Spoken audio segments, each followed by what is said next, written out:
Yo, yo, yo, yo. You guys can hear everything all right? What up, what up? What it do, what it do, what it do?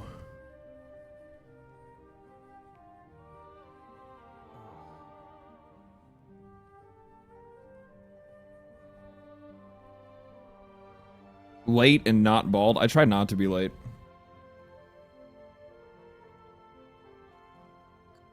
I tried not to. It didn't work out. It's just the way it goes. Just the way it goes. Let's see here. Move this up, move this there. We'll be good. Did you see the PS5 price increases? Yeah, before I got on, I did. My lord. My lord.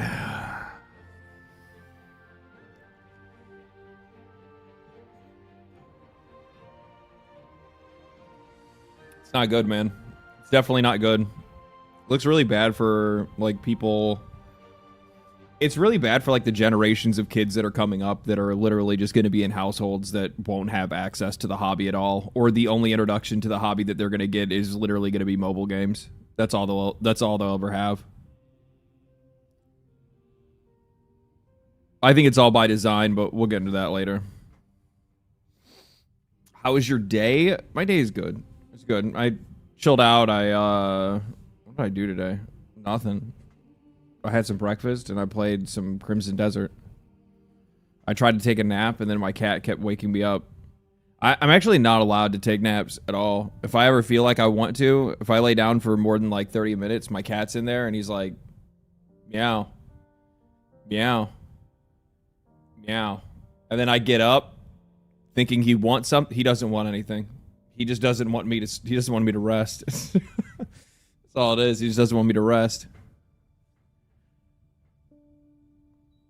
I'm turning on the AC. Hopefully it doesn't bother you guys. If it does, let me know.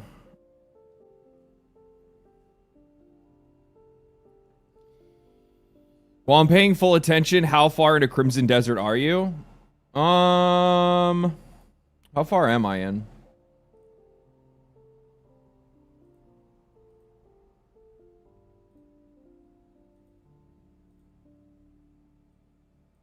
$50 hours at the moment. Like, I know a lot of people have more time than me, but I mean, to make videos, I'd probably be closer to probably around 80 hours plus if it wasn't for, like, you know, the time I have to take out to make videos and do, like, my sponsor stuff and all that, right? If I was, like, no-lifing it, where I didn't have to worry about anything else, I'd probably be a little bit further. I mean, I've only progressed the story to, like, probably chapter 4 or 5. I've been spending, like, most of my time in that game just running around doing side content. A lot of the faction quests, like, I really enjoy a lot of the faction quests in the game. Whether it's, like, I kind of enjoy some of the faction quest stories. I really like the stuff that you do with the Greymanes, just in general, like, building up the camp and, like, the feeling of community that gives you. Venus, thank you for the Prime. Appreciate that.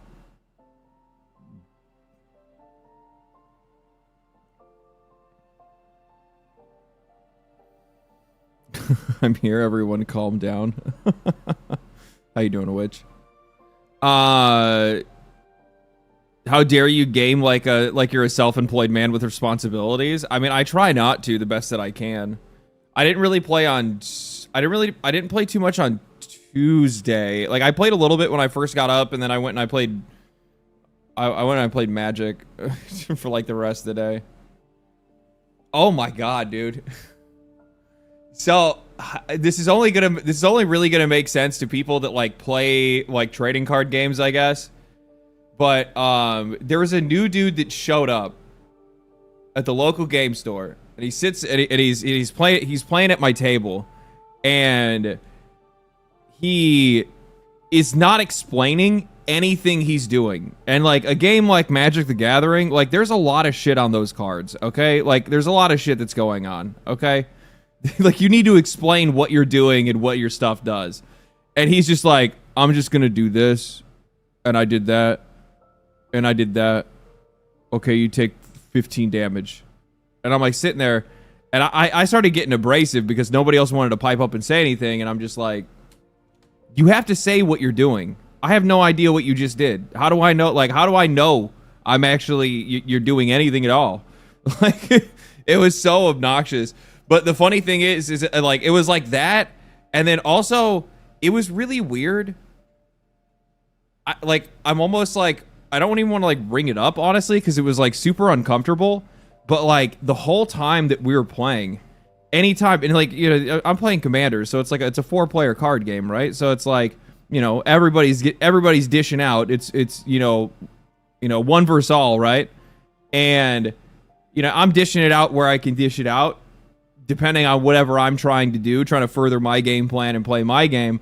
But every single time anybody would target this dude, like at first I thought it was like just a joke because he starts bringing up like Rodney King and stuff like that. And like, oh, you're targeting me because you're racist. And I'm like, and like at first, like I just laughed it off the first time he said it because I was just like, oh, I'm like, oh yeah, totally, dude. Yeah, that's exactly what it is, right? Just kind of like playing into the joke, thinking it's a joke, and then the dude just kept doing it the whole game for like 3 hours, for like two games straight, 3 hours straight. This dude is just doing this the whole time, like victim complex, dude. He completely shut down like middle of the game and just stopped talking, stopped doing anything. It was really bad, dude. It was really bad. It was really funny though because after he left, the other people at the table started to say something. Like, they're like, man, that guy was terrible. Yeah, and the one dude starts yelling. He's like, yeah, he's got a victim complex and blah, blah, blah, blah, blah. Dude has no idea that guy is still standing at the register and he just can't see him because there's like a bookcase that's there that's like blocking his vision. So this dude's just popping off at the mouth talking shit. I never told him. I went home with that knowledge. I'm like, that is some funny shit. Dry Oatmeal, thank you for the Prime. Zenithal, thank you for the Prime. And Black Guy, thank you for the Prime. Appreciate that. Perfect time for your only black viewer to enter stream.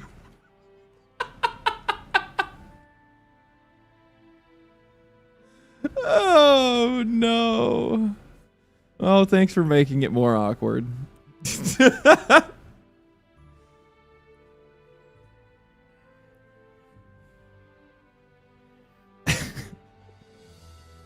It makes me so upset they got rid of all of the like all the cards in Magic the Gathering that they called problematic. They used to have a card called was it MTG? Is it Discriminate?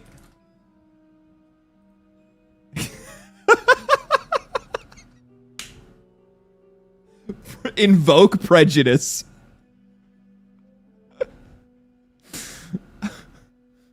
So good. So good. There's another one that like, yes. Yeah, there's another one, Cleanse. So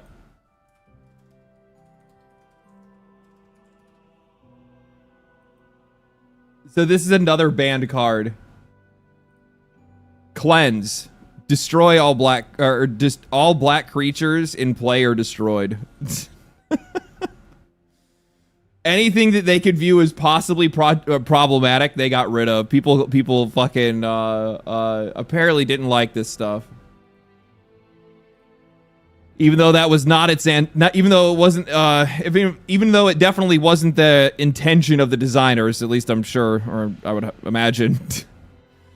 Hey, this is my first time watching your stream. Really enjoyed your honest view of today's industry on YouTube, and I've seen a couple of videos on Crimson Desert, and it looks fun, but in your opinion, do you think it's worth it?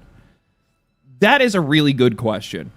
So, my opinion on it has evolved over time. There were some people that were very, very upset with my opinion on the game, my review. It's not even really a review, because it was only just like my first thoughts of playing it.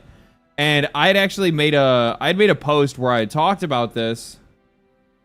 And right here, this one right here.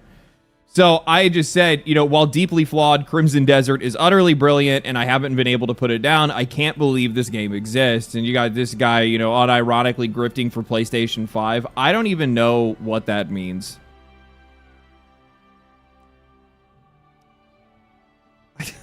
So I just gave him the national help, the national drug line. Just you got something going on there, bud. But there was, yeah, see, like, deeply flawed. None of what's in the game has any flaws or could be considered deep. Deeply flawed games that you can't put down are low-key a great category. It is the best category of game. It is.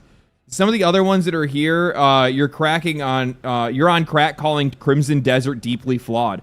Like, dude, how could a game be deeply flawed, be brilliant? Like, there is this, like, weird thing that gamers do. Deeply flawed, come on, you're better than that. Bro, y'all are a bunch of pussies. I'm gonna be straight up. This is pussy behavior. The minute that people start liking a game, no, you don't say anything bad about it, even the slightest criticism. No, oh, God. No, don't. Shut the fuck up. This shit is so obnoxious, dude. Yeah, the game has flaws. It is deeply flawed. There are a lot of problems. But just because the game is the game is amazing. It's a great game. But that doesn't mean that you just ignore the problems that it has. You still call things like you see them. And I'm just going to give my honest opinion on it. If I didn't, instead, I would be a shill. That's what these people are begging for. Please, just please do everything that you possibly can to just make sure that you reinforce my own opinions. Don't ever talk bad about the thing that is good. There's a difference between, like, constructive criticism that actually is, like, worthwhile to discuss, and then there's, like, the shit that, like, IGN talks about. The things that I brought up, like, the fact of, like, how esoteric this game can get at times, where that being in gameplay or puzzle solving, completely fine. And I saw people try to complain about that, being like, oh, no, you know, the game doesn't explain the puzzles or whatever. Okay, get good. Same thing goes for the combat. Get good. Figure out how to play it. That's how these games should be. It should not be trying to hold your hand the entire way. Anything that is menu-based, system-based, or just general, like, navigation through, like, how to play the game, none of that should be written in the stars. That should be very clearly explained and very intuitive, or at least as intuitive as it can be, right? But the problem is that this game frequently, and I mean frequently, will just not tell you anything about something that is core to the game. That's not good design. And even their developers have come out, their own developers have made posts online talking about the game's development and how it was an absolute mess, how it was fraught with toxic positivity, and now you have players that are doing the exact same thing. There are no flaws. There are no flaws. Shut up. Yes, there are. Yes, there are. Just using this as an example, when they first introduce you to the camp system where you can send out soldiers to go do stuff, and they can go, like, work on things and whatnot, they actually, the tooltip that pops up for it, all it says is just something along the lines of inspect an area with Y or something like that, right? So it doesn't even explain to you, just go talk to homeboy in camp. You don't need to go onto the map. You don't need to, like, hover over these things and press Y and then flip through these menus. You don't have to do any of that. You just go talk to the homie in camp and you just send your people there. I didn't even know that dude was even there. I didn't even think about it. Like, how you properly design that is that the first quest that you get to go and send people off to go do a mission, you just give the player a quest to go talk to that guy and interact with that menu. It's just that one single step that's removed from the conversation or removed from the development, And that kind of stuff is what like sends players down like a path where, like they just don't know what's going on.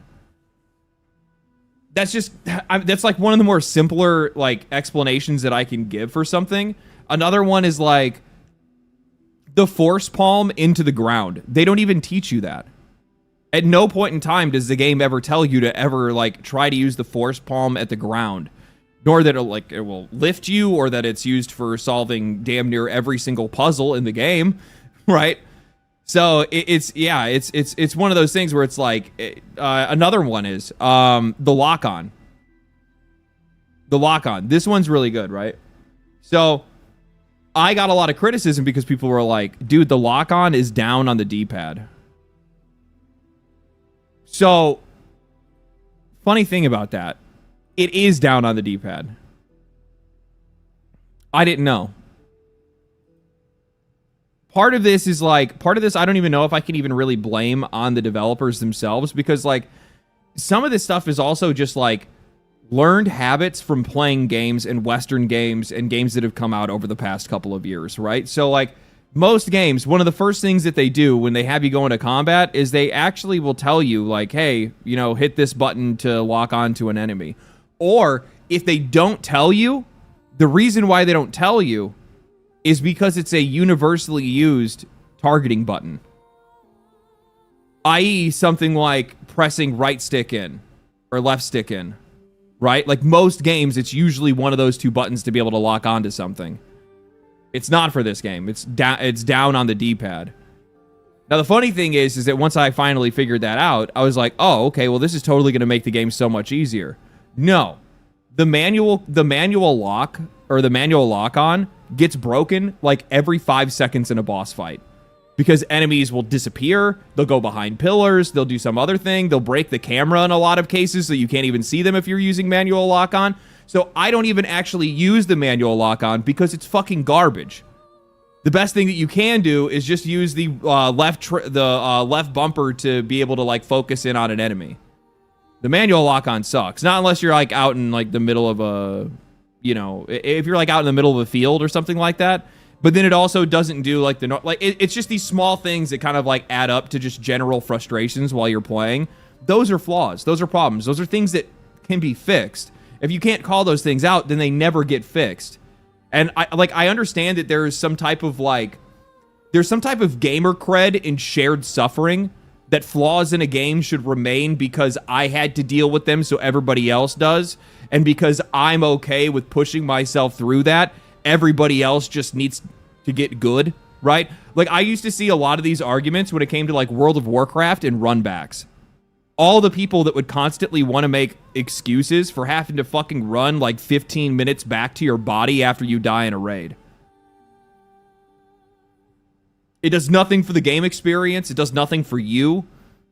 There's no benefit from it whatsoever. All it does is just waste your time. Right? Like, that's one of those things where, like, some people are like, no, it needs to stay that way because that's how it's always been. Shut up.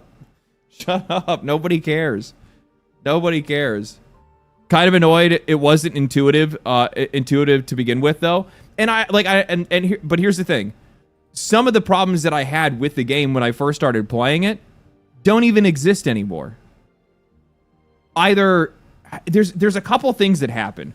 One, you get used to the control schemes and you get used to how the game plays. So eventually, you kind of just like some of it's literally just some of it is literally just a skill gap that you have to cross. Like, you have to just get used to playing this game because this game has a lot going on. There's a lot that you can do. So you have to figure that out on your own. The other part of it is the game just not being well designed in some areas. That's not to say that the whole game is bad. That's definitely not the case. I love this game. I think it's fucking insane. It's one of my favorite games. It's gonna go down as like probably one of my favorite games ever. We'll go into that like later when I talk about it more in depth. But like, it reminds me a lot of Elder Scrolls. And it reminds me a lot of Elder Scrolls for both the good and the bad. Which makes a lot of sense why you're seeing a lot of people wanting to like stalwart defend it against all criticism, no matter what it is. Even if it is something that would ultimately make the game better.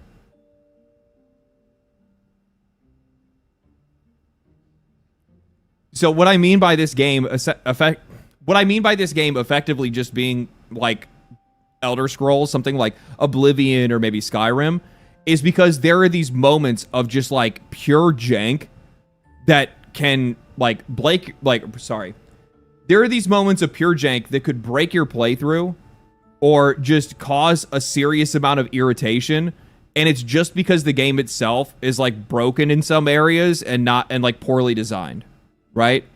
It's just like random things that stop you from progressing in the game, and that doesn't make for a better game experience. It just wastes your time. And you're like, okay, this is really frustrating. Can we not have to deal with something like this? Like, you straight up missed the Force Palm ability until Chapter 9. Well, it's not even like miss the Force Palm ability. Like, it's even like it's like dumb stuff. Like, it's so Crimson Desert's biggest issue is that it's literally just a bunch of like, it's a Thorny game. It's not that it's painful to play, not by any means. But there's these random tiny little cuts that you get every once in a while. And because you play this game for 100+ hours, you're experiencing that all the time, pretty frequently in some cases. It's just a bunch of small dumb stuff that just like adds up over time. It's all things that'll likely end up getting cleared out of the game and probably fixed in shit. I mean, as fast as these guys have been working on it. But yeah. Like, just to give it an example. When was the last time I was frustrated? Oh, I was doing a bounty, and I was off in like middle of nowhere picking up this guy, and you got to bring this dude back on horse, like 2,500 feet or whatever it is, like it way away. Okay, it's a long distance to go. You're catching this dude in the mountains, so you're either gonna have to walk him on foot or get him on your horse when you can. So like as I'm trying to like scale down this mountain, he falls. My guy trips and drops him, and he falls onto the side of a mountain. The honey guy. Yep, you know exactly what I'm talking about. He gets trapped on the side of a mountain. I can't get him. There's nothing I can do. Like, I tried climbing the mountain. I tried grabbing him with my hook. I tried doing everything I possibly could. I tried dropping directly on top of him to see if it would give me enough, like, you know, ground to stand on to be able to, like, pick him back up or something like that. It took me a good probably 10 minutes before I finally got just close enough to him where I could kick him in the forehead and make him fly off the side of the mountain down below, and then he died.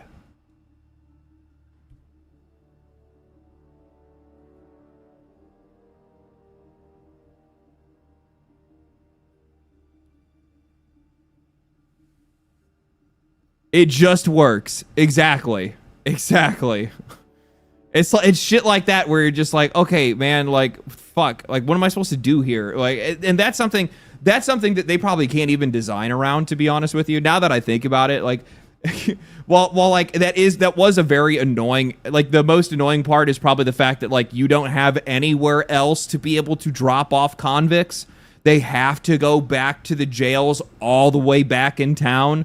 Like, that's something that probably could have been fixed by just having something like a little bit closer. There are a ton of places in that area. There are a ton of little towns and stuff like that are under the same banner that you should be able to drop this guy off somewhere, but instead of making me take him across country. But whatever, that's fine. They could have made it so you could turn him into any guards. Yeah, like something like that would be really nice. That'd be a good fix for something like that, especially like given like where that dude is and how like difficult and weird it is to try to bring him back. But like there's no way the game. I mean, no, there is. And it's kind of like that's actually one of the things that I came to realize, and it's one of the things that I saw that so like their own developers have been complaining about the game themselves, talking about the game's development, talking about issues they had in development, talking about how little testing was done during development, how little valuable feedback they got because they just didn't want to hurt anybody's feelings about what was being added to the game or whatever it might be. And you know, as I want to sit here and be like, well, there's no way that these developers could have, you know, foresaw me trying to take this convict down a mountain. No, they should have. They absolutely should have. You're having me capture a guy in the mountains. Chances are, I'm probably going to try to scale him down a mountain. I don't know. It's just what, like, I'm not going to blame them for that, to be honest with you. Like, while it was annoying, it's not something I'm going to blame them for. It's not their, that's more my fault for not trying to, like, find a better route, even though it was, like, really difficult to find a good route in that area. But, most of the stuff for the game, most of their problems were the controls. A lot of that stuff's already been ironed out. There are some other things that are, like, really unintuitive. I don't like the looting system. I think the looting system's really bad. It's a lot better once you get a pet. That does, like, make things a lot better. You also pick up, like, a lot of junk as well, which is, like, okay.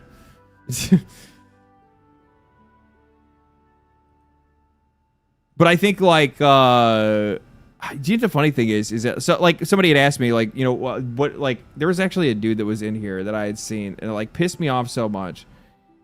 This dude was like, yet you said you wouldn't recommend it. The only deeply flawed is you. This is not an RPG game. Pearl Abyss said many times. Shut the fuck up. These people are so insufferable. They're so insufferable. If you're one of the people that was in this comment section being all pissed off because I think the game is flawed and you watch my channel, fucking stop. Go watch somebody else. Fuck off. I don't want to have shit to do with you. I don't want retards watching me. I don't need that shit. If you can't understand that I'm coming at this from a nuanced perspective of somebody that is, like, just now experiencing the game, that's at the time that I made the video, it was only like 25, 30 hours in, and I'm just coming to, like, what my opinion is on something. If you don't realize that the videos that I make, if you watch them from video to video, is somebody that is actively forming an opinion over time, if you can't figure that out, fuck off. You have, like, no situational awareness, no social awareness. It's just weird, dude. It's weird behavior.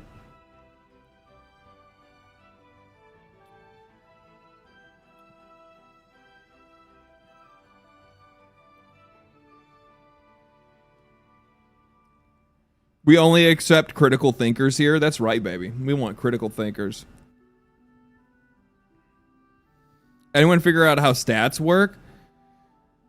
I haven't figured out how weapon stats work at all, really. Like, I've been just kind of, like, doing my thing and just kind of, like, going from place to place or whatever. I guess I could probably just do the rest of my thoughts on the game. So with the negative criticisms of the game behind me, one of the other things that I'm going to say as well is, like, with a lot of these games, some of the best games ever made are flawed in some way, deeply flawed in some ways. And I think something that kind of happens over time, and I think players kind of lose sight of this, this is why the criticisms at the beginning are very, very important. And it's the fact that the longer that you play a game, the more you get used to putting up with its bullshit. You find workarounds. You find ways to avoid it. You get used to whatever it is. And then it doesn't bother you anymore because, you know, you barely even see it because you're just used to it by then. Because the longer the game's out, people don't want to complain and the devs don't fix things. Maybe, but yeah. Skyrim is 90% flawed and 100% fun. Exactly. And that's like the whole thing. Me saying that the game is flawed and has problems, I find it so weird to see people when I'm like, I love this game. I think it's fucking great. I also think it can be a massive piece of shit. And they're like, so you hate it. It's literally the you hate waffles situation. It's so obnoxious. It's so obnoxious. I missed some super chats. Let me go back and grab those real quick. I'll give some more thoughts on the game as well. Novatic, thank you for the $10, man. Appreciate that. Just wanted to say today is 34 inside Crimson Desert for me. Oh, 34 hours. Dyed my armor, or 34 days in game. Okay, I got you. Dyed my armor, pet a cat and a dog, laid waste to some bears, and then got thrown around by a monkey. Overall, an average day. It's actually kind of absurd, the situations that the game puts you in, and also like how much you can do. Like, it really is insanely impressive just how much content there is in Crimson Desert. I don't know who it was. It was either Kotaku or maybe it was IGN. One of them was like complaining about the content in the game, and I'm like, that is something you cannot argue with this. There's very little you can't do in Crimson Desert. Like the other day, I literally probably spent the entire day just doing stuff for the Greymanes, just working on my camp and going and finding old members and progressing that story and unlocking new features and all that kind of stuff. Like, there's so many just like things like that you can go and do that just continue to branch off to more and more and more things, and the game just continues to get bigger and bigger and bigger, and you're only looking at a single lane of the game. A single lane of the game. That's it. You know, like, one of the things that I brought up is that, like, somebody was really... actually, no, I think I brought it up right here. Yeah. So, I made another post as well, like, just kind of, like, talking about, like, how this game just kind of continues to surprise you over time. And I'd said that I found a secret shop traveling merchant in the middle of nowhere. It's nothing crazy, but these small moments and discoveries add up over time. The more I play this game, the more I fall in love with it. I'll review it again when I'm done, which I do plan to do, like, a full review of the game at some point, right? But I followed it up on the end, and I said, I saw a lot of people that were upset about my complaints that... Sorry. I saw some people that were upset about my complaints and the fact that I love the game and didn't recommend it. I can't, in good faith, recommend something that took me well past a return window to enjoy. End of story. I don't do score ratings. I'm not a games journalist, at least not in the classic sense. I am not a games critic, not in a classic sense. Right? I'm not going to score these games. I'm just going to tell you whether I enjoyed it or whether I don't, and whether I recommend it or whether I don't. Now, mind you, I could give a caveat and say, well, I can't recommend this game because of this. I would recommend it if you're this kind of person. I don't know what that is, right? Like, I can tell people, like, dude, the game is totally worth it. You just got to get past the first few hours, and once you do, then the game is fantastic. But if I say that to people, how do I know that their level of tolerance is the same as mine? How do I know that their level of enjoyment or how much value they'll find out of the game is going to be the same by the time they get to that same, you know, hour 3, hour 4, hour 8, whatever it is before they start really enjoying the game? I can't. I'm sorry, man. Like as somebody that genuinely does take their work very seriously, and I understand that people listen to, like, my opinions on things, they find value in those opinions, they would take my recommendation on something. I can't recommend something that you can't return. Because if I say, oh, the game, I started loving the game after 6 hours in, and now I haven't been able to stop playing it, that's 4 hours past a return window. I'm not going to tell people to take that gamble. No, it's just not going to happen. But I said, I play games as blind as I can. My videos are a stream of consciousness. My opinions evolve over time. You're watching somebody trying to think things through. Sometimes it takes me a while to come around. It's how I do things. Like, that's literally all this is. I think that, like, people far too often, especially with just, like, general dialogue on the internet, everything has to be so literal and final. Everything has to be a verdict. And that's really annoying. It's so obnoxious because that's just not how humans operate. What I believed in last year isn't what I'm going to believe the next year, because a lot of those opinions are going to evolve over time. I'm going to take in new information. My thoughts on something is going to change. My taste on something is likely going to change, right? But, like, people want to pretend like everyone is just static. Like, we're all just stuck in fucking purgatory with every single opinion or every idea that we ever have. And that's just not how things are. Just because I'm irritated, or I was irritated with Crimson Desert when I first started playing it, I'm not even trying to defend that video. What the fuck am I talking about? Like, these guys just want me to... the only thing that people want is they just want people to... they want people to take it back, no teeth. That's what it is. They want you to take it all the way back, no teeth. You bite down a little bit...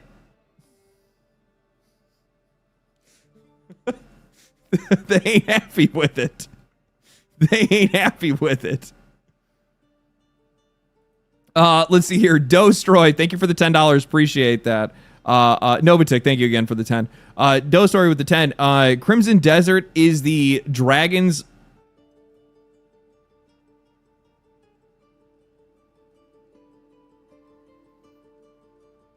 Did you really write Crimson Desert is the dragon's ligma? You fuck. Dragon's Dogma 2 that we wanted. Jokes aside, the game is goated until Lords of the Fallen 2 comes out. This is my game of the year. Yeah, I'm really looking forward to Lords of the Fallen 2. I don't think I can really properly explain just how badly I want that studio to succeed. I want that game to be good. I really hope that it is. Obviously, I'm not going to like take any sides when it comes out. I mean, I will take sides like depending on whether it's good or bad, but I'm not going to be like overly forgiving just because I want the studio to find success. But those guys have been so involved with their community and they've been so deep into the idea of like trying to work with the players to make a better game that I just want those guys to succeed. And like they've been going above and beyond in ways that I don't even think people fully appreciate. And I also don't think people have probably really fully understood yet. And it's going to be really interesting to see how that game turns out. I hope it really does well. Because if it does, it's going to piss a lot of people off. It's going to piss a lot of people off. Mark, thank you for the 10. What's up, buddy? I find it hard to believe that critics in the media finished this game. Crimson Desert is the most video game on the market right now. You're so fucking right. You're so right. This is one of the things that I think that I had brought up in the video that I had made where I was kind of like talking about it. I'm like, this is actually feels like the first time that I have been gaming in years.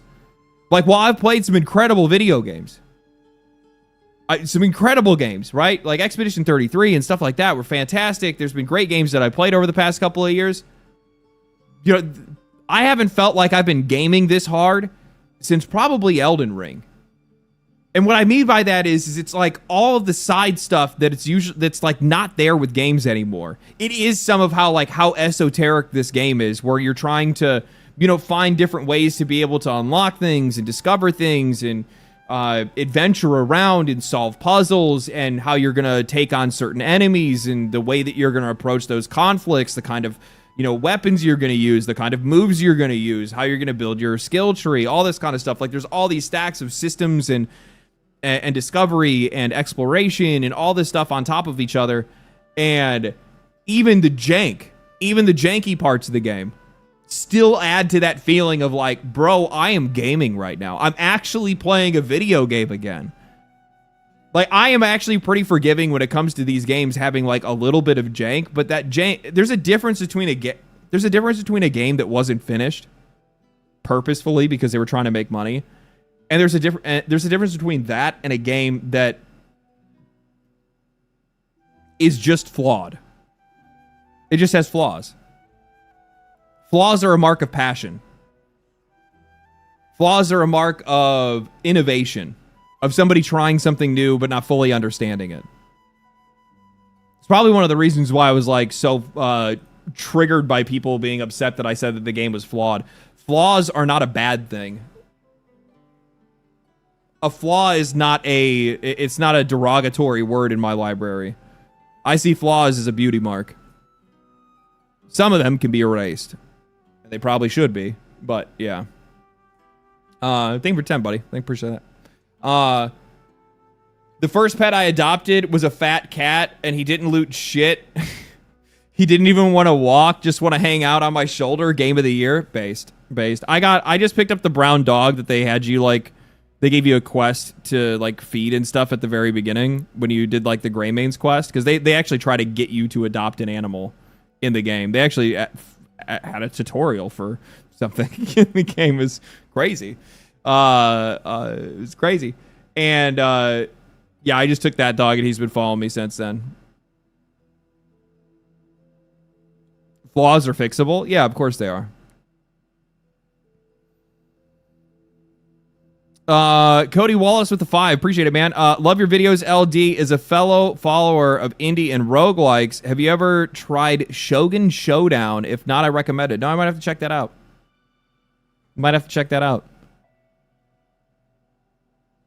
Yeah.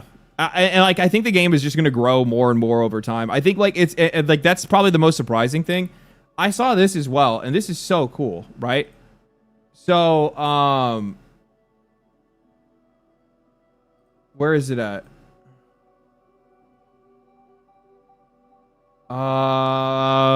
Let's see here. Yeah, look at this. Pearl Abyss CEO Jin Young has made it clear that Crimson Desert will continue to receive new patches and improve the game. He also confirmed that there is no plans for paid DLC and that they are prioritizing free updates. Which is his name. Sorry. Also apologized for the poor storytelling. He stated there was no plans to add multiplayer immediately to Crimson Desert. I guess there's been like some discussions that they had on their investor call where they talked about how they were thinking about potentially adding multiplayer and stuff like that. I think that'd be really cool. Actually, no, I don't think that would be cool. I know that would be cool, especially when taking on some of the strongholds. Like, I can't be the only one that gets to a point where I'm like, this shit is overwhelming. Like, don't get me wrong, I can definitely handle these fools, but at the same time, like, it would be kind of nice to have somebody else here to help me. Which then I just found out, apparently, Crimson Desert does have the pawn system from Dragon's Dogma 2.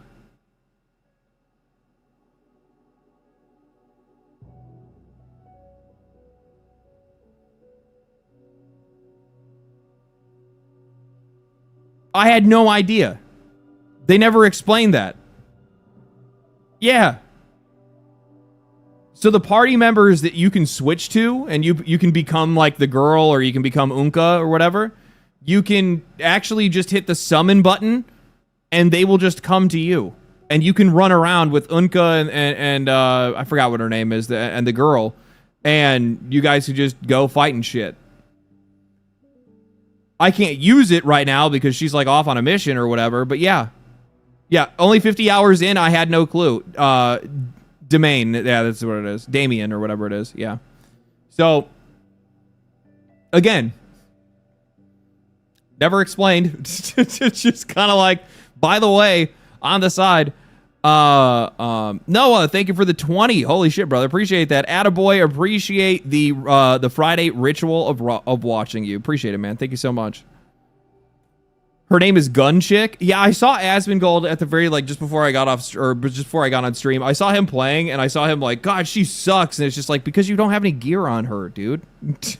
Like, you've been playing, like, it's the same for me. Like, if I switch to her, like, she doesn't have anything on.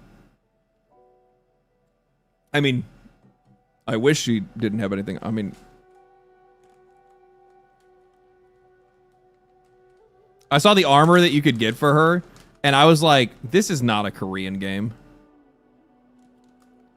There's no metal bikini.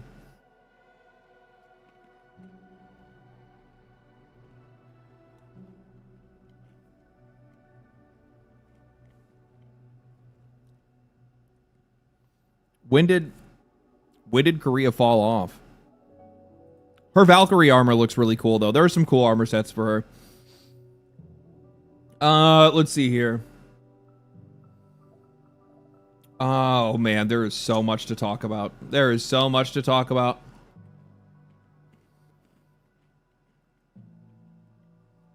We'll wrap up on some of this Crimson Desert stuff while we're at it. Pearl Abyss CEO addresses disappointment in Crimson Desert story. I partially empathize with those, I partially empathize with those, sorry. I partially empathize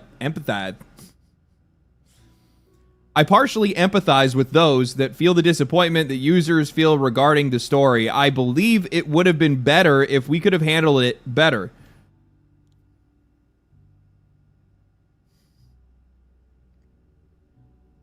True.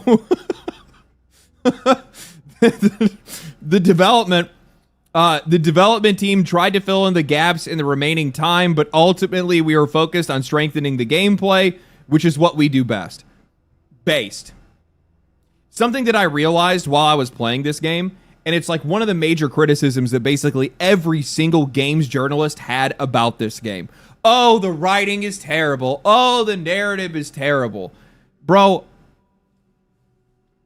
I don't even really remember what happened in Oblivion. I probably have like 1,500 hours played in that game.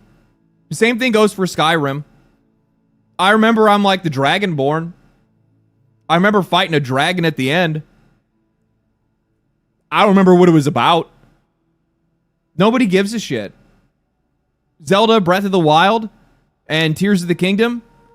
Are we going to sit here and try to pretend like that was like AAA 5-star level writing? No. No. It's just an excuse to be in the world. Basically the same as the story with this game. Now, would I be mad if this game had a story like Baldur's Gate 3? No, of course not. But I'm not going in with the expectation of or feeling like there is a necessity for it to be there. It's not necessary for it to be there. In this game, the story is just there to keep pushing you through the world. It's not there for you to, you know, really absorb all that much. I think that's pretty obvious. And I personally, I'm not even going to take any, I'm not going to take any points away from this game just because it doesn't have the best writing. I like actually, the one thing that I really do like about this game quite a lot, all of the stuff that's with the Greymanes, it feels like a early level D&D campaign where it's like me and my party and we're trying to build up our shit and we're trying to like, you know, build back our, you know, our community or build back our brotherhood, and we're trying to take, we're going on and we're taking on these like odd jobs and stuff like that. We're building out the camp. I like the interactions between the player and the Greymanes. Like, it's very familiar. Like, is it a strong narrative between the two of them? No, not at all. But I kind of like just getting a quest where I'm going to help my buddy get out of gambling debt. I kind of like the quest where I'm going to make bows for the kids so that they can learn how to do archery. Like, that's kind of cool shit. Sounds very Red Dead. It is. It is very Red Dead. Now, are the interactions between you and the characters as deep as they are in Red Dead? No. It's relatively surface level, but it makes it feel like you're more of just like being a part of this group or this like family than it is anything else. Like, this is how you would interact with like people that you know, and I kind of appreciate that. It's a very simple journey, but a very complex game, and I like it. I do. I like it. I think it works actually really well for them. Would it be better if there was a better story? Of course. No shit. Like, what are we talking about? But does it actually take anything away from the game? That's really what the question is. If you're a journalist, apparently it takes about 4 points away from the game. From my perspective, I don't think it takes anything away. Not a thing.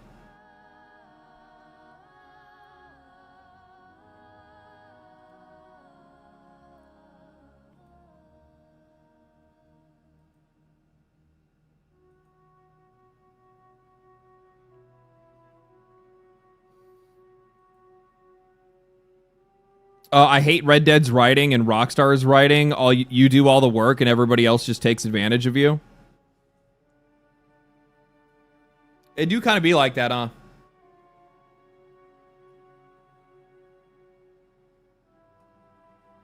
It do be like that. True. That is all Rockstar games? That's life? True. It's called being a tragic hero? No, it's called being a criminal.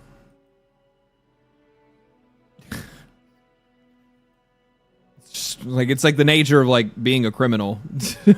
Like, you're not some savior. You're playing a criminal in all their games. So yeah, I would imagine that you do all the work and people take advantage of you because, you know, you're a bunch of criminals. Does it at least have a decent ending or something? Brother, I don't know when it ends. I don't even know how many chapters the game has. I think I don't even think I'm in like halfway through. I'm in chapter 5. If I had to take a wild guess, the game probably has like 12 chapters. 12? Okay, yeah. Yeah, I'm not even halfway done with the story. There's way too much other shit I want to do. Not just any criminal, a henchman instead of the big boss. Yeah, that you get taken more advantage of in there.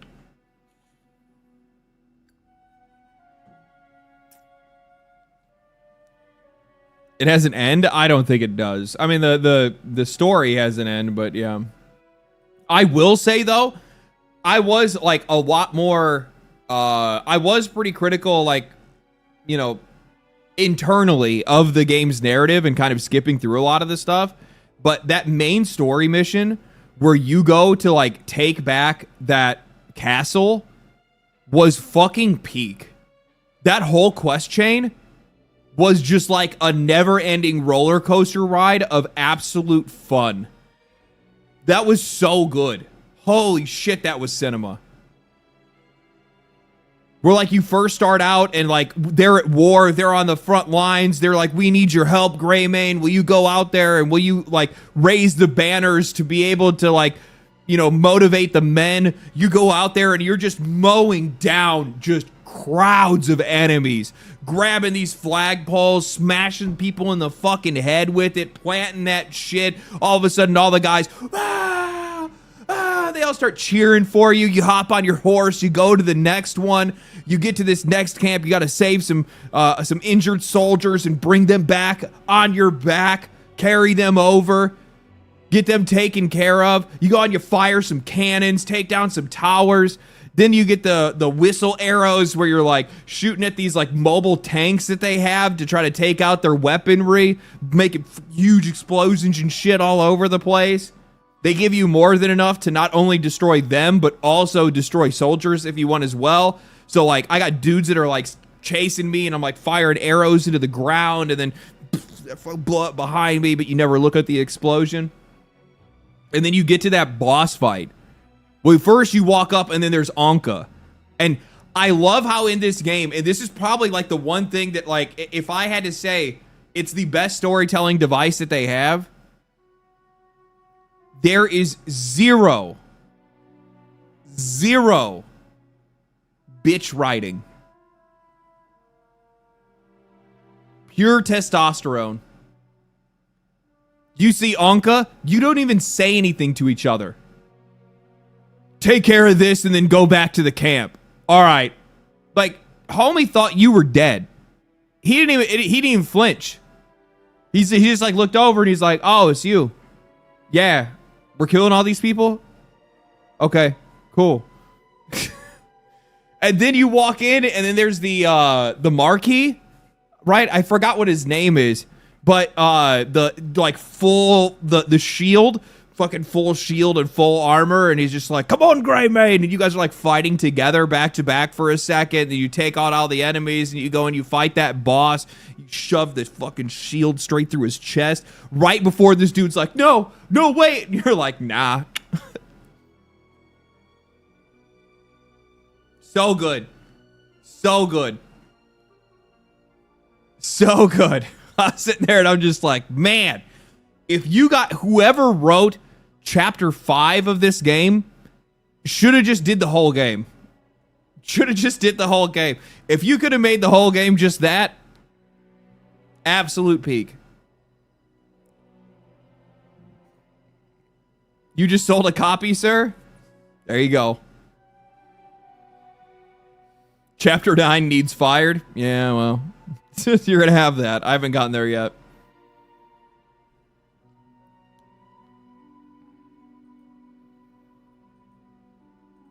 Let's see here. Novatic, thank you for another 10, man. Holy shit. Appreciate that. The best game is going to be mods when it comes. Oh, man, it's going to be really good when it has mods for sure. We have Jank, Tears of the Kingdom, Skyrim, ripe with so much. Modders are going to add for sure. I think it's going to be really good. Ona, thank you for the 5. Appreciate that. He's on a wooden tower. A wooden tower. Can I fire an arrow? Yes, I can. You know what's actually really funny? You know what I do? I use the when I see dudes that are actually on a Okay, so when I see enemies that are on a like archer's tower, I use the focus sword flash, and I start a fire on the wood just underneath them, and then I just turn away because eventually it'll light that whole thing on fire, and the dude will just burn alive. I tried it once to see if it would work, and then it did, and that's what I do every single time. Because they're too stupid to get down. And they die to fire damage really quickly. That's so sick. I know it is. I know it is. Believe me. It's funny to hear them go, ah! They just like die immediately. Let me grab my phone real quick. Hold on.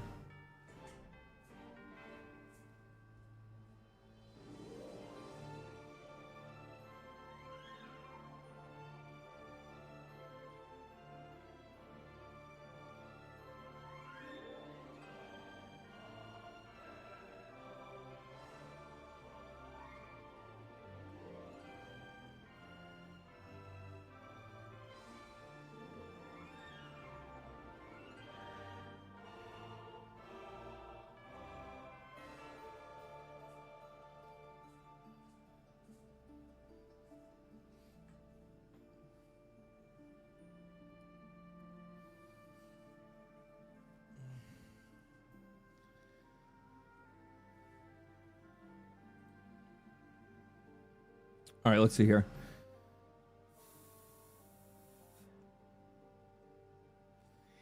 Bro, these journalists, riding a dragon around is really cool, but not fleshed out in Crimson Desert. Like, I don't know why these guys... You know what it is in a lot of cases? These guys will still keep trying to post and pretend like they still play enough of it, when they likely stopped playing a long time ago.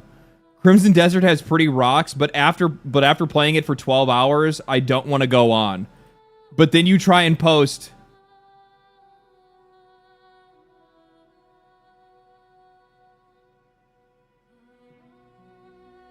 I don't know why I got this. This is not theirs. I don't know why is this showing up? Crimson Dragon.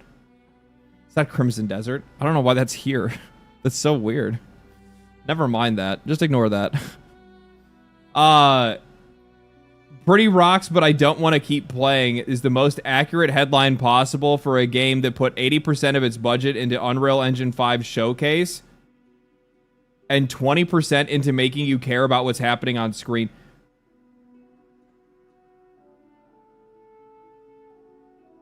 It's their own engine.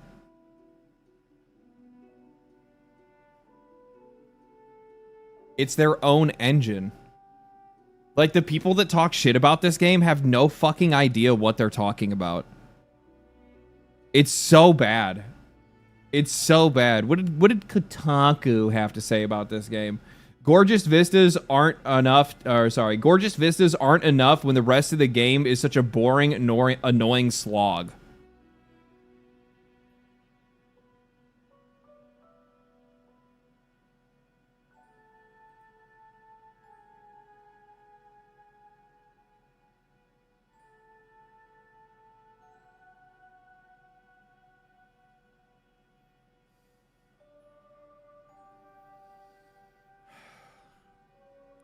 It's almost like these people are so predictable. They're so easily stereotyped, it's not even funny. Donald Trump is now posting Animal Crossing AI slop. Borderlands 4's new expansion, $30 pay, isn't winning over fans. What did you like? What is a game that you reviewed well?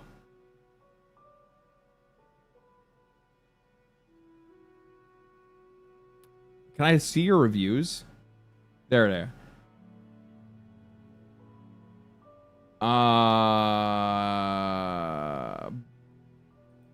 Is it the same guy? I don't think it is. No. How do these guys have this many writers still? Oh,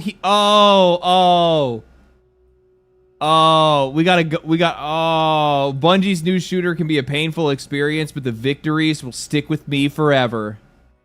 So this is a marathon enjoyer we got going on here. We got a marathon enjoyer. Black guy. Thank you for the 25 gifted subs, you psychopath. Holy shit, man. Thank you, man. Make sure you guys thank him for those subs. Get down on your knees. Praise the only black praise the only black fan I have. Let him know. Let him know he's welcome here.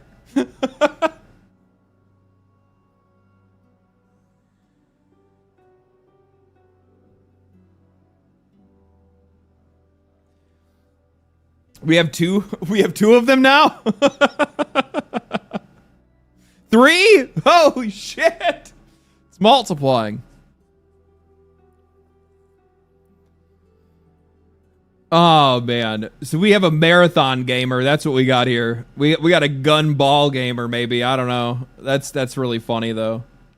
I don't like Crimson Desert at times. I think I actually hate it after spending a dozen hours with the newly released open world RPG.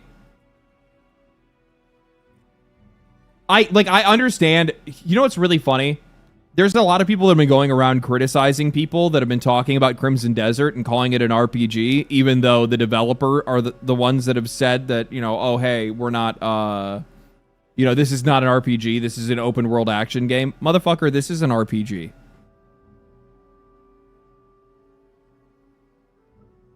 This is an RPG. This is an open world RPG.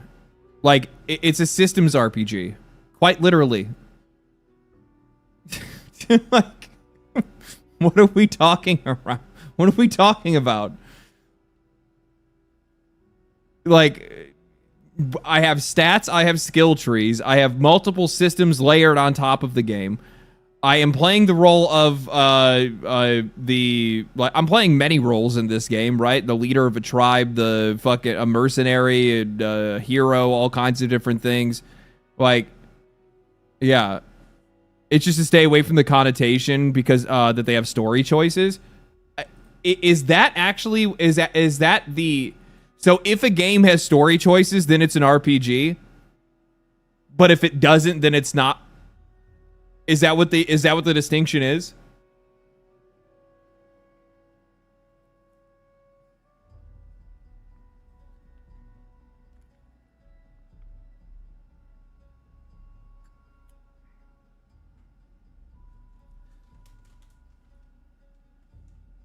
It has action combat, can't be an RPG. That's not true.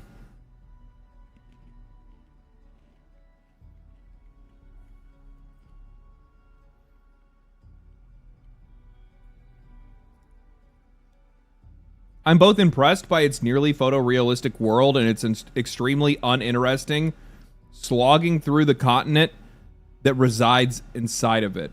But damn, does it have some nice looking rocks.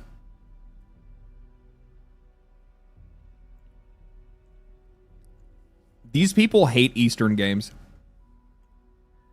I'm just going to say it outright. If it's coming from like Korea or China, they're going to dog on it as hard as they possibly can just because of cultural differences. Mostly because these guys just don't play ball with them. They don't care. They do not care what a journalist thinks. They only care about what players think. So there's always this air of cynicism when it comes to how they report on like Chinese and Korean games because they just have a distaste for them.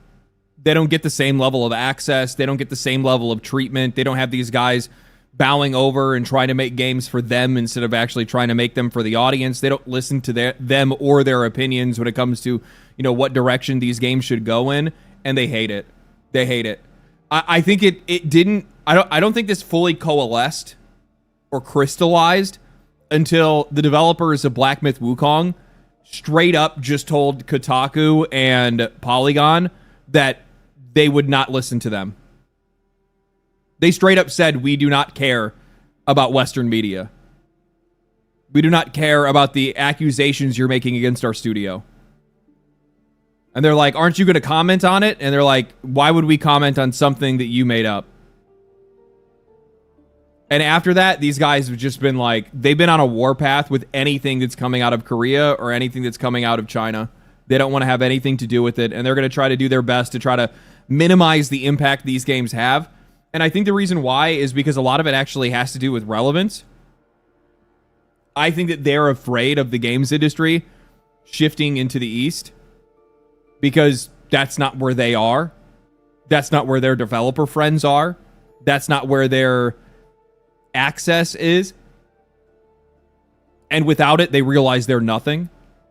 So they're kind of put into the position where they're like, we need to try to defend Western games the best that we possibly can. It's actually nationalism. You tell them that, they wouldn't want to believe it, but that's what it is. Mind you, it is self-serving nationalism. They're doing it out of a survival instinct more than anything else. Lazy Titan, thank you for the 5. Your streams have become a Friday ritual for me. Love hearing you talk about the games industry and hopefully making positive change. Godspeed, bro. One day you guys will hear about... There's a couple of people that I've been talking to that are working on some stuff right now that are from some like bigger studios and publishers that are asking for advice on things, and I'm really curious to see how this stuff works out. So maybe you'll actually hear about positive change at one point. Look at how Sessler and Webb talked about every Eastern game back in the X-Play days. It never stopped. You're not wrong. Hayden, thank you for the 5. Appreciate that. Yeah, no, you're not wrong. This has always been around. Gaming with Spoons, thank you for the 5. These are the same clowns that dogged on Japanese games, and now they play and love them. Well, yeah, that's mostly because Japan kind of has learned to play ball with them over the years. More than they probably should. You know, a really good example of that right now that I just saw recently is this right here. So, Taka works for Capcom. They work on Street Fighter.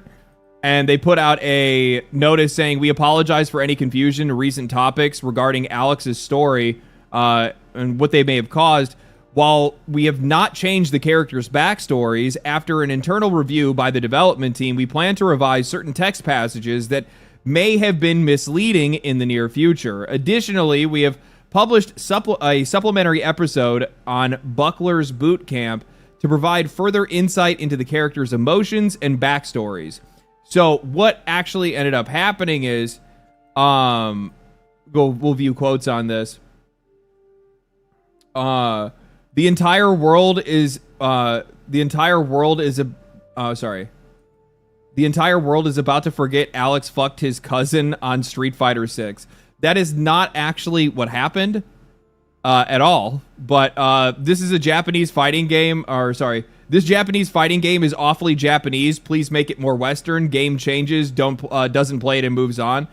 So what ended up happening is that Alex, the character in Street Fighter, was introduced, and in it, he got married to a girl that he grew up with in the same home. This is a common trope in Japan, in anime and in manga and stuff like that. They are not blood related. They were just raised under the same roof. Not even as like step siblings. It's just like it was just a living arrangement, at least from what I understand. But in the Japanese text, it translates to like cousin, even though that's not what the actual translation would be. It's another one of those localizer things where the localizers found this to be problematic, so then they wanted to cancel them.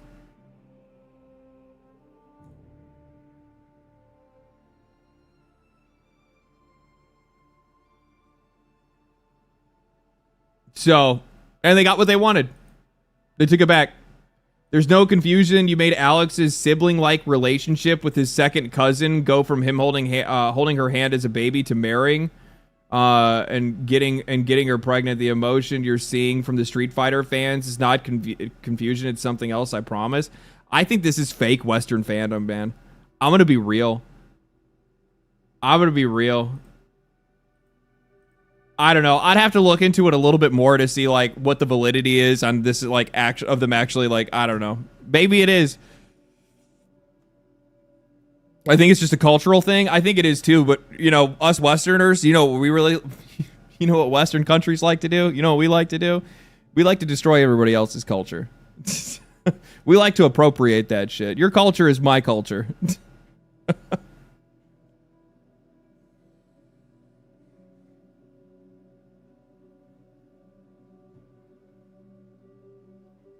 Based Americans just like to let the world live its own way in most cases. But yeah. Never stop colonizing. That's right. Never stop colonizing. This is what we were born to do. This is what we were born to do. Monday Paramedic. Thank you for the 10 gifted subs. Holy shit. Thank you so much. Thank them for the subs, guys. Holy shit. You guys are so generous. What the fuck, man? Let's see here. What else we got? Okay. Where do I start with this? So this dude tweeted out. I think I responded to it already.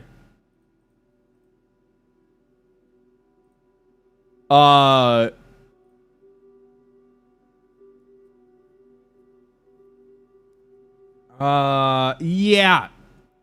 Valve, 350 employees. Epic Games, 4,000 employees. Valve, $17 billion annual revenue. Epic, $5 to $8 billion. Valve charges devs 30% of their revenue simply just for listing their games. Epic charges devs 0% revenue share for the first $1 million. Valve is one of the greediest companies in gaming. You cannot be pro Valve and be pro developer at the same time. Community noted. The post states that Valve made $17 billion in revenue. That figure refers to their total gross sales on Steam, $16 billion in 2025. Not Valve's revenue, $4 billion from its share. Epic's is $5 to $6 billion. Epic's is $5 to $6 billion. These companies' revenues are thus similar. I love how this dude goes out, quite literally, just straight up misinformation, reporting this as their annual revenue and not realizing that, like, you're not taking out their cut. That's not what this is. It's their sales. Took their sales number and tried to use it for something else to try to push their story. But regardless, I'm still going to say this. Valve charges devs 30% of their revenue for simply listing their game. That is not what Valve does. Let's just not talk about the long list of features that they offer both players and developers like Proton and Workshop. So, just using these are just two examples. Two small, like, they're huge things, but just two things on a long list of what developers get when they list their game on Steam. The first being Proton, which means that all these developers have to do is just target a single Windows build, and then they will port the game the rest of the way.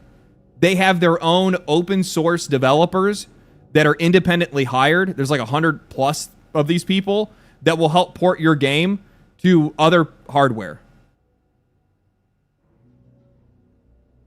That for the $100 that you spent to list your game, for the 30% cut they take, you get that as a service. That alone by itself is already, like, insanely valuable to game developers, especially if we're talking about indies that just do not have the resources to be able to optimize their games for every piece of hardware. They just don't. So Valve will handle that for them. Man, does that sound useful? Then you have Workshop. Workshop, I think, is probably the most understated feature that Steam has that goes above and beyond in both the direction of the developer as well as the player. This is the reason why Valve is so successful. Valve is so successful because they actually never pick a side. If they're going to do something, they're doing something to support both the customer and the developer at the same time. If anything leans in one direction or the other too much, they recorrect. In most cases, they'll probably lean more towards the customer, but still. Workshop, so what if you don't use Steam, what Workshop is essentially it's just built-in modding, okay?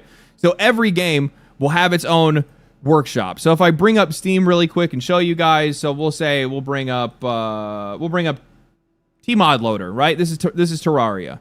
So Terraria, they have their own workshop, and in that workshop is a ton of mods that people have made. This means that the developer does not need to go out of their way to try to build any type of integrated mod system for their game. They let Steam handle it. Steam has the integration. For players, all we have to do is just click on something we like and then just subscribe to that mod.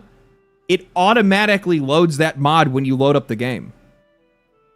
There's no process to it at all. It's just there. You're ready to rock.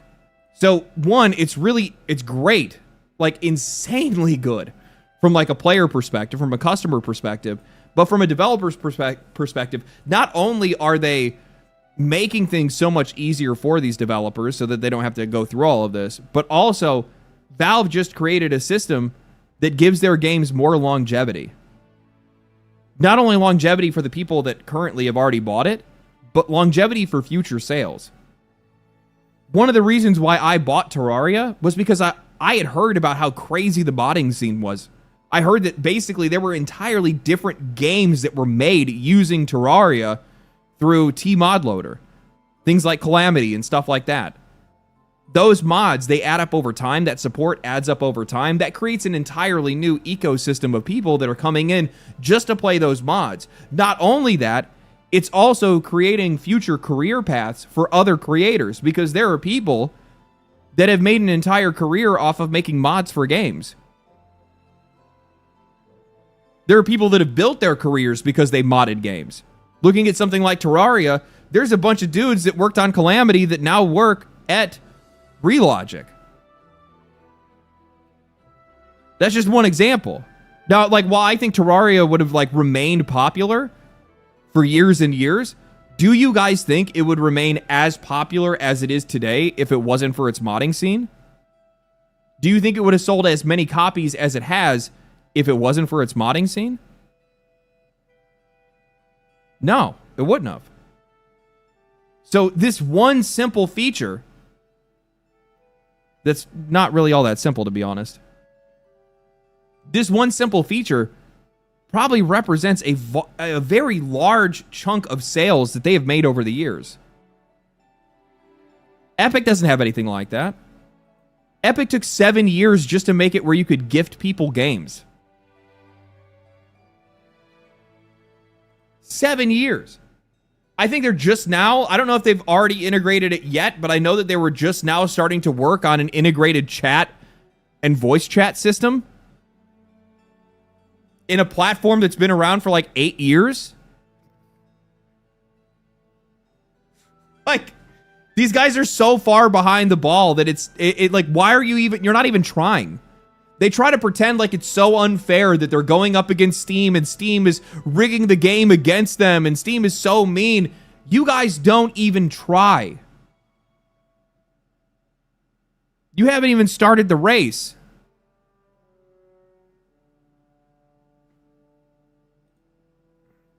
It's so ridiculous.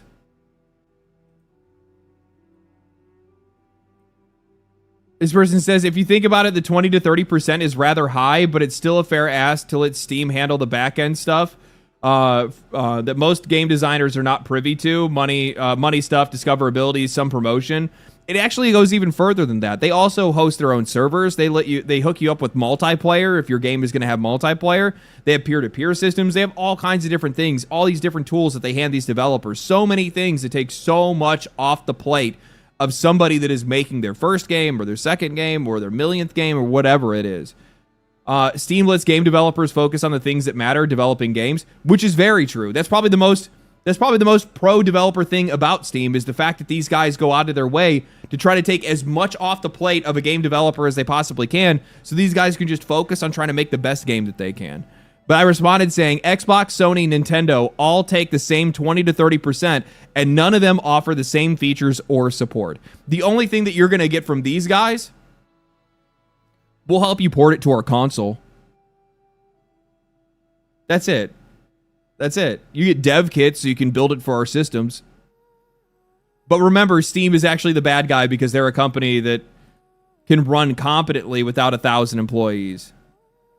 That's really what this is. The whole reason that all these people are upset, the thing that like drives them insane, is that a company that does as well as Steam, that makes as much money as Steam does, is able to do it without spending a lot of money. is able to do it without, like, you know, hiring 10,000 developers and trying to, you know, like, they think that's unfair. They think that skill and talent is unfair. That's really what this is coming down to. Skill, talent, foresight.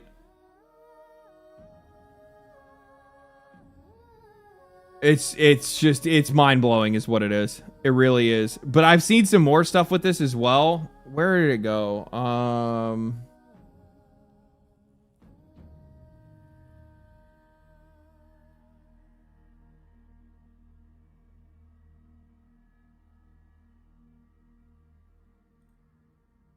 Yeah, Valve veteran Chet Falasek calls out Tim Sweeney and his and Epic's 1,000 layoffs while making as much money as possible.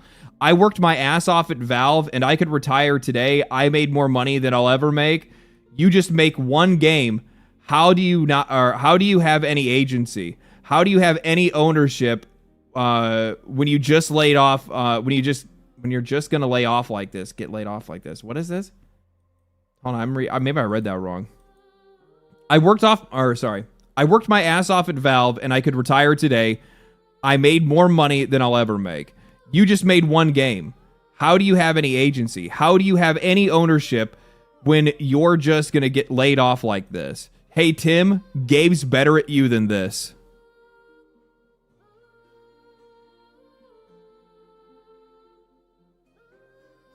You know he reads this stuff.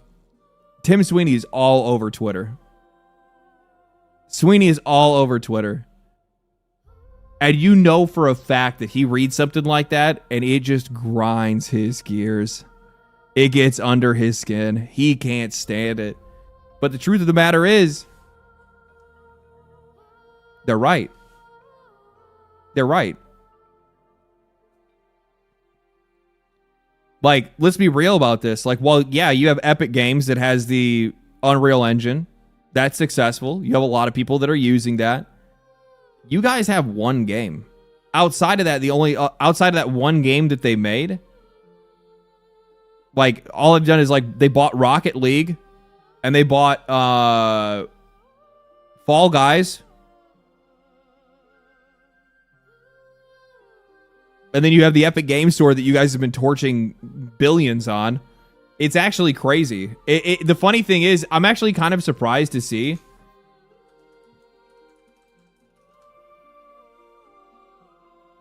Oh, they're a private company? I thought they were publicly traded.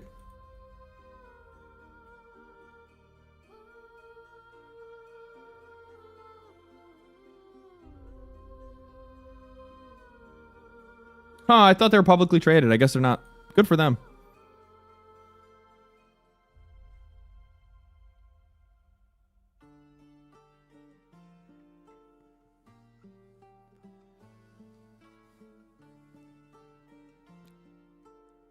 They are publicly traded? No, I don't think they are.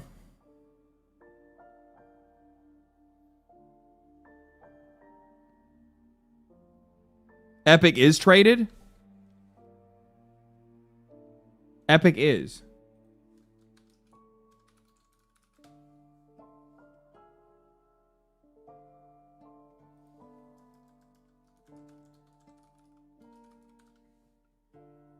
Why is this telling me? Oh, because it's trying to give me something else.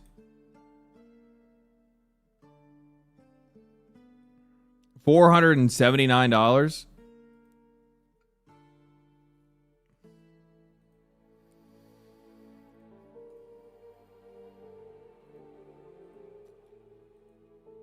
You want to talk about a company that I think is like wildly overvalued? It's Epic Games. On a separate note, are you looking to build Warhammer 40k models? It's a random question. I am, though, at one point. I'm going to do it after I move. I don't really want to do it now because I don't want to like break anything, and I also just don't have anywhere to store that kind of stuff. I don't have the space to like paint stuff and whatnot.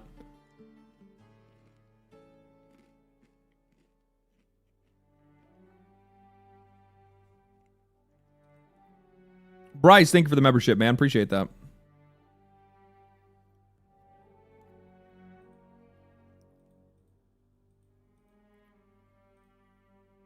painting streams go hard, do those. Maybe I would. Yeah, that'd be kind of cool.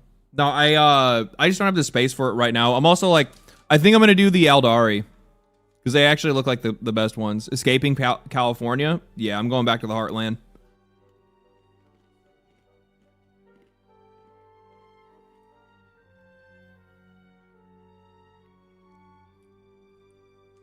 Okay, so let's talk about the big news of the day. The one thing that I think a lot of people have probably been waiting for me to talk about. Where it be? Where it be? It's not this. It's not this.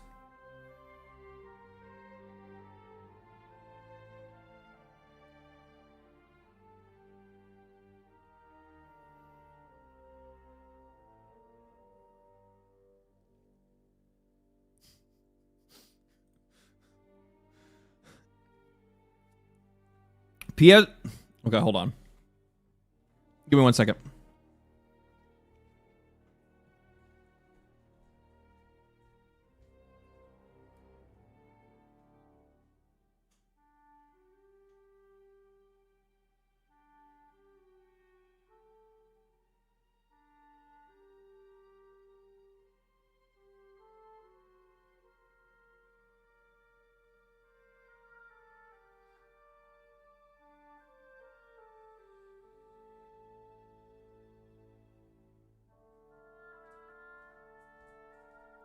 All right. That's way better. That is way better. I had a mustache hair that was like tickling my nose. All right. PlayStation 5, PlayStation 5 Pro, and PS Portal will receive a price increase on April 2nd for USA. PlayStation 5 is going to go from $549 to $649. The PlayStation 5 Digital is going to go from $499 to $599. PlayStation 5 Pro, $749 to $899. PS5 Portal, $199 to $249. After tax, this is a $1,000 video game console. I hope people understand the next generation of consoles, when it comes, if it comes, it's going to be priced well over $1,000. Now, I understand that a lot of people are going to bring up, well, this is all just because of the fact that there are limited memory crisis, or there's a lot of people are going to bring up that this is all about the memory crisis. This all has to do with AI. You're not wrong. They're having problems getting a hold of stuff, for sure. I'm having a really difficult time understanding how a $100 price increase is going to be able to fix that, especially when most of this memory is proprietary. At least I think most of it is.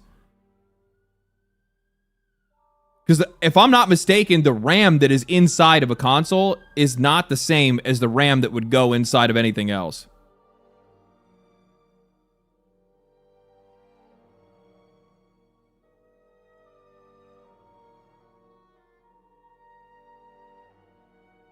It might be the same.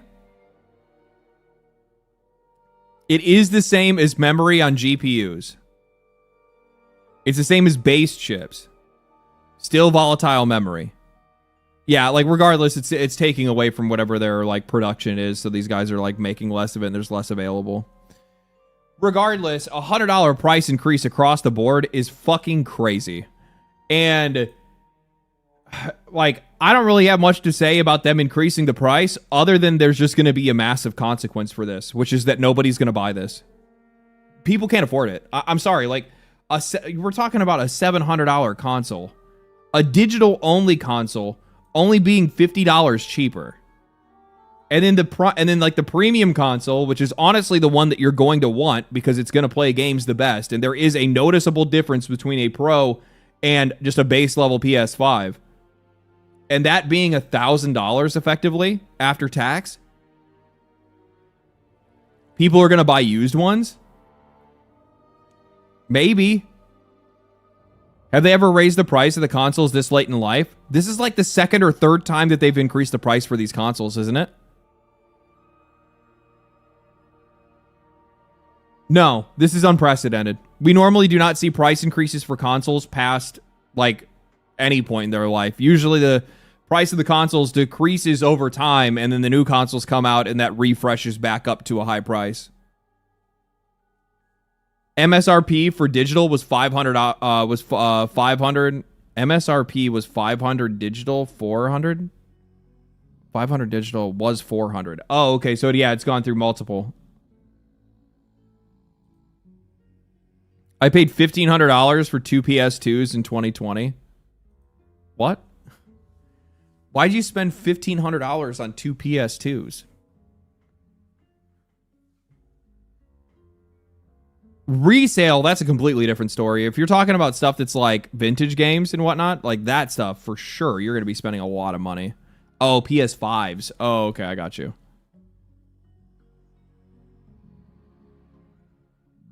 Yeah, you did say PS5. I said that too. I have visual dyslexia. I have reading problems sometimes. So Sony increased the prices. What do I think about this? Actually,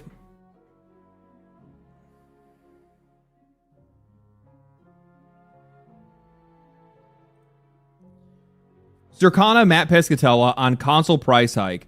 As video game hardware prices continue to jump rapidly, this market will lose its presence in middle-income households, while lower-income households may be removed entirely. Video game players can be expected to see a shift towards lower barrier of entry, more accessible game options as they get priced out.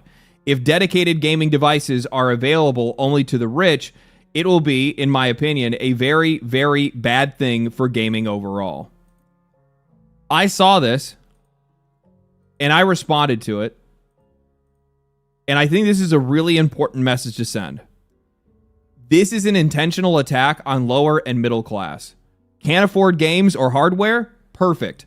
You're going to pay us to stream your games, to stream machines. You're going to pay us for subscriptions. You're going to pay us when you go to play our mobile games where we have predatory monetization. These guys are going to make way more money through 1,000 cuts than they ever would off of a premium product. This is an intentional gutting of classes. That's what this is. They can make way, way, way more money by nickel and diming the middle class and lower class than they ever could by selling them a console and a game. Because you could buy a console and a game, and you very well could just be happy chilling, casually playing that game from time to time whenever you feel like it. I mean, like, I'm just going to use this as an example, give some personal experience here. You know, when I was traveling and working, I probably only bought maybe like 2-3 games a year at most.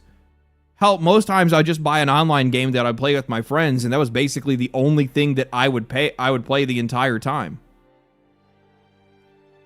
Mostly because I couldn't afford anything else, and also because I just didn't have the time. Well, that doesn't work out for these guys, because that means that you bought a console, 2-3 years ago that you're still using. You bought a game, a single game this year. That's not enough money. That's not enough activations off of a single customer. We should be getting more money from you for that. So, how do you fix that? Well, let's take away your ability to get a console. Let's take away your ability to get a game. And instead what we'll do is that when you want to engage with games, you're going to have to pay for it every single time. And we're not just talking about how you connect to the internet. No, that's completely separate. We're talking about first you're going to have to sub to our service, and then you're going to have to rent our hardware in some way, whether that's something like xCloud or whatever it is, to be able to stream it directly to a TV or to a monitor or to a cell phone, and you're going to get nickeled and dimed through those experiences as they charge you for higher quality, for better bandwidth, for multiplayer, for whatever it is, and it's just going to keep going and going. And they're just going to piecemeal every single experience to you because that is the best way that these guys can make money. It's the way that they can make the most money, more money than they've ever made before. And that's the only thing that they're interested in. So he's absolutely right when he says that this would be really bad for gaming, because this is effectively them trying to move towards making gaming as commodified as possible. You guys think that streaming services are bad?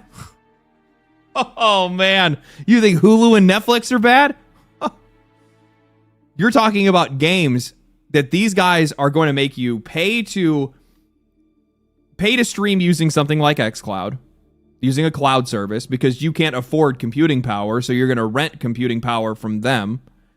You're then going to pay for the experience, the rental service, to be able to get into the game itself, and then that game is going to be filled with microtransactions. Every step is going to be monetized all the way through. And this is it's already happening. It's already in the works. People are not going to be able, low income households cannot afford $1,000 video game console. That is not something that you can justify.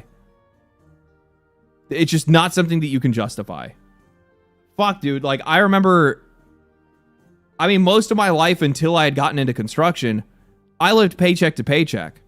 $1,000 purchase was like a foreign thing to me. The idea that I could ever even pull $1,000 together at one single time to buy something was just crazy. And if I did do something like that, and I did spend that kind of money, I had saved for months to be able to do that. So, it's just not realistic. Low income's out. Even middle income is going to be the same way. Middle income barely even exists to begin with. Average American experience, I think it's just the average life experience for most people. It's not like there's a bunch of countries that are out there where everybody is enjoying a high, a high standard of living across the board. But it took a long time for me to be able to dig out of that financial hole and be able to be in a comfortable space where I could just buy things if I wanted to buy something. And if I think back to where I was, I'd have never had a video game console. I'd be playing old shit. I'd be playing retro games. But in a lot of cases, these companies are trying to do their best to try to steer people away from a lot of that stuff. How they're doing that is that they're re-releasing it in digital forms for you to try to use some other piece of hardware to be able to access those games. They go out of their way to try to destroy emulation, to try to destroy resale. Really good example of this, actually, now that I say that, is that in PlayStation's terms of service, you must not resell either disc-based games or digital games unless expressly authorized by us if the publisher is another company, additionally by the publisher.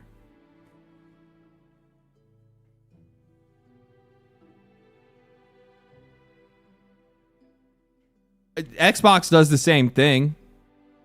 I'm pretty sure it's in Nintendo's terms of service as well. They all do this.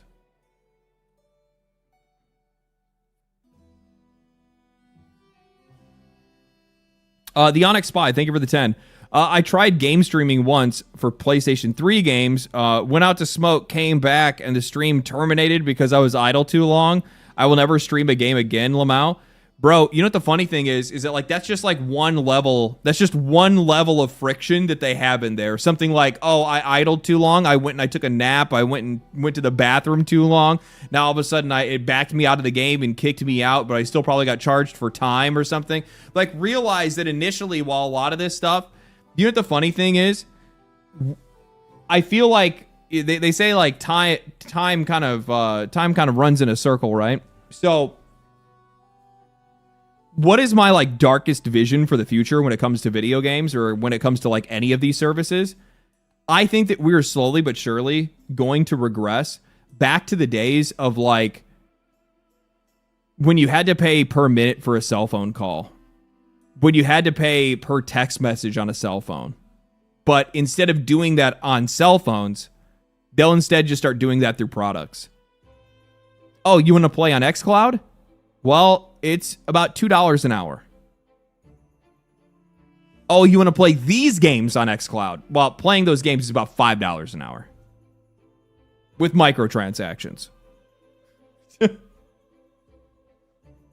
This isn't me just singling out Xbox, though. This is something that all of these guys are going to do across all their products. Everything is about trying to charge more and more from you and trying to trap you and make it more difficult. Because this also goes, the other thing is too, where did it go?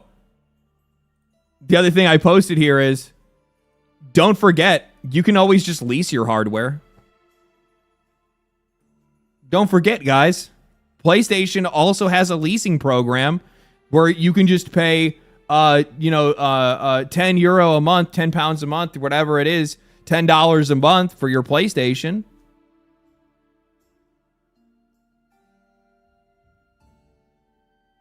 How fucking dystopian is this? This isn't normal, man. This is not normal. Not under any circumstances. We're cooked. The only hope that we have is that it doesn't work. Like, people just have to not support it.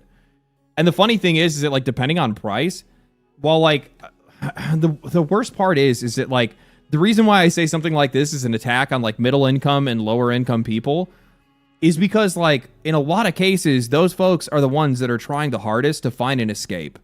They're the ones that are trying the hardest to find a break in life, right? To find some enjoyment. They're busting their ass trying to make it through life.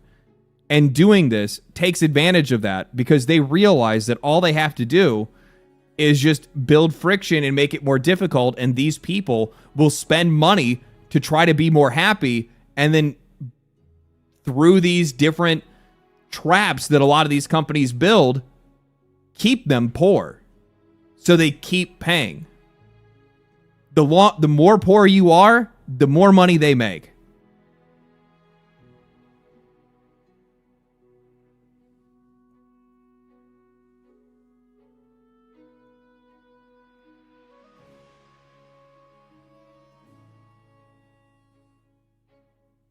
This is the same people that enabled shitty addictive microtransactions will enable this. Well, yeah, of course, but this has always been like this is a long con. That's what this is. It's a long con. Like, every step of the way, there's a new strategy that's there. This is actually like this is the problem with like C-suite executives. This is the problem with MBAs taking over the fucking games industry. It's literally all these people that are just there to maximize profit. Like, I know that it sounds like repetitive for me to say that, but like, you have to understand that, like, I went to school for this shit. If I went to work for one of these companies, that would be my job. And if it wasn't for the fact that I have experience playing a lot of games and loving the hobby, if I was just somebody that came in and was like, oh, I'm here for marketing, I'm here for business management, and I have no experience with video games, nor do I play them, then I'm not even going to think about anything other than like, okay, well, how can we create more forms of revenue? And your brain is just fully wired to take advantage of people in any way that you possibly can. Dehumanize them in any way that you possibly can. Any way that you can extract more profit. Yeah, the PlayStation 5 was my last console. I'm definitely switching to PC. Thank you for the 20, man. Appreciate that, Hydro. Yeah, you know what the funny thing is? This is actually... So normally I don't necessarily... Normally I do not make the offer... Sorry, no. Normally I do not make the suggestion for people to go out and buy a PC. When I see prices for consoles raising to this point, where now consoles are exceeding and getting into like the $1,000 territory, where you have console makers that are going out and talking about wanting to lease their fucking game consoles. When I see stuff like this, this is the moment that I would say, whatever you have right now, hold on to it, stack up your money, and then buy your own PC. Because the best part about having a PC is that it is modular. You are able to replace parts, put in new parts, upgrade certain items whenever you need to. You don't have to do this whole, I have to buy the whole thing all over again every X amount of years. You don't got to do any of that stuff. And a single rig could last you, shit. I mean, I have friends of mine that have had their computers for like 15 years. Not all the parts are the same, but over those 15 years, they've constantly switched some stuff out and put some stuff in. It's not like you're spending $700 a year to keep that machine running. No, in most cases, it's just good to go. Like, the PC that's behind me, it's more of a streaming PC now. That one, its initial build ran me a good 3 years before I swapped out the GPU. And that was actually my own fault because I just didn't want to invest more at the time when I built the PC. And also my expectations for how high I wanted for how, how my expectations for the quality of build I was going for got higher and higher over time, right? I wanted more frames, I wanted higher definition, I wanted more and more. And then I was also doing more with it. I was streaming and doing a bunch of other stuff and video editing and whatnot, right? So it just depends on what you're using it for. And the best part is that, like, if you're in that weird spot where you don't really have a lot of money to be able to put into the system, well, the best part is that you could just play indie games. You can play games that are lower on the scale when it comes to intensity and still be able to enjoy yourself. You don't necessarily have those same options on console because they don't see all the same releases. You have such an overwhelming, you have emulation. There's a ton of different stuff, right? Like the computer is just way more flexible across the board. Way more flexible across the board. And while, like, I understand that memory is really expensive now, there are ways that you can get cheaper builds. I mean, when we're in $1,000 territory, you can get something that's in that neighborhood. Is it going to be as good as a PS5? No, probably not. But that's not what you're aiming for. You're aiming to get your foot in the door, and then you go from there. You could probably get something close. You know what I say? I'm like, is it going to be as good as the PS5? Fuck, most of these games on console don't even get 100, 120 frames or even 100 frames. Most of them only do 60 frames on most games anyway. Who the fuck? What does it even care? Yeah, probably for $1,000, you could totally get a rig that plays most games at 60 frames. There's also, like, the problem is that, like, for people that have played consoles for a really long time, and it's really hard to be able to explain this experience to them because you just can't believe it until you see it or experience it yourself. But I'm sure some of you guys are probably gonna know what I mean when I say this. Playing a game on a PC at 144 frames on a 1080p monitor looks fucking futuristic compared to playing a game at 30 frames in 4K on a TV. It's like, it's wildly better on computer. And your brain would immediately go, but I'm playing in 4K, but 1080p, you don't understand. You don't get it. You don't even get it. At 1440p, you never go back. That's also the fucking truth. I've never had any interest at all in 4K. I have two 1440p monitors. You don't need anything else. You don't need anything else.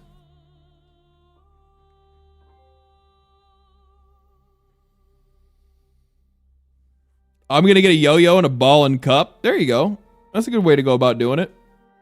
I'm just getting a powerful PC to play modded Morrowind. You better get, like, what? Probably two 5090s? That's probably the only way you're going to be able to pull that off.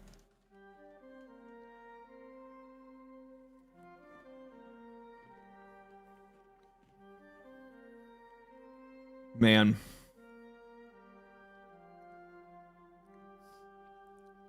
Listen, it's what you hear it. Listen. X gon' give it to you. Fuck, wait for you to get it on your own. X gon' deliver to you. Dude, I love the wrestling moves in this game.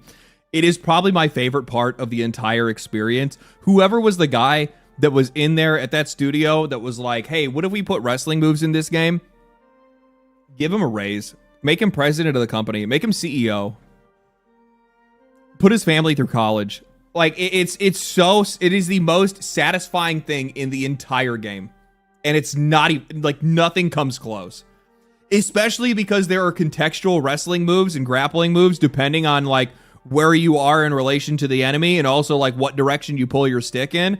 Initially, I thought it was just the, the clothesline, and then you get the, like, the RKO, essentially, right?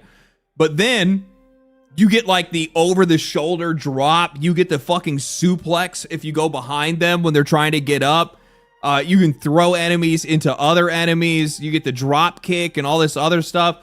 It's so good. It is so good. And it's also, what I really like about it is that it's not even just like it's not even just a novelty. It's actually something that is incredibly effective in combat. Like throwing a couple wrestling moves in there while you're fighting a bunch of stuff keeps a bunch of enemies away from you because it knocks a bunch of them down. It fucking does a shitload of damage. It'll finish off most enemies in one hit. It is so good. It's so good, dude. Knock, open up the door, spray with the non-stop pop out and stainless steel. Go hard, getting busy with it. But I got such a good heart that I make the mother. So good, dude. It's so good. But I said, am I the only one that slow pans their camera during these wrestling moves? I do it every single time, man. Every single time I do this. I'll grab the enemy, and then I'll go to, as I go to like swing them over the shoulder, I'll turn the camera along with the character. It's so good, man. It's so good. It makes me like, they have the Inazuna drop too. Do they really? Have I just not unlocked that yet?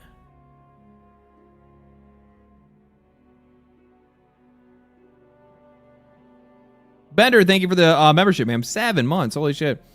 I hope they had a pile driver. That'd be actually really good, too. Wait, what was Triple H's move? The DDT? Throw in a fucking DDT. And also make the character go fucking...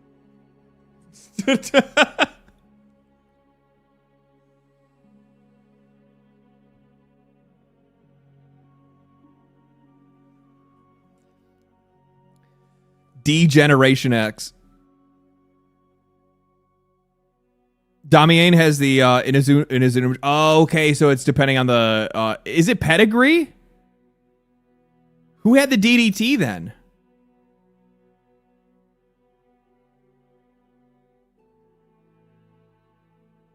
Diamond Cutter was the other one too? DDT was Jake the Snake. Oh, you're right, it was Jake the Snake.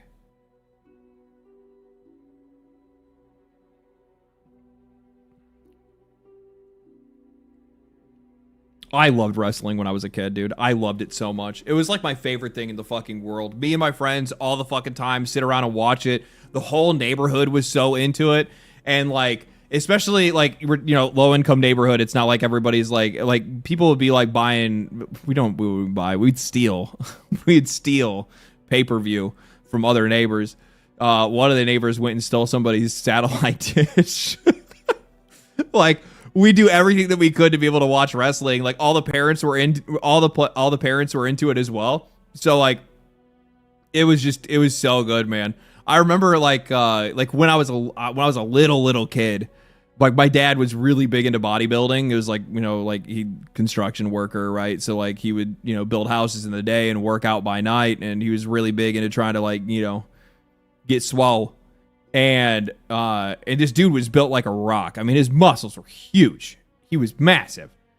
And I'd go to stay with him over the weekend, and he would do this like when the pay-per-view matches would come on, like SummerSlam and stuff like that. Hulk Hogan would come out, and my dad would come out of the fucking bedroom, and then fucking Hulk Hogan's song would come on. He's walking through, and he rips his shirt off. It's so good, man. So good. Toss my ass across the room. I weigh like 30 pounds or whatever I was at that age. Pilot, thank you for the $5, man. Started playing on PC and notice I was playing less AAA and more AA or indie. Have you seen New Lords of the Fallen 2? Hope it has a friend pass. I think they're probably going to do the friend pass again. They might even do. They're definitely probably going to do co-op again for sure. I know people really like that as well. But I am very excited for it, for sure. For sure, very excited for it. I had the same PSU, motherboard, and PC case since AM5 in 2022.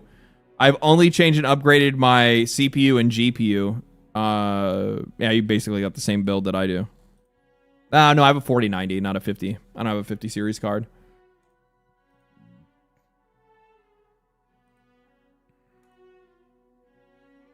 I don't like the Umbral mechanic. I hope they make it better. I guess the Umbral is actually going to be an entire world now. They're still going to do it. They're still going to do the Umbral and the lantern and all that stuff, but now there's like a whole fucking world apparently. So it'll be interesting. Did you ever play the WrestleMania games for PS2? What the fuck do you think? Of course. We also played them on GameCube too.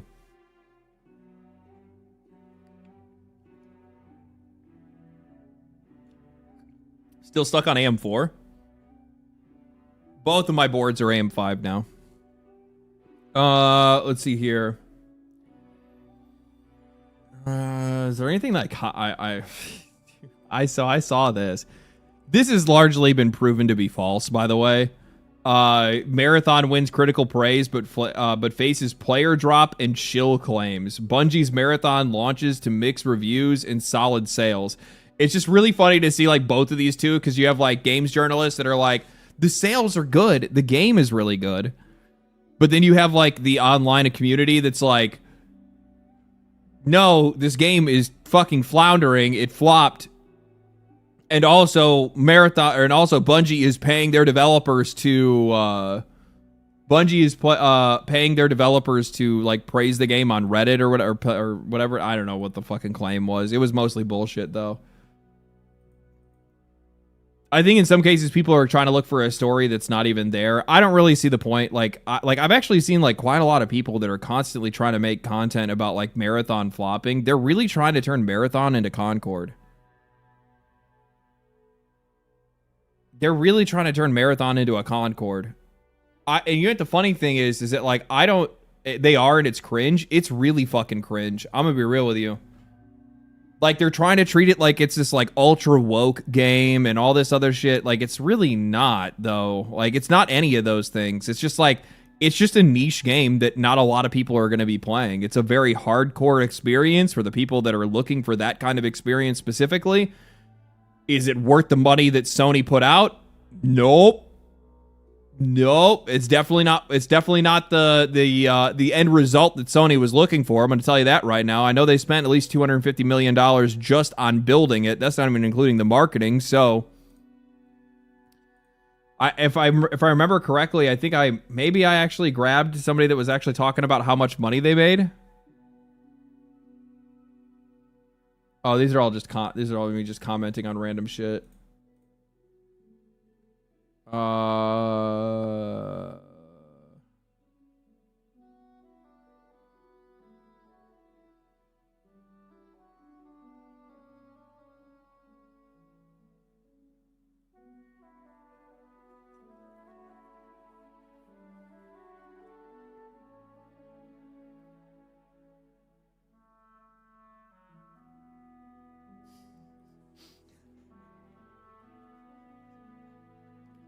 It does feel like this.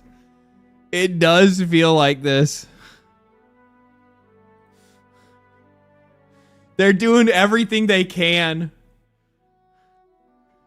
They're doing everything they can. I saw a bunch of the reviews come out, and a bunch of people are just like, oh my god, you know, Marathon's actually great, guys. It's a really good game, blah, blah, blah, blah, blah. We really like the Cryo Archive, and et cetera, et cetera.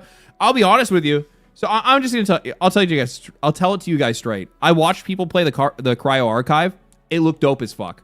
It really did. Like it actually got me interested, and I was like, you know what? Maybe in my free time, I'm gonna play a little bit of Marathon, and you know, try to continue to dip my toes into it, and maybe find out if I like it more than I thought I did, or something. Right? Like, try to push past the initial try to get the acquired taste. Try to acquire a taste for something, even though I'm not really, like, too happy with it visually, right? But holy shit, have these games journalists gone out of their way to try to save this game. And I'm going to tell you right now, there is one group of people that you do not want to have anywhere near trying to help your game survive, and that is games journalists. Because nobody trusts them. Nobody trusts them.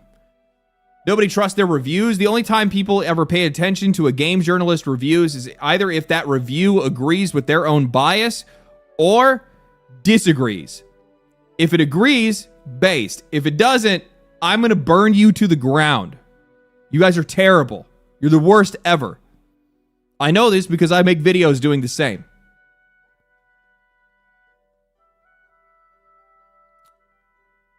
This is not going to work. Games journalists being on their side is not going to save them from anything. The fact of the matter is that if I go and I look at where's Mr. Powell? Where's Mr. Powell? Oh man. Bro, there's been like so much shit that has happened recently. Enhance. Marathon sold 1.2 million copies and nearly 70% on Steam. Analyst estimates it hasn't exactly made the splash Sony and Bungie wanted. No shit. That's not good, man. One,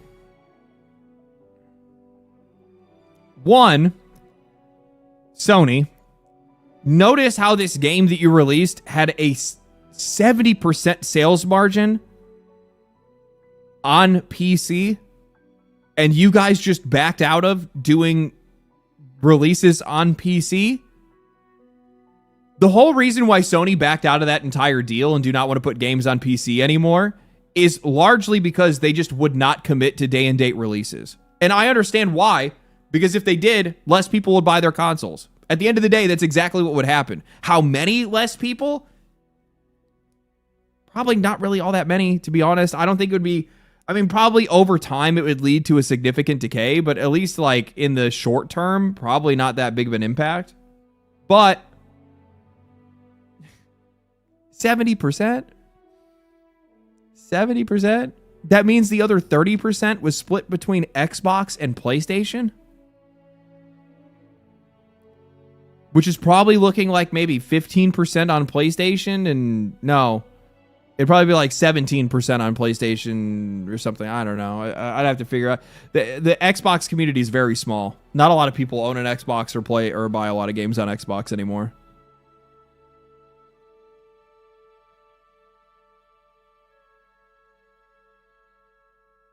It's idiotic. Yeah.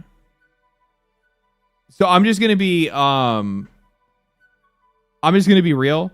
What does it say? Sony has had plenty of movies that have flopped. In a world where they are up against Nintendo IP and Microsoft's monopoly of IP, then they will be backing Bungie.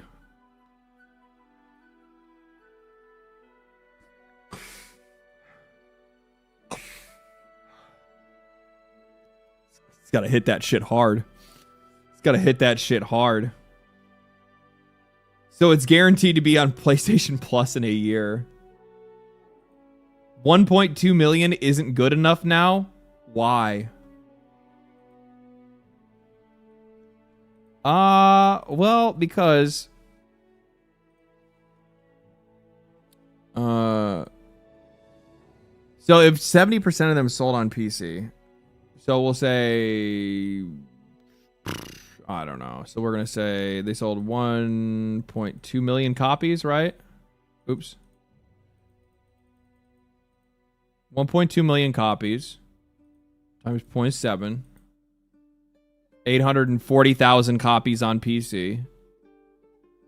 And then, so it's 840 on PC. And then we're just going to do a baseline. We're not going to do anything crazy. Times 0.7. They made $28 per copy.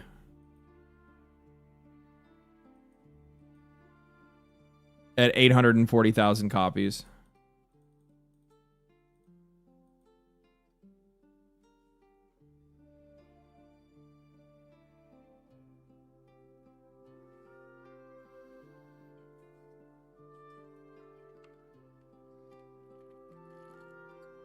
For a game that likely cost them, if I'm just going to spitball here. The development came out and they had revealed that the budget was around $250 million without marketing. If you guys remember my video that I had made where I talked about Marathon's initial reception as well as the release of Slay the Spire 2, Marathon has had one of the most aggressive ad campaigns I've seen in a long time. It is actually just as aggressive as, I'd probably say, Diablo 4. They had a licensed song made by a popular artist. They had in real life events. They had tons of advertising and billboards and all kinds of different stuff, right? So I'm gonna probably say that their marketing strategy was probably, it is actually probably almost the same cost as development.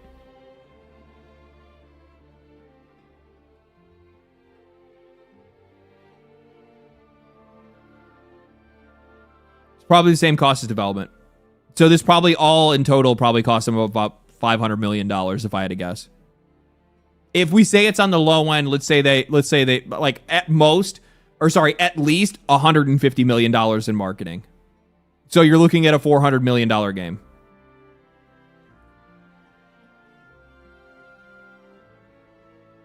This isn't getting you there.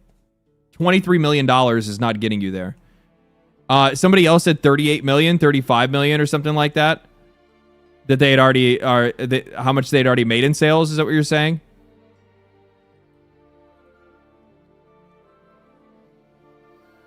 Why do they do this to themselves?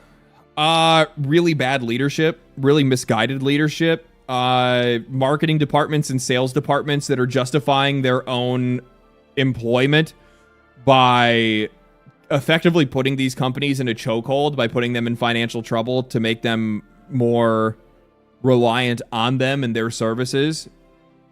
A lot of these companies are most of these companies are too big to have any real connection with the audience anymore. So like they don't understand that a lot of the stuff that they're doing and spending money on isn't working, and they don't understand why it is. And you also have a lot of people that are working on these teams, that are working for these companies, that are purposefully misinterpreting data. Whether that's age or gender, whether that's race or, like demographics, whether it's even just basic information and conversations that they see online. I know this to be the case because there are companies and developers. Sorry, I shouldn't say developers. There are marketing departments and promotional departments and things like that that will quite literally tell them to never pay attention to something that I say. I know of at least 2 or 3 counts of that where I've been brought up, a video of mine has been brought up, or a conversation I have brought up has come up to either executive staff, a board meeting, or whatever else at one of these AAA companies, and it was immediately just like, that's literally just some retard with a microphone. Don't pay attention to them. The YouTube algorithm stuff, the YouTube viewership stuff, they view it as just like rage bait, and that for some odd reason people are just like dead brain watching shit because no reason. Not because they actually agree with it, not because any of it is actionable, but because they just believe that people watch things. Effectively, I think they believe that we don't have a soul. Like, we're just not actually real. Maybe that's what it is. We're like organisms or something like that. Maybe that's what the case is. I'm not really too sure. It's kind of a weird thing, because it's like, using this as an example, where it's like, if you have a game that comes out, and they see that game, its trailer, had like a wild dislike ratio, and you got people that are making videos, and those videos are getting hundreds of thousands, if not millions of views of people agreeing with them, criticizing the game that got ratioed on YouTube. They will say that that is all just rage bait. It's not real. It doesn't represent the audience. And then they'll just ignore it. That is a very strong and very commonly held belief within the games industry right now, especially within AAA. And that is just like the dumbest thing I've ever heard in my entire life. Because it's never not been the case. What is a game that you guys can think of off the top of your head that was massively disliked on trailers and videos, that people, when they first saw it, the minute they smelled it, they were like, no, that came out and was still incredibly successful anyway?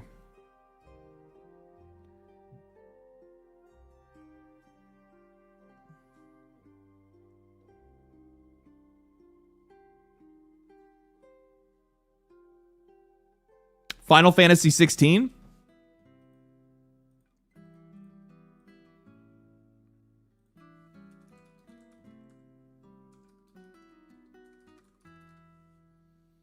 This isn't to say that if a trailer is popular, that it finds success.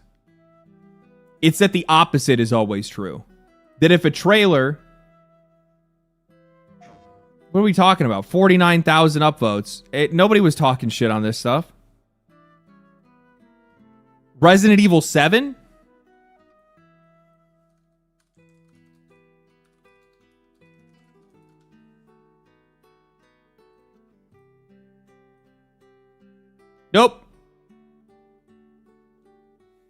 Positive sentiment, positive reception. Devil May Cry? Devil May Cry what? What are you talking about? Devil May Cry 5 was, like, nobody's ever been mad about that. Last of Us 2? Last of Us 2 doesn't act... I don't think you can really count that in this.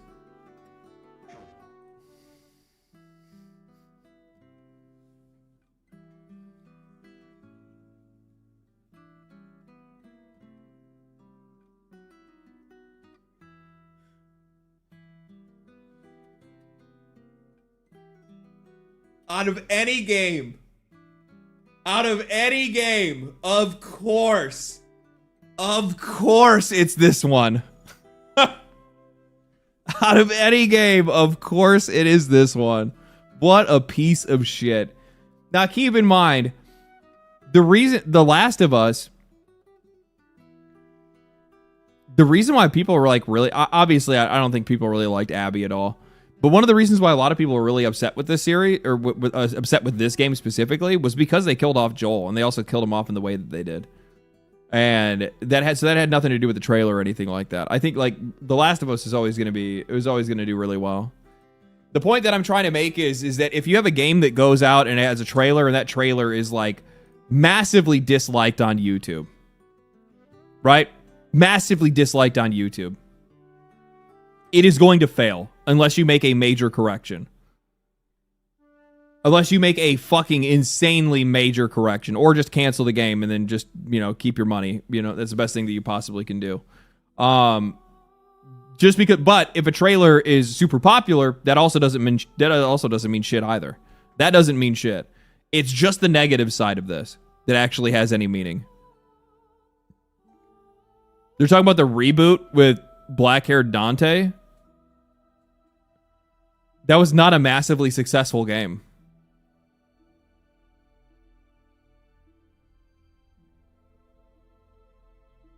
Well, I'm sure there were people that were not really hyped about the reboot. It was not like get what I'm trying to say here? I'm talking about a game that was massively disliked. Nobody wanted to have anything to do with it when they first saw it, but then when the game came out, yeah, it goes the other way.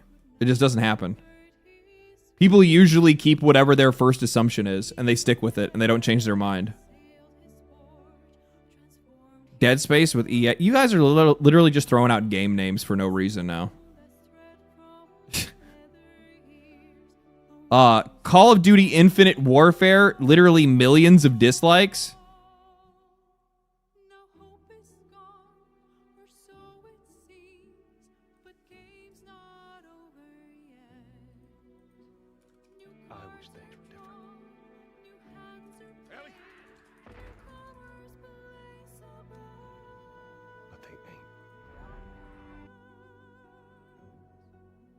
Was this botted? 4 million dislikes?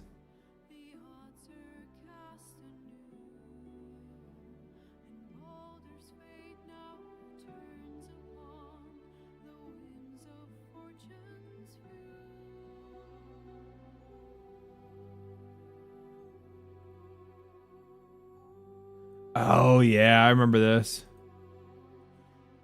Yeah, but I don't think people liked this game, though. But it's also Call of Duty. Like, it's a game that... This game is like cigarettes. People are just going to keep buying it anyway, even though they know it's bad for them.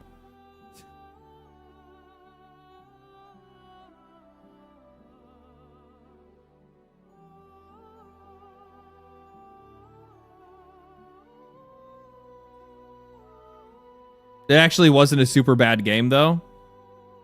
It could be that they probably turned things around then. I have no idea.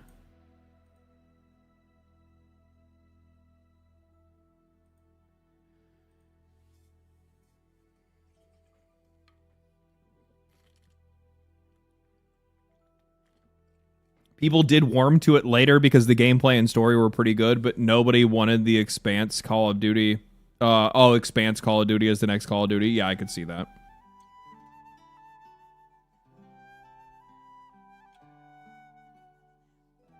Huh. Anyway, I'm just gonna keep it real with you guys. When I look at Marathon, 1.2 million copies. It's already been out for quite a while now at this point. How is it? Was it looking like player base wise now?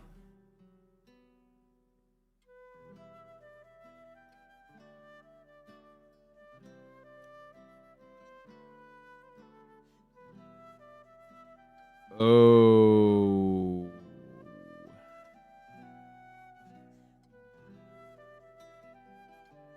Isn't this just after they just had a massive update? Like, wasn't Cryo Archive literally last weekend? And now Cryo Archive is back again this weekend for the people that didn't get to go to it last weekend? Oh no.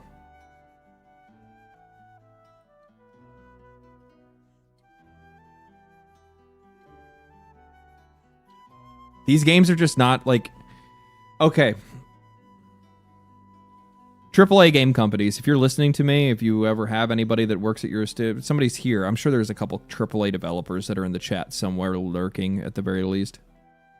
There are two audiences that you need to capture for you to be able to find any level of success. Casual audiences and the Chinese. If you want to have success, you need either one of those audiences. You can pick one or the other, but you can't leave both of them behind. A game like this leaves them both behind. For whatever reason, this game does not appeal to the Chinese. It could be the themes. It could be that just how it's designed, how it looks, whatever it might be. Maybe there's something, it could be something that's just completely blocked because of their government. I'm not really sure. I have no idea. I mean, it's literally robots fighting each other in fake blood, so I don't understand how that'd get blocked over there. The casual audience can't play a game like this. It's too hyper-competitive. It's too hyper-competitive. And here's the thing. I actually fully respect Bungie for making a game that not everybody can play. They tried to make a game that's not for everybody. They tried to make a game that they had envisioned, that they wanted to make, and that's exactly what they did. The problem is, for a company their size, that's, you know, also in a lot of deep shit when it comes to Sony, that does not appeal to a casual audience. Instead, what they've done is, and this is how fucked their thinking is, you have destroyed your casual game, your casual live service game that casual players could play all the time. You destroyed Bungie for this game that will ultimately, no matter what, under any circumstances, always have a small audience. Because it's just the way that it's designed. Even if you have free kits don't mean shit. Because you just... It's just how I don't know how to fucking tell it to you, man. It's too much. It's too much. It's too much. Too fast. Too hard. It's too many things. And your casual everyday Andy that just gets home from work and wants to have a beer, and you know the wife is out with the kids for a couple of hours. He's not going to be getting on to run the Cryo Archive and do ranked matches and stuff like that. It's a great streamer game. It's a great streamer game. I really enjoyed watching the game be played. But it's not a dad game. Yeah, it's not a dad game. You know what a dad game looks like?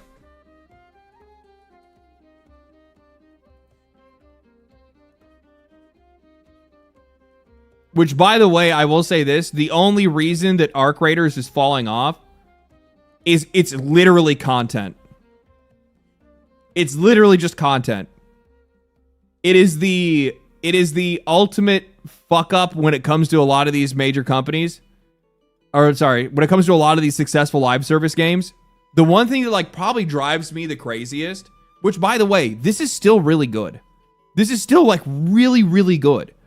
Like if Arc Raiders stayed right where it is right now, that's good. They're fucking killing it.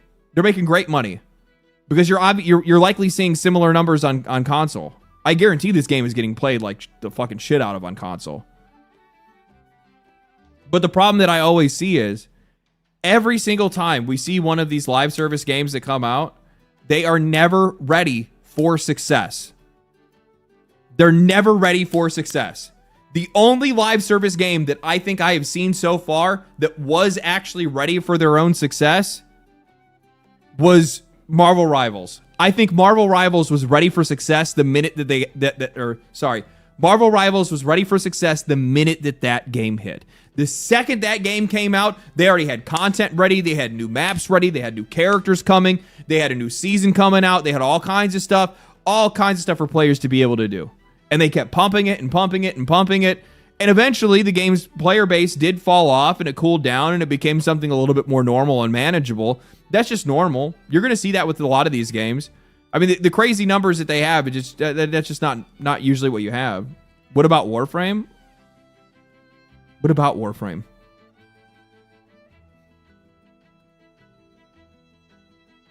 What do you mean, what about Warframe? That's not... I said when they come out, a lot of these games are not ready for success. Like, they're coming out with a live service game with no future plans. I mean, how is it doing? It's doing good. It's always doing good. What are we talking about? It's a game that only just gets more players over time. They keep accruing players instead of losing them, which is good for them.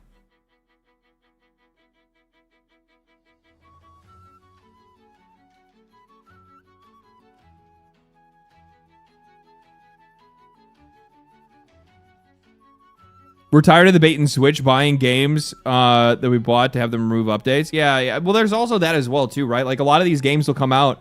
There's, like, two massive mistakes that you can make with a live service game. The first is not having content ready for when that game releases and having a solid plan for the future. And the second is just not having a firm understanding on what your game is and not staying committed to it. One of the things that I've always noticed with some of these games that'll come out, they will almost always ruin it in some way very quickly. Very quickly. Like removing or destroying something that players enjoyed because they don't think that it's like balanced to the game correctly. Well, then it shouldn't have been there. How did you let it get there? But if we're having fun with it now all of a sudden you have this like weird mismatch in priorities and direction between the audience and the developers. Like Helldivers 2, great example of this. Those guys, for like a good straight year, had no idea what they were doing. They had no idea. They were fighting against their own customers when their customers said, we want a power fantasy. And then the developers are like, well, that's not the game we were trying to make. Well, it is the game that you made. It's what people enjoyed the most. It's why you got all these sales. You can't go after the fact and say, I know that you really liked that, but this is actually supposed to be a hardcore game. That's not what they bought. You shouldn't have released it in that state if you thought it was something else. They're still doing that? I know they are. Reb, thank you for the 10. My Battlefield squad friends, we played Ark together and loved Marathon, but damn, is it not for those who don't have hardcore FPS squad? Ark Raiders is just a better game. I just don't like PvP in Ark versus Marathon, and I fully understand that. I'm actually I'll be straight with you guys. If I had a group of two people, if I had an actual group of me and two other friends to play Marathon with, I would probably like the game and I would probably play it frequently. Like the gunplay and the PvP and stuff like that feels really good. I just don't have that kind of group of friends to play games with anymore. So I don't play it. It is a game that, like, playing it by yourself, it just sucks. Playing it with people is a lot of fun. So, you have to have people to play with to be able to enjoy that game. But there's a lot of red tape. Yeah, and it's just, there's a bunch of different shit. But art direction is questionable. The only problem I have with their art direction is literally just the color choices that they have for the environments, because it takes your attention away from certain things. I know a lot of people, for whatever reason, want to like try to call out their game designs. I've seen some criticisms of like the character designs as like woke or whatever. They're fucking robots. I mean, I guess they could be hypersexualized and Giga Chad, but I don't know. I don't think it really fits the world that they made. So yeah.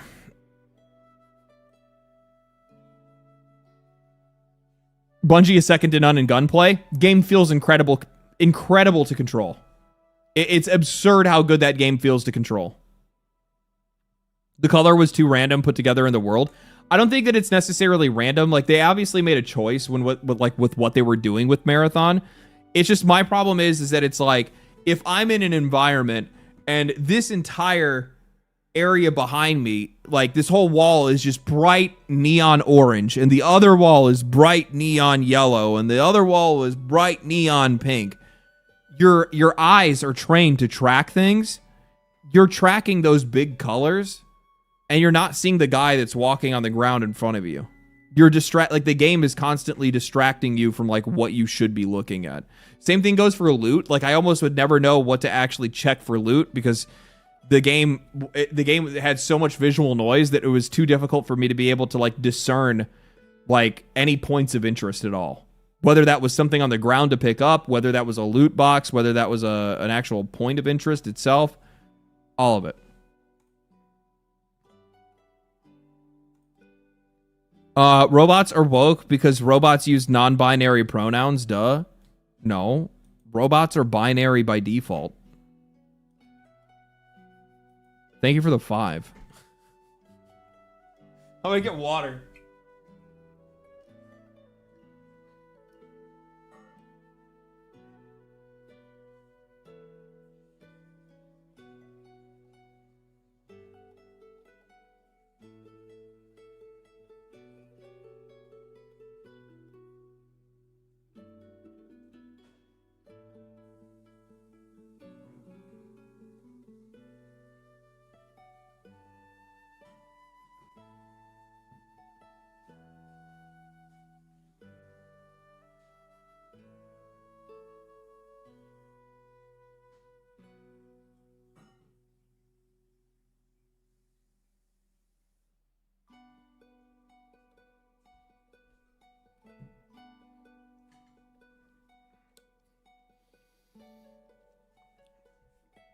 Oh, man. Marathon's just ugly? I think in some cases it is, yeah.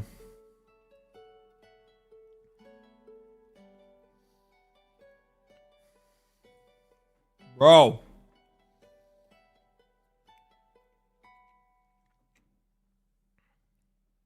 Did you really have to leave us looking at that creepy face? Yeah. Sometimes I gotta let you guys know. Sometimes I gotta make you feel a little uncomfortable. I highly recommend this place. I have a jerky place that I order hunter sticks from, and I order beef jerky from. It's called Dublin Jerky. It's in Dublin, Michigan. It's super good. Their shit is so fire.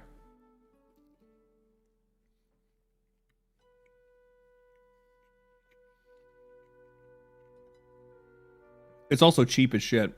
You gonna check out Salasa too? I need to do that. My friend Mark wanted to play. I want to play it with him. Do they ship to Canada?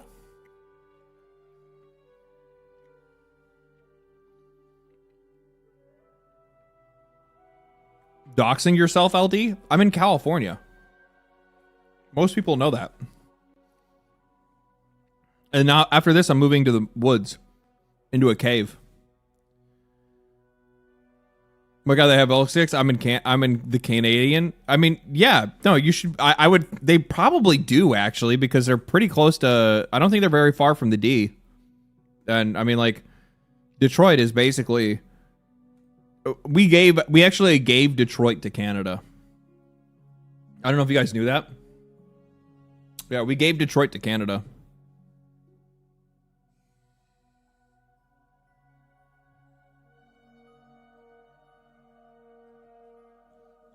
It's for the best? Yeah, it is.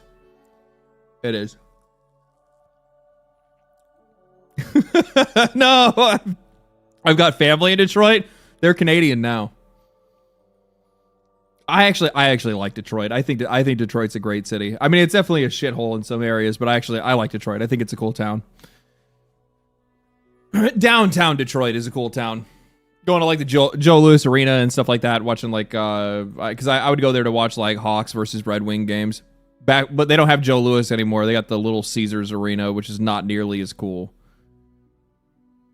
Not nearly as cool.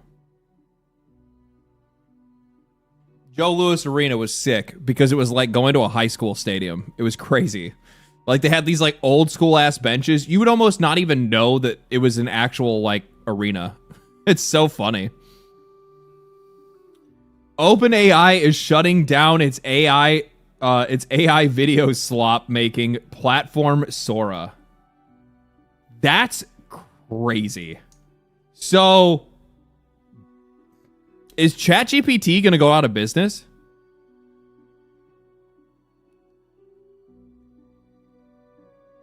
Like, I don't really know a whole lot about any of what's going on, but like, I have seen like basically everybody is backing out of all of their deals with ChatGPT.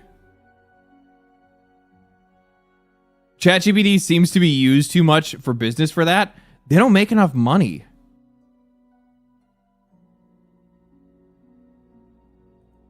Like,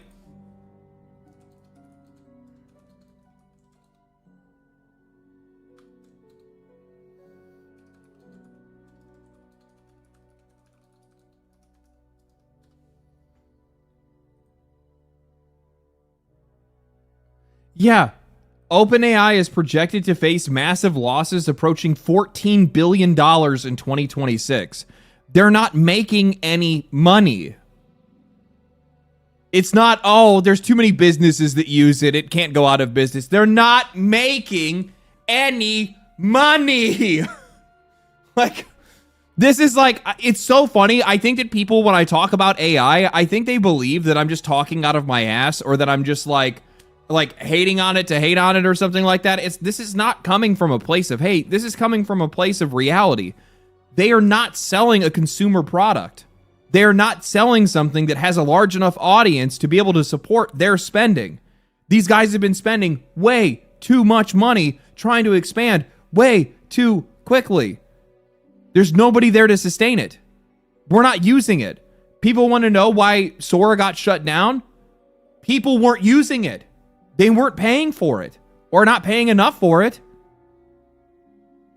which is basically the same for all of these AI platforms. If I had to take a wild guess, what is likely the most used AI platform in the entire world right now? It's probably Gemini. Why? Because you don't pay for it and it's just Google search. Which is essentially what people would use it for. I mean, I'm sure there's a bunch of people that use Grok, but again, that's something that's integrated. How many people actually pay for Grok? Probably not a lot. I would imagine the vast majority of people, while they do use AI here and there, most are not spending money on it. Because they don't have a use to it. They don't have a use. They don't have a need. There's no need for them to have to pay for it because they don't need to use it all the time. It's every once in a while. Maybe a college kid will pay for it. Okay, cool. You got some college kids in America. Guess what? Not a lot of kids go to college. Not a lot of kids go to college. And it sure as the fuck ain't enough to be able to support your fucking $14 billion in spending. Actually, be more than that, because this is actually going to be past whatever they would actually make in their... Yeah, it's crazy enough. Even the adult content doesn't sell? No! It's inauthentic. It's weird. It's weird.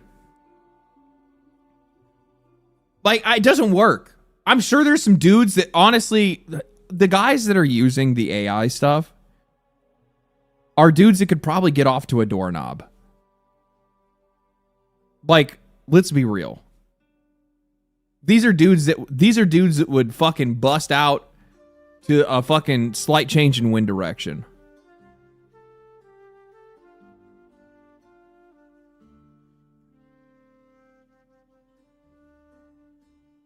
Professional gooners? More like chronic.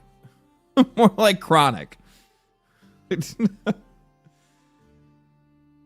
So, yeah, like, it's...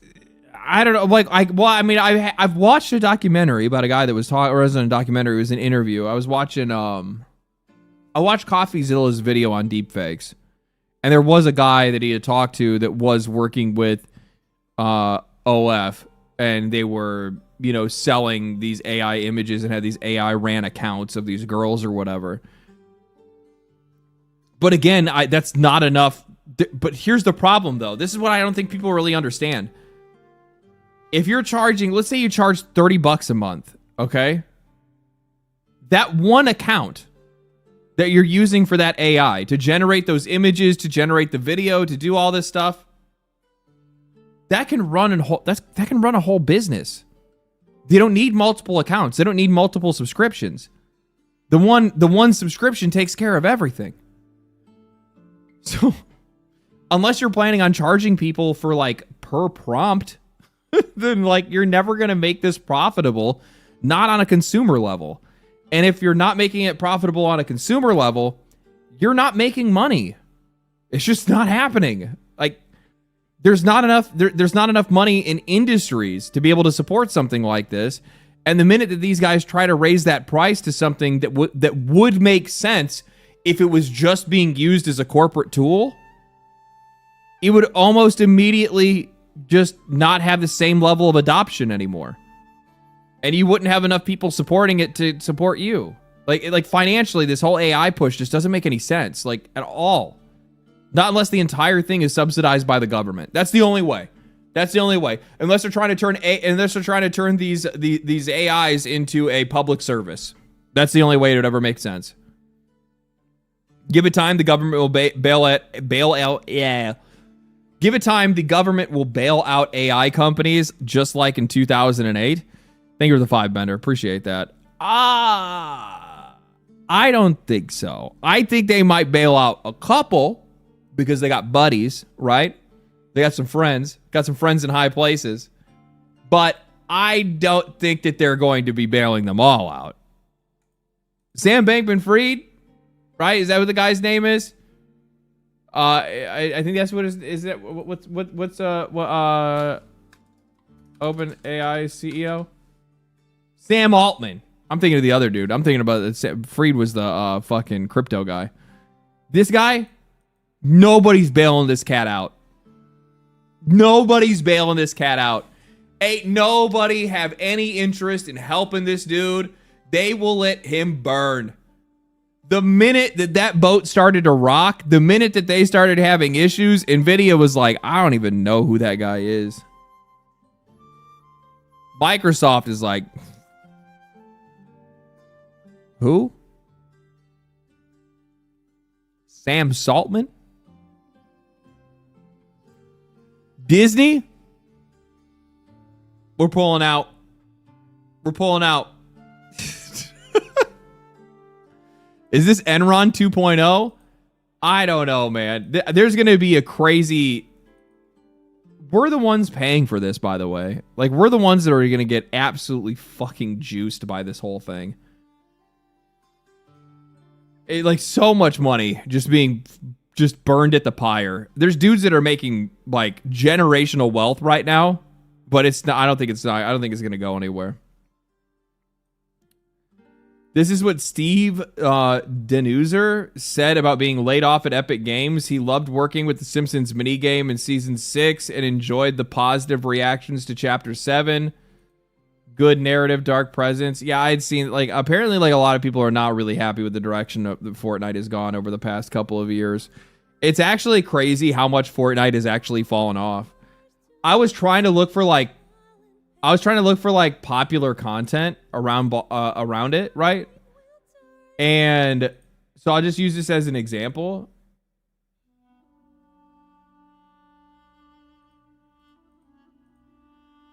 So I did like simple searches like Fortnite Season 7. See what people are saying about Season 7. The trailer, that's Chapter 7 is what it's called.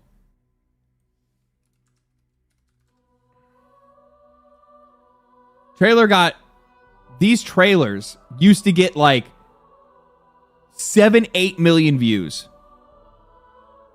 7-8 million views. Now, like, they only get like 1.5 million or less than 1 million views. or 500,000 views, which is still pretty good.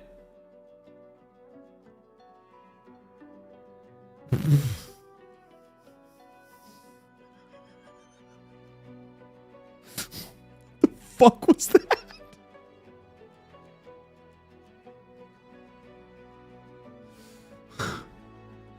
What the fuck was that? Portrait video nanny cannon. I don't want to click that.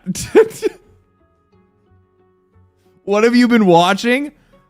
I searched Fortnite Chapter 7. Do you see what they're sending the kids now? They're trying to they're programming them early. Layoffs from side. So like this dude used to be like just straight up like Fortnite gameplay guy. What does he talk about now? Fortnite isn't the same. Fortnite, this is bad news.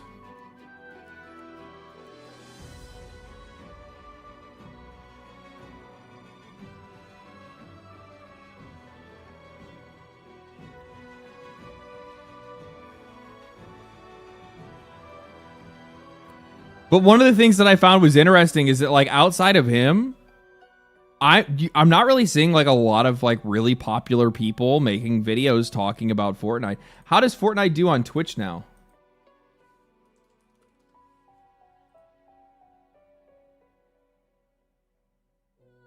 Browse. It's still ranked pretty high on Twitch. It used to be like #1 for like years. I think it's really just been like the last 3 years that the game has seen like a significant drop off in players and engagement. Like much of it is like the audience like growing up a little bit, I think, and getting more interested in other games. This is anecdotal, but like looking at like my cousin, right? Like they have 3 boys, and all of them grew up playing Fortnite. They're all Fortnite heads, and they still play it like here and there every once in a while. Arc Raiders came out. All those kids want to do is play Arc Raiders. They don't want to play Fortnite anymore.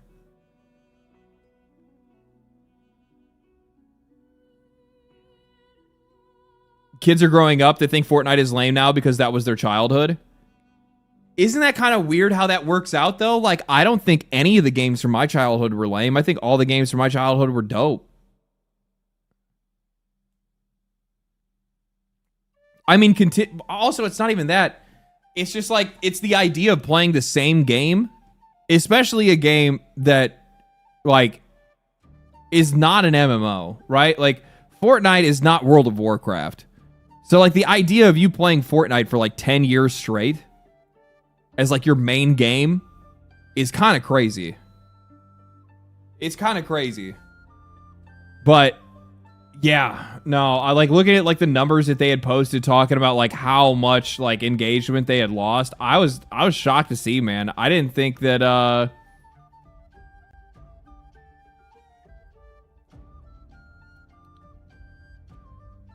I didn't think they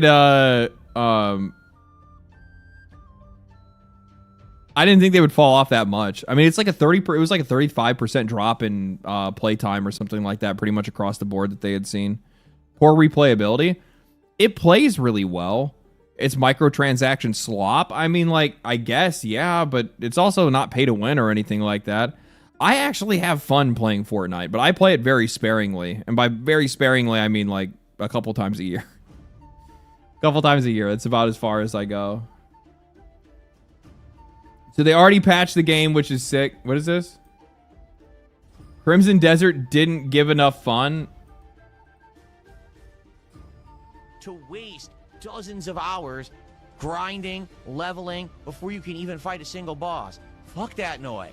That means there's delayed satisfaction, delayed enjoyment. Fuck your delay. I want enjoyment now. Why? Because I bought your fucking game. So either you give me fun now, or you failed. Guess what? Crimson Desert failed. That to waste dozens of hours grind.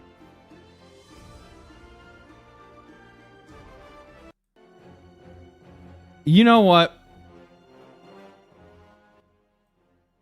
You know what?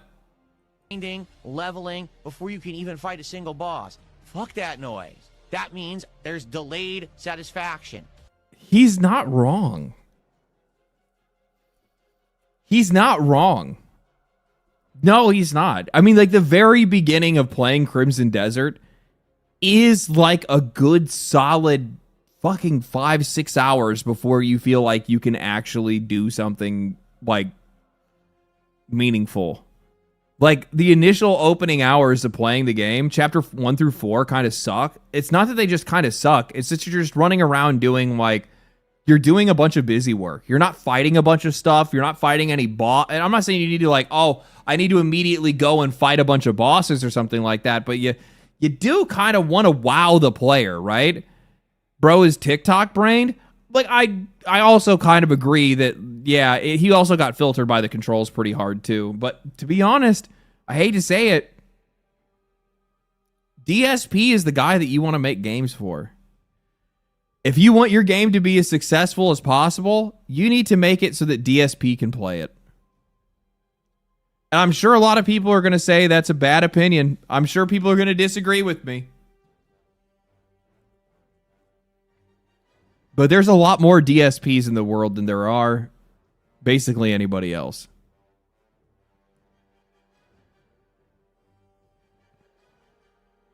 Bro, he couldn't play Mario Kart World?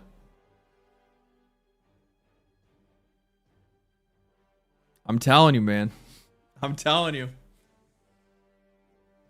I think you guys think too highly of society. I think that you guys believe that there is a higher level, like a much higher level of intelligence out there. Legendary drops, is he Chinese or casual? He's casual. He's casual. Yeah. No, so the problem is that, like, it's one of those funny things where it's like he's actually making a really good point that, like, the game does start off way too slow. They should have put on some gas earlier in the beginning rather than be chasing some kid's sheep down and stuff like that. It kind of actually, now that I think about it, isn't that just the opening? Isn't that just the opening for Kingdom Come Deliverance 2?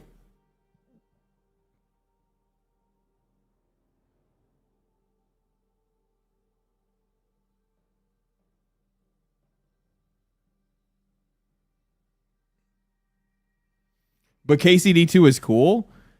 Well, you have better context for that, right? Like, the context of, like, you going and looking for somebody's goats and all this shit is, like, you almost died.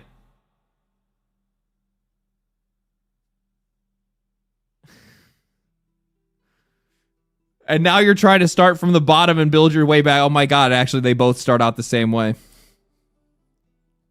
They both start the same way. It's literally the same thing. Mind you, in Crimson Desert, you're, like, resurrected by a god in the sky in the abyss. And, you know, in the other one, you're just rescued in general by, like, a hag in a hut. But, yeah. But in KCD2, you're a peasant. Yeah, exactly. So you're, like, trying to do your thing to, like, build your way back up and get your armor and meet up with your people and shit like that. Find your way back to the army or find your way back to Hans Capon. And so it makes sense in that context of, like, you doing these, like, menial tasks. But, like, Cliff is, like, fucking John Wick with a sword even at the very beginning of the game. So it's kind of weird that you're just running around doing all these, like, menial tasks instead of, like, how about we have this guy fight some more shit? Now, mind you, they do start it off with, like, the initial, like, fight that you, like, lose to at the very beginning when you get resurrected or whatever. But I feel like there should have been, like, a little bit more of that in some way. I'm not really too sure how they would have done it, but yeah.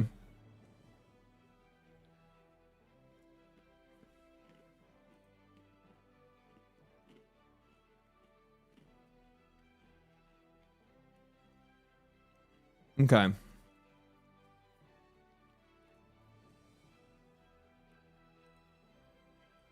I just want to say, thank God that this game is starting to fuck up. Thank God.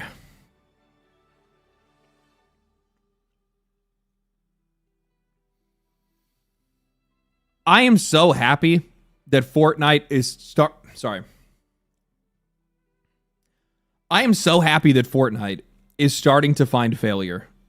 It has been a lesson that the games industry has needed to learn for so long at this point. These guys had to finally see that this game is human, that this game can bleed, that this game is no different than the rest of them. Because, like, I tried to look to see if, like, this had any impact on any stocks or anything like that. Nothing. Not a damn thing. There was a couple companies that saw a dip immediately afterwards. Roblox saw a boost. Apparently, investors saw this as a win for Roblox. Well, I'm hoping that this is a lesson to the rest of the games industry to go to show that, like, regardless of how much money you guys spend on trying to make a live service game, that not even a live service game is going to save you from everything. Like, it's not going to protect you guys from shit. It's not. Like, they have to go back to just focusing on, like, what made them great. And some of that is single-player games. Some of that is more, like, locally co-op games or just co-op games in general. I miss just having those, like, single-player co-op games. You guys know what I'm talking about? Shit like Army of Two and stuff like that back in the day. Stuff like, man, like going, like, way back to, like, Dark Alliance and stuff. These games that were, like, much more, like, singular experiences that you could still share with somebody else. And I think that, like, the only place that I see that today, at least the better ones that I've played in, like, recent times, is stuff like It Takes Two or Split Fiction, right? Like, we got those. Fantastic games. Absolutely love those. But, like, we don't really see a lot of those kind of games. We don't see a lot of these, like, more locally, like, couch co-op stuff, right? Helldivers, that's a live service game. That's not really what I'm talking about here. How do you get Helldivers out of that? I mean, I guess Helldivers is kind of a more like like Earth Defense Force or something like that, I guess. But no, like it's one of those things where it's like, I hope that these guys just kind of learn the lesson from this. That, like, and by the way, like, he's saying that they are making considerably less and spending significantly more than we are making. To the point that you need to cut 1,000 jobs and also $500 million in additional cost savings. That's a lot. That's a lot. That's not, oh, we're in a little bit of trouble. No, you're in a lot of trouble. And there's really no telling whether or not this is even going to... Something like this only stems the bleed. This is not a stopgap. This is not a stopgap, right? This is not like, oh, hey, we cut off all these employees, we saved this money, everything's good now, we don't have anything to worry about. No, because if engagement is still going down, well, you're going to have to do it again. Then again, and again, until you guys give up and go do something else. My question is that, like, looking at this, so Epic Games lays off over 1,000 people. Tim Sweeney, I'm sorry we're here again. The downturn in Fortnite engagement that started in 2025 means that we're spending significantly more money than we're making, and we have to make major cuts to keep the company funded. This comes shortly after Epic raised V-Buck prices. The company is also implementing over $500 million in additional cost savings. Brother, this is a game that makes, like, how much does it make a month?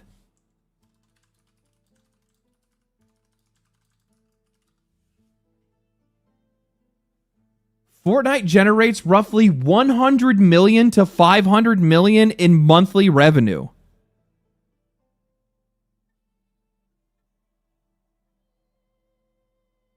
What are you doing with that money? What are you doing with that money? Where is it going? Not profit, mind you. Epic Epic in total, I think if I remember correctly, I think that Fortnite revenue is somewhere around like $4 billion a year. Where does it go? Not the employees? Fuck no, not the employees. Absolutely not the employees. Lobbying? Maybe.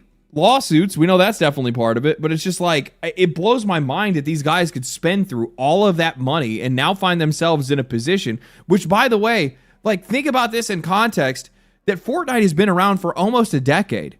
That's 10 years of these guys making, you know, $4+ billion a year off of this game.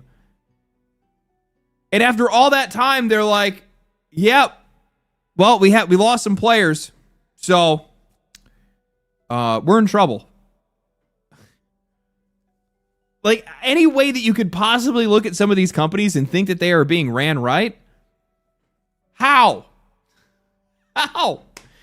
The only thing that makes sense to me, the only way that I could see that these guys are having, like, financial troubles because Fortnite is losing revenue is if these guys have been burning insane amounts of cash on the Epic Game Store. It's all the free games they give to players, which means they have to pay the developers for each free game that they give to somebody, which in a lot of cases ends up being a lot of games, depending on whatever that game is. Then on top of that, they go out and they buy these exclusivity rights, which is a lot of money. I mean, they usually pay, like, on average, from the developers that I've talked to, Epic pays about half of the development costs for a game that they give an exclusivity deal to. Half for that game to essentially just cut off its own legs. Looking at a company like Alan Wake and everything that studio has made over there, the Control series and all that stuff, because they kept doing these exclusivity deals with Epic, they finally put themselves into a position in which they are just fully dependent on Epic to be able to continue developing their games, because none of their games are breaking even or making a profit in any realistic amount of time because of the exclusivity deal. They have become a slave to the exclusivity deal. They have to have it, otherwise they can't make a game.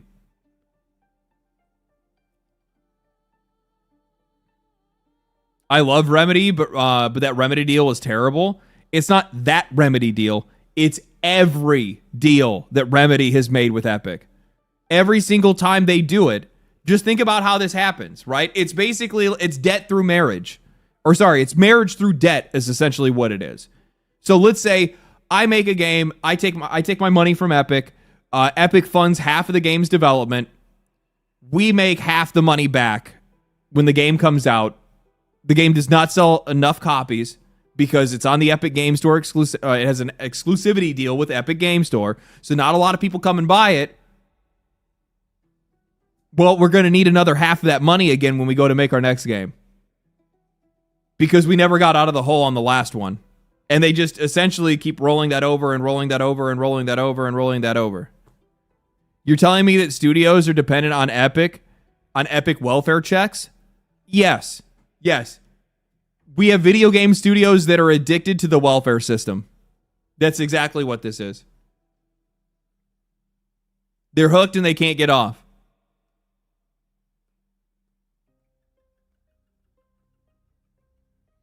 Fortnite is 8 years old. Epic needs a new big hit. They haven't done shit since Fortnite came out. All they've ever done is just continue to develop on Fortnite, which I think in some ways is actually pretty good. But at the same time, outside of that, Fortnite 2.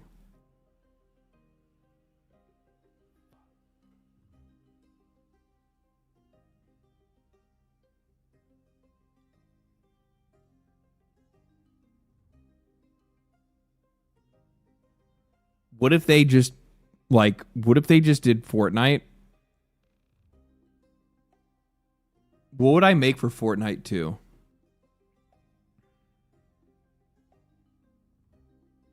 Tim Sweeney should buy Little St. James Island. And Fortnite 2 shouldn't even be a game. Instead, you sell tickets.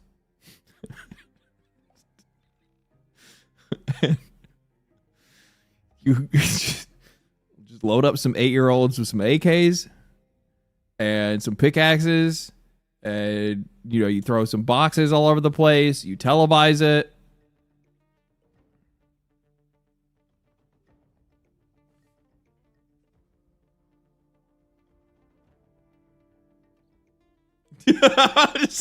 That's just Africa.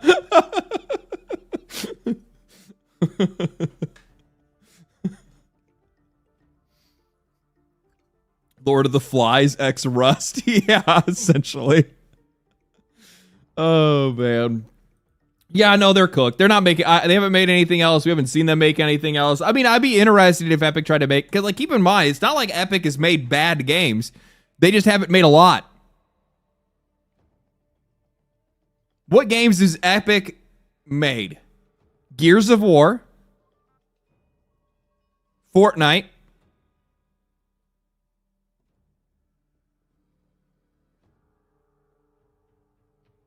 Tyrion? I don't remember that. Unreal Tournament? Oh, they did make the original Unreal Tournament. That's right. Rocket League? They did not make Rocket League. They bought Rocket League. Fall Guys? They bought Fall Guys. They did not make that either. Bulletstorm? No, Bulletstorm was People Can Fly. They tried to make Paragon. They did try.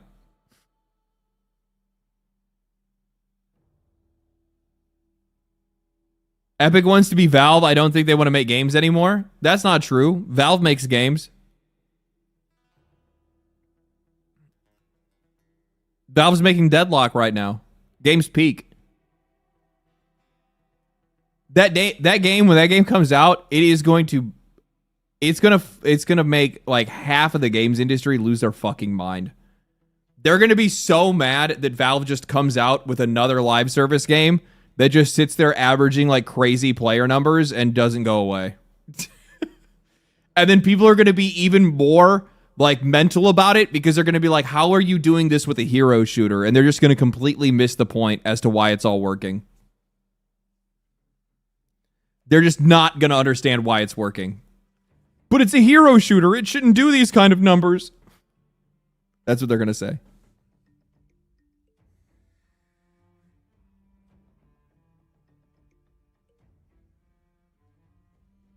They will never leer. No, they won't. Leering is not their strong point. It's not their strong suit.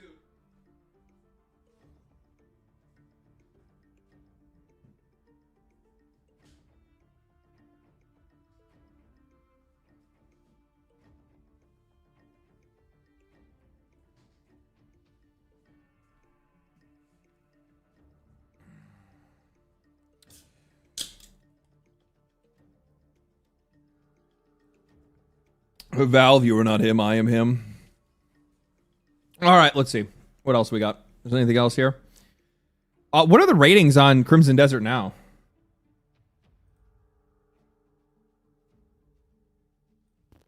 Mostly positive, 78%. I think this is going to get above 80. I could see this becoming very positive. It was very positive. It must have just like kind of bounced a little bit. Oh, it's probably games journalists that got really mad when they saw it go positive, and then they went on there and started leaving reviews. PlayStation is reportedly shutting down Dark Outlaw Games. The studio was founded 1 year ago under Call of Duty Zombies veteran Jason Blundell. This is now the second studio under him that PlayStation has shut down after Deviation Games.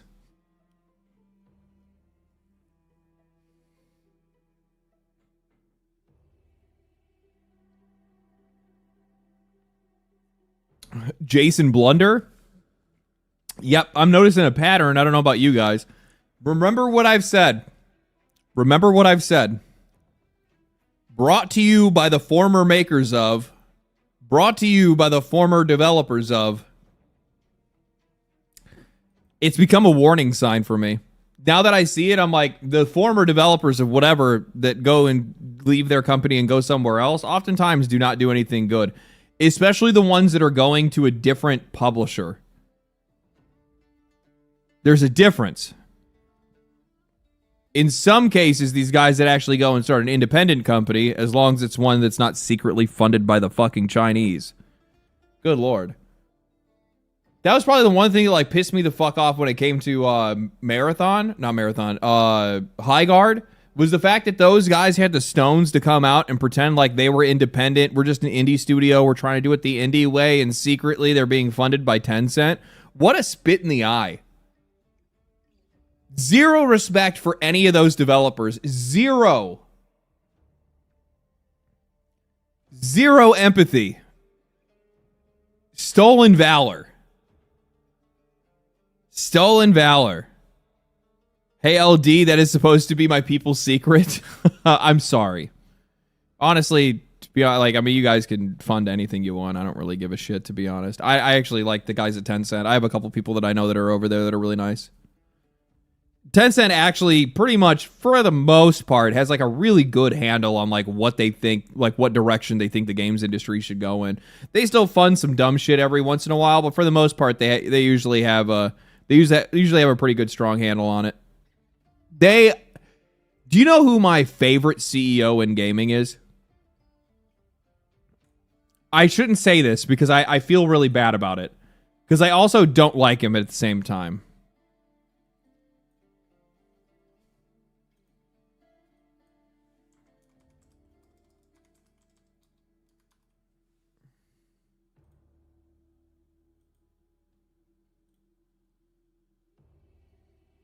My favorite CEO in gaming is Strauss Zelnick.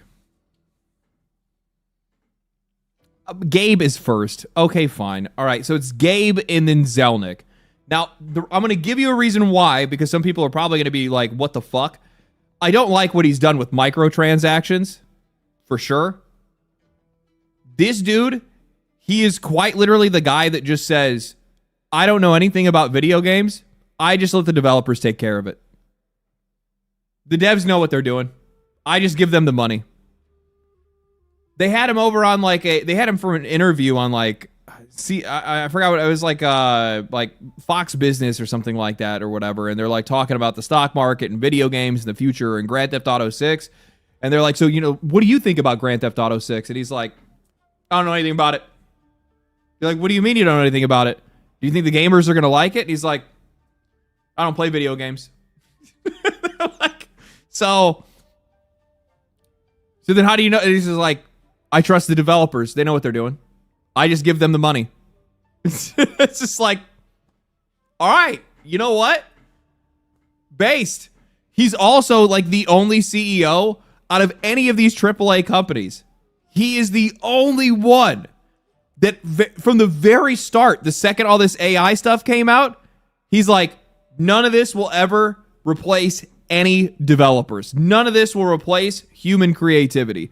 This guy has massive respect for the people that are making games. Does he make all the best decisions? Absolutely not. Is there some dumb, dirty, nasty shit that he's going to do? Of course, because he's a CEO.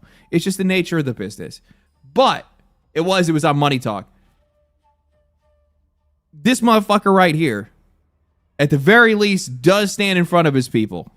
He does. He does. I mean, they lay off people too, but that's mostly on Rockstar's side.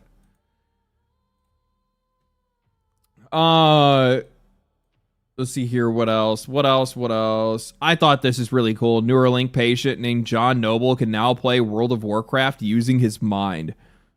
He is a British Army veteran who cannot move his arms or legs. After getting a brain implant, he now controls the game on his MacBook just by thinking. No mouse, no keyboard. Super cool, dude. Super cool to see something like that. I think that's great, man. Especially, you can't move your arms and legs. Like, you're literally just fucking bedridden for the rest of your life. At least you can live in another world. It's cool, man. This is the direction that this is the technology that I want to see, right? This is the technology I want to see. I didn't fire 1,000 people. I flooded the market with a once-in-a-lifetime talent. Is truly brain rot word salad. Absolute LinkedIn brain rot. True. Brilliant word salad. I like that. We already looked at that already. What's this? I love video games, but I would never play anything made before 2015. What is this? Game elitists think that they're better than others because they played the original Resident Evil games with shit tank controls are so cringe.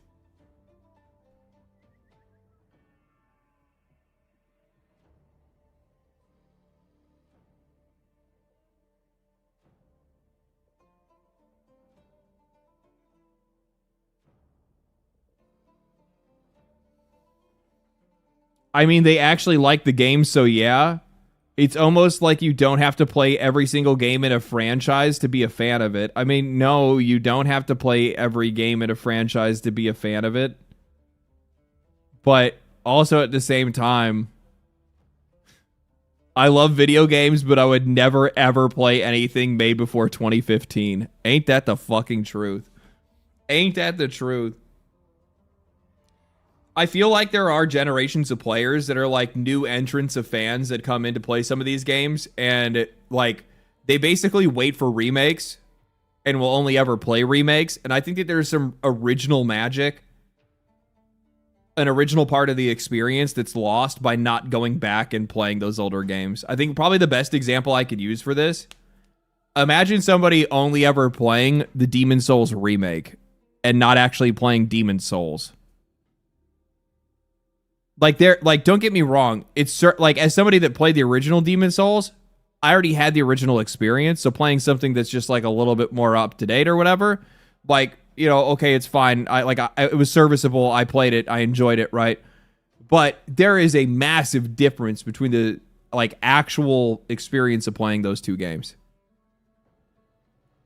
Like the art direction, the style, the music choice. Didn't they change something with the what is it called? The Iron Knight.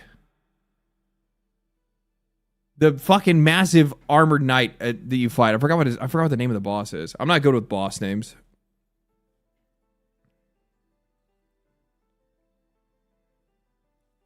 I think it was the song or something like that. They also changed something with like the fire demon as well. Tower Knight, that's what it is. The Tower Knight. The whole atmosphere and lighting is different during that fight. It's like the atmosphere, it's the lighting, it's like how the music's cued. It's so many different like changes and things like that. There's also like, I don't know, there's just something that you're missing from some of those older experiences. Like, you also have to keep in mind that like back in the day with the older Resident Evil games, like, oh, you had to fight with the tank controls. Like, that was just control schemes back in the day. That wasn't bad control schemes. It was just the control scheme at the time. And also, this, like, let's be real.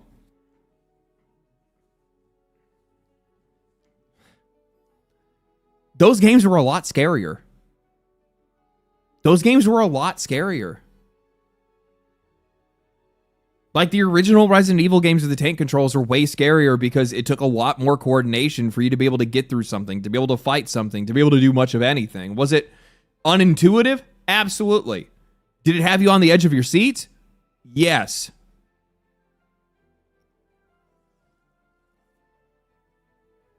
I think Resident Evil 7 is scarier than them. I actually would agree with you on that.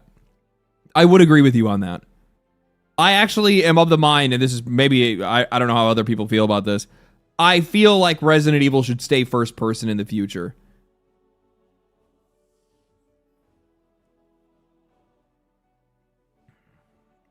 I actually don't know if I want Resident Evil games to do the, I don't know if I want Resident Evil games to do the, like, the power climb anymore. Like, by the end of the game, you're a badass kind of thing. I don't know if I really want that. Like, I kind of do, because I think that really sets it, like, apart from, like, Silent Hill and stuff like that, right? But, like, Resident Evil 7 is basically...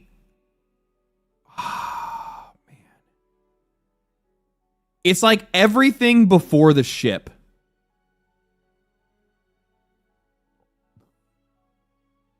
Though parts on the ship, honestly, that game would scare the shit out of you at times. Holy fuck, was that game scary. The whole, like, Saw part of it. with the fucking with the like the balloon room and the stove that was on.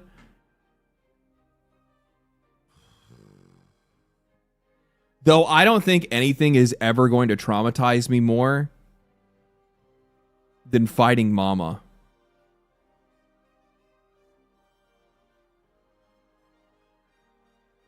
Like, if you know where them bugs come from. The first time it happened, I was like, ew, Capcom, ew. Oh, hell no. Don't make me think of that. I know. It's so bad. It's so bad. Bad. Do they come from her lady parts? Yes. Yes. We'll just say that. Yeah. But it's worse than you think. It's worse than you think. You know what it's like? It's like the developers of that game took the phrase like sticking your dick in a beehive seriously.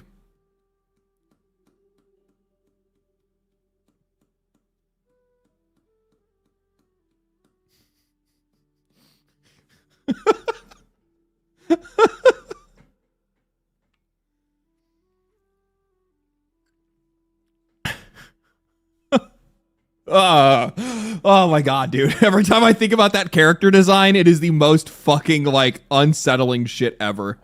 Holy shit, that game. Man, that was a ride. Why is one evil and one is a hero when they both do the exact same thing? I'm going to tell you, this Anon is 100% Tim Sweeney on an alt.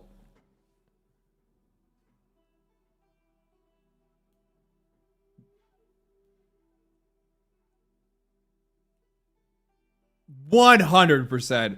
When they both do the same thing. They do not do the same thing. It's not even fucking close. It's not even close.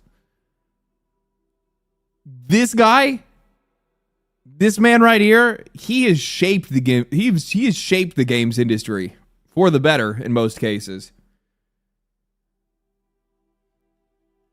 The only thing that I can hope is that Gabe has been taking his time to make sure to raise a proper heir. They run very different companies. They're not even in the same universe. Not even in the same universe. I mean, you have to keep in mind that, dude, not like, Jesus Christ. So Gabe Newell runs Valve, which is obviously a much more successful storefront than Epic Game Store. And also, at the exact same time, has made multiple award-winning games, some of the most beloved games in the entire games industry. His company has made some of the best games ever. Period. Like, you have Half-Life, you have Left 4 Dead, you have Team Fortress, you have Counter-Strike, you have Dota, and by the way, his 2 live service games are still incredibly popular. Now they're working on another one. Portal is another one, yeah. Portal 1 and 2, yeah. Like 50 years ago? People act like they don't make any more games. They have a game that's coming. They also probably have other ones that are in development. The difference with Valve is that they make so much money, and because they have such a low headcount, the craziest thing for these guys is that he literally, like, scope creep and, like, long development timelines don't exist to these guys. It's done when it's done. Imagine being able to work in that environment. Imagine being able to work in an environment where you have zero pressure on the game that you're trying to make. Like, I could see that working. I think it obviously in some ways works against them, but they know that and they don't care because they know when it doesn't work against them, it's going to make a great game. And that's all they care about. Like, they just don't really give much of a shit outside of that. Don't forget about the other game with hats. Oh, yeah, I forgot about that. Old Blizzard used to do that too. Yeah, because World of Warcraft was making more money than they could shake a stick at. So yeah, it was a similar thing. But yeah, it's one of those things where it's like Deadlock. I'm telling you right now, I love Deadlock. I think it's a fantastic game. And knowing that this game is likely nowhere near release just yet, it's probably got another couple of years it's going to cook, and they're going to work on some stuff and still change some things. That's crazy. Because it's already incredibly addictive. It's very fun. It's incredibly toxic, but that's because it's a MOBA. But it plays very well. Like, we're talking about a game that's in early access, that's in not even full early access, just like a closed early access. Like, keep this in mind. Deadlock is averaging 88,000 players. Only a couple weeks ago, only 4 days ago, it was averaging over 100,000 players. The only way that you can access this game is by getting an invite from a friend that already has access. It's invite only. And this game averages more than most games that are on Steam. It's averaging more players than Overwatch. That's a free-to-play game it's accessible by anybody and has been around for years. That's fucking crazy? Yes. And you want to know why? Because it's good. And the art direction is really cool. And the gameplay is really cool. And like the whole game is just very good. And also on top of that, this game is going to do really well with casual audiences, and it's going to do really well with hardcore audiences. This game has the lowest skill floor and the highest skill ceiling of any game I have ever seen. Because it's not like, okay, I'm playing a shooter, so I got to make sure that my aim is really good. I mean, sure, kind of. Just as long as you play your lane and make sure that you're doing your chores, you're probably going to do just fine. Try damage here and there. Try to make sure that you just play smart. But for the most part, just make sure you're playing your lane. Win your lane more than anything else. Rely on your partner, and you're going to do just fine. Which means that that means that like you can take somebody that has no idea what they're doing, and as long as they know how to at least just try to remain a little bit responsible while they're playing, they're going to be able to still have a really good time. The one problem that the game has right now, and it makes why they don't really have like a matchmaking system. Like, I shouldn't say matchmaking system. They don't have a good ranking system for players so that like they match you by skill level. They have something for that, and it's like based off of wins and some other esoteric bullshit, but it doesn't really work all that well. Like, as an example, I've been like playing the shit out of the game. I am still like rank 2, and I have like a shitload of wins. And most times when I go and play, like I either win or my team sucks. Like, the only way that I can actually get a challenge, like a really good, you're only ritualist? No, initiate 2. I think it's initiate 2 is what I am. But I've got like 50 games played or something, I think. I don't really know. Sure, team sucks. Brother, man, I get MVP or top player. Like, I mean, I play support anyway, so it's not like I'm like fucking like shredding the entire map or anything like that. I'm not like fucking cracked by any means. I like playing support. It's just what I like to do. But there's some weird shit with their matchmaking stuff. There's some weird shit with their matchmaking stuff.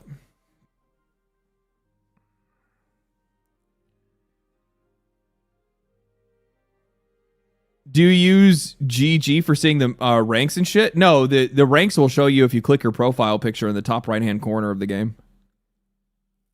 You can click your rank there, and it'll show you like what your rank status is.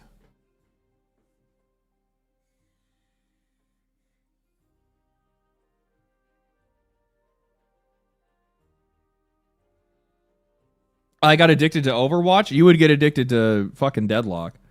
Game is good.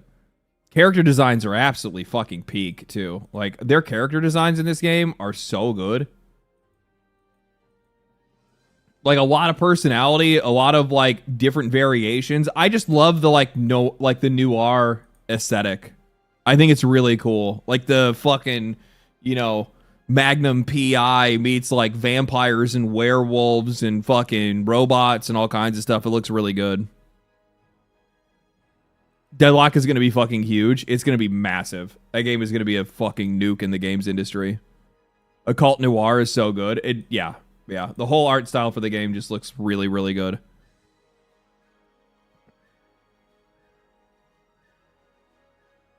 Who do they... And the person that they got to do the art designs and character designs is the same person that did...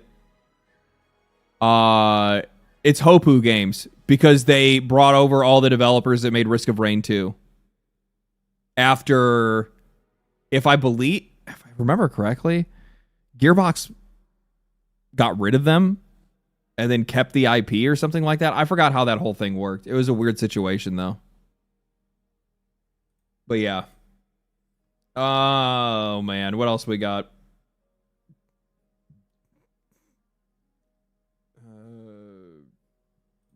What is this? Cripple their sales, tank their stocks, stop collaborating with them as developers. New Blood CEO on fighting against DLSS 5.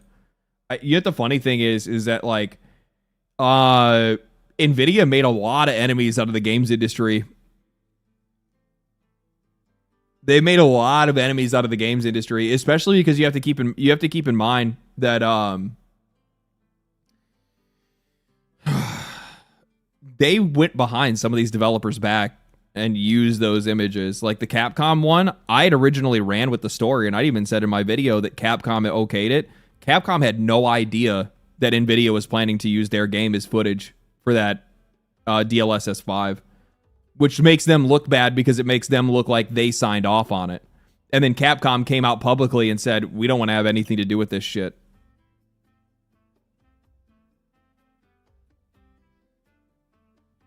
DLSS 5 is a 2D filter with zero depth control and zero use case.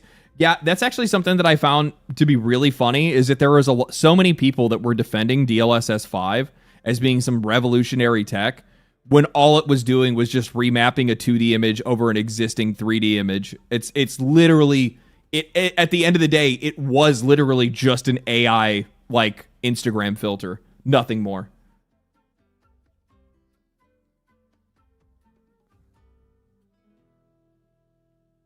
Yo, hey, what's up, Fonz? So, like, I totally understand exactly where Dave Newblood's coming from on this. This isn't even DLSS or DLSS. Yeah, DLSS. Please tell me what generative AI has anything to do with deep learning super sampling, which is what DLSS actually stands for. They're hiding Gen AI bullshit behind the DLSS moniker because they think we're stupid. Hey, you guys like DLSS, right? You guys think that gives you a blurrier picture and higher frame rates. Love that. Anyway, here's this DLSS. This is what it does now. Wow, don't you love it? They don't know. They know if they call it something like Nvidia generative upscaling, the public backlash would be immediate and intense. But unfortunately, Nvidia, even if they call it DLSS 5, we're going to have working eyes and we can see exactly what it is. But it's optional, bro. You know what's not optional? Paying more and getting less.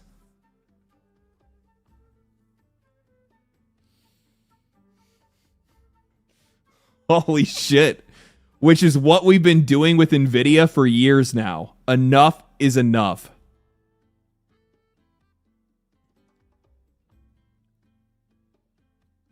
This man, the only thing that we can do besides calling them out on it and making them feel bad is voting with our wallets. Cripple their sales, tank their stock price, stop collaborating with them as developers. They may think that they maybe think that they'll be going back to giving us what we want.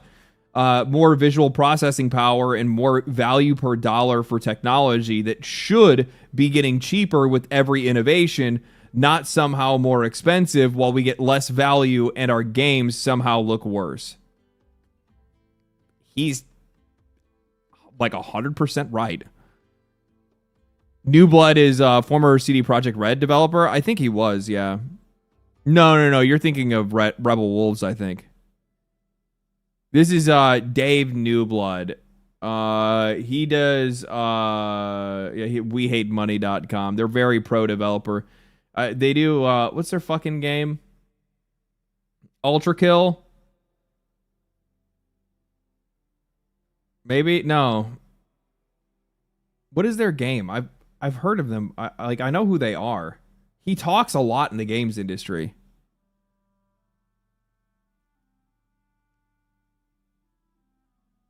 Dusk? Dawnwalker? No. That's Rebel Wolves. Rebel Wolves is doing Dawnwalker.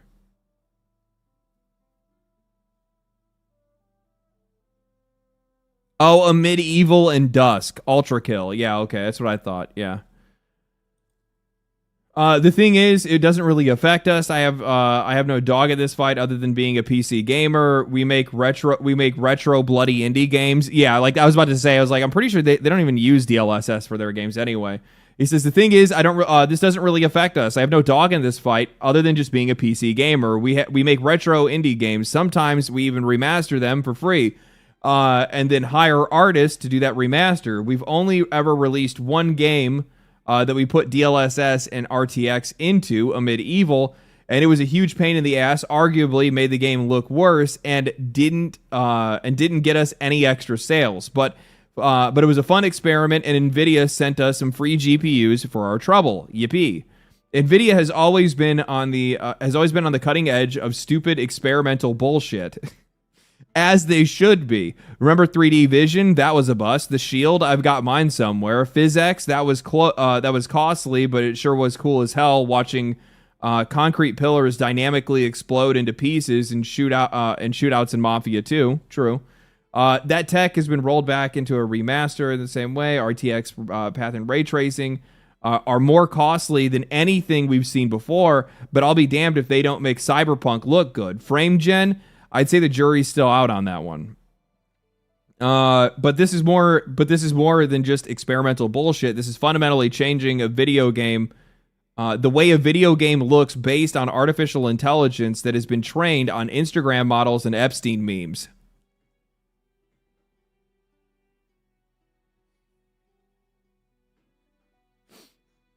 Holy shit, let this man cook. Let this fucking man cook. Are you serious? You have to spend hours poorly modding your games just to make them look this cinematic, and somehow and now Nvidia is going to let you do it just for free? Just kidding. It'll cost like $5,000. Also true. Like, this technology likely is not going to be no, it's not likely. This technology will not be available on anything other than their highest end graphics cards, which means you would need a 5090 to even be able to access any of it. So it's not like it's doing the industry any part of, like, they're not doing the industry or the customer any good. They're selling increasingly more expensive hardware that is doing less and less for us. He's absolutely right here, man. He's absolutely right. It makes the games look worse. And the funny thing is that he's even more right when he says it's trained on Instagram models and Epstein memes.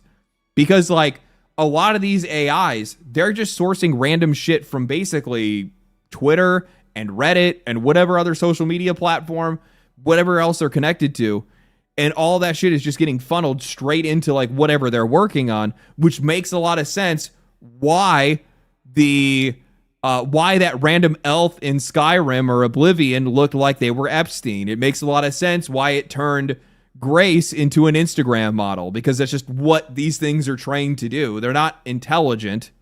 They're not sentient. It's literally just giving a command and then using whatever scraps it has laying around to fix the image to what they believe is, what they believe humans see beauty as. Data chunking, correct, yes. And now would you look at that? I go through the whole thing without saying slop once, but I'm saying it now because it is slop.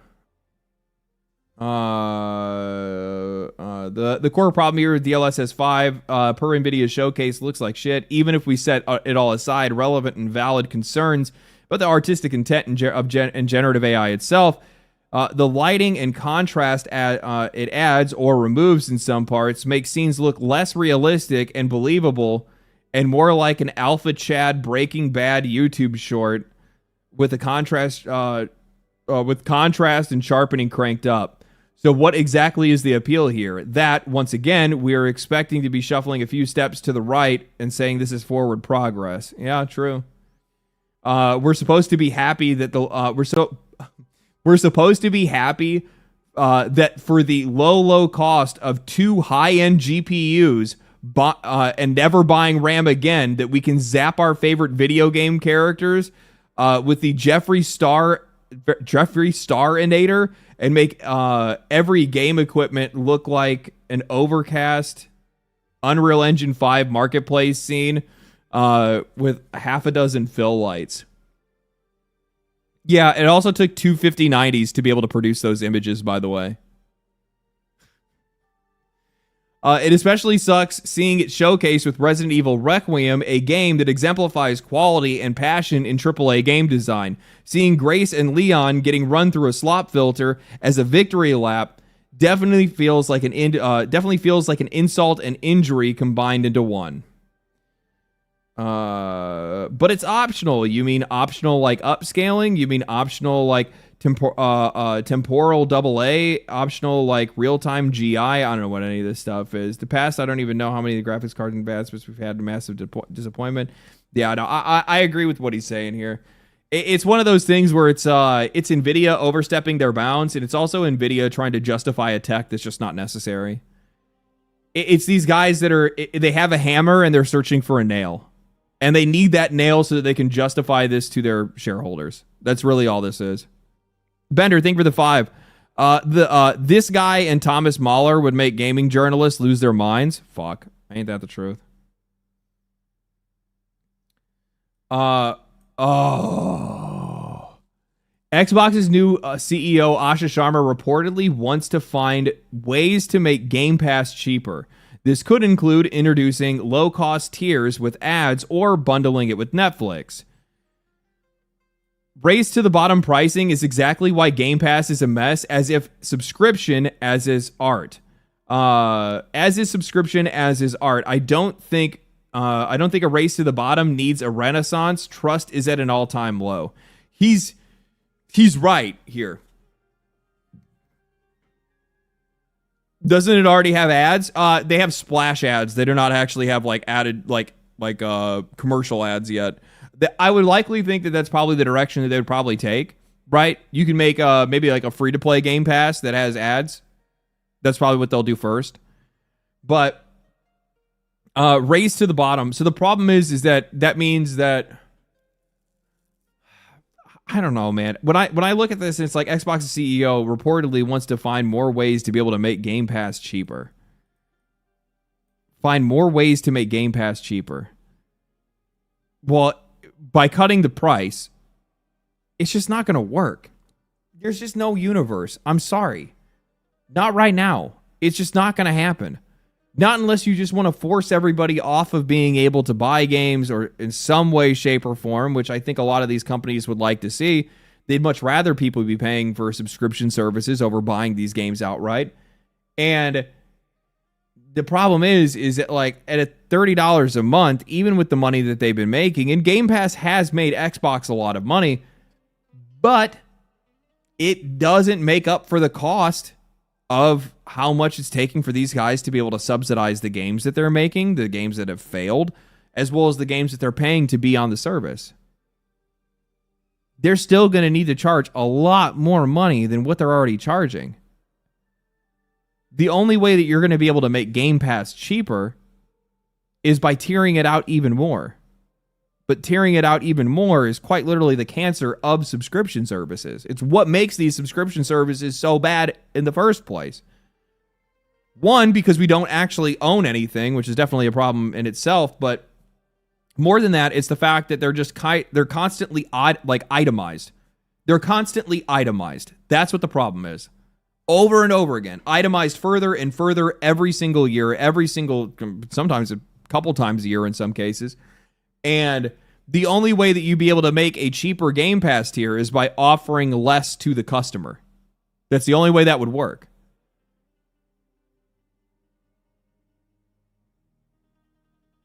So what their definition of less would be, maybe it is ads. Maybe it's like, oh, well, we'll go ahead and do, a free Game Pass tier where you're going to have access to essentially all the games that are within basic, but you're also going to have to watch ads ads an hour or whatever it is. Maybe instead of that, it's quality based. Maybe you're not allowed to play those games in 4K. Why? Because we said fuck you. Not because it was necessary. Because, we have you download that game to your fucking computer or to your Xbox, so it's already there anyway. Maybe it's, I don't know, man. A ton of different ways they could go with it.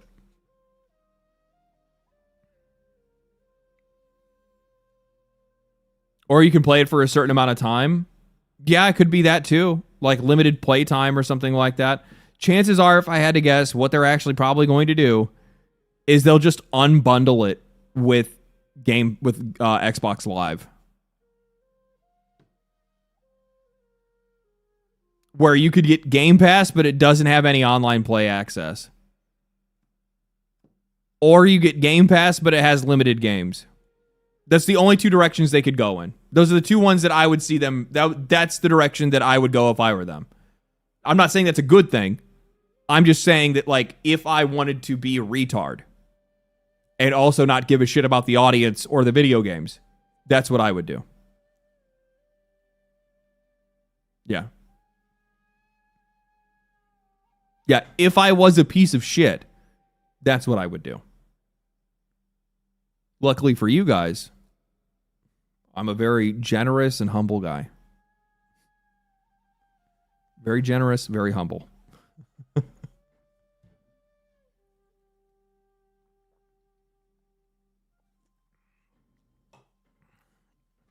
As far as we know, yeah, just don't ask about the bodies in the back.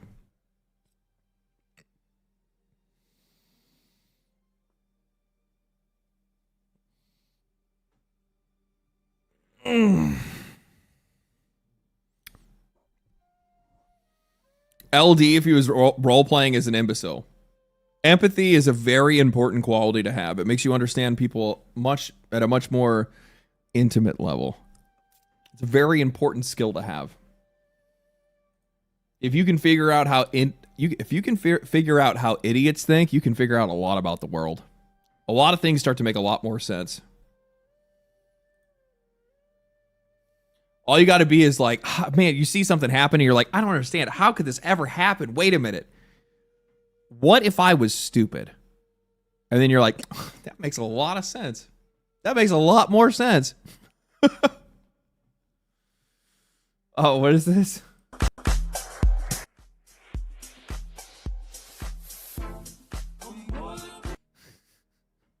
I fucking love these memes. I also love how, like, salty as shit people will get in the comments on these sometimes. Where you'll see some people that are like, I'm sick of people, pretending like Steam is the one that's giving away all these games. Do these guys not realize that, like, Valve does actually support the developers with these sales? I saw somebody made a post. I don't know if I don't know if they quoted this one or not. Fun fact: if you bought a game on Steam, if you're, I don't really care about that. Shut the fuck up, bitch. Putting the game on sale, but we're not telling Nintendo about it. True. This is why Steam is a monopoly. Other companies won't let go of even a minimum without letting you go first to your wallet. Yeah, okay. You're poor and I hate you. You're poor and I love you. True. Oh, here it is. I think people have this weird perception that Steam sets the price for the sales on their platform. It's the publishers. And those exact sales are typically run on other PC launchers at the same time. Steam propaganda. It's propaganda, guys. To my knowledge, that's actually not what happens. Like, this motherfucker just made that up. If I remember correctly, Steam works with these guys to essentially try to get the price the lowest as possible during the Steam summer sale and the Steam spring sale and winter sale and fall sale and all that stuff. they do what they can to try to promote these games, and if there's a way for them to kind of spread the love and share the love a little bit, they will. I'm not exactly sure how that works out financially, but this is not just purely the publishers. Steam is very much involved on this end of the their sales. Steam sales are so important to the platform. It's literally what makes the platform. These guys push these sales as hard as they possibly can, and they look for the deepest cuts possible. And I would guarantee that in some cases, Steam is probably helping to make that happen. No different than Epic when they go out and they say, we're going to give away free games. Why is it such a foreign thought to these guys that Epic can go out and give out free games, to which they then pay the publisher and the developer for, to say that Steam wouldn't go do the exact same thing, but just not give it away for free? Because there's this crazy thing that happens when you make people give you money. You have now begun creating a habit. You now have their payment information on your platform. They have committed to giving you money. They have sunk cost into you. They are invested. They are more likely to stay. They are more likely to buy more. I don't understand how, like, it blows my mind that for some odd reason people like this are like, oh no, Steam is not generous at all. Steam doesn't do anything like that. Steam doesn't give these developers money. You guys are so stupid. Do you think a company this successful would not do things like that?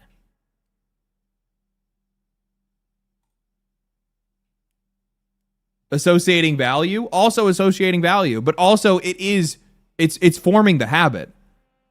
Like, how many people here right now in chat wait around for the Steam spring or summer sale? How many of you guys, the minute that you hear a sale start on Steam, you go and check to see what's on there, and you're immediately hunting for whatever games are on 90%? All of us. Yeah, everybody. I know.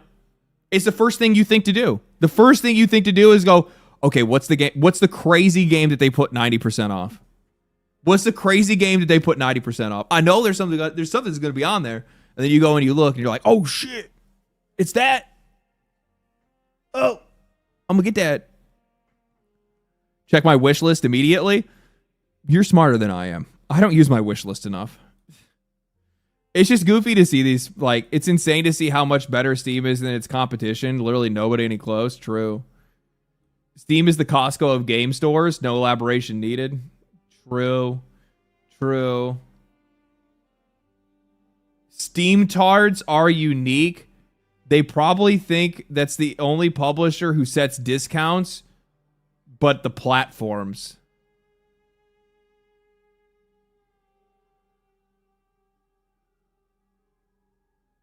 Steam tards are unique. They probably think it's not the publishers who set the discount, but the platforms.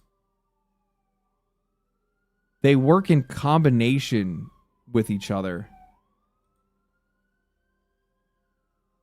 Oh.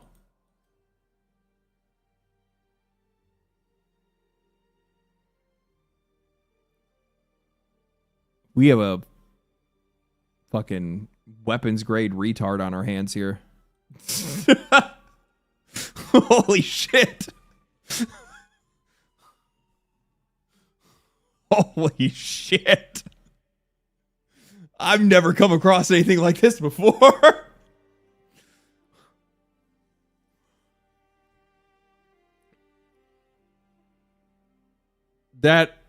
Yeah, okay, we're out of here.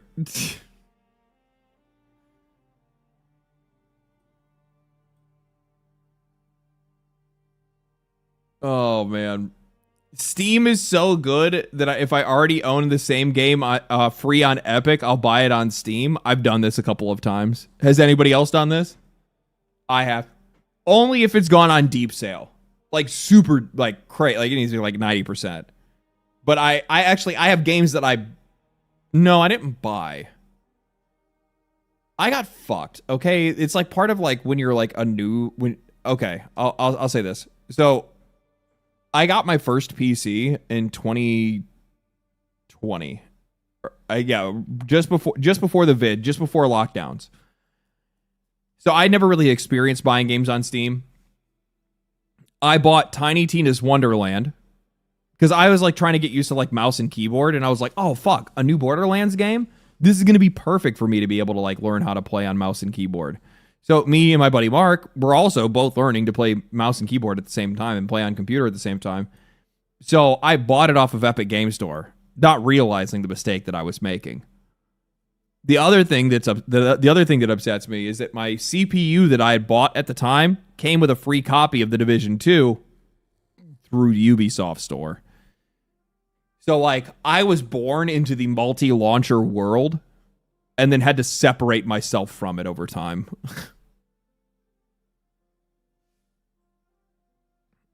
Epic's launcher and platform is so fucking bad. It has pop-ups. Do they not realize how obnoxious that shit is? Like, if I leave Epic Game Store up, this whole side of the screen where you guys are, like, chatting right now and talking and bullshitting or whatever, like, this whole area just turns into a shit show. Like, it's just a bunch of pop. We got all these games. All these games are on sale. Come get the games on sale.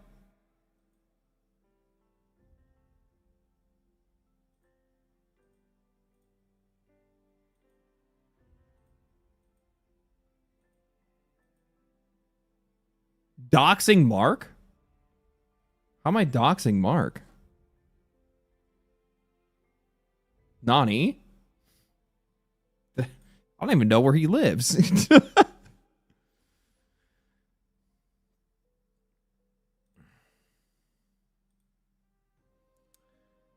Netflix is increasing their subscription prices again.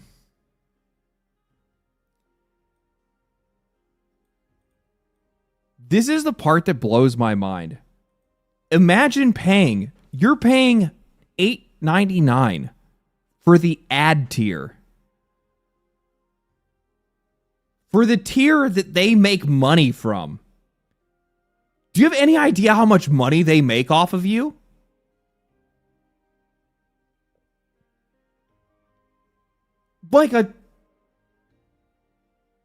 I would guarantee they make an absurd amount of money from the ad tier. Like, advertisers pay so much money. So much money. It's insane. It's absolutely fucking insane. Getting farmed? Yeah, like you're giving them money to then watch ads. And then like look at this massive price increase that you'd have to make. This is what I mean about like gutting the middle and lower class. You're going from $8 a month or $9 a month to $20 a month. It's double the price. And then premium, this is just to access 4K. It's for HD. Like, it's so gross, man. It's so gross. I'm glad I steal somebody else's Netflix. That's all I gotta say. I gotta show you guys this. Look at this guy. Yoko Taro.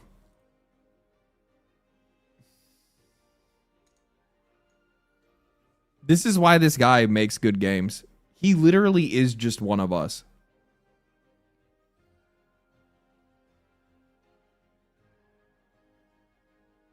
That's my goat right there. That's my goat right there. He really is just one of us. This dude just sits around on Twitter going around and commenting on fucking girls that are like cosplaying A2 and 2B. It's so good, man. What a legend. I can't wait for the Evangelion. That's going to be so good.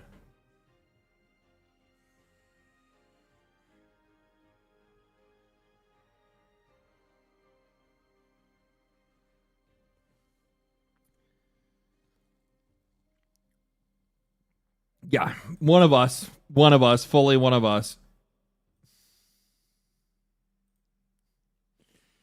So, New York AG Latita James, who is suing Valve over loot boxes in Counter-Strike 2 and other games, has been referred to the DOJ for alleged homeowners insurance fraud on 2 properties.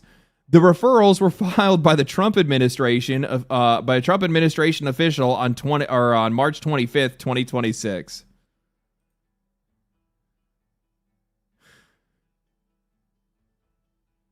Valve deserves this L, motherfuckers in shambles.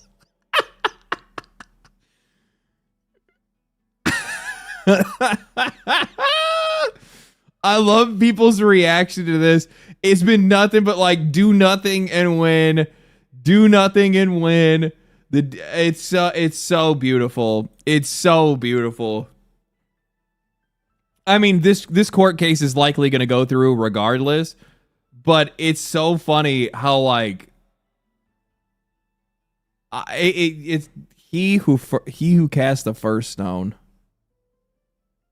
He who cast the first stone. Always worried about somebody else and you ain't got a clean closet yourself.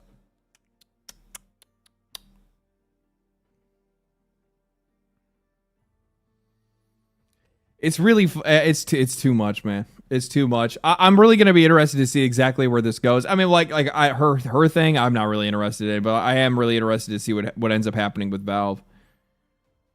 The funny thing is that like,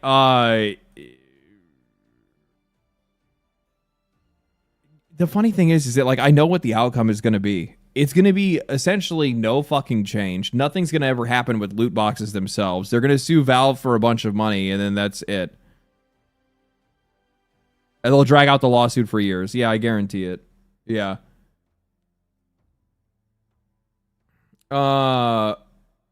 Dude, I need to go see this movie.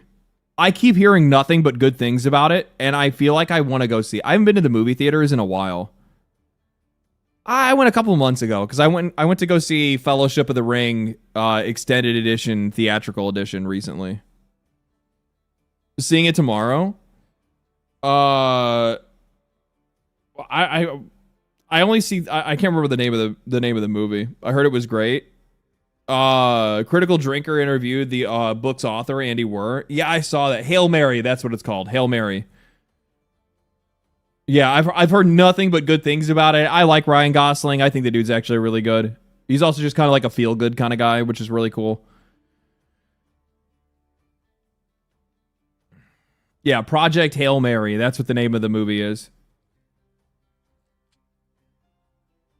Yeah, I've heard nothing but good things. Basically, some of the like harshest movie critics ever are like the ones that have been like all about it and like I saw Drinker really liked it. A couple of other people really liked it. People that normally don't like a lot of stuff really enjoyed it.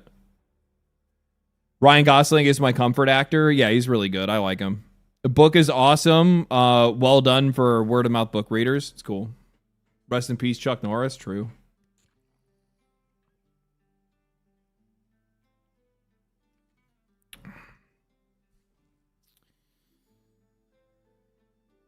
Oh, this one. They get theirs. They get theirs.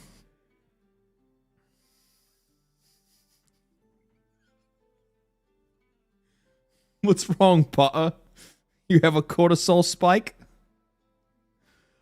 Dude, I've been looking at some of this stuff. The memes for the Harry Potter TV show have been some of the funniest shit I have seen in the longest time. It is so funny. It's so funny. Have you read any Dungeon Crawler Carl books? No, I haven't. Thank you for the tube. Appreciate that, Bender. I might check that out. Broccoli hair. Oh God, on God bussin'. On God bussin'. Wingardium Leviosa.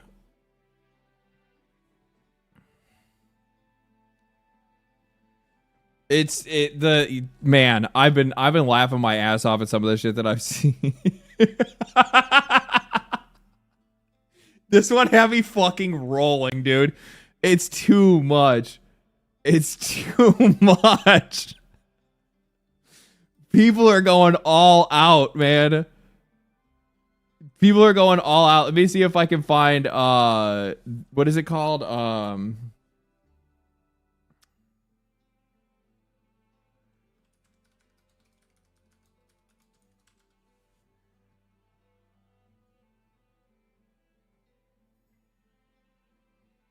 I'm open-minded. This new Harry Potter show might be good. What is this? I'm sorry I called you the M word.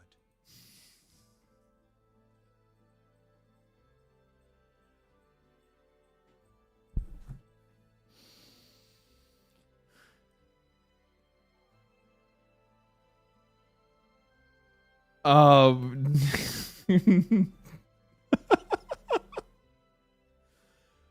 man, it's gonna be a whole thing. It's gonna be a whole thing. That's all I have to say. I really enjoyed the movies when I was younger. And on top of that, it was like one of those series that you kind of like grew up with. I read a couple of the books and whatnot. It was really huge. I've always enjoyed like the universe. I really enjoyed Harry Potter or Hogwarts Legacy. That game was really good, but I don't know why they do a lot of this stuff, man. I really don't. Why do they cast a girl to play Harry? It's a little boy, and it's not a girl. Let's see here. Portal Abyss has made significant. Oh my fucking god, dude! I'm gonna have to do a roundabout video for. I'm gonna have to swing back, and I'm gonna have to do another video on Crimson Desert. I need to get an actual review together, something that I feel like more comfortable when I have like a much stronger grip on like what I want to do with like I guess like what I want to talk about with the game, because like there are other things that I think are really important about it. This actually, like what Paul Tossi brings up, he says, I didn't understand what Pearl Abyss said when they told me that Crimson Desert was a community single player game. But being on here, having everyone find secrets like these, and with me learning a dozen new unexpected things a day from other players, I get it now. This is so true. Unironic, Paul Tossi W take. No, I totally get where they're coming from by saying that this is essentially a community open world game, because this game is just so packed with so many little tiny things and nuances and all this really cool stuff in there that you're never going to find all of it on your own. And it's not even necessarily like going and looking up a lot of stuff. Like I will say that there are some instances where I go and I like have to look up some content because like, you know, maybe there's like a quest that just, it's not giving me enough context, right? Oh shit. There's like one thing that I'll bring this up real quick. So like one of the reasons why, one thing I do not like about Crimson Desert is I recently took this quest where I have to gain entrance into this like village of like, I don't know if they're like fairies or whatever they are, but effectively like they won't give you permission to go to their village. If you do try to go to their village, they'll knock you out and drag you away. You have to complete this mission for one of them. And when you're on that mission, eventually they tell you that they want you to find their relic. And their relic is apparently on top of some giant treant, the walking tree, right? But when you start the mission, there's no tree to be seen. The game doesn't give you any context. It doesn't tell you anything. It doesn't tell you how to find it, if it shows up at a certain time of day. It doesn't tell you nothing. They just say, go get it for us. You're like, okay, so you just run around that area. There's nothing there. What you have to do to get that thing to spawn is leave. You have to leave and just come back another day and it'll spawn. They don't spawn it when the mission starts. You have to leave and just come back later at a different time and it'll pop up. But there's no context to tell you that. So you're just going to run around looking all over the place, finding absolutely nothing, and then get frustrated, move on, and then maybe come back to it later. Really? Mine showed up right away. It didn't show up for me until I had basically left. I left, rested 12 hours, came back, wasn't there, left again, went and did some quests, came back, and then it was there.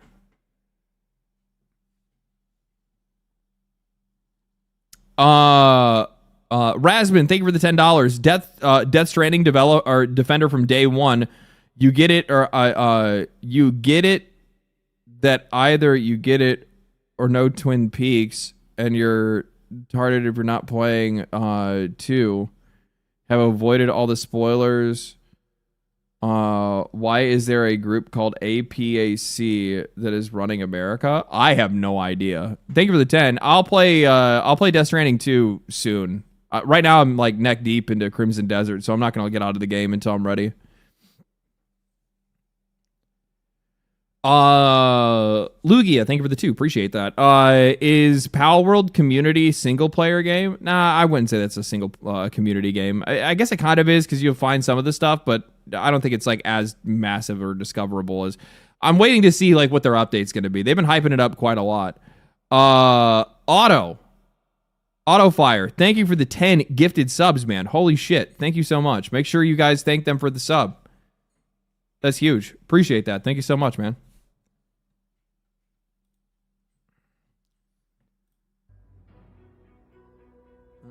Whatever. We'll just do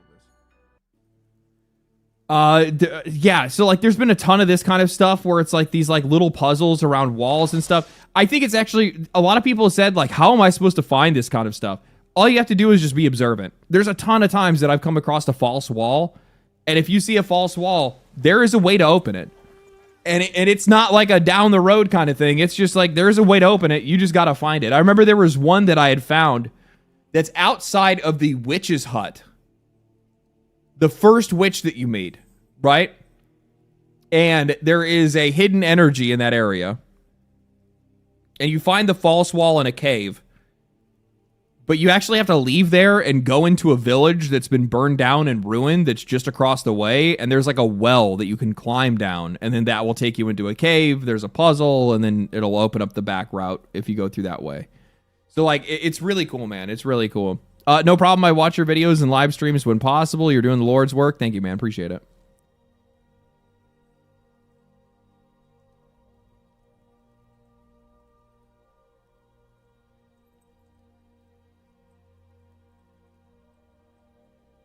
What is this? My guy, LD.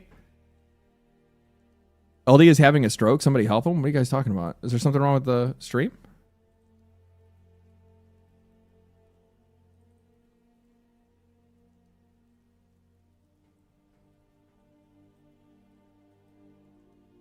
No? Doesn't look like it. I might just miss something that you had said. I don't know. Thanks for jumping all over the place, dude. My guy LD, can you fix your mat so it's straight with your desk? It's giving me a twitch.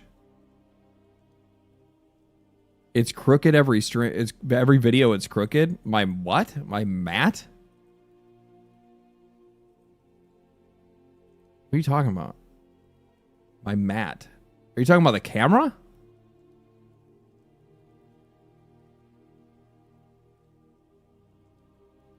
I mean, yeah, the camera's, but I'm in the corner. That's why it's like slightly crooked.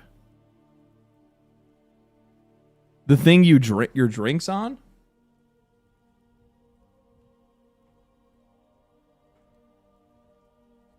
I'm gonna make it more crooked next time. How about that, motherfucker?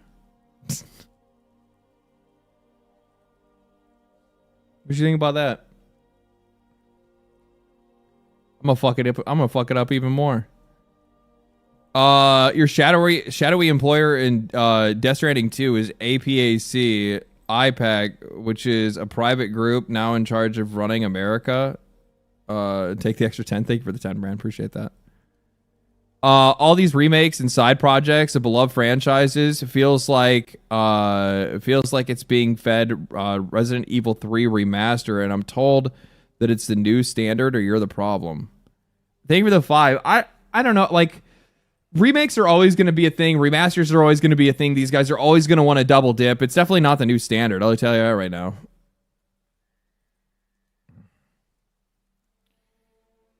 According to Nate the Hate and VGC Nintendo, NVGC, Nintendo is planning a new Star Fox game, Zelda Ocarina of Time remake, and no new Mario 3D game is coming this year.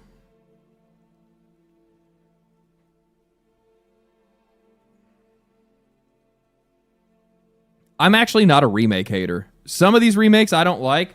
For something as old as Zelda, personally, I kind of would like to play an updated version of it.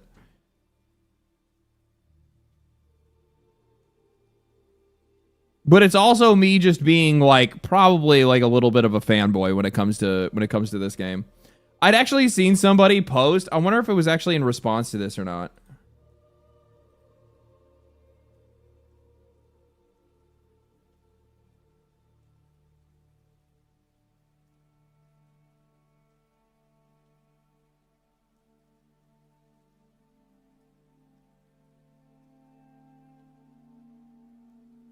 No, I don't think so. I saw there was like a popular post that somebody had made where they had brought up. They're like, "Oh, great," because it was in response to Zelda: Ocarina of Time, and they were like, "Oh, great! Now all the people who have said that it's one of their favorite games of all time can finally play the game." I wonder, like, it'd probably take me time to actually find it. I have a picture on my phone somewhere.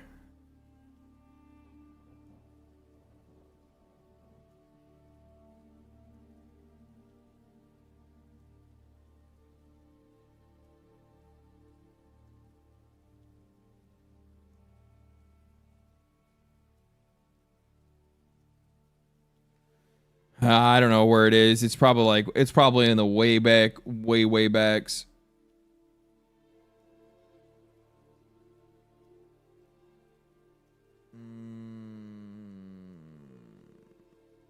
Yeah, I'm not finding it immediately, so I'm not going to be trying to like sift through the entire phone to be able to find it. But I have like a picture of myself sitting on the couch in my first apartment ever. Like when I first moved out of the house. Because I have like old ass pictures on this phone. But it's the first time I had moved out of the house. And I had like a drink. I had like a Pepsi and chicken nuggets and fries. And my N64 hooked up with fucking Zelda in there. It was like the first thing that I did. How old are you? I'm in my 30s. You must be brain dead to own a Nintendo. They hate you more than Microsoft? Brother, I make videos about video games for a living. Do you think I'm not going to own every console and make sure that I can play every single one of these games? At least the ones that interest me? Especially some of the ones that are like more popular and part of conversation. I have a responsibility.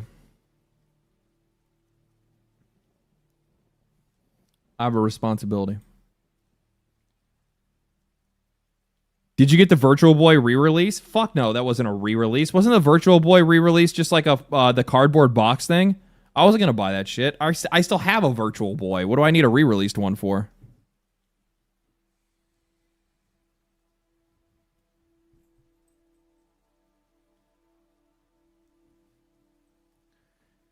Do you own every console, LD? You own a Virtual Boy? Yeah, I have a Virtual Boy. Do I own every console? No. The furthest I go back is the NES, which I got that one. It was my brother's, and then it was handed down to me. My first video game console was a Game Boy, which I played forever. And then it wasn't until way later that I got like a Sega. And then after I got a Sega, I got Sega Genesis. Did not get Sega CD. Got an N64. And then I got a Dreamcast. That you bought with your own money? I was a fucking child. No. And I had an N64. Sorry, I had an N64, and then I had a Dreamcast. And then I had a Dreamcast up until the time that I think I bought my first PlayStation. That's when I finally was like buying stuff for myself. No. PS2. I was a teenager. My mom bought me a PS2. It was like the craziest thing in my entire life. I was like, what the fuck? Or no. How old was I? No, I was not a teenager. I'm like thinking about my like what was my level of excitement, because the like once you're a teenage boy, showing excitement is just not. You don't do that. Once you're a teenage boy, your reaction is cool. Inside, you're losing your shit. On the outside, no, absolutely not.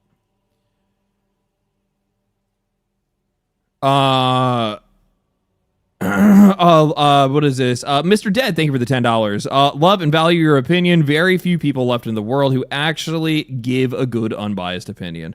Well, I'm biased for the games that I want, for the outcomes that I want, but I appreciate it. Thank you so much. Didn't mean to use specifically the Royal U. Oh, I got you. Thank you for the 2, man. Appreciate it. Bought my own PS2. It was cheap and clean. Yeah, I got mine way later. Have you seen Fleekazoid's video on Crimson Desert? No, it came out today. I saw it before I got on stream. I'm not going to watch his video the day it comes out. I mean, I'll watch it myself, maybe. Or I'll save it for next week. I don't know. Let's see here. So, a little bit more Crimson Desert conversation. These game journalists have been reaching so hard to try to bury this game that it's actually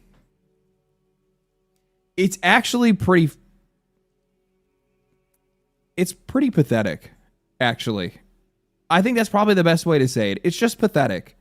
It's one of those situations where I feel like these guys, they want to be a contrarian for the sake of being a contrarian in some cases. Like, they see the gamers latch onto a game and they hate the audience so much, they hate their own customer base so much, that they want to do everything they possibly can to struggle against it. They don't want to be the same as you. The harder they try, the worse they look. Yes, basically. Out of all of Crimson Desert's baffling design decisions, its playable trio might be the worst offender.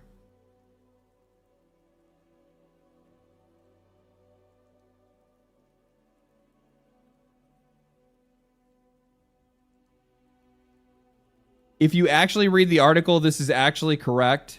Okay. They give you 3 playable characters and then don't let you play them for entire chapters in a row. Also, a bunch of arbitrary reasons throughout the game to prevent you from switching to them. I will say this. I'll give them this. I don't think that the article is correct, actually.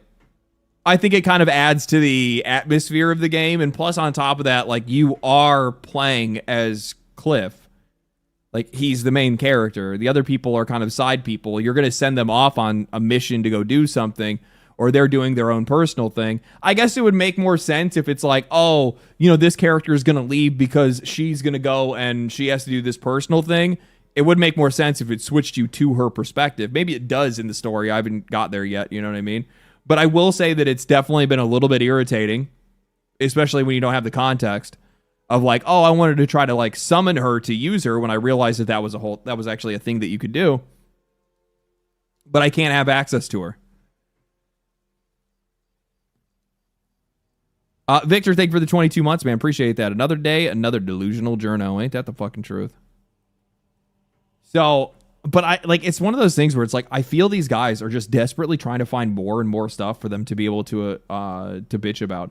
Pearl Abyss has already made significant, meaningful changes to Crimson Desert following its rocky launch, but patches can't fix the game's biggest problem. Can Crimson Desert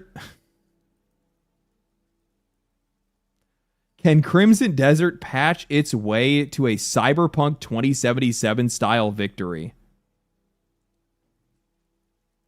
Actual clickbait. Actual clickbait. What are you talking about? Cyberpunk 2077 was an absolutely busted game through and through from launch. It was a game that was falsely advertised, falsely promoted. It was lied about to creators. They had creators playing the game on PC builds, but telling them that it worked just fine on consoles. So then they would go out and they would essentially look like they were shills. I remember that, if I'm not mistaken, I think that Skill Up was one of the ones who was probably the biggest victim of this, where he thought that the game was playing on a console and it wasn't. He was lied to.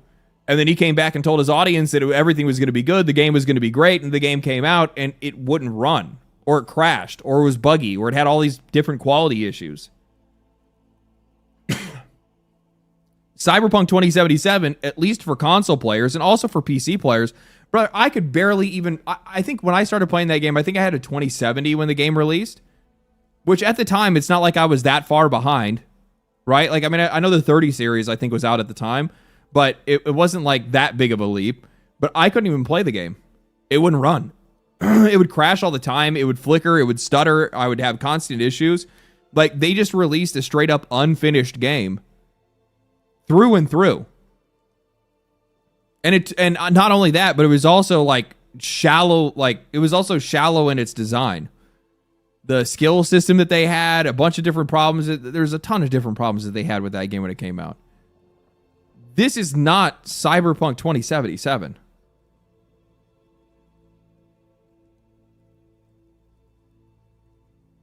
Like, this game runs like a dream on my computer. I've had a couple of crashes, but that's pretty much about it. The only problems that this game has is a couple of flaws in its design and some clunky controls that you'll eventually just get used to. Like, these guys are like trying to like create this narrative that this game is actually some like complete failure and massive flop when it's really not. That's the reason why they were so quick to be able to jump and start reporting that the stock had dropped like 20 or 30% for Pearl Abyss. You want to know why? Because they're overvalued. That's it. They're overvalued. It's a stock correction. That's what that's called. When you have a bunch of people that are coming in that are essentially investing on something that is extremely experimental, because you have a company that has historically only made MMOs that's now coming out with a AAA single player game. That's a big moment. If it goes over really crazy, if it's a Black Myth Wukong situation and it blows the doors off and sells a shitload of copies, and all of a sudden it's now made a name for Pearl Abyss as a AAA developer, yeah, you're probably going to want to be on the ground floor for that. So you had a bunch of people that piled in, overvalued the stock, shot it up through the roof, way beyond what it should be, and then it corrected after the reviews came out.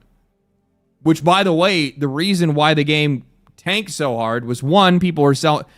These companies, these investors always sell off right after the game releases. It's so weird that these guys get fixated on this stuff. It's like they have no idea how the stock market works. It's all based on speculation. Once the game is released, the game is now quantified. There is nothing to speculate on. They leave. The people that are there for the long haul, that think that the company is going to grow over time and gain more value, they stay. The people that don't, leave. The gamblers leave. Buy the rumor, sell the news. Exactly. But they try to spin this into a whole other story. It's crazy. Love it or hate it, there's no denying that Crimson Desert has suffered something of a rocky launch. Has it? I mean, like, it's... Like, I'll say it's divisive, right? People have definitely... You know, some people like it, some people don't, but... They sold, what, 3 million copies? The game is positive on Steam. It's mostly positive on Steam. The only rocky part of their launch has been the coverage that they've gotten from games journalists. Its vast open world is full of opportunity and flexible, inventive systems. It's impressive, but its awkward controls, punishing difficulty spikes, and baffling approach to inventory system bust the bubble of immense hype that it's had over the years. But they fixed 3 out of those problems in the first day.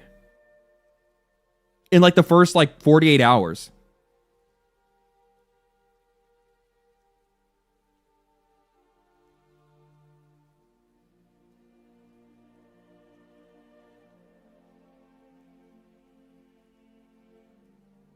Water King, thank you for the 5. I'm shocked at how well Crimson Desert runs. Being able to run on Ultra around 70 to 80 FPS without upscaling is crazy. No, the game runs like a fucking dream. It's crazy, especially because these guys even made their own engine for this game specifically, which is even nuttier.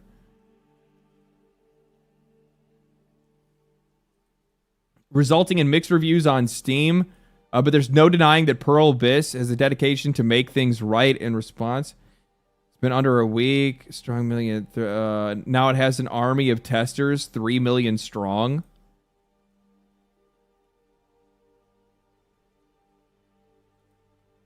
Fuck you. What is this language? Who wrote this? Matt Purslow. I've never read anything from this dude before. Now it has an army of testers, 3 million strong.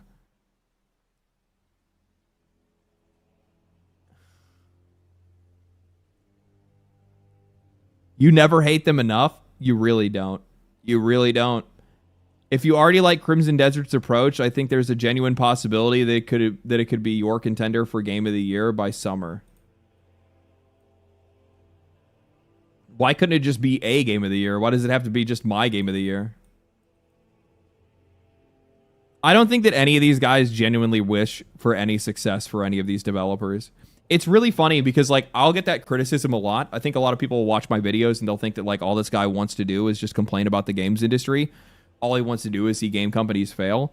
Any video that I make, any topic that I discuss is in hopes that things get better. It's in hopes that these guys learn. It's in hopes that maybe my feedback gets through. Maybe it's supported by enough people and enough people watch that video and agree with those opinions. And because of that, it gains steam and then it gets into the front of the eyes of some of these guys. And then maybe they try to take things in a different direction. These guys don't want any of that. Journalists are the ones that want constant drama. They're the ones that want constant disorder in the games industry. They do not want things to get better. They have no interest in that. They don't even have any interest in this game in particular. They don't care about it. You kidding me? You know what these guys are looking forward to? Intergalactic the Heretic Prophet. These guys, what are they looking forward to? They're looking forward to The Last of Us remastered, remastered 4D. They want validation. True. This is, I don't know, man. It's also like bad writing too. It's just, the problem is one of the reasons why these guys are all losing their jobs. Like, you could definitely say that like YouTube has had a massive impact on journalism in general because it's much better to watch somebody talk about something than it is to read it yourself. Like it is. It's just more entertaining. It's more entertaining, and maybe I don't know. Like I'm not gonna say people learn more from it, but I think that you get like a wider variety of opinions and different takes on different topics and whatnot like that. But one of the reasons why these guys have lost so much relevance, it's honestly just because they make shit content. It's because their opinions suck, their humor sucks. That's it. They're not very smart. They think they have some like 5-headed take when it comes to something.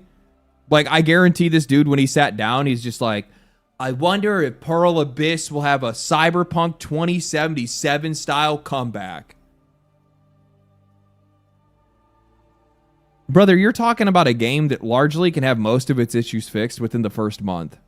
Cyberpunk took years. It took an entire expansion to be able to bring that game back from the dead.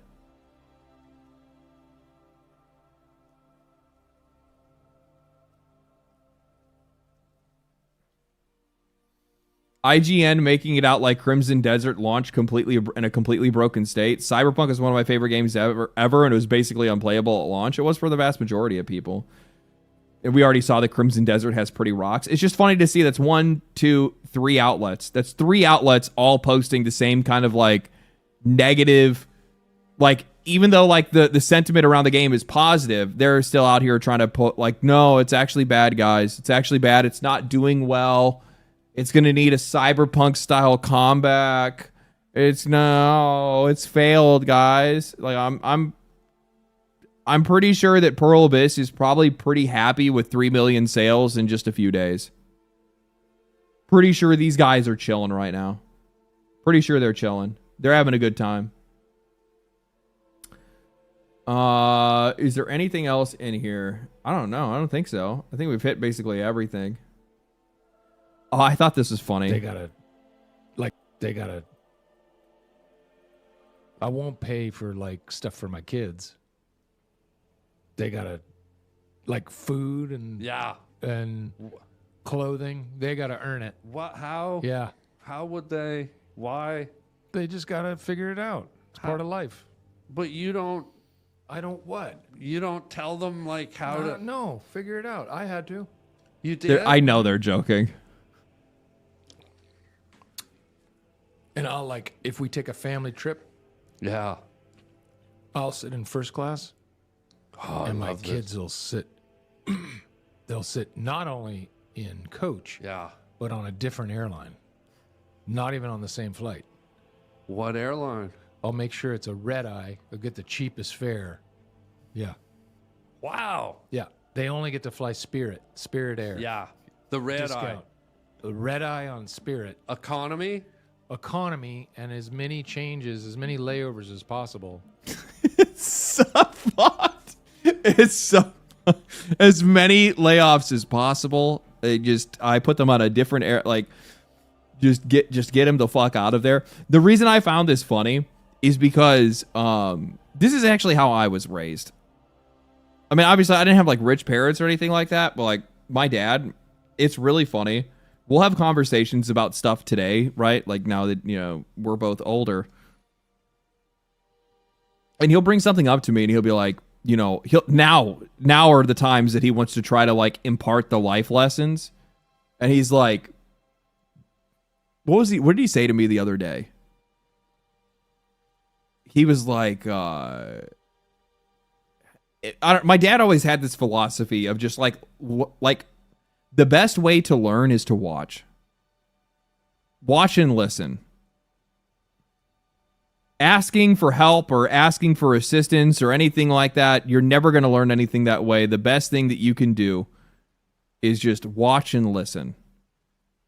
And the other day, my dad had called me, and we're talking for a little while, and he was talking about a whole bunch of different stuff. I think he had a couple of drinks or something like that.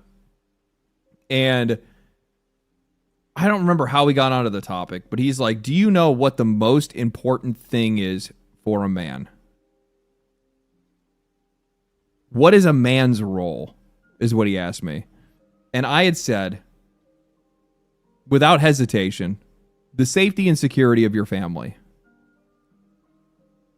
And on the other line, I hear him, yeah, how the hell did you know that? And I'm like, well, I watched and listened.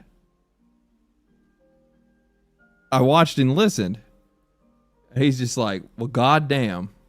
I'm like, you ain't got nothing to teach me, old man. You ain't got nothing to teach me. Now, mind you, growing up as a kid, that shit sucked. The idea that I just really did not get any help for anything, that was terrible, man. Like, did it make me grow up to be a stronger human and a smarter human and a more resilient human? Absolutely. It absolutely did. But fuck all, man, if it didn't hurt watching all my kids, man, did it suck watching all of my friends get cars and not have to have a job and basically do whatever the fuck they want, while I was the one that had to work a part-time job and buy a car and do all of these things. And it's just like, man, like, I'm like, at the same time, I'm like, I mean, the trade-off is that you have a better, longer life, or you're better in the long run for life, but you also sacrifice some of your most fun years to get it. So it's like, I don't know, man. I don't know. What's the trade-off there? Is it good? Is it bad? For my experience, I think it was good. Whether I will do that to my own offspring, I don't know. I might do a mix. I think I'll probably do a mix. If I can add to your, like, you're trying to save money here. I'm trying to and teach the value of a buck. If you stuff your kids in one of those dog crates Yep. and they'll fly underneath, Yep. you'll trim up another 80, 90 bucks. True. Yeah. Yeah. That's from me to you, guy. I love it. That's from one player. I won't pay. Way too good. Super fucking funny. Games industry is in a horrible place. Brenda Romero says we were in the 80s during the crash, and this is definitely crashier.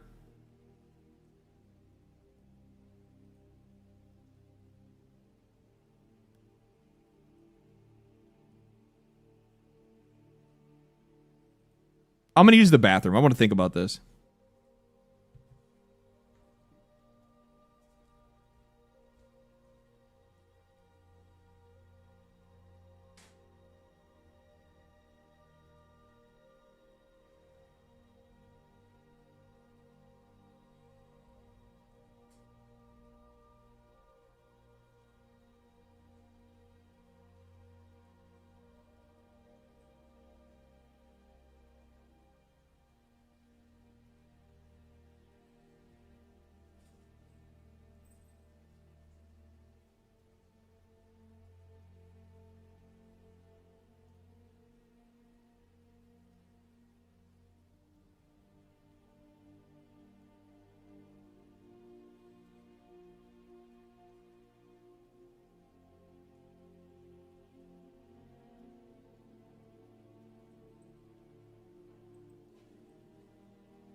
Okay, so here's the deal. The industry says the industry's in a really horrible place. Brenda Romero says we were there in the 80s with the crash, and this is definitely crashier. She is right and wrong at the exact same time. The reason why I say that is because the games industry is in for a crash. Something drastic is going to happen at one point. How and what is going to happen, I have no idea. But we are never going to see another crash like we did in the 80s. Back with what happened in the 80s, that was mostly because of physical editions of games. So you had stores that were stocked to the gills with more and more copies of games than they knew what to do with. And it caused a financial crisis. It caused a bunch of companies to go out of business. And none of these games were moving. And yeah, it was just a bad deal pretty much all around. It wasn't until Nintendo came back with the golden seal of approval that it actually, said that they were going to stand behind the quality of their products and their games that really revived the gaming industry and brought trust back into the gaming industry. We are not going to have something like that happen, largely just because of the fact that games are much more democratized today. You have people that can make their own games, indie developers and stuff like that. And also, a lot of this stuff is distributed digitally. So you don't really have the stock issue that's going to be a problem. There is a money crisis in the games industry, though, and that's where the big problem is coming from. Because if you take the time to think about it, I saw this just recently as well. Let's see. I'll just go back to the main page. Jason Schreier. I fucking hate this guy. 250 million.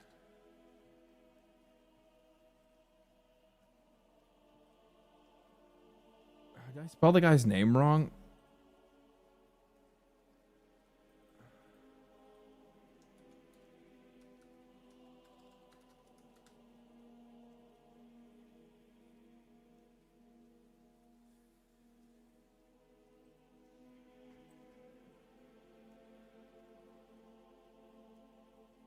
Yeah.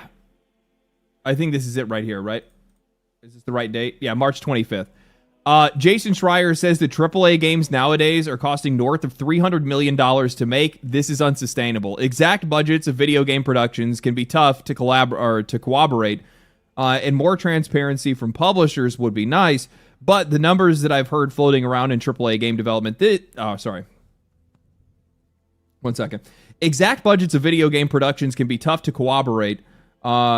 More transparency from publishers would be nice, but the numbers that I've seen floating around are AAA games or AAA game development these days is around $300 million or more, sometimes much more, which I think helps explain the current state of the industry.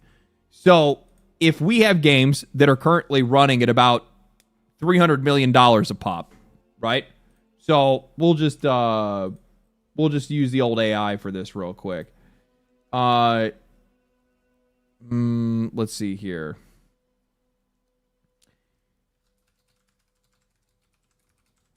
around 300 million to develop, and 70% of those games are selling on PC, being multi-platform.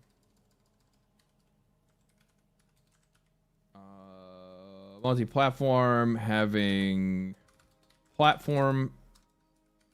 No, I won't even say it like that. 70%. No. $300 million at $70 with platform cuts. How many copies of that game need to sell to be profitable? I can do the math myself, but it's much easier just to ask an AI. For games with $300 million budgets, a studio would need to sell at least 6.12 million copies at $70 just to break even.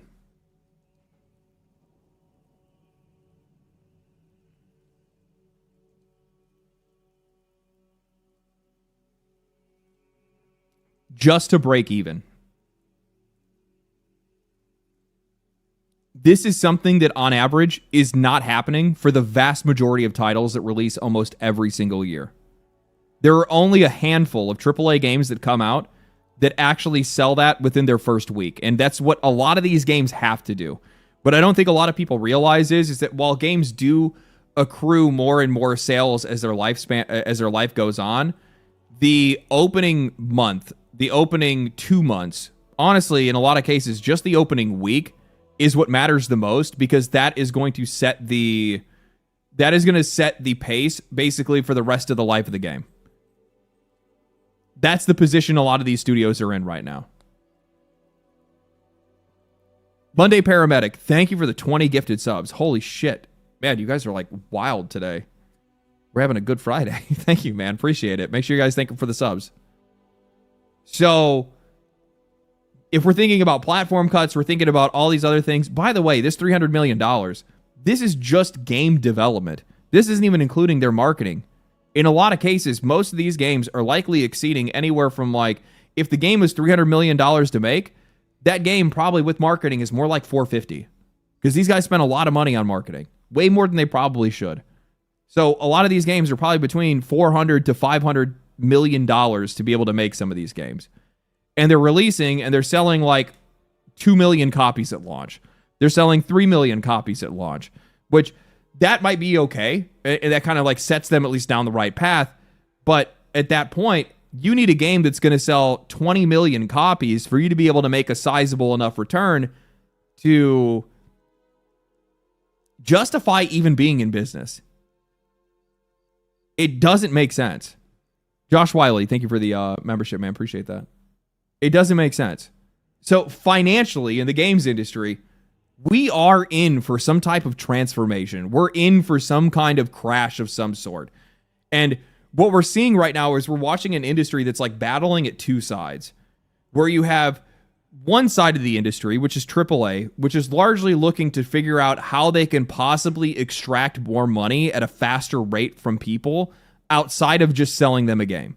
That's why they're focusing on all these different systems and all these different avenues for revenue, whether that's subscriptions, whether that's microtransactions, whether that's whatever it's going to be.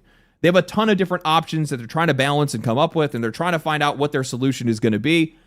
And then you have these other studios that are on the other side that are ignoring all of that. And they're saying the best thing that I can do is just make a really good game. But not just make a good game. I need to make a game responsibly. I need to make a game with a limited budget. I need to make a game that, one, I know is going to get people excited, but two, isn't going to destroy me or the future of my company if that game does not sell an immediate 10 to 15 to 20 million copies just to be able to find profitability. One side of this discussion is going to win. The other is going to lose. For all of the things that I talk about with the games industry, and I talk about like all these dirty, nasty stuff that all these guys keep trying to do and trying to, mess around with the games industry, whether the subscription services and all that stuff, I don't think, by and large, this shit's going to work. The only way that it does is actually on the hardware side, where two of the biggest publishers, Sony and Xbox, are essentially trying to force everybody into a market position in which like they can push a lot more of this stuff, a lot more of this like itemized chip damage that they can pressure onto players at lower income and middle income levels to be able to like increase what their yearly revenue is, their monthly pull on a lot of these people is. But I don't think it's going to work out. And just using this as an example, like if you have a company that's as agile as like Valve that can find a way to be able to circumvent them, like let's say the Steam box comes out and while it is going to be premium priced, it somehow undercuts the next generation of consoles while being modular, because it does have some modular elements. There are things in the machine that you are able to swap out. I think you're sitting in a really good spot. And I think that players are just going to dodge out on them entirely. These guys have to be really careful about how they play their next moves, because when I say that there's going to be some type of crash coming, I think it's just a massive downsizing of large publishers, especially highly consolidated publishers like Xbox that have like tens or tens to up to hundreds of like different studios and shit like that underneath them.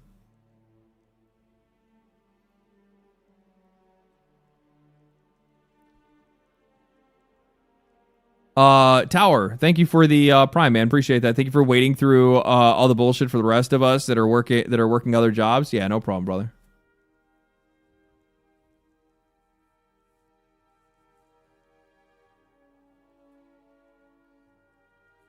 I don't see it being cheaper than the PS6. I think it'll be cheaper than the PlayStation 6. It's only going to be, like, you have to keep in mind, the Steam machine is not going to be a next generation console. The Steam machine is going to be as powerful or more powerful than current generation consoles. But it's not going to, I don't think it's going to be what you would consider to be a next generation console. Keep in mind that it's almost entirely being built from the ground up to mostly be supported at a mostly be supported at a Steam Deck level, right? So they're like trying to target Steam Deck specs, which is really smart because that means that basically every game that they're going to get is at least going to run at a solid 30 to 60, which is what they're looking for. But that's not even going to really affect most people because, like, if you're getting a Steam machine, what are you buying a Steam machine to play? Most likely a lot of indie games, which are going to run like a dream no matter what they are. The reason anybody's going to be getting a Steam Deck, there's two reasons people want a Steam Deck. One, access to the greatest library in the history of video games. Two, they're already on Steam. They're just looking for a supportive device to throw on a TV.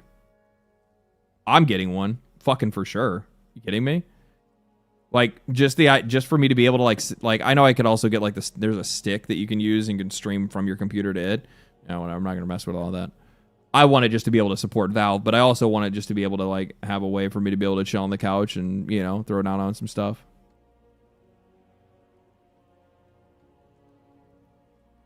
Also, emulators. Yeah, emulators and stuff like that. It's also going to be really nice because it's also, like, doubles as a PC, so you can use Linux and you could load Windows or whatever on there if you wanted to. Yeah. So, like, so far as us going into a crash, I don't think, like, it's almost like the games industry is just in a perpetual one that actually doesn't have a bottom. I think all we're really going to see is just a mass displacement of labor. That's the one thing that I could see happening. Mass displacement of labor, huge amounts of, like, these companies just being cut up and tossed aside, a bunch of studios dying, but nothing that you would actually constitute as a genuine crash. Not in the same way that we've seen in the past. Level 5 hype train. I think that might be the highest we've gotten onto the channel. You guys have been crazy today. I'd have to check the records to see if I've gotten any higher than that. I'm pretty sure that's probably the highest we've gotten. Level 11? Oh. Well, fuck. Never mind. That must have been a hype stream. It was probably way back in the day, honestly. It was probably like one of the Warframe streams when I was first doing that. People were really throwing money back then.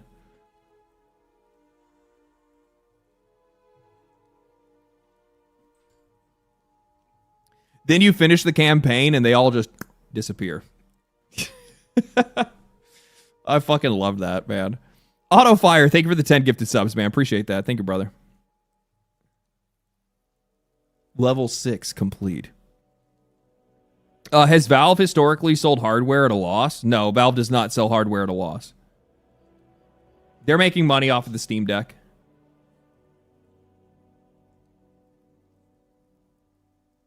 Honestly, from a player perspective or from like a customer perspective, like whatever price Valve chooses to, as long as it's within reason, whatever price they're charging ends up being worth it for you in the long run because you're making the savings on the games that you're buying. That's really what it comes down to. Like the vast majority of Steam players do not buy a lot of games at full price. They just don't. Yeah, make sure to thank everybody for the gifted subs. Huge thanks. Huge thanks. Thanks, you guys. Thank you, Otto. Appreciate that, man. Hi. Hi. Yes. Yes. Yes. Yes. Big scritchers. Big scritch. Behind the neck, behind the collar. Yeah.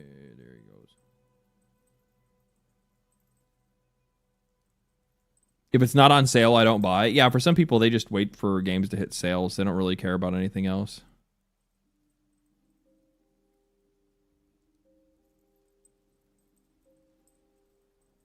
Meow moment, cat petted. Yeah, I think in the future, like when I move and I get more space, I'll get him like a cat tree so he can actually like sit behind me. I'm kind of jealous when I watch like Co-Carnage and he actually has like a cat tree right there and it gives the cat a spot to be close. I mean, he just lays on the desk. There's a wide open spot that he just kind of lays next to the keyboard and hangs out. Murray Nash, that's right, boy. Crank that motherfucking hog. Crank that motherfucking hog. Stay crusty.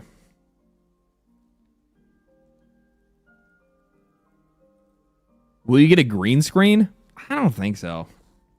I've never really been interested in having a green screen. Cat cam when? That would depend on if he actually stays still long enough for it to actually matter. Let's see here. How long are these? I don't think I really want to watch the IGN review. I was going to. I'm not really all that interested. I do want to hear Critical Drinker talk about the enshittification of Lord of the Rings, though. So we're gonna watch this real quick, and we're gonna play some Crimson Desert.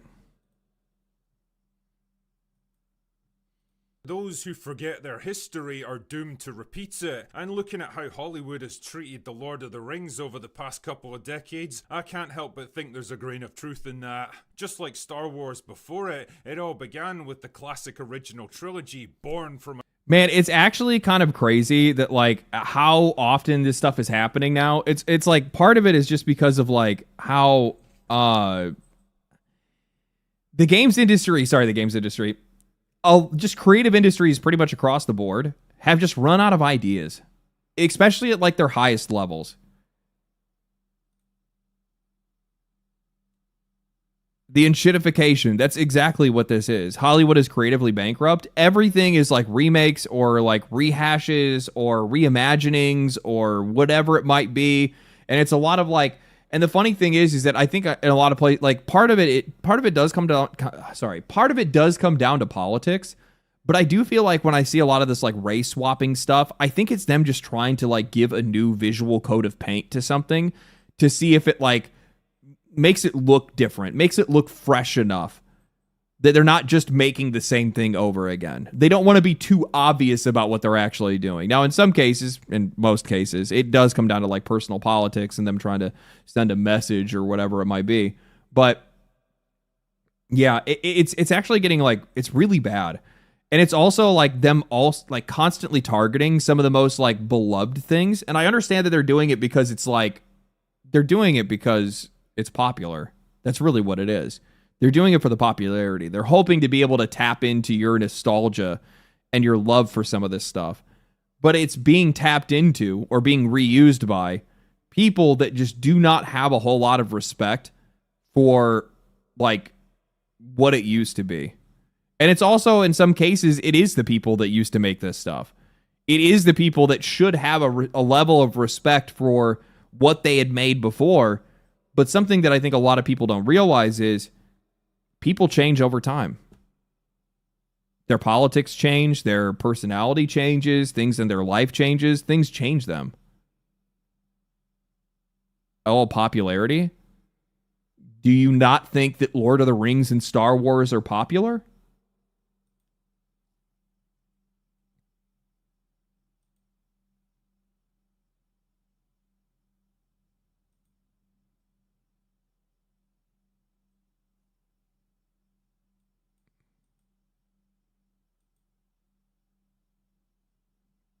Like, what are we talking about?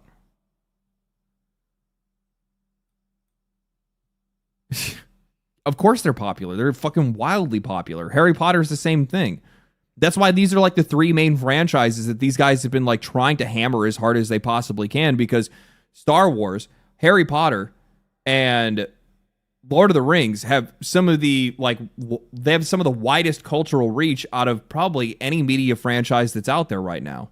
Outside of Pokemon, but that shit's covered by Nintendo. Star Trek doesn't have nearly as much cultural reach. Don't get me wrong, it does have popularity, but it's nothing in comparison to the others. Not even close. I'm not talking about new Star Wars. I think you're missing the point here. What I'm talking about is them trying to go back because there is a level of popularity and respect for the original content. That's what this is.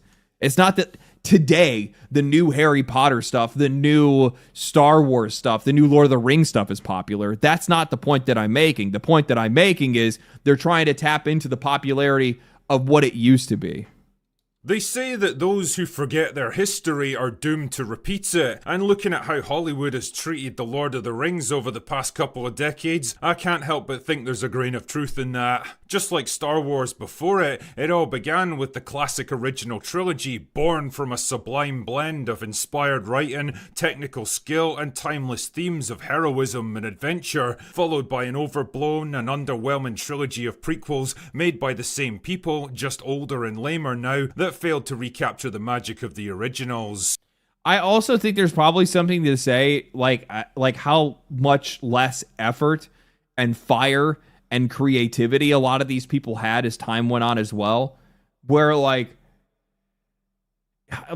man, just like you go back and if you watch like Lord of the Rings original, like the documentary series that they had and like the behind the scenes stuff with the original the original Lord of the Rings as an example, like Viggo Mortensen was like literally climbing mountains to go to the set and headbutting other actors, like staying in character, trying to stay in this like I'm going to war today like character. Same thing goes for why can't I think of his name right now? Boromir.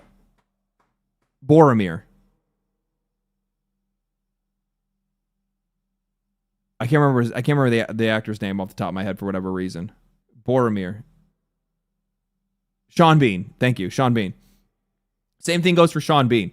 Like these guys were like constantly wearing their outfits. They're like climbing mountains to go to the set in the morning, doing like a full walking through the wilderness, whatever they can do to like stay like they're feeling like they are in this world that they're, that they're a part of right now. You're not getting that same level of commitment from the actors that are coming in for these other movies. You're not getting the same people.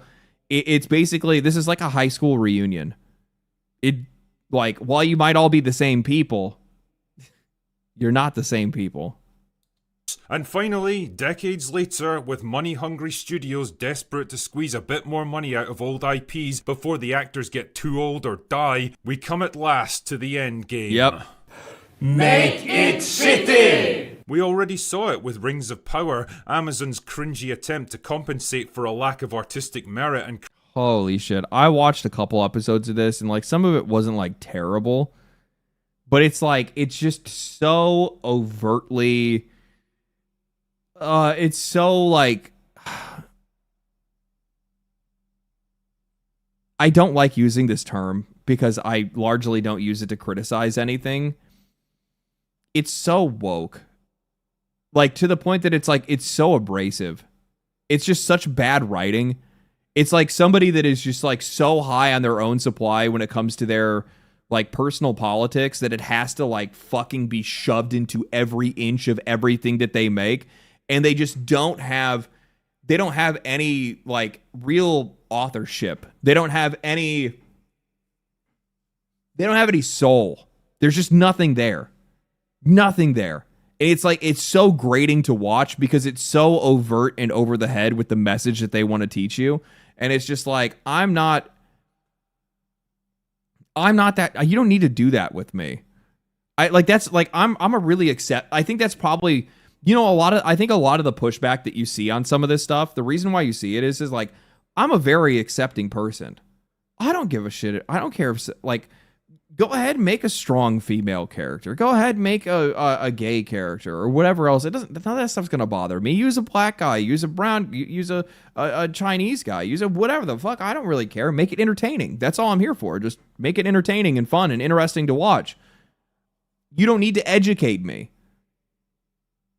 So when I have to sit through an experience like that, where I feel like I'm being patronized for something that I am not guilty of, it shuts you off immediately. And it's also like, this is somebody that is so performative about how they're writing it, how they're building this narrative or whatever the message they're trying to send, that like nobody's going to be able to enjoy this. The only people that will are people that are as stupid as they are. Creative ability with embarrassing amounts of money. And let's be honest, you don't need me to tell you what a fucking train wreck that turned out to be. It's great for us content creators though. That is true. But that is true. Stranger things are afoot at Warner Brothers, arguably the dumbest studio in Hollywood with a massive catalog. I fucking every single time I watch Lord of the Rings now, I cannot first think of this meme every time I see this scene. It is so burned into my brain now that, like, at the beginning of watching The Fellowship, when I went to go see it in theaters, I immediately, like, when fucking Frodo comes up and Gandalf's riding up on the cart, I immediately get this flashback of Frodo going to jump in the cart, but instead just slamming his head on the front of it and falling off. Of IPs that they somehow managed to fumble time and time again. First up was the War of the Rohirrim. Remember that? I didn't even know that was a thing. An animated movie that was sharted out as quickly as possible so that Warner could retain the film rights to the franchise. Which yeah, it sounds about right. Explains why more than 50 different animations. Who owns the... hold on. Warner owns the film rights. Warner owns the film rights, but Embracer Group owns the IP? Or do they just own the gaming IP? I don't understand how that all works.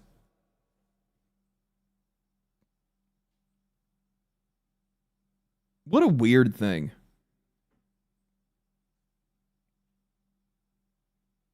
Amazon owns the right to appendices? What the fuck does that even mean? What does any of this mean? Studios were pulled in to get it finished in time, and why it looks janky as fuck. It was billed as the story of legendary warrior Helm Hammerhand in his last stand at the fortress of Helm's Deep, but really it was all just a bait and switch to focus on his daughter Hera, a character that gets mentioned in like one sentence of the original appendices and was so unimportant that Tolkien didn't even bother giving her a name. Like, it's literally somebody sitting there, like, combing, looking for it. There it is. There's the real main character. This'll be the one that'll change the minds of everybody. It's so pathetic. It really is. It's so lame. And this guy names fucking everything. And of course, she turns out to be the usual generic invincible girl boss who beats everyone and wins at everything because modern writing. But it's okay because nobody fucking watched the movie anyway, and True. It was a massive flop. Then came the baffling announcement of The Hunt for Gollum, a prequel about Aragorn's quest to track down and capture Gollum sometime after Bilbo took the ring from him. Sometime after Bilbo took the ring from him. Aragorn was tasked to track down Bilbo. I didn't even know that. Maybe it must have been in the books, but yeah, I don't remember that at all. It's also like a really odd plot. they're making movies about single chapters now. Was it a single chapter right after The Hobbit? Oh, okay. Yeah, so post Hobbit, but pre Lord of the Rings. This is so cooked. This is really bad. A tiny fragment of the original book where everyone knows the outcome already that was summarized in like 2 Yeah, that's actually the most important part of it. Everybody already knows the outcome. So Aragorn was tasked to go and hunt down Gollum, but we know it's the case that he never found him. So why what is the point of this? paragraphs at the Council of Elrond's. Like, why? Who the fuck even asked for this? Nobody. How do you expect the original actors to reprise their roles when they're all 20 years older now? Why is True. Andy Serkis directing it? I mean, I've seen his body of work as a director, and it's not impressive. When I think about all the incredible side stories, tales of forgotten heroism, tragic love, and bitter betrayal that you could tell in the Lord of the Rings universe, why go for something as goofy and pointless as this? Yeah, anyway, it is kind I've of dodged odd. it long enough. I feel like they're trying to go for something a little bit on the safer side because it's like, I don't know, less offensive maybe. They might be like too afraid to do the more like heroic stuff. The better side stories or whatever it might be. Let's get this over with, shall we? That wasn't the worst of it. No, was it? No! Just like McCoy here, it's time to face my deepest pain. Last night, Peter Jackson took to the internet to announce yet another Lord Oh my god, I saw this. Oh, I forgot all about this. of the Rings film project that nobody asked for or wanted. And this is when shit truly got real. Oh, actually, why don't I get somebody else to explain it? Because we've got a very special partner that we're working with. And you can see for yourself. Hang on. There we go. Hello? Hi.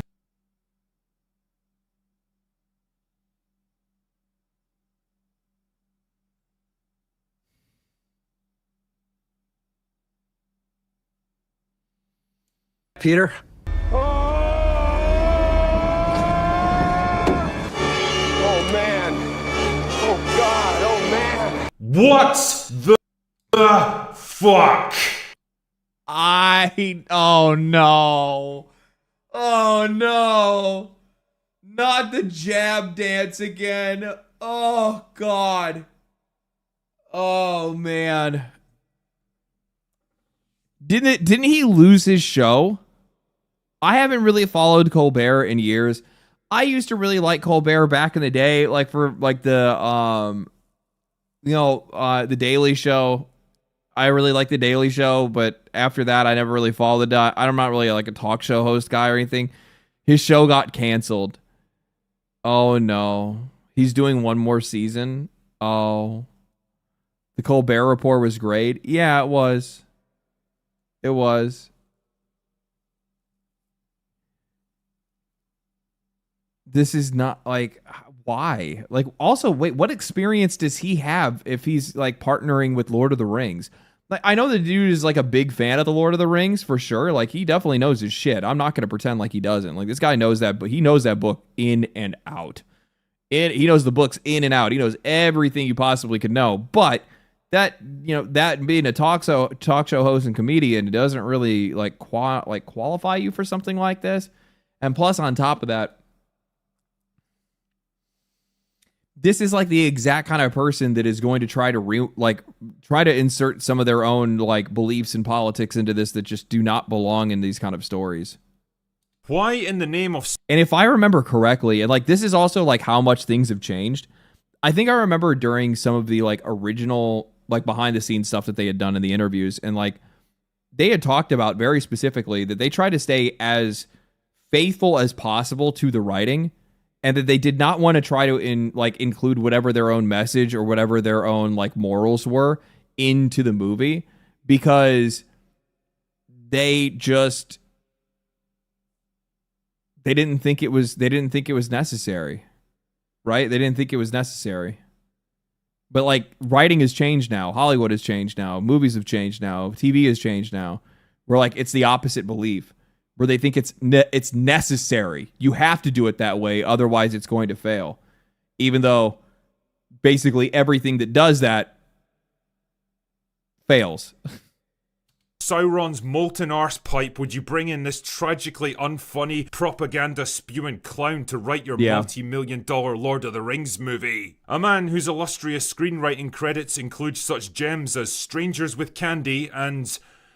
why are we bringing talk show hosts in to write our movies now? Like, is Oprah Winfrey gonna write the next Star Wars movie? How about we get Jimmy Kimmel in to do the next Jurassic Park? Actually, that would probably be an improvement at this point, to be honest. Now, in fairness to old Steven here, he is a big Lord of the Rings nerd, although fuck knows what a guy like him sees in Tolkien's pro-Western, anti-authoritarian story of friendship, loyalty, honor, masculine heroism, and clearly defined morality. But there's a big old difference between knowing the lore of a fictional world and actually writing a good story with it. Just ask Ryan Johnson. I think that would be that's a really good question to ask by itself, right?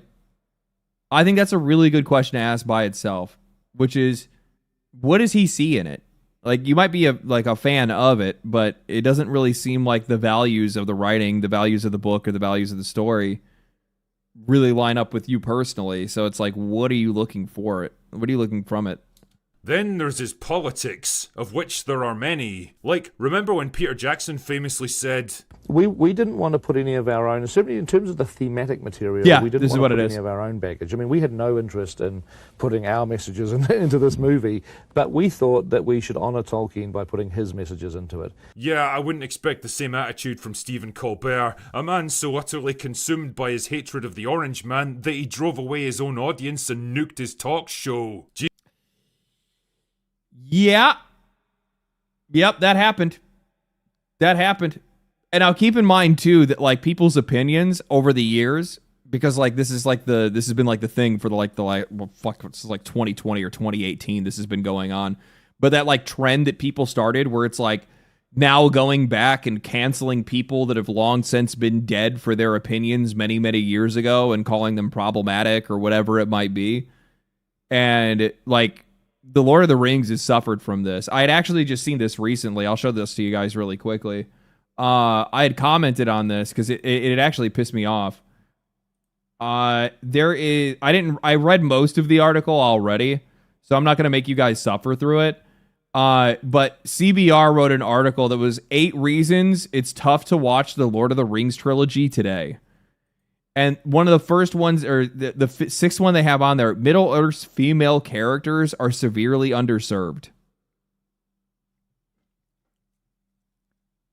And then it goes to talk about things like inclusivity and how like politics have changed and all this other shit. And it's just like, it's some of the most useless dialogue. It's some of the most useless thinking. It is so fucking reductive. And like, it breaks my brain that people want to try to like revise the past, especially when the past is better in most cases. But I had said Lord of the Rings has some of the most valuable female characters we've seen in media. Strength, wisdom, loyalty, self-sacrifice.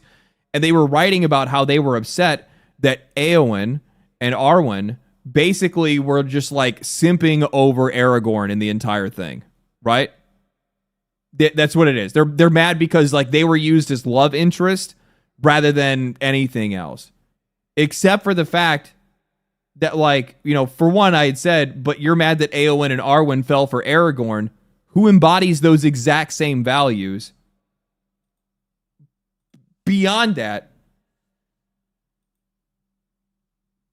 like, what are we talking about? Éowyn killed the fucking Witch Queen, or Witch King, sorry.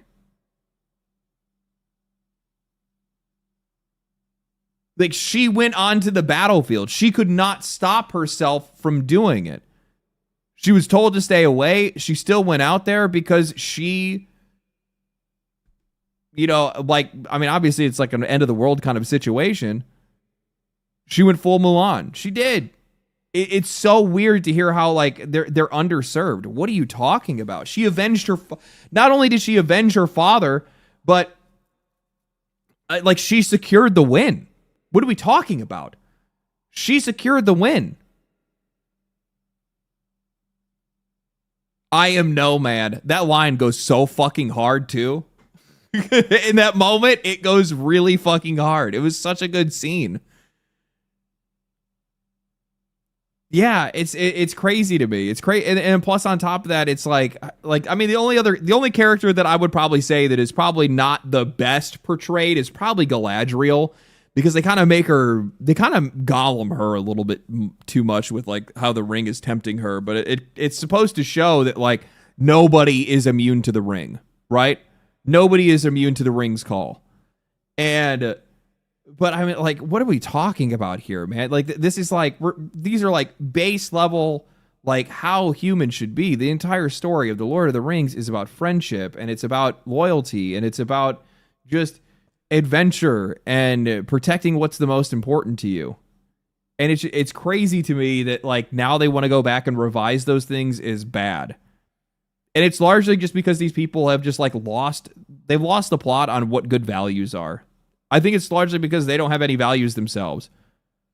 Jesus, this guy almost makes Mark Hamill look normal. The problem is, people like that can literally never let go of their political hang-ups. It's impossible because it becomes bound up in the very core of who they are. It seeps into everything they say and do, and it's actually fucking crazy, man. I'm not gonna pretend like I don't have political opinions. Everybody does in some case, everybody does, right?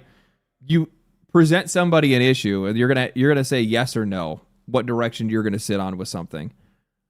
But like none of that shit is like a part of me. It's based on a personal value system. But like whatever happens in politics for me, not that deep. Not that deep. Oh yeah, I know it's the future of the country going to war. We could get bombed. I'm sorry, man. I'll deal with it that day. I'll deal with it when that day comes. There ain't nothing else I'm gonna do. So it's just really weird how people they'll turn it into something where they're like going to war with their own citizens. They're going to war with their own neighbors, trying to push a lot of this shit. And it's bad, man. If he's allowed to write a script for Lord of the Rings, well, I think you can imagine who Sauron is going to become a clumsy allegory for. Speaking of which, let us review the outline of this epic saga in the making, shall we? As per the report from Deadline News, The Lord of the Rings, Shadow of the Past is set 14 years after the passing of Frodo. Sam, Merry and Pippin set out to retrace the first steps of their adventure. Meanwhile, Sam's daughter Eleanor has discovered a long-buried secret and is determined to uncover why the War of the Ring was very nearly lost before it even began.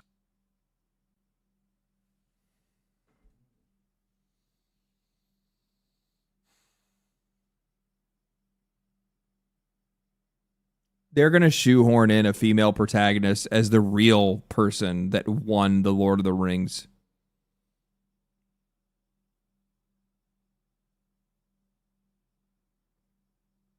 These people are so easy to predict. It's so easy to predict. Like, and it's also like how it's even written, because it's like Sam, Merry, and Pippin are the afterthought. They're just trying to retrace the steps of their adventure. But Sam's daughter, she's going to discover this long-buried secret that nobody knew, that actually the ring was never destroyed, and instead, it still exists. And if it wasn't for her finding it and destroying it, well, nothing would have ever happened. Because, men are dumb.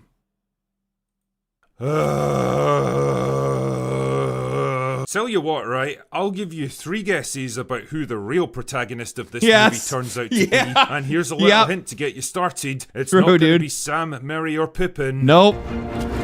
Girls get it done. Girls get it done. You know, it's so fucking funny when life literally becomes the meme. When you can straight up predict exactly what's going to happen from... So fucking true, dude.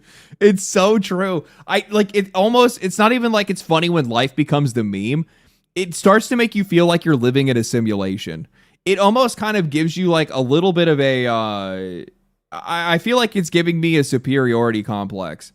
Because it's like, are these people that easy to fucking read? Are they that stupid? Do they think everyone else is that stupid? I'm not really too sure what it is. I can't tell if it's them that's stupid or if they just think so highly of themselves that they can't see past the fact that everybody knows like what the fuck you're doing.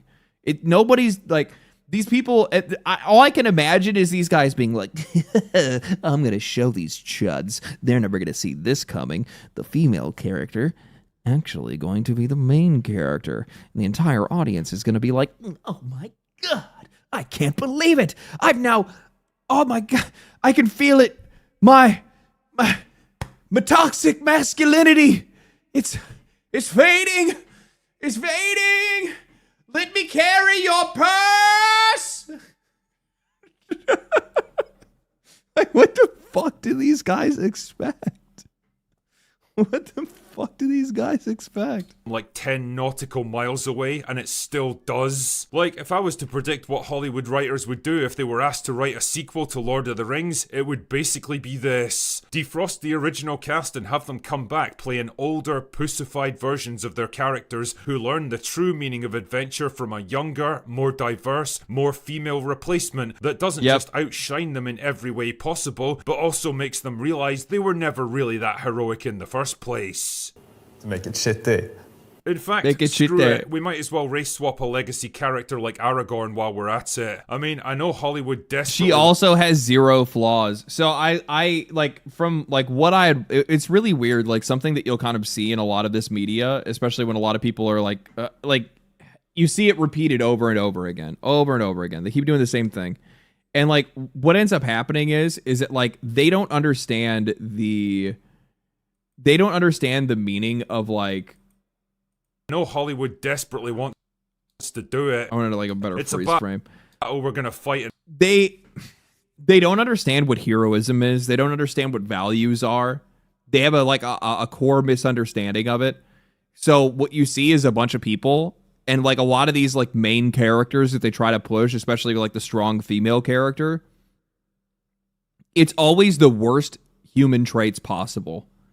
They're bossy. They don't listen to people. They somehow always get their way regardless. It's characters that are so drenched in narcissism that there's no way that you could ever see them as inspirational. Even though that's what they're trying to make. They're trying to make an inspirational character. But there's nothing to be inspired by because they are actually the villain. Like, these people don't realize they are writing villains. Lose sooner or later, so we might as well get it over with now. Not only does this crap remind me of the historical enshittification of Star Wars, but I also can't help thinking of James Gunn's DCU by James Gunn. That guy has access to some of the greatest superhero characters in history. Batman, Superman, Wonder Woman, Nightwing, and instead of exploiting his biggest assets, he wastes huge amounts of time, money, and fan goodwill churning out irrelevant vanity projects like Creature Commandos, Peacemaker, and Clayface. All of this is to say that I'd trust Stephen Colbert to make a good Lord of the Rings movie about as much as I'd trust Movie Bob with my birthday cake. And the sad realization here is, this shit's never gonna stop, is it? For a long time, it really felt like Hollywood was smart enough, or just scared enough, not to mess with Lord of the Rings and just appreciate a job well done. That time, however, has long since passed, and I can't help... You have to understand that, like, money is the equalizing force here. These guys are never going to give any of this stuff up until they just destroy every franchise, until they go out of business. I haven't really looked into it too much because I'm not like a huge movie buff, right? Like, I watch anime. I watch what am I watching right now? I'm watching anime, a bunch of different animes, and I'm rewatching Supernatural again. And I rewatched all of Lord of the Rings recently. The anniversary this year, right? So it's like, but it's like,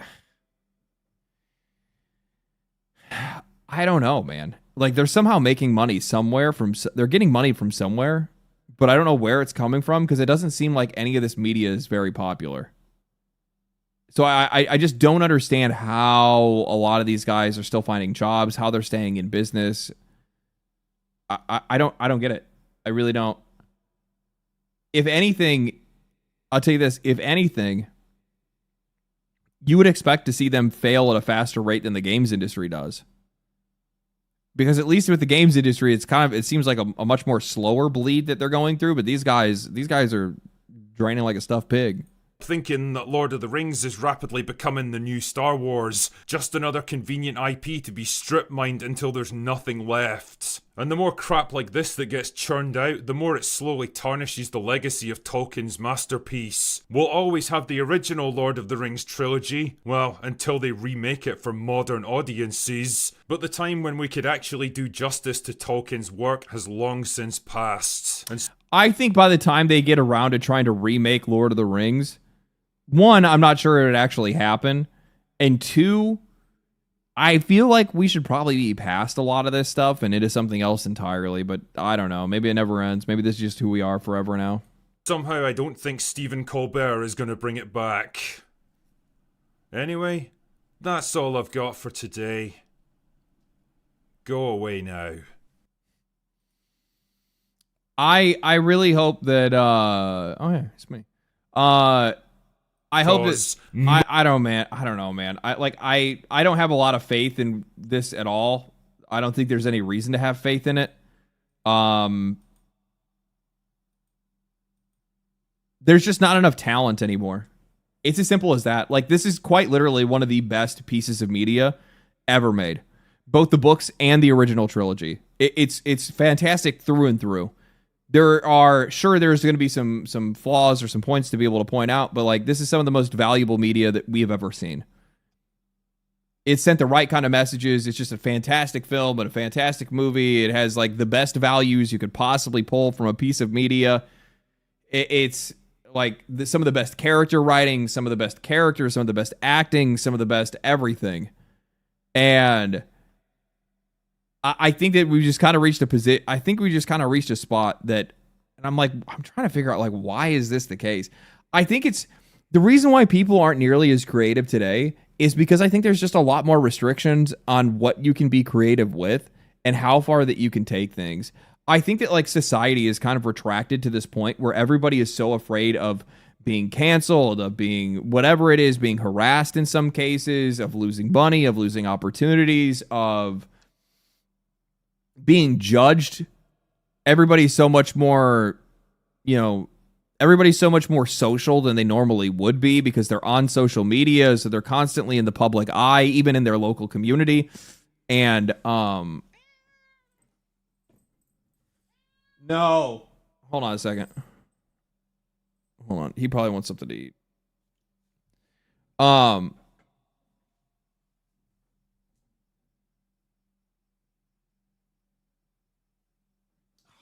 damn it. I just saw there's ants on the ground and I don't know where the fuck they're coming from.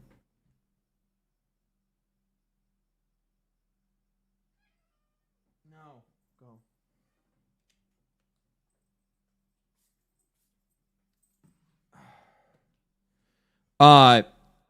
Yeah, I feel like that we just kind of reached this really weird place in which that nothing's really going to get better until it just kind of all burns down. I'm not really too sure. The fact that you saw every last one of those characters destroy themselves to try to help Frodo to get to Mount Doom, and it was respectable from the movies and books. You went on that journey, and journeys just don't happen in movies anymore. It's not even just journeys; it's also just like the general idea of like friendship and loyalty. Like, you don't see characters that have the same kind of like bond or representation as Frodo and Sam, right? You don't see characters that like treat friends like Sam does.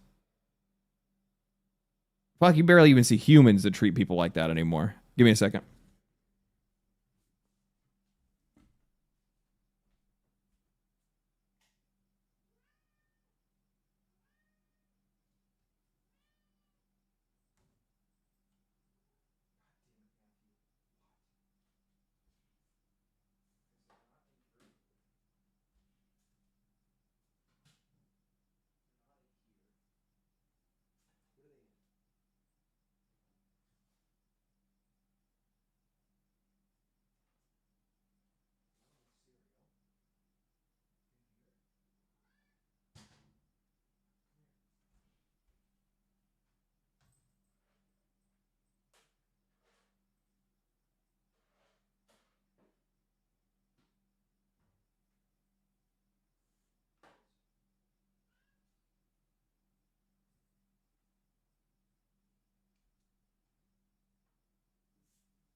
Okay. Actually, I'm trying to like figure out what the ants are eating. I don't know where they came from.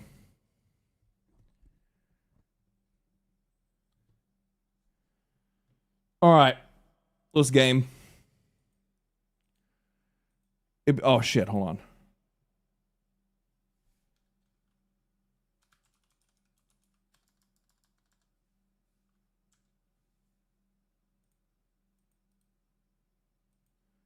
Let me share your drinker's video. He makes pretty good videos. I've watched him for a long time. I watched him well before I started actually making YouTube videos, which is kind of crazy. Roach? No, it's not roaches. It's like once the temperature comes up out here, since a lot of these houses don't have like insulation and like out in California, what ends up happening is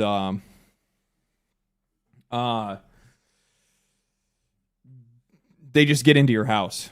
So you're just constantly like getting ants all the time. It's great. It's a lot of fun. It's really cool. Leave food out for, even some crumbs on the ground and boom, there they are. What's your favorite Bill Murray song? Cavaliers.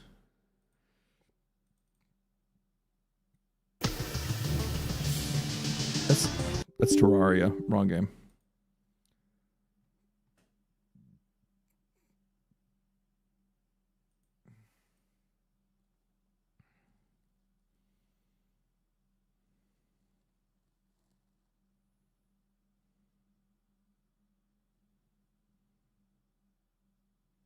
Hell yeah, great song. It is good. Yeah, Crimson Desert. Crimson Desert. Desert.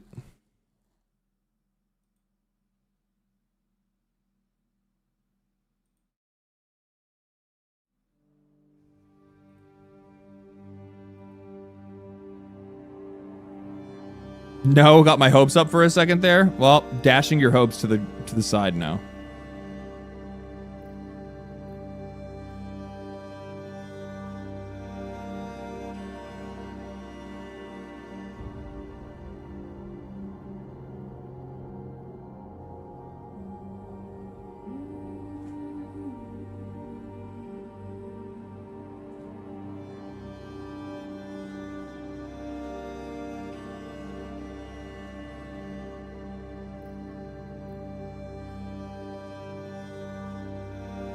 You think Crimson Desert will pivot to an MMO? No, you're not going to pivot to an MMO with something like this.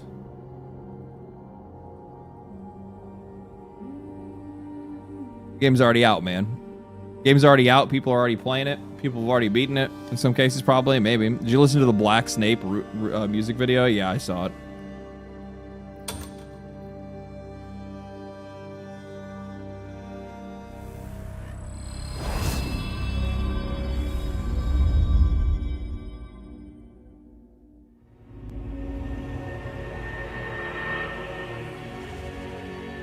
There's already people beating it? Dude, there's some people that are just, I don't know, there's some nutters, man. I don't know what to tell you. They pivoted from an MMO. Yeah, exactly. They're not going to be pivoting back. That doesn't make sense. Change my Crim D.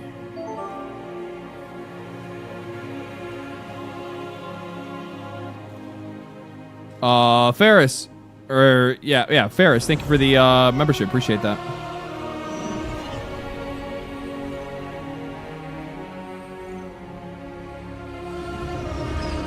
Do you think Crimson Desert is the hook to BDO? I don't know, man. BDO is fucking awesome. I mean, some people like it. I remember, like, I tried it, like, a long time ago. And I didn't, like, it didn't really click for me. I thought, like, the combat was kind of cool, but I also just didn't understand what I was supposed to be doing. What am I doing? Oh, I'm getting the boots. I'm a basic bitch. I've seen that fucking armor set that everybody's been walking around in, and I want it too. So I'm gonna get it. Actually, I pretty much already have what I want anyway, because I have, like, I got this cloak and I got some cool armor already. But I want some boots, because right now I'm wearing, like, sandals effectively.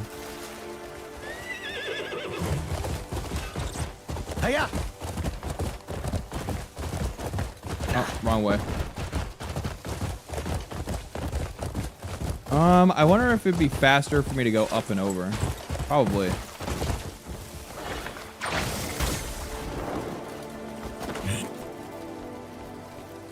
I do really like the movement in this game. As you get more and more used to it, it gets better and better the more you play. It's so fucking good, man.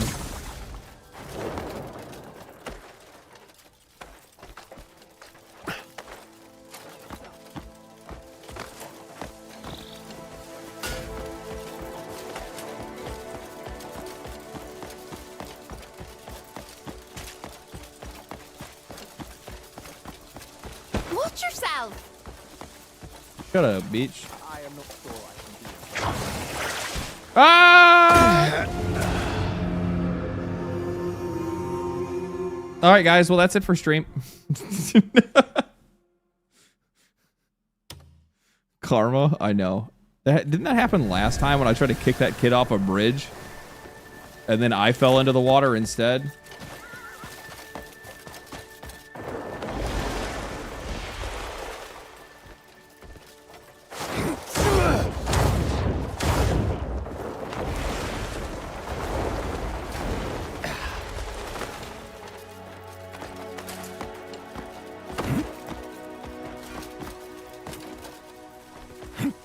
I was gonna do this earlier, but I'm already over here now, and I'm definitely not gonna be coming back over here. So you're just gonna go on an adventure with me.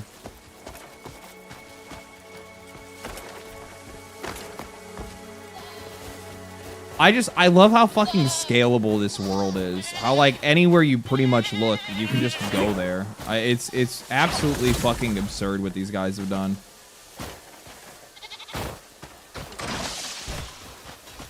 It really is. And also at this, and like for like Kotaku to go out and want to make an article talking about how like, oh, well, you know, this game, you know, oh, it has pretty rocks, but I'm bored of it. There's nothing to do. You know what it is? Those are the kind of people that are so used to these like cinematic wannabe Hollywood movie, interactive movie games that they cannot play anything that does not hold their hand or point them in a direction or tell them what they need to do. That's where all this is coming from. They're just used to games telling them everything they need to do.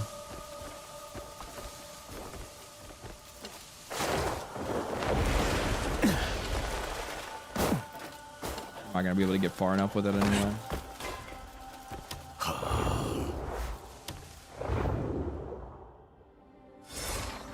The view is sick.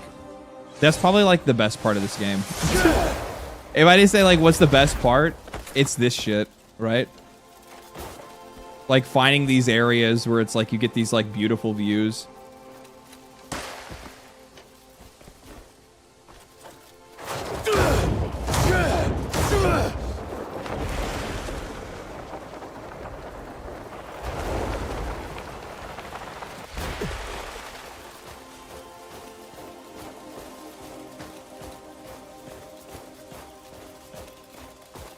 I want to climb the next mountain. That's like the coolest part of the game. It's just like, I'm going to climb that mountain. I want to see what's up there.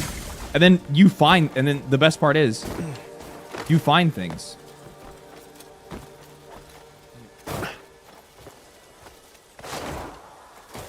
Is it not going to do it? Okay. Sometimes this doesn't work the way it's supposed to, and it just won't pull you up. Like, I don't know why. What? Lack of spirit, I guess. We knew, the devs being like, we knew we'd come up here with one of the most soulful games. True. It's cool, so you have reduced stamina. Yeah. Well, it's not the stamina that's hitting me. It's the, what is it?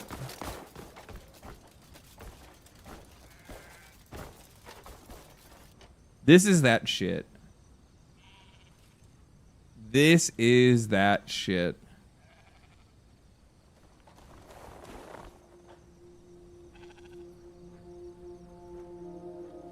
How about that?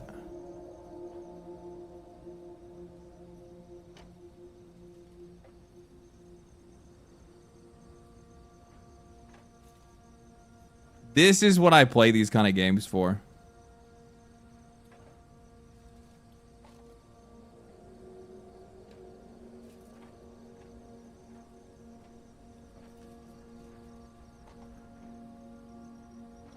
0 frame drop. That's the best part. And all of this is loaded. You can just go to these places.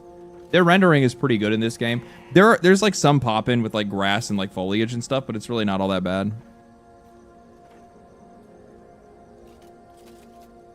Minor improvements they could make over time.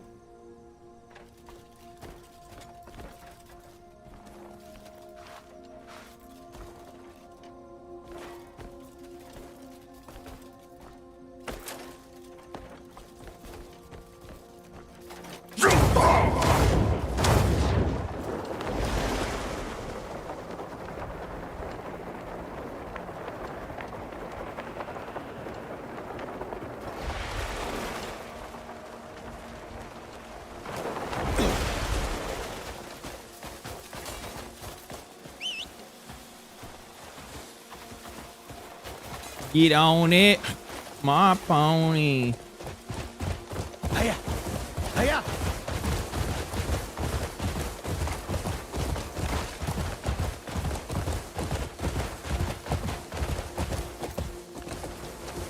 Is there a better way to travel this? Maybe I should go through this route instead? I didn't even know I had a teleport over there. I feel like it's probably not worth it. I don't know what mountain this is.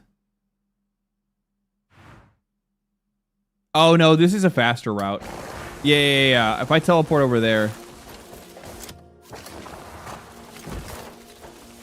it'd be faster than me trying to go all the way around.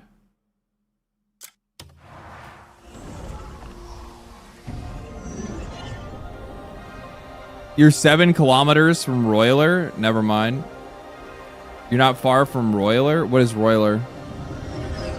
Oh, are you talking about one of the legendary horses? I have one already.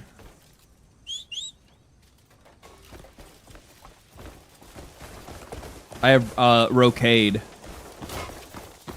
He a good boy.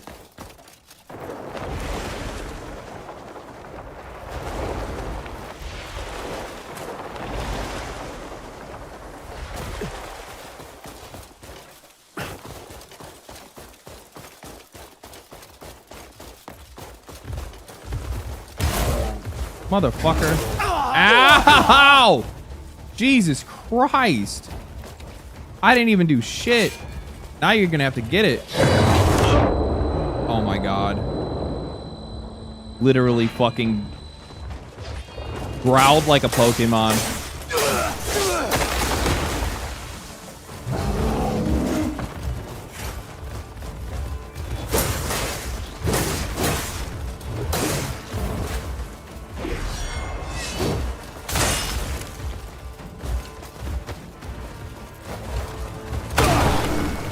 Fuck you, bear. Now you're mine. Now you're mine! Oh, fuck. Ow. Wait, come back.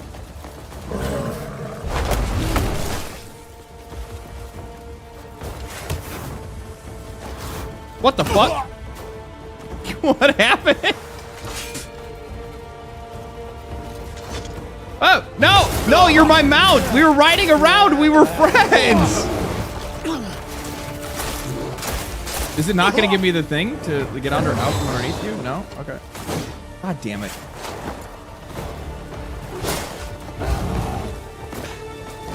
I will say,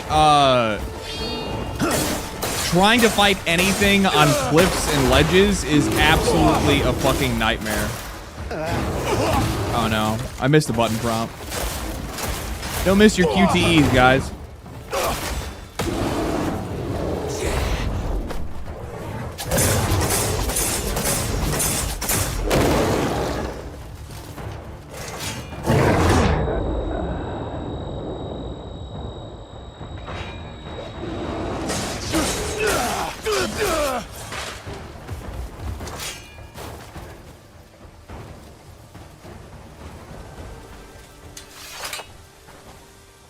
Got his ass. Got his ass.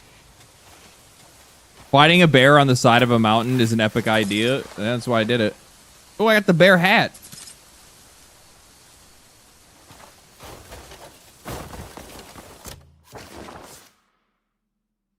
I actually might put that on. 'Cause that'll give me some frost resist. Right? Yeah. Bear disguise. I'm gonna disguise myself as a bear. I mean, actually. Oh,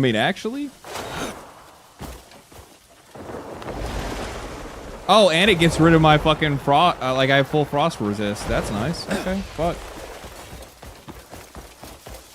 I ain't gonna complain about that. Come on.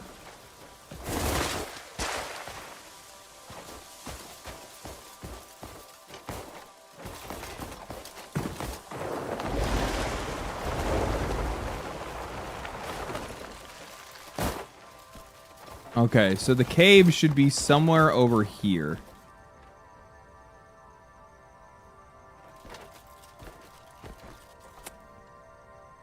I think it's under that waterfall, if I remember correctly.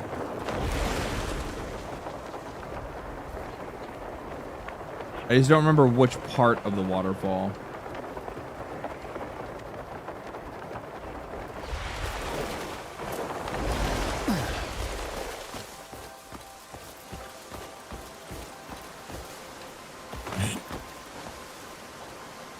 I don't know if it's higher or low. Ow. It's this one right here. There you go. Anytime you see these stones right here, that tells you there's something hidden behind the waterfall.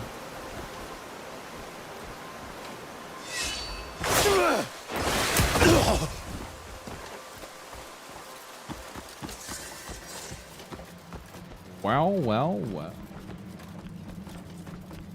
It should be gloves.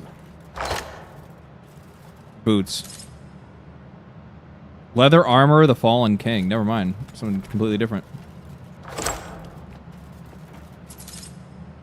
Hide, decent copper pouch. Got a brass bowl. We got a white jar. We got some coins. Headgear. Paris's plate helm. Tin water bottle. Ooh, that refined Palmer pill. Other shit here. Got some brass. Got a brass bowl. Got a nice goblet. This is wheat, I guess. I can probably take that and get that turned in somewhere if I wanted to, maybe. I'm not really too sure how that works.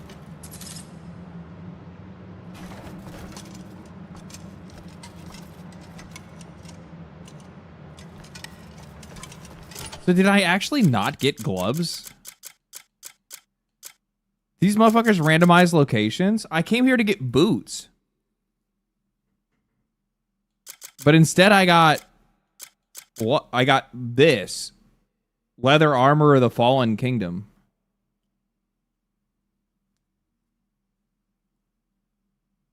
I thought the boots were here, but I guess not.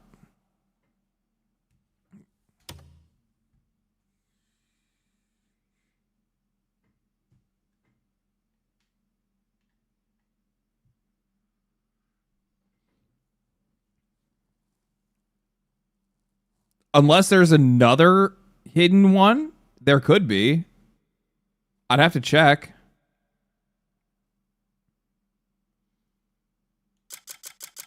I thought this was the spot.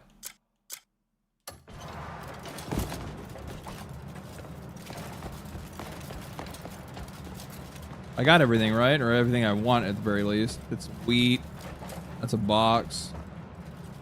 Yeah, we opened everything else up.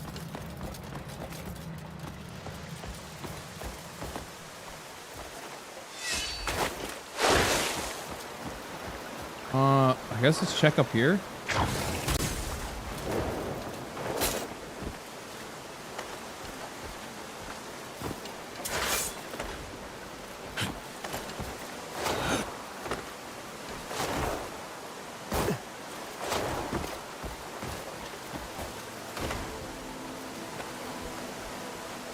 Frost Cursed or Shadow Lord? All I know is that they're like black boots. I think they're, if I'm not mistaken, I think it's probably this set. I think it's Plate of Shadows. If it's not, it could be the Frost Cursed. I just know that it was in this area. I thought this is it. Maybe it could be a different cave.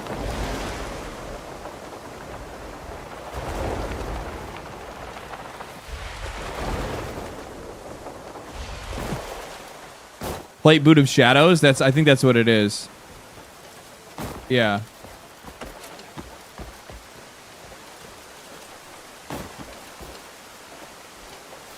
I thought this is the area. Maybe it's not. I just found a completely different waterfall with a completely different armor set. Cool. I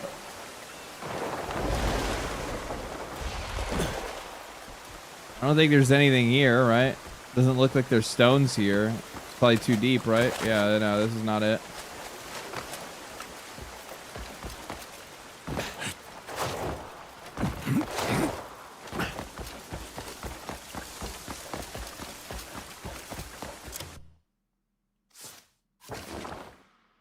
Yeah, I thought it was here. Maybe it's this? All the way down there instead?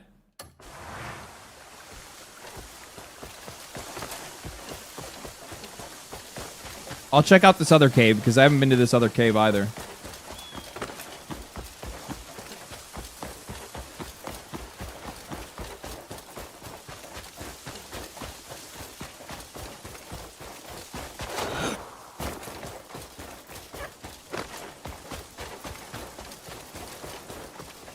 I thought this was a whole ass pack of fucking bears, dude. I got kind of scared there for a second. Luckily, it's just boars. I should probably try to do some hunting at some point. I need to upgrade my bow more. I didn't upgrade my bow for like a long time. I'm now catching up to it a little bit, but I still need to do more to it. You gotta cut down a lot of fucking trees to be able to like work on your bow, though. Good lord. Need a lot of timber. I probably should just send out my squad to go farm trees, right? Like, I think I can send them on like a gathering mission.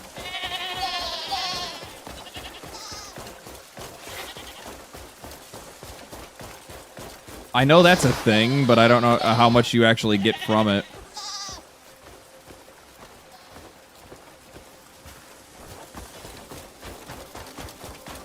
This game is so pretty, though, man. I just love running around and discovering shit. I love running around and, like, finding gear. I like running around and just, like I see some ruins or whatever, and I'm like, ooh, what we got in here? Actually, speaking of, is there any... Doesn't look like it.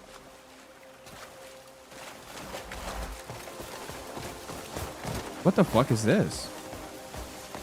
There's some random fucking bandits out here? Oh, I got something for y'all.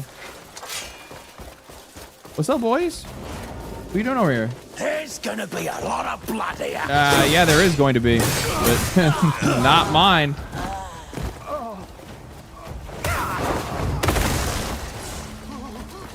No. You're not going anywhere. I love when they turn to run and you're just like, nah, dude. That's not happening.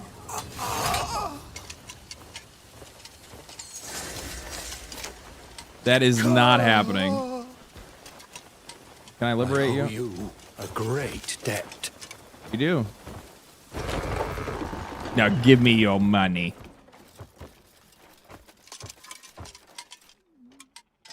Oh, you know something really weird, and I don't understand why they do this. Like, why can't I just have all this shit? Like, I just liberated this place, but they're like, no, that's stealing. I mean, does anybody actually live here? I mean, come on, man. Finker, thank you for the tier 1, man. Appreciate that. I owe you a great debt. Yeah, you do. Now get on your knees. Now suck my... I haven't watched, I haven't watched that movie in a long time. Team America.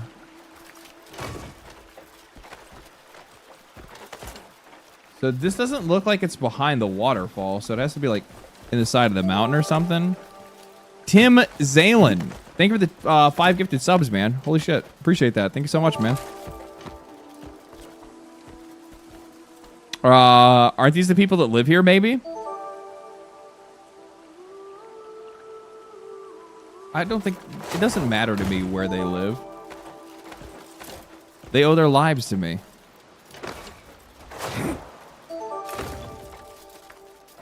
Okay. It's kind of an asshole place to have to try to navigate.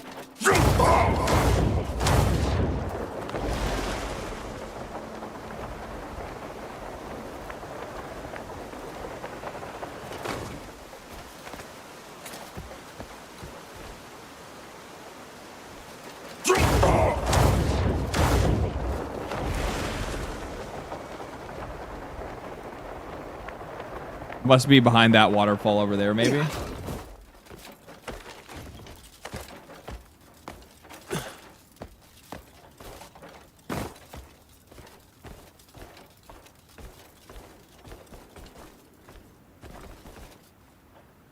Oh, there's one down here. Love your videos. Thought I would,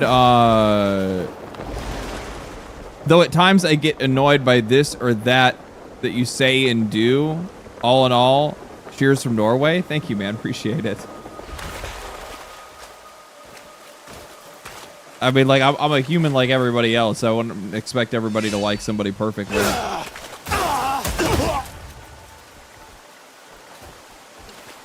I getting baited? Why didn't I go through the first time?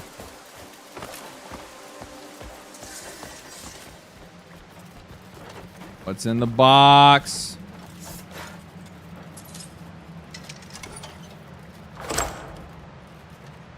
Movement tech in this game is so peak when it doesn't get you killed. Who are you telling? The amount of times I've died because I just like jumped off of something and just did not work out the way that I thought it was going to. Okay, fine. I'll just...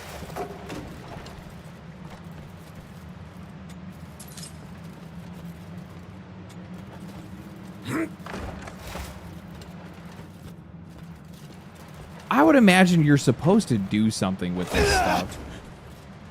Do you want me to, like, cut it?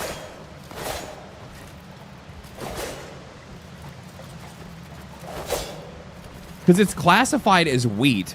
So, like, it's almost like they want you to take it back to camp. But, like, what the fuck? I'm not going to take that all the way back to camp. You're out of your mind. Yeah, that's the shadow boots. That's what I was looking for. Oh, these actually come with gears in them. Shit. Plus 10% to XP and a climb speed modifier. Yeah. Let's take a peek. Oh yeah, them some nice boots. Them some nice boots. Okay, all right. Now we're dripped up. We're good to go. Let's see here. We got some shit to do. I'm on chapter 7. So you guys know. I'm gonna look at my faction quest, see if there's anything here that I want to do. This is good for now. I still don't have anything for the witches. I heard you have to actually go out and find the rest of those. I made to do that. Hernand requests, maybe? These are all construction projects. So I probably should go back to the base and check the construction projects. This is all done. Hernand commissions.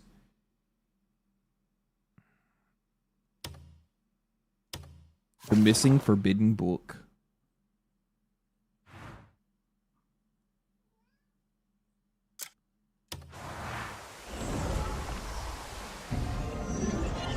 You were not close enough to the waterfall? Probably not, no. I'm still on chapter 3. That's kind of like the... it was only until like the last like day that I kind of like pushed the main story a bunch just because I kind of felt like it. Like I got in the mood to. And I mean, the war one, the battle that you take part in, like that one, you just run with it. I think I just played that until I went to bed the other night because I was just like, bro, this is way too good. Light's blessings and all that.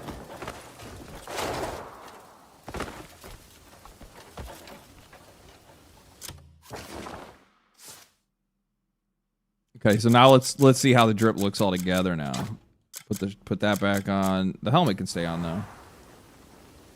Oh yeah, dude. Yeah, boy. I still need better gloves though. Hello to you.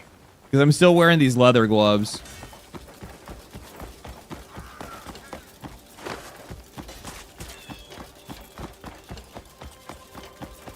Why am I wearing these leather gloves? Is there a reason? Oh, it's because they had sockets. I had found some other gloves, but the gloves didn't have sockets, and I didn't realize that you could actually just engrave sockets into anything.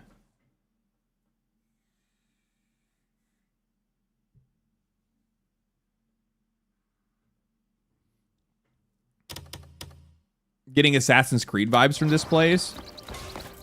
Yeah, this is where the Animus is. Is there transmog or no? No, there's not. But largely gear in this game. This is actually one of my criticisms of the game. I'm not really too big of a fan of it. Gear really isn't. Gear really doesn't indicate much of anything. It's more of the sockets that do. So you can essentially, like, just wear whatever you want and then upgrade it, and it all ends up in the same place. Yeah, so you can basically put on whatever equipment you want and then just kind of go from there.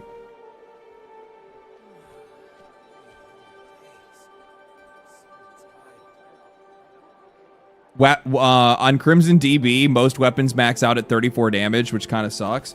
Yeah, I'm not really a fan of how they did their itemization in this game. I think it would have been way cooler if there was more, like, I don't know, man. You know, I have this problem where, like, I want everything to have randomized stats. I don't know why. It's like the RNG goblin that lives in my fucking brain that wants it all the time. Sure, it's truly gone. But it is what I want, and I can't help it. Matter? Oh, Greymane. Your timing is most fitting. A forbidden volume from the Grand Library has been stolen. Can you track down the one responsible? Do you have any suspects? Either damage / defense buff, speed, or crit. Some gear has passives as well. Yeah, some gear does have passives. I'd say you should speak with Amaris first. Ah, yes. The library's overseer will know something of this. That rogue will be finished when we catch them. Such prose must never be brought to light. We're counting on you.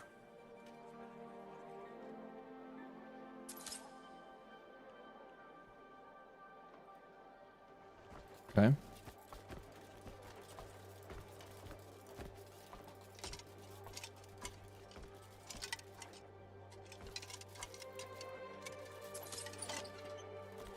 The Knowledge Helm. Constellation Research Journal.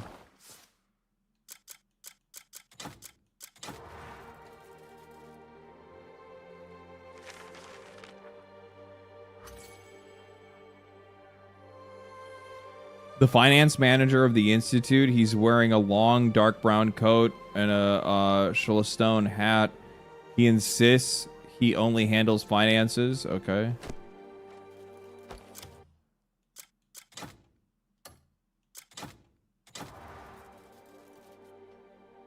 Isn't this the one I just read?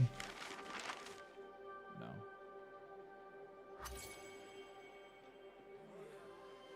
Okay.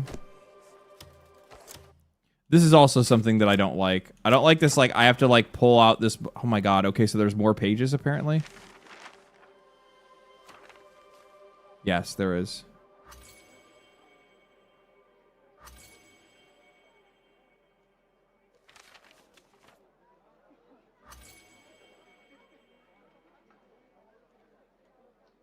Okay, now it's done.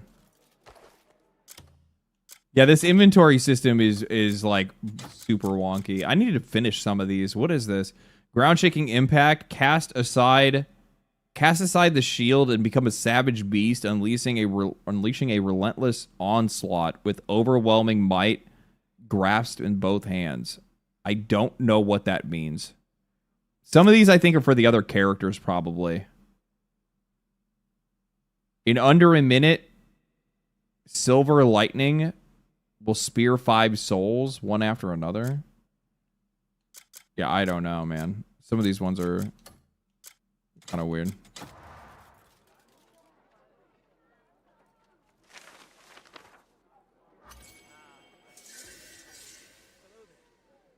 The greatest weapon. It was a blueprint for a helmet.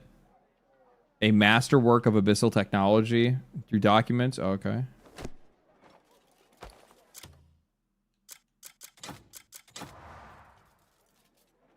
Helmet recipe.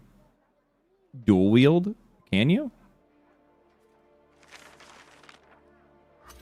I've seen like an axes build, I thought, somewhere.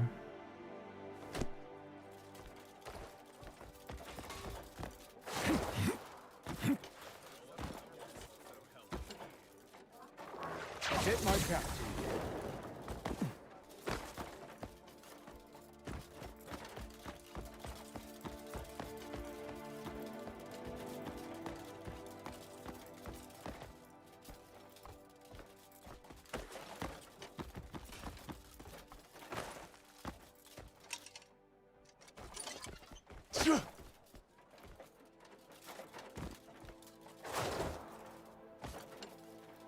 Looks like a button.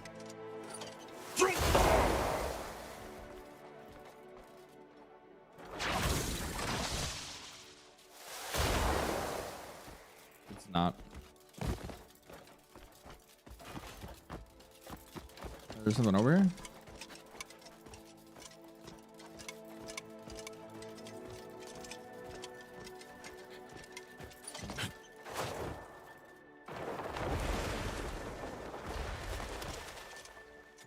What you buying? Everything you see is paid for. What you selling? Not gold.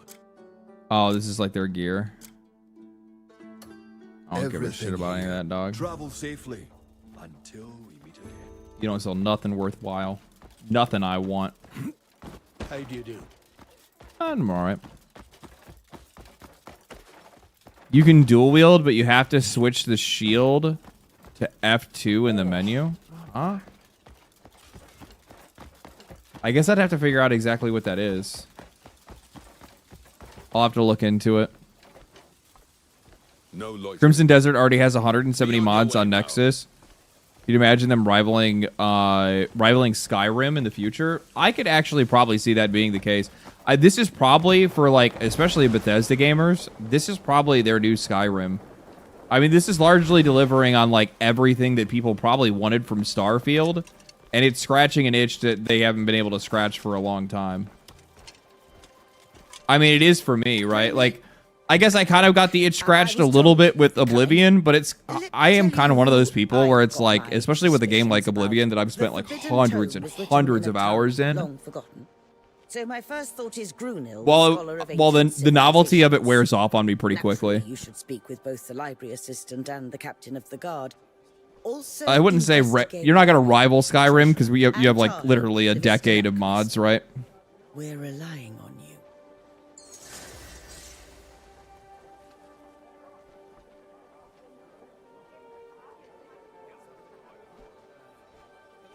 Only if Pearl Abyss releases a modding tool. Do I have something on my face? Yeah, that would be for the best, honestly. But the problem is that like some glare you have. It's their own proprietary engine, so I don't know how like I don't know how secretive they're trying to be about all this, right? You don't know if they're gonna be like Larian, where they're like, we don't really give a shit. Do whatever you want to the game. Honestly, I'm kind of surprised that Baldur's Gate 3 mods aren't more sophisticated than they are right now. Like, yeah, people have made like a couple of a few classes and whatnot, but like most of it's just been like visual mods and like stuff like that. What's your business in Bank Rotas, thank you for the 5 gifted subs, man. Appreciate that. Thank you so much. In the search for the forbidden book. Yes, I'd heard. but that's Make sure you guys outside thank him my for the subs. responsibilities. The only book you'll ever see me with is a ledger, given my work in the Treasury. I often visit the Grand Library, but I wasn't there the day it disappeared. I was occupied with meetings involving noble guests, and I can prove it. I suspect Grunil might have some knowledge of the book. I feel like it's going to stay a small modding scene for a while at least because of the engine. Very few people probably know even how to develop basic mods. Yeah. It also just depends. Like, you know what it really is? It widely depends on, like, how, like, what kind of modders the game attracts. Like, it's about the players that it attracts, not necessarily, like, how, like, the difficulty of modding definitely plays a role in it, but it also depends on, like, how committed the people are to making mods for it, right?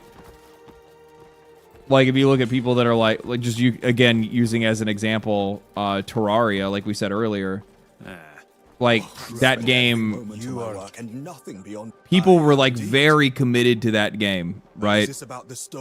So much so that they created their own, like, entire campaign and story and music and bosses and itemization, like, crazy stuff. Crazy stuff. Involved, that's all there is to it. Do you speak ancient tongues? With my work in ancient civilizations, it would be strange if I didn't. But that has no bearing on the matter. If anyone should be questioned, it's the guards. Anselmo enters and leaves as he pleases, without recording his visits. Go put your questions to him.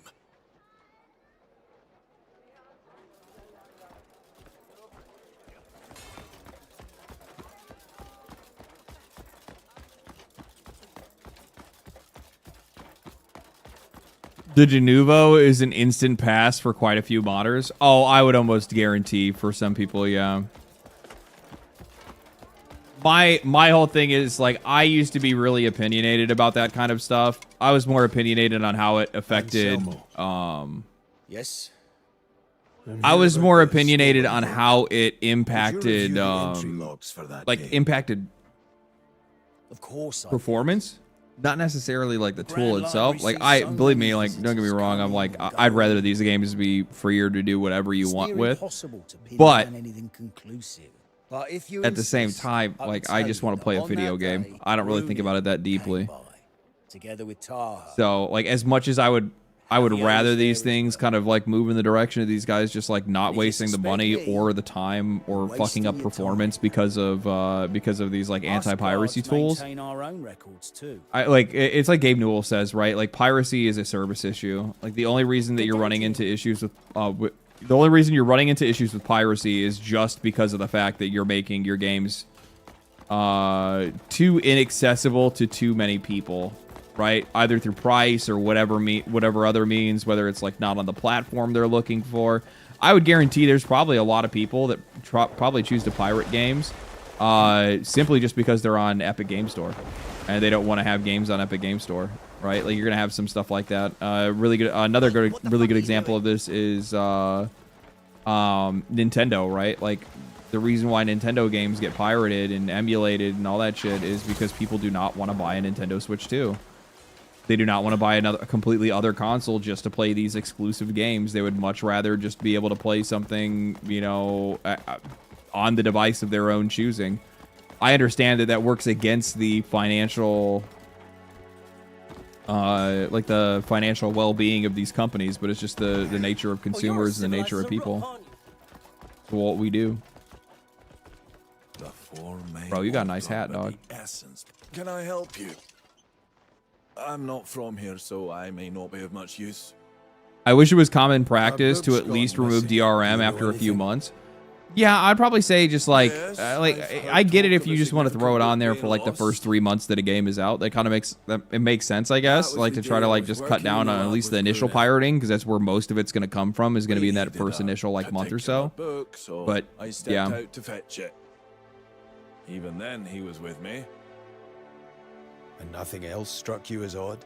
Oh, all I recall is the librarian. It was an instant pass for me. I am fine not playing it until it's gone. I just wish there was a notification on Steam that Denuvo is gone. Oh, yeah, they're not gonna, like, I don't know, they're not really going to, like, notify you, like, hey, by the way, now you can download this game without Denuvo. They're not really interested in doing that stuff.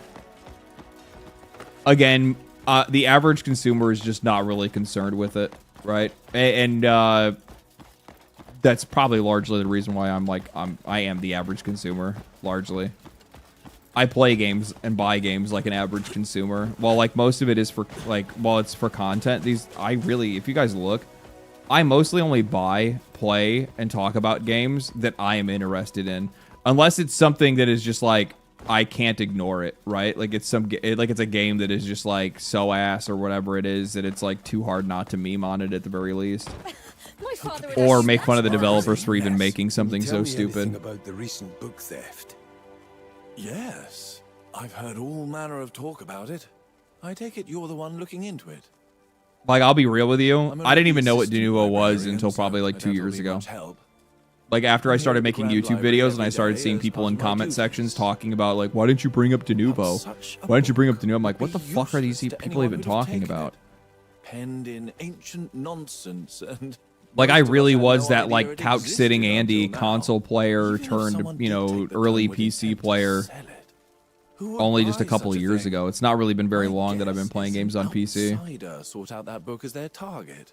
Even, like, the first year and a half that I had my PC, I was still mostly playing on console just because it's, like... I didn't have, like, the best monitors. I wasn't really used to, like, the PC ecosystem. I had a couple of games that I really liked, and I played the shit out of for sure. I think it was... I didn't really make, like, the full transition to being a PC player until I picked up Final Fantasy XIV. And then after that, it was kind of just GG. Because, like, now I'm playing an MMO. Now I'm constantly on my computer all the time. Now I'm getting used to basically everything on a computer, doing everything on a computer, the freedom of a computer. And then after that, it just kind of spiraled.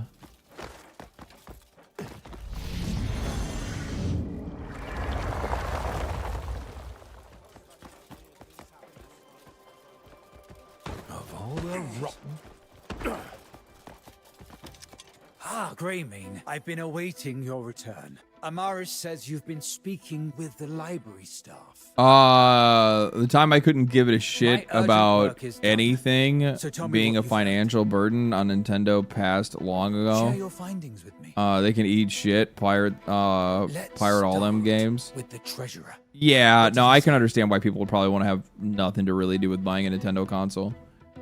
I'm an Eastern European, so for reasons I don't pirate now. The only reason I don't pirate now is because Total Biscuit persuading me back in 2011. Only reason I don't pirate now is thanks to Total Biscuit persuading you back in 2011. I'd have to watch that. Did he make a video saying like not to pirate? His claim is that he knew nothing of it. Well, that's what anyone would say.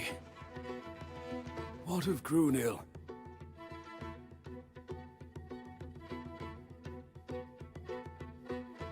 Yes, his work with Tahoe and an outsider entering the Institute. He says he noticed nothing.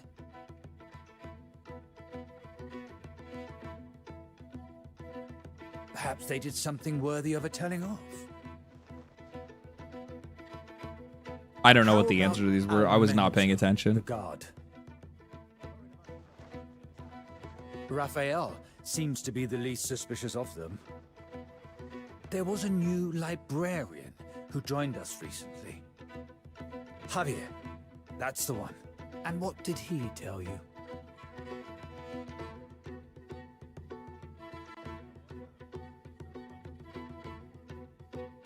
You've handled this well. Let's go over this with care. We can't be certain of the culprit like this. You're sure it's more effort to pirate them than just buy them these days, I feel. In most cases, it is. Sure. Yeah. I think that's largely what it's kind of coming down to for a lot of people. Greymane, I've been awaiting your return. Amaris says you've been speaking with the library staff. My urgent work is done, so tell me what you've learned. Fuck, I didn't answer these the right way. Share your findings. I didn't listen to any of the conversations. Let's start with the treasurer. What did he say? We Hold can't on. be certain of the culprit like this. I have to look it up now because I wasn't paying You're attention. I was sure reading that's chat, what not was listening to any of the said? NPCs. Let's review it all again, just to be sure.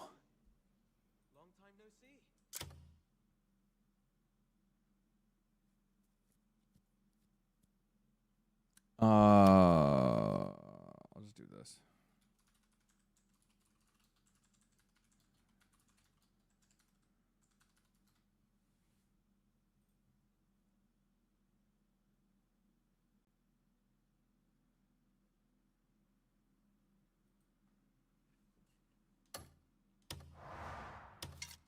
Ah, Greymane, I've been awaiting your return. Amaris says you've been speaking with the library staff.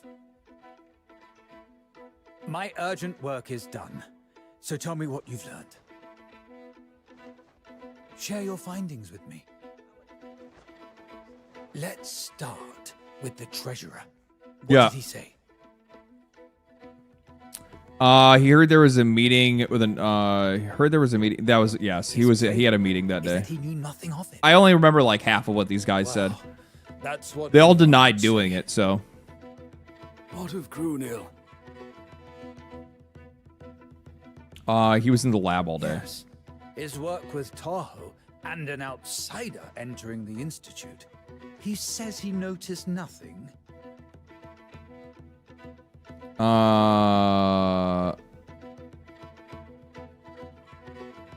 This is one I have to look up. Perhaps they did something worthy of a telling off. How about Almenzo, the guard?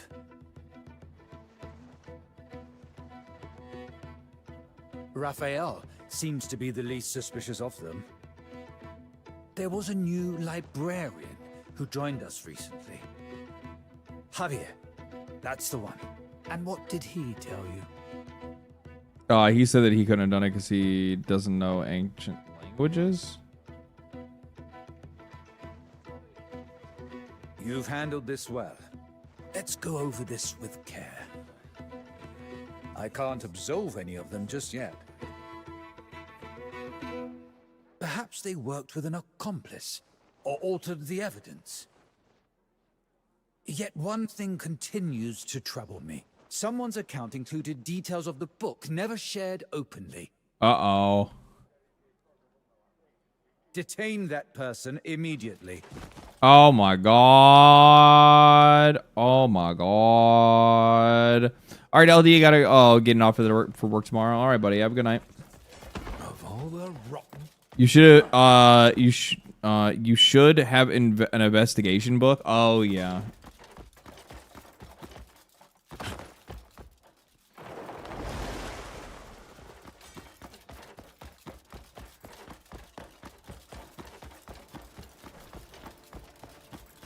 This place is probably the prettiest, to be honest with you. The run up to this place, if you go down to the villages down there and you see like all the autumn trees and stuff like that as you run up here, is really, really pretty.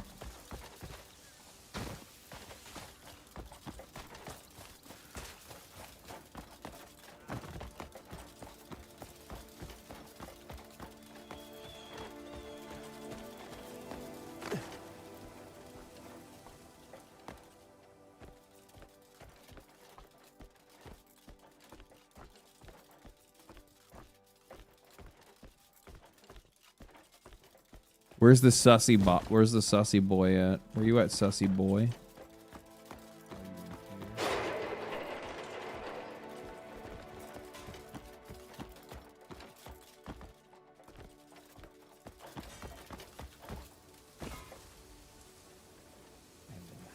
What do you think you're doing? You ready? What do you think you're doing over here? Someone's nosing about. Just take the book and leave.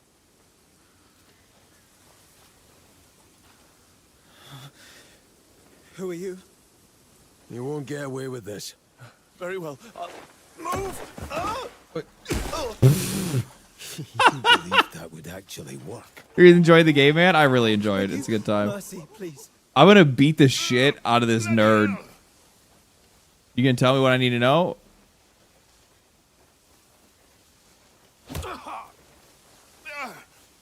you doing? Just trying to make sure you learn your lesson. Oh, fuck off. Let go. One more. I said let go.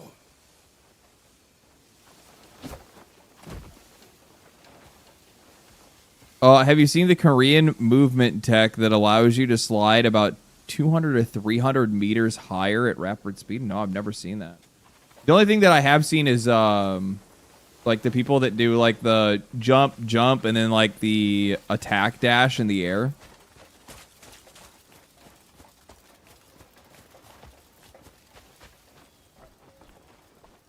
Oh, Greymane. That was swift work. So this is the scoundrel. I hear he all but confessed himself. I'm ashamed I failed to see such a fool. We have you and your wit to thank, Greymane. No, don't worry about it. I can look up that kind of stuff later if I get into it.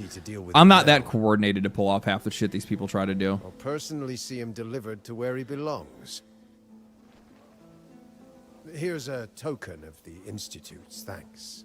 Now I see why you why I don't now I see why I don't see you play more story-driven games, LD. I don't really like playing story-driven games on Steam because it's really difficult for me to be able to immerse myself in it. If I got to turn and like read chat and stuff like that and try to talk to you guys and not just be Mr. Silent sitting here doing nothing, then it kind of defeats the purpose, right? Makes it a little difficult for me to be able to split my attention while paying attention to like multiple choice answers and questions and stuff like that. It was much easier like back in the day when I had like less viewers. Where like I'd play a game like Baldur's Gate 3 to like maybe 30 people. They're like maybe like 30 people, so I'm not really like talking to a whole bunch of people or anything like that all the time, and I could just pay attention to what I was doing in the moment. But yeah. Faction quests. What are we still on? These are done now. Hernand Politics is done, right? Yes, Hernand Politics is done. Why hasn't this gotten another one yet? It's probably something hung up on something else. Hernand Request, maybe? This is all construction. This is done. Done for now. I could do the fishing village stuff. That doesn't really do anything for me. Circus is done. I could do a bounty. Queen of the Silk Spun. I didn't even see this. Oh, there's a boss? Shit. What the fuck? My bad. Where is this at? Fucking, I was like already at this place? Okay. Suffering from success then? I mean, I guess so. I'm not really too sure. I mean, it kind of sucks because like, those story-driven games are really good. Like I like something like Dispatch as an example would be pretty easy to be able to play on stream, I think. But yeah, some of the like story-driven moments, story-driven games. I mean, like there hasn't really been very many good story-driven games recently anyway, has there?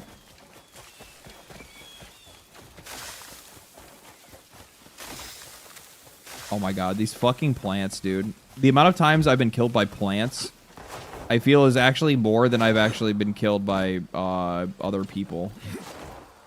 I take that back. That fucking sword of what the fuck? What's his nuts? Sword of the dickhead.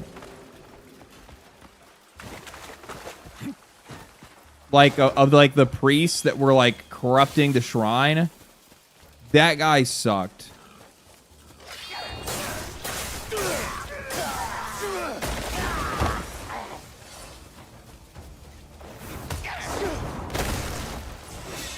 Guy actually sucked. Oh. Dog, pick up the loot. Thank you. Maybe Death Stranding? Like, I could totally play Death Stranding on stream. Like, that wouldn't bother me. I just... That's like my vibe game, dude.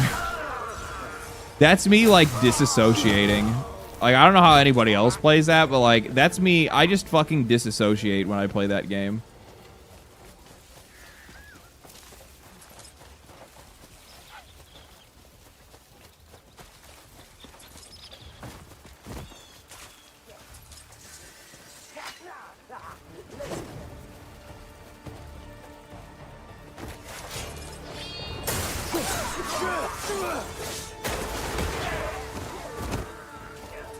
You know, bitch. Wow, motherfucker. God damn. Come on. I can't get the parry timings in this game sometimes, man. Like, I feel like I should have had those. I don't know if I'm doing it too late or if I'm not doing it fast enough. I can't really tell.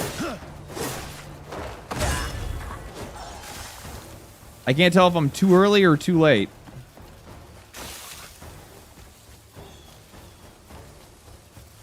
What are you doing in there? The fuck?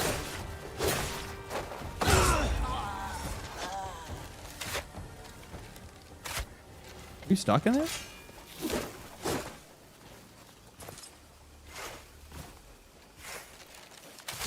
You remind me of my cheating wife. You remind me of my cheating wife. That's really depressing, my dude.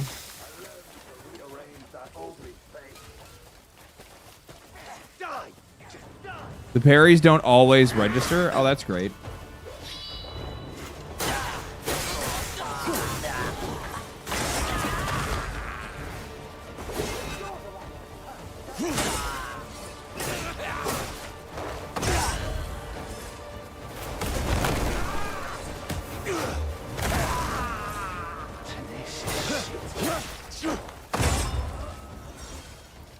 Get absolutely fucking wrecked. Where's your homies at? Where you got just more of them?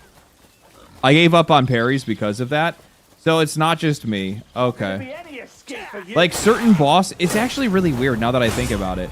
So like there were like every boss that I've fought in this game has had like a parry window, right? Like there's parries that I could do on them.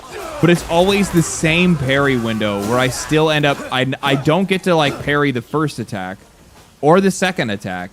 It's the third attack in their chain, and then that one finally gets parried. And it will happen, like, the entire fight, every time I fight it, and I never get the first or second... There's never a first or second parry that hits. It's such a weird experience. At first, I just thought it was me, but maybe it's not me. What the fuck?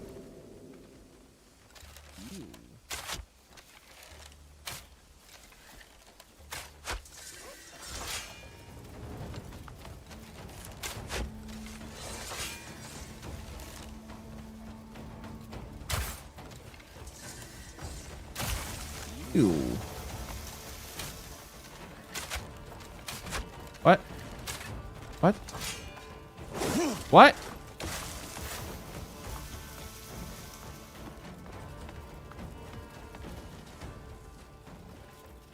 What the fuck is all this?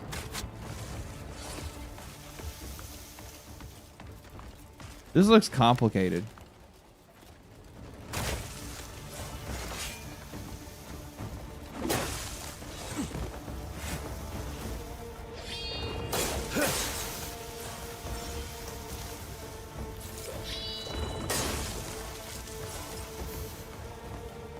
There's a lot of shit going on over here. Dodge is the way for now. Yeah, I think it's probably just gonna be dodge life for the most part. That's usually what I do. I keep my distance and then I just kind of move forward. Oh my god. What? Okay, fine. Some of these arrows are just going straight through them. It's kind of weird.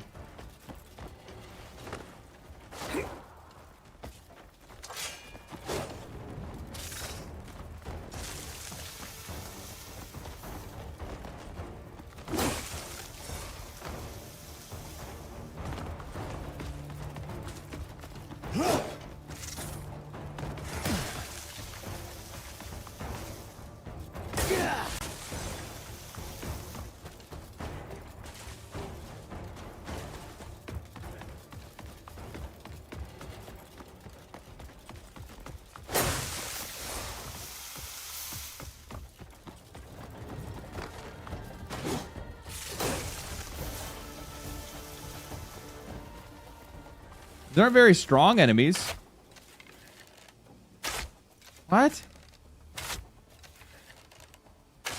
Okay, fine. Fuck you.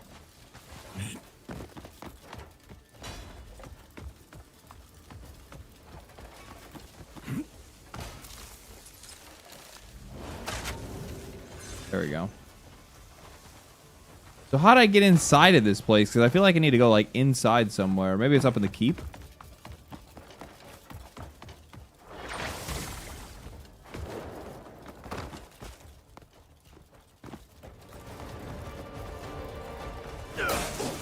I like how it plays this like super dramatic music just for me to like kill a small bug.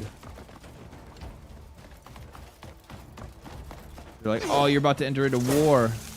You're about to go to war with this bug. Still need to figure out how the fuck to get into this place. Is it here? Might be.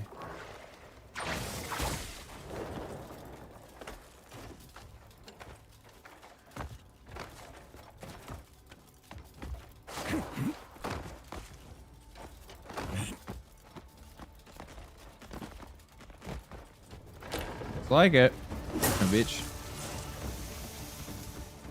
Anything cool over here? What? Oh, okay.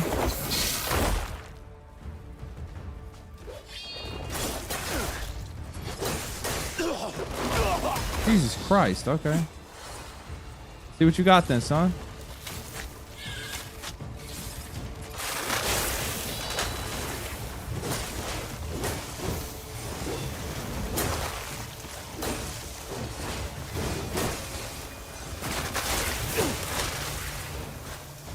Why don't you come down here?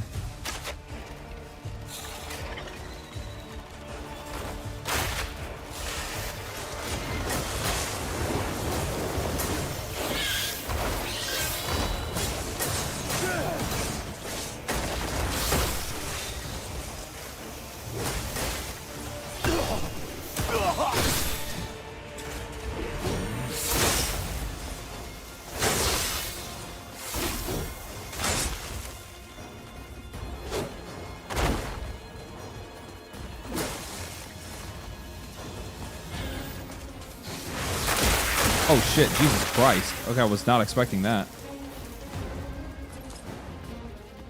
So this is why I'm just going to explain this really quick because I'm definitely going to bring this up in like the future video that I make. So like auto targeting, like I found auto lock on, I can use it. This is what it does.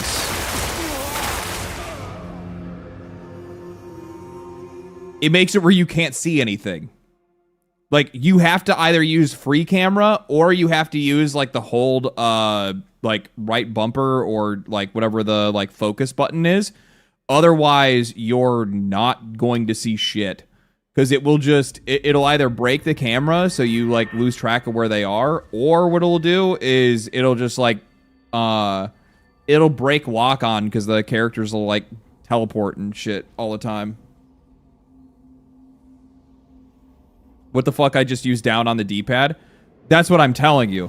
Notice how if I use it on this boss, if this boss goes above me, so if you use the auto lock on, which is down on the D-pad, you lock onto the boss, but if that boss goes above you, the camera does not follow. So you won't see where they are. You have to break the lock on and move your camera up. Or you just do what I do and I just don't even use the fucking lock on barely at all, unless it's like a boss in a very open room. Because, like, you can't see shit. Where is it? Can't see it. And now I'm stuck, and I can't see the ground because it's pulling my camera up. Yeah, it's best just not to use it at all.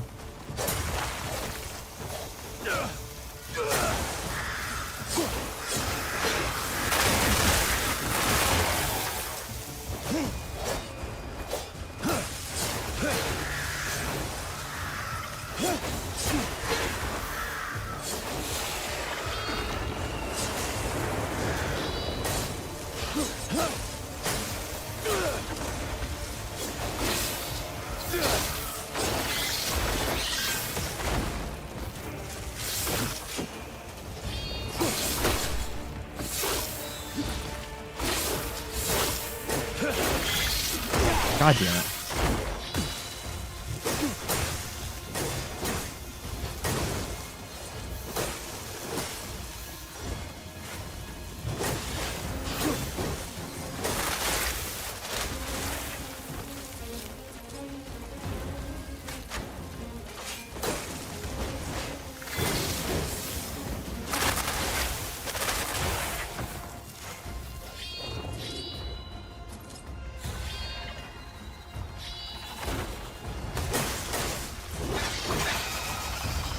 Oh boy.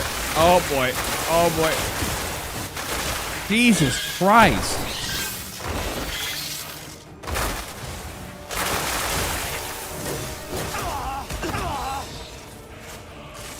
God damn it. God, they deal so much damage. I might have to go upgrade those boots that I put on because they're brand new. But that's not really going to make that big of a difference. Jesus Christ.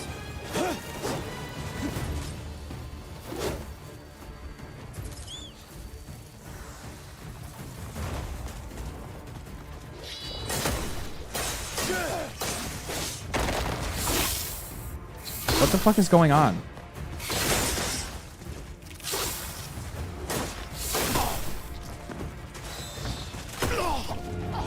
There's literally no... I'm so confused. Like, I'm not seeing any visual cue for damage. Like, it just looked like it was walking forward. I couldn't tell that that was a charge or an attack or anything like that. There's like... I don't know, man. There's some shit like that that, like, drives me up the fucking wall with this game.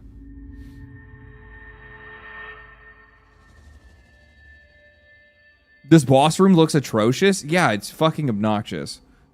It is. How it's designed, the fact that there's like a ceiling and the boss can still send like seeker shots underneath it if you try to like hide it to LOS them. Like I can't line of sight them or anything like that. Yeah, this room sucks. And then plus on top of that, you're constantly getting stuck on shit. I mean, I guess it's a spider boss, so that all makes sense, but still. Like that, I don't understand. How am I getting like fucking absolutely like ragdolled as all they did was just jump up and it looks like they barely touched me? I'm so confused by some of this. This boss's mechanics don't really make a lot of sense to me. I'm going to clear out some of these webs. Jesus Christ.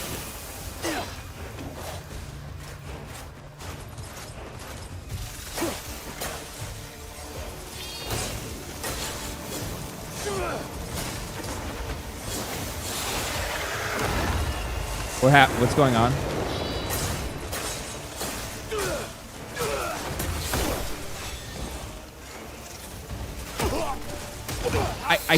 Jesus Christ. Okay.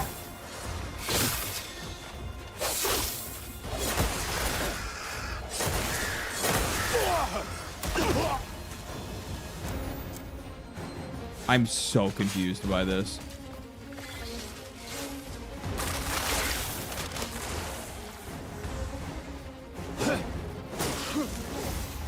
I'm 100% cheesing right now. I don't want to deal with the fucking seeker shots.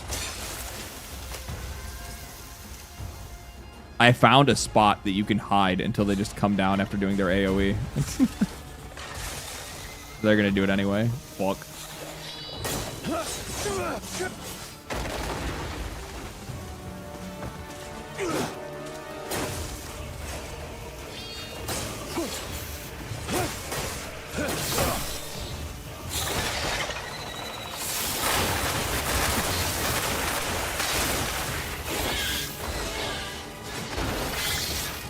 Okay. Got your ass, bitch. No. No, you're dead. You're dead. Go away. Auto fire. Thank for the another tier 1 man. Appreciate that.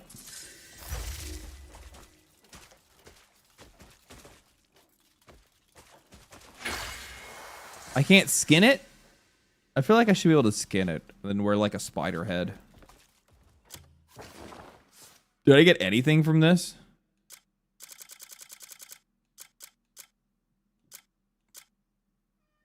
Stirrups of the Open Sky.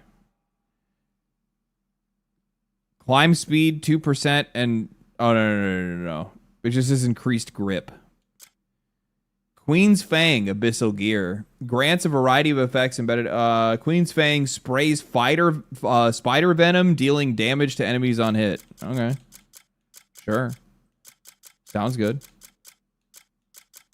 I've seen some people that have made like weapons where they just took all of the projectile abilities that you get from every sword and put them on one sword.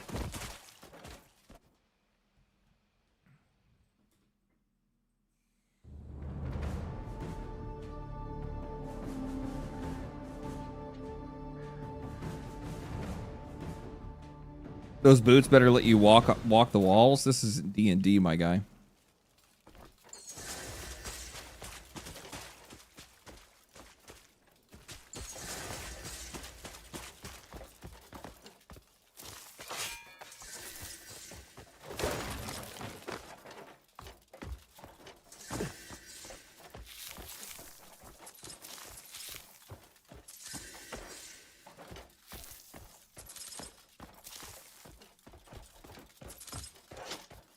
Oh.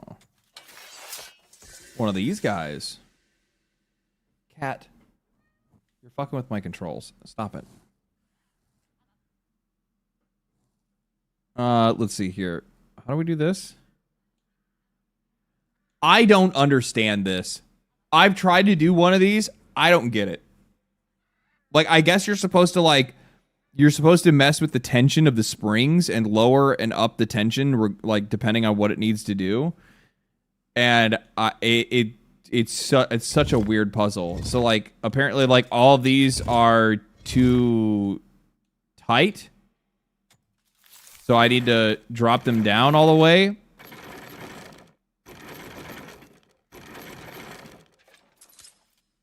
This is such a weird puzzle.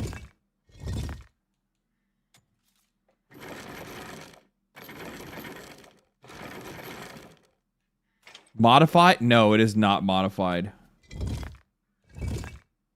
It's just a weird fucking puzzle.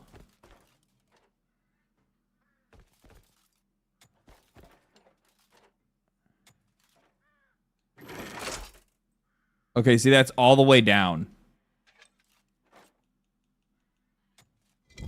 But it doesn't go all the way up.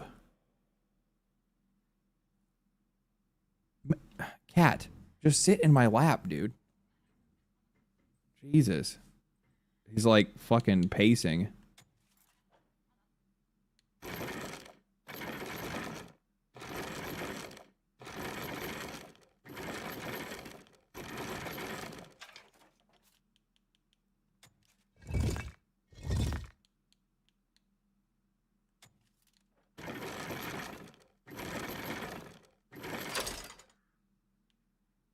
I'm just going to turn them all to the bottom and see what happens.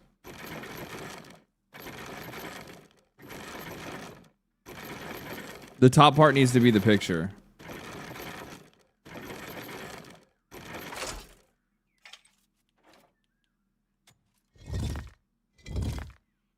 I know that it needs to be the picture, but I'm saying that like contextually, I have no idea what's happening.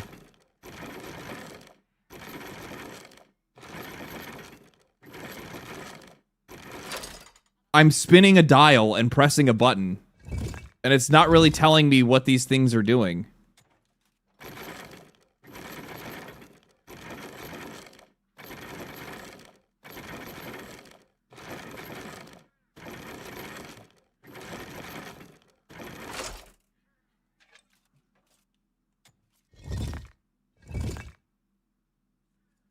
You gotta line up the silver part of the barrel is below the line.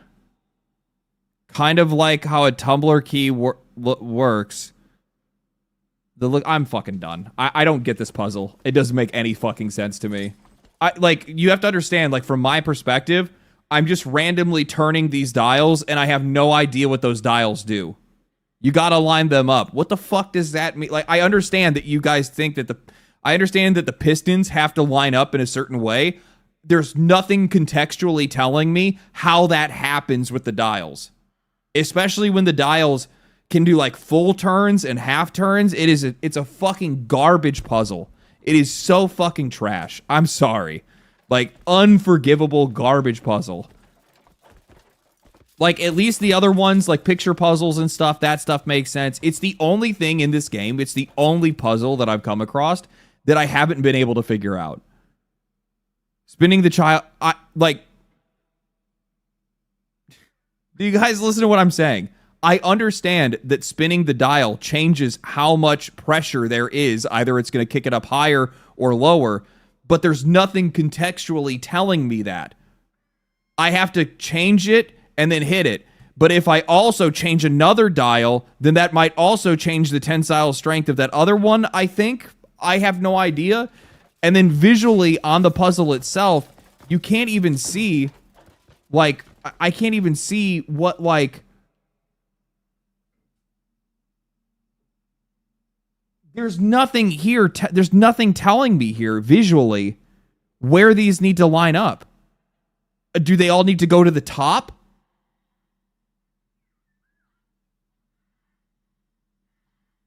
Because that's what it looks like. It looks like they all need to go to the top.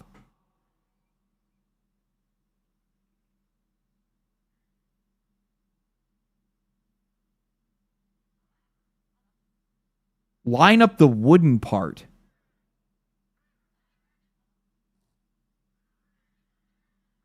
What?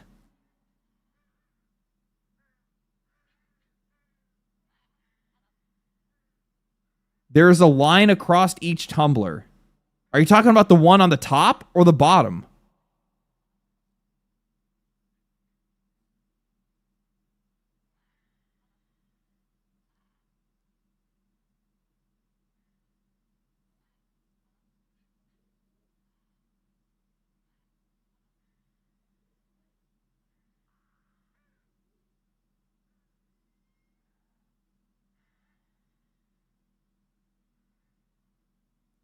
The middle metal to the top of the wood.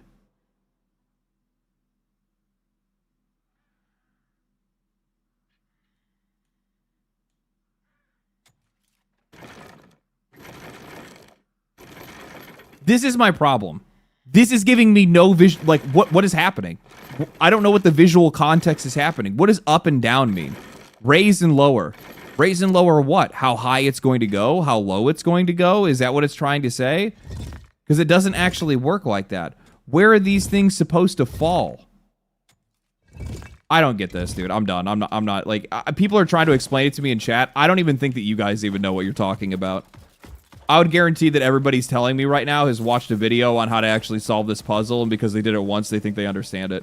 I think it's fucking garbage. I think it's trash. It's literally the worst part of this entire game. I don't know why they thought it was a good idea. I ain't dealing with it.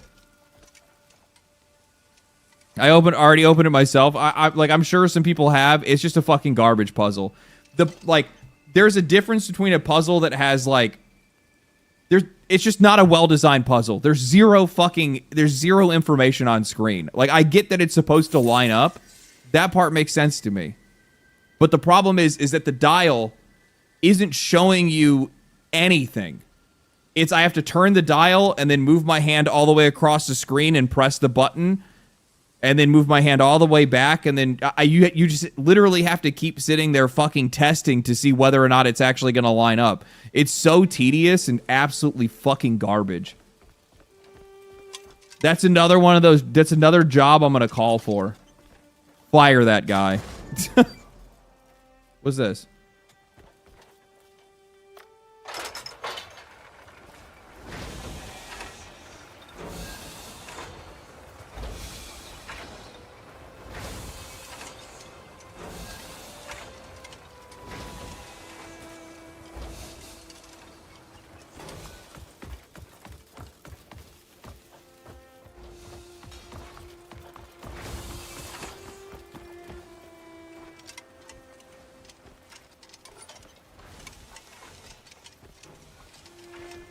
Okay.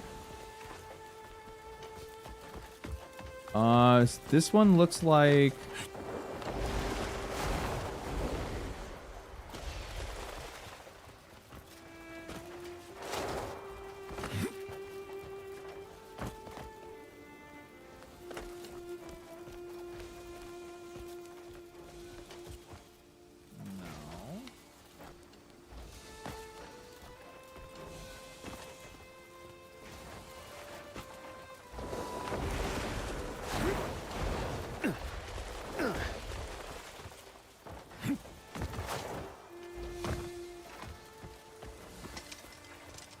There it is.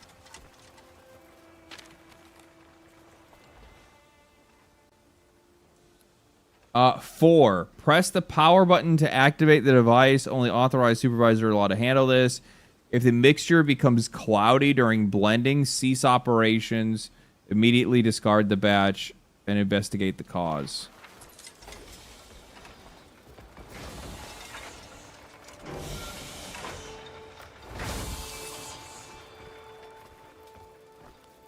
What's the batch?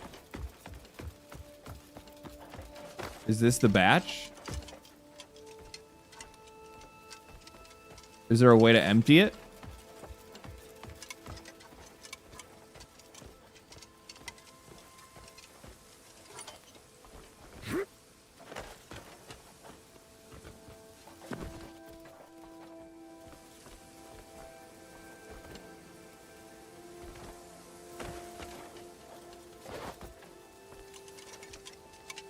Heater instructions.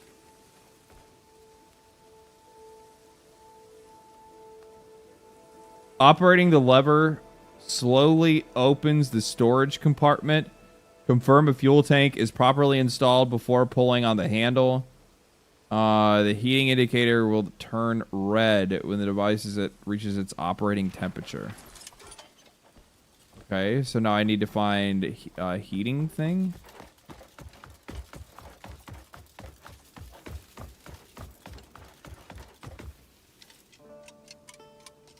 Ingredient dispenser.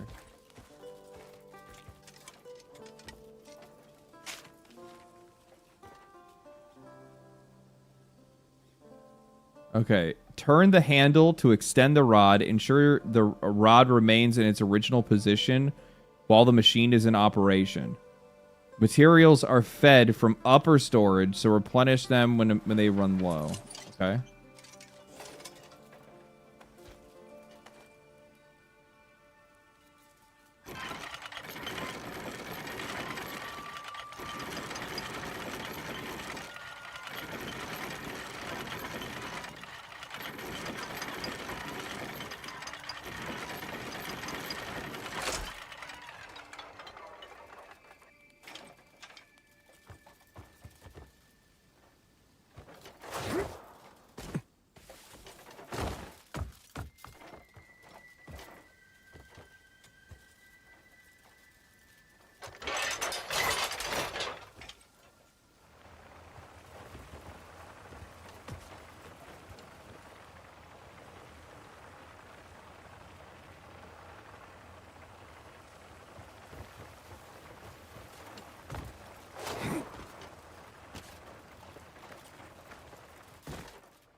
Washer. Avoid prolonged use. Minimize water consumption to operate that. Okay, okay.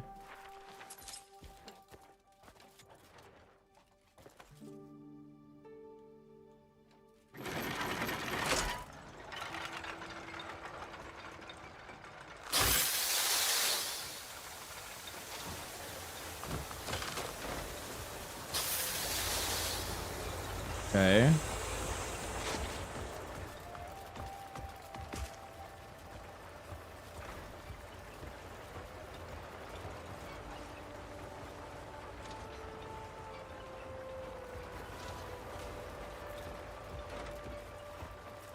Am I fucking blind? This is right here.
Use L to push the power button. Activate the dosing pump.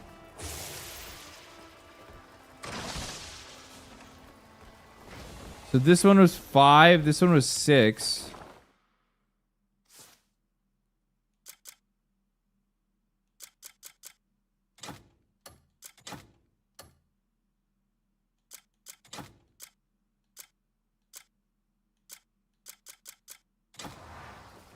I hate that I can't just flip through these. I get that it's supposed to be more immersive for me to do it like this. That was 7, right? This is 7. I need 8.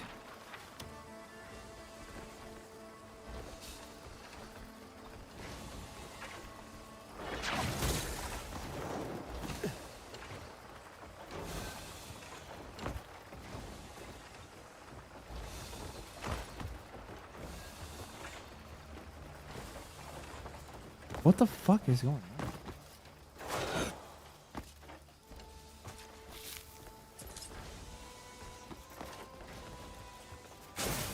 Fuck off.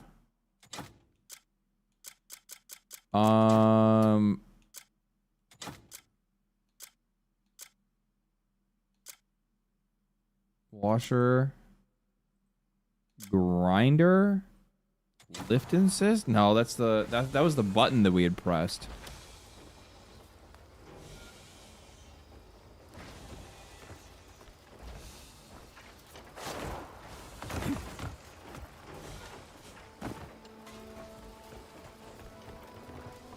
Use L to push the power button to activate the dowsing pump.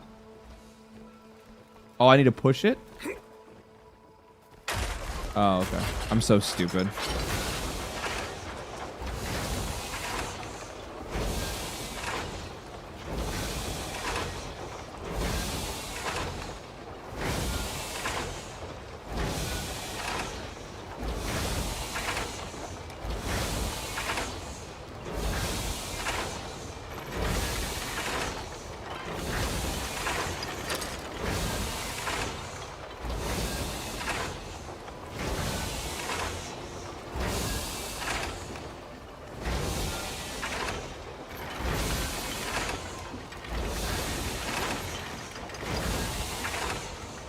Wait, what color is it supposed to be?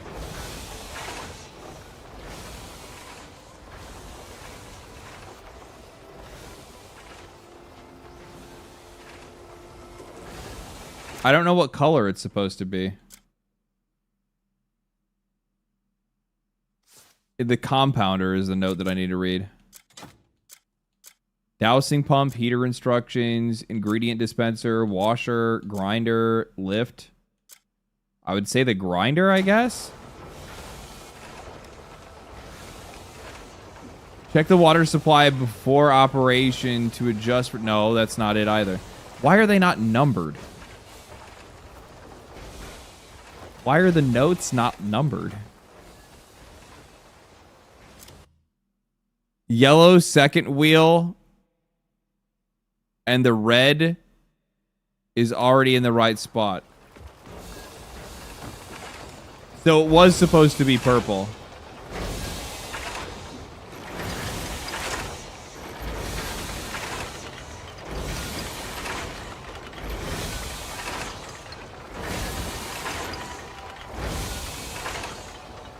It's supposed to be like that.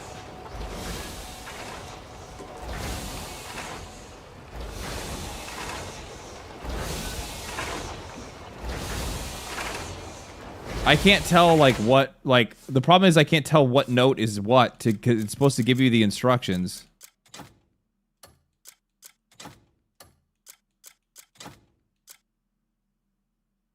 It's not the dowsing pump. It's not the heater. Because the heater's the one I got to push in. Red I already had set in the right spot. The yellow needs to be the third from the bottom. Okay.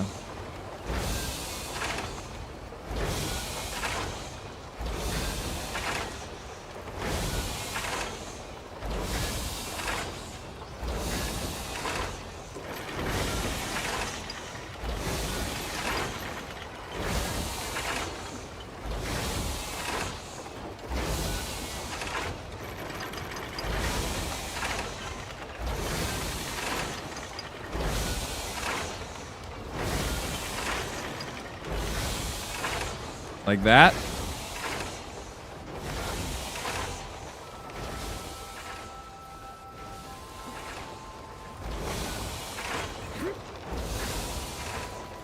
But I want something else over here. What is this? Oh, oil canister.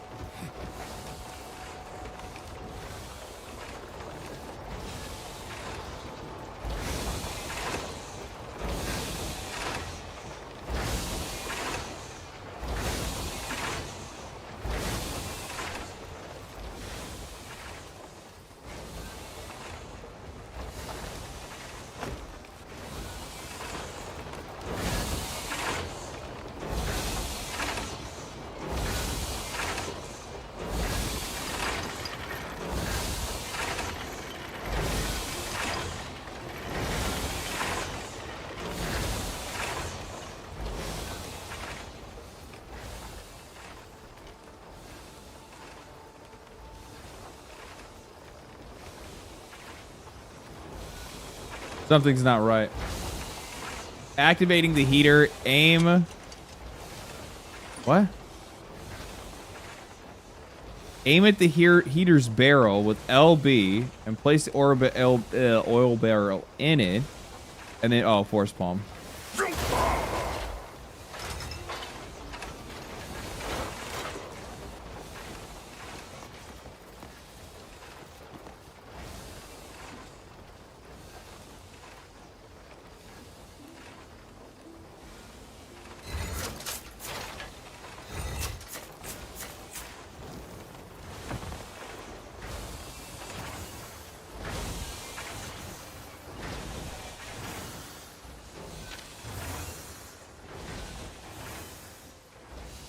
Pull the handle down to activate the device. Flask will ascend. The flask will ascend automatically once full. Do not touch it during operation. Okay.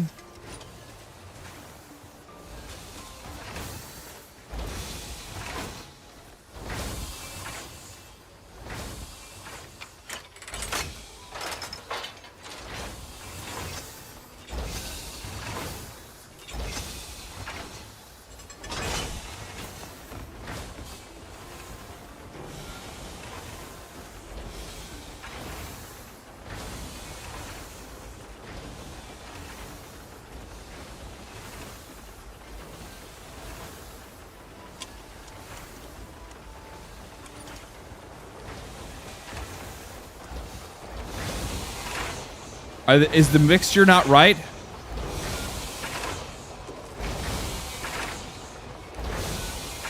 Step 1 was missed near the... What?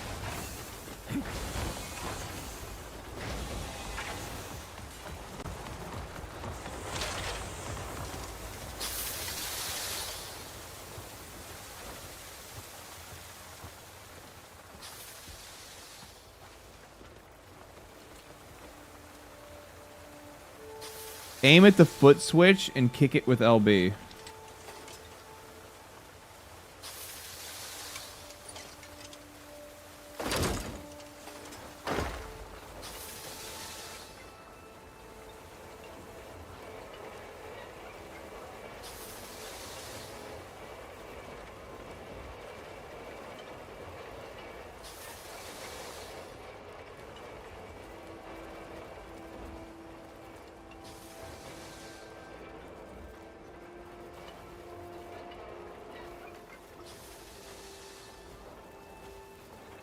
Okay. Now I put myself in here. Oh shit, I do. What the fuck?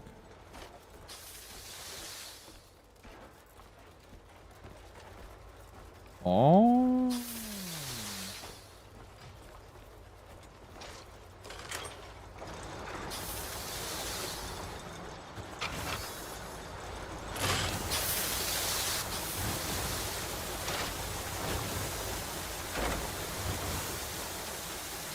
What is this? Fucking greenery they got now? They fucking, they growing that shit? They growing that, you know?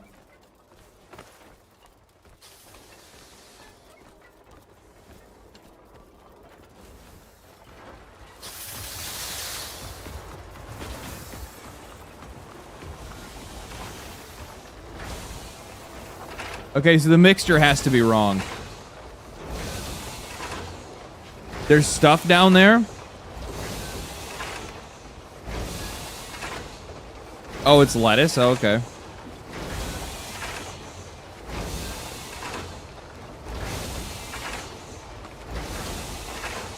Spartacus, thank you for the 5. Your streams mean a lot because I work graveyard shifts and you don't breathe for 10 minutes in between every single sentence like the rest of them. You don't breathe for 10 minutes?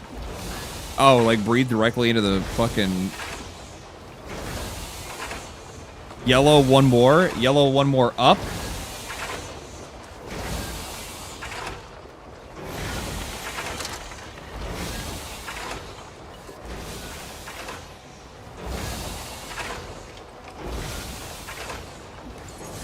Yep, there it goes. Freya's elixir. Okay. It would have helped if I actually picked up the fucking instructions one step at a time instead of picking them up out of order. That was totally my fault. There's something else going on underneath me? Is it still this thing? I didn't pick it up. Graveyard ship. Oh, you actually talk. Oh, yeah, no. That's a personality thing, man. I talk no matter what I do. I appreciate it, though, man. Thank you for the 5. Okay, so... What am I supposed to be doing in here? I don't have any context. Does it say on the map? Take the fertilizer sprayer. Oh, okay. Oh, this is probably for me to, like, make my own farm at home? Maybe? Now you can send missions for more potions in the future? Oh, that's actually really dope. What I mean is the way that you talk in your streams, almost like the same pace as your videos, because you actually put in the effort to engage in your stream. I mean, that's kind of the entire purpose of playing games or even making or doing the streams at all to begin with, is to try to make sure that, like, it's for a couple of different reasons, honestly. It's like, one, because it's social, it's nice to connect with the community, hear what people are thinking about the videos, or hear what people are thinking about things in general. I think also, like, I think that people find a lot of value in, or like entertainment at the very least, in being able to maybe see how I come to conclusions. One of the things that kind of gets lost, like, when you're making videos is that, like, people don't really know, like, how you're coming to certain ideas. Like, where did you come up with that? Why do you believe this? Whatever it might be. And, like, while you can explain that kind of context in a video, I don't really think that you're going to be able to, like, explain the social context about a person unless you see them live. Right? So, yeah. That's it. I just like fucking jamming, playing games, talking shit, and hanging out with people, right? Okay. I guess I'm just gonna do whatever this is.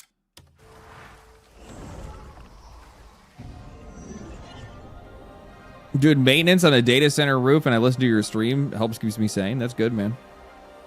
I get it. It's like, I talked about this on a recent, so I talked about this not too long ago, but like, so I think I brought it up in like a community post. So like, I kind of fell out of the habit of making sure that I upload twice a week, Tuesday and Friday.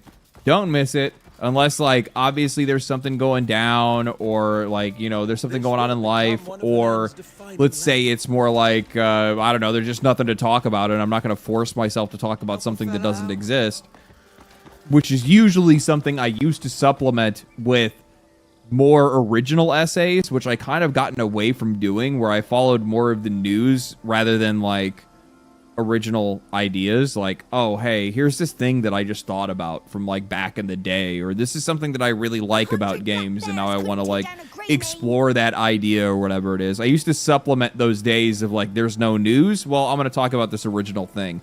The funny thing is, the news used to be a supplement to the channel, but then those things kind of flipped, and I think that's largely just because of, like, it's like sponsorships and shit, right? It's also like trying to make sure that I have like consistency with content.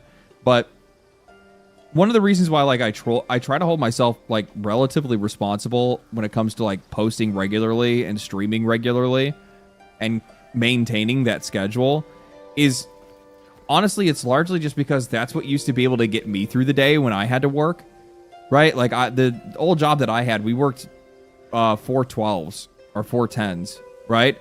So like I'm at work most of the fucking day and it gets boring.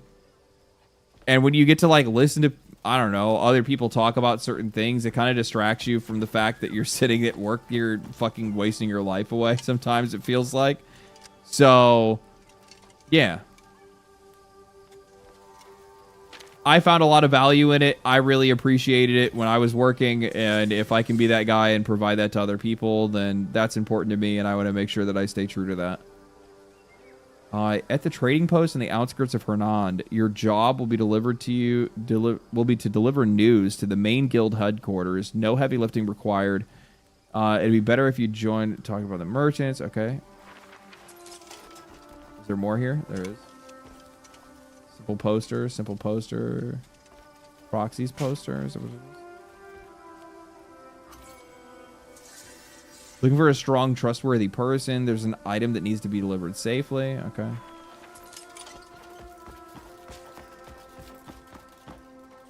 Let's work hard today, eh? Marky. I'm sure the townsfolk would understand. Greymane, I heard the statue I commissioned is now complete. Oh, it's my fault because I'm giving conflicting advice because I speak poor English. Oh, it's all good, dude. Don't even worry about it. Perhaps you'd like to join me for the first viewing. I've been running around doing random tasks like checking with the merchant's inventory for bags. I've also been increasing my inventory space to 270 capacity. You get that from just doing random favors to just random NPCs. The other thing is too is what you do is you go and you do you can actually this is something that I learned just recently and I didn't realize what it was for, but if you go up to a vendor, right? And I don't know if I bought his or not. I guess I can't do it right now because I'm in a quest. If you go up to NPCs and in their sale tab it says small bag, that is a permanent inventory increase, and almost every single sales vendor has one. The main ones do at the very least. Sometimes you'll find other random shops that have one as well. 10 to 12 hour days is insane. I get about 6 hours fixing cars and I'm done. And my hours are 5 to 11. That's enough. Or 11 to 5. That's enough. Bruh. You think that's fucking bad? Commonly in construction, especially industrial construction, which is what I was doing. Working like steel mills, power plants, chemical plants, oil refineries,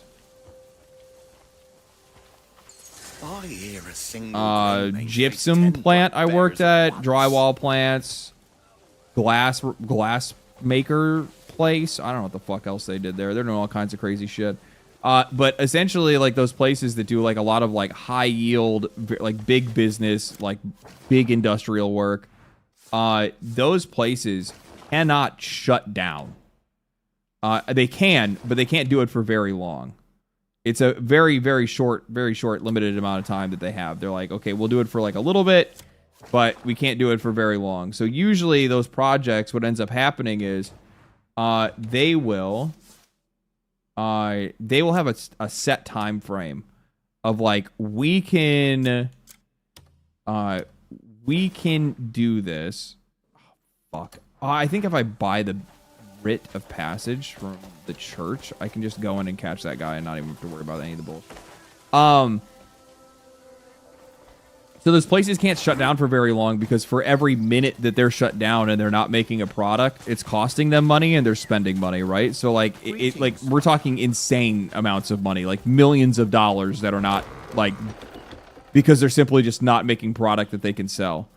So what they do is that they do what they call a turnaround, which is that they only sell. See, this guy sells it right here. Small inventory bag. Buy this. Permanent inventory increase. May Solomon's blessing be with you. So, what was I gonna say? So essentially what they do is they don't actually shut down fully. They shut down partially. And essentially what you have to do is you got to go in, get the fucking work done immediately. No holds bar. Everybody fucking works around the clock. And you got to fucking get it done quick. So a lot of the jobs, like the big massive ones, like oil refineries and power plants and stuff, sometimes they'll shut down an entire unit for like 30 days. But that's the longest it can possibly go, or like 55, I think is the longest one I've been on. But that was multiple units and we had to bounce it. But that entire time for 30 to 55 days, you will work 12-hour days, 7 days a week with 1 day off on your 15th day. So effectively, on most jobs, it is you'll get 2 days off the entire project, or 3 days off over the entire project. It's like absolute fucking. It's like the most brutal shit you've ever done. You start to disassociate from reality. You're not sleeping a lot, right? Especially if you're like, I was on like night shift and stuff a couple of times, which that adds even more to it. Where do you think you're going?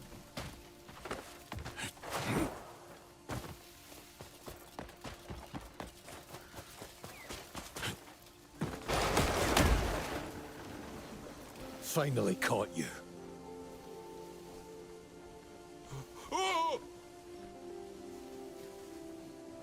Good response. Any hazard pay with that? I mean, like it's union construction. So like, I mean, the pay itself is pretty solid, right? Like, you're already getting paid pretty well, and then you get overtime. And then double overtime, depending on if you hit like certain hour marks, and if you're working on Sundays. Later on Saturday, you'll also get it as well. I mean, you make really good money. Like, fuck, I would go on some of the jobs that I went on, I mean, easily make like fucking, I don't know, 20 grand plus 20, 30 grand in like 45 days, 55 days or something like that.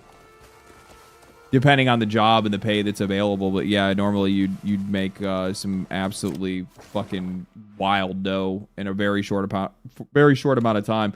The only problem is that you're traveling a significant distance to be able to go to those jobs, and you are basically deleting your entire life for 55 days with no literally you're just deleting 55 days of your life. Run. So some people find that trade-off worth it. Other people find that trade-off not worth it. Not by any means, right? Effectively taking 2 months off of your life to be able to make, 20, 30 grand. Some guys make even more than that. If you're like in project management, if you're in fucking foremans make more than that in some cases. GFs and superintendents, those guys get fucking crazy money.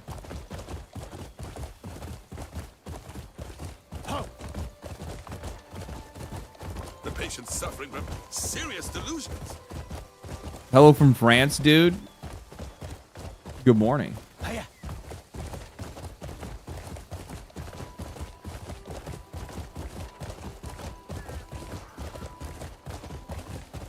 Yeah, the pay is incredible, but the quality of life is so poor with those shift jobs. I mean, like, it's temporary, though. It's travel work. You go and you do it for 55 days. You go and take some time off. Take a month off or something like that. The problem is that a lot of the guys that end up doing it, they stay addicted to that lifestyle. It's not addicted. They stay reliant on the lifestyle of continuing to do that work because of the fact that essentially they go and they'll like delete a month or two off of their life doing the work, come back home, and then they'll stay at home for like 3 or 4 months. Which that's good. Good for you. But now all of a sudden you're fucking broke again. You spent all your money. You acted like a baller. You took too much time off. You didn't work any jobs in between that. And now you need to hurry up and go back out there and make a bunch of money as quickly as you possibly can. And that's what these guys keep doing. They just keep doing it over and over and over again. Now, I did it completely differently. When I got into that line of work, I did it for 5 years, I think. I think I did it for 5 years straight. and I committed to it. I did not do anything else. I did that for 5 years without rest. I paid off all of my debt. I paid off all of my debt. I saved a shitload of money. And then after that, I just took a regular full-time gig where I worked 4/10s, which 4/10s is pretty chill. It's 40 hours a week, and you get 3 days off, which is pretty solid. Still, you saved me some trouble. Thank you. If you find more scum in the future, bring them here.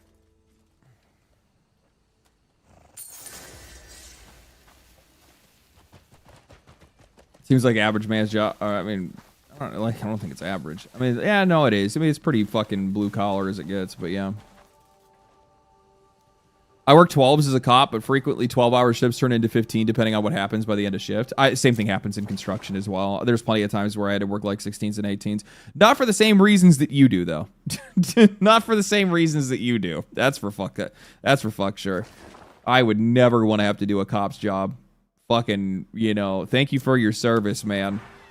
Thank you for your service, but that's some absolute psycho behavior, the shit that you guys have to put up with. Anytime I ever see those all cops are bad fucks, I think they're the most insufferable people in the entire world. And, like, zero plight for the fucking sacrifice you guys make.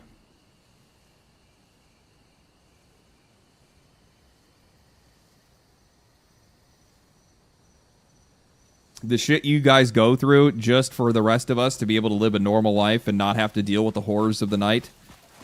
It's a fucking thing, all of it.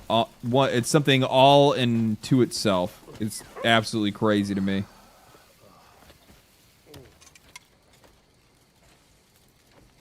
Perfect timing. I have some fresh news for you. There's plenty of talk about Greymanes being seen lately.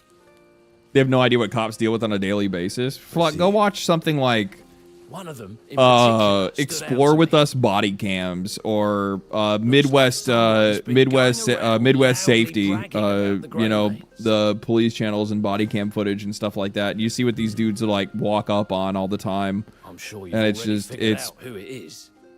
And fucking terrible, man. As well. Aye. Except for the ones that are extorting Afro Man. I mean, like, do I like? If you find them, are you asking me that genuinely?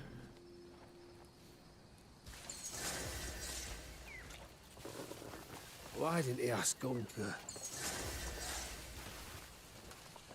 Look for the rumor. Oh, look into the rumor. Oh, yeah. What did you do now? Fell in a keg again. I was just rehydrated.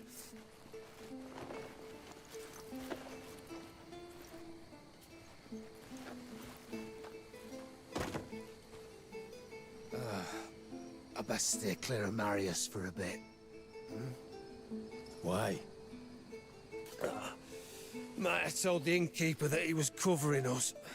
Working at a mental hospital, my first year was straight 16-hour shifts, almost for a whole year. My sleep schedule's beyond fucked. Yeah, I've been there before. Midnight shifts for like when you have to do like switch on and off for midnight shifts. Cliff. Like, good lord, switching from nights to days and shit like that, and they'll have you do that like midweek sometimes. And you're just like, dude, this is just murderous behavior. Like, you are trying to kill me. You set his bloody hair on fire. When? You both need to sober up. No time. Marius wants us working off the tab.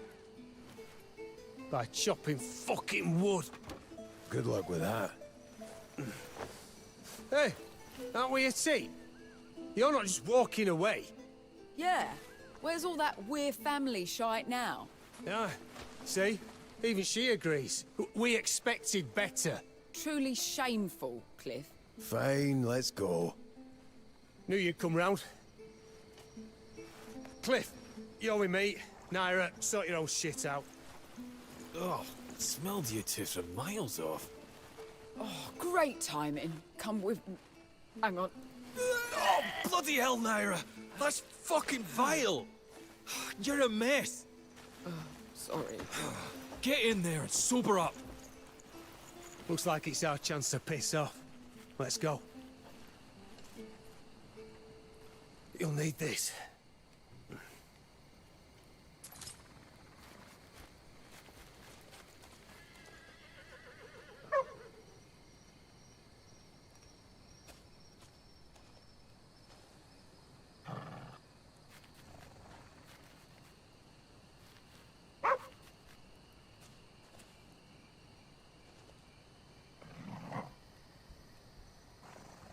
Over here, Cliff.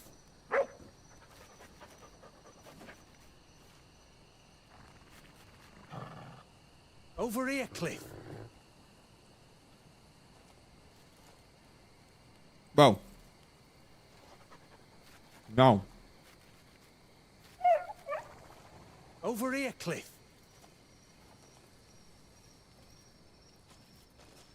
Where'd you get your armor? All over the map. Over here, Cliff.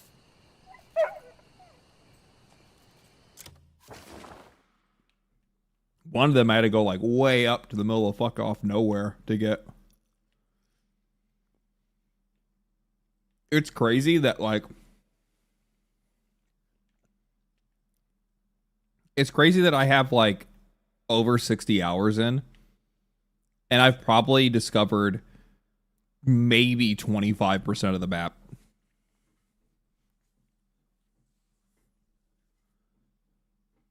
It's actually fucking nutty.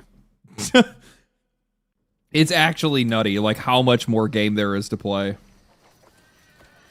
I will say that like the upgrade system kind of makes me like, it's not that bad of a thing. I can't do anything again.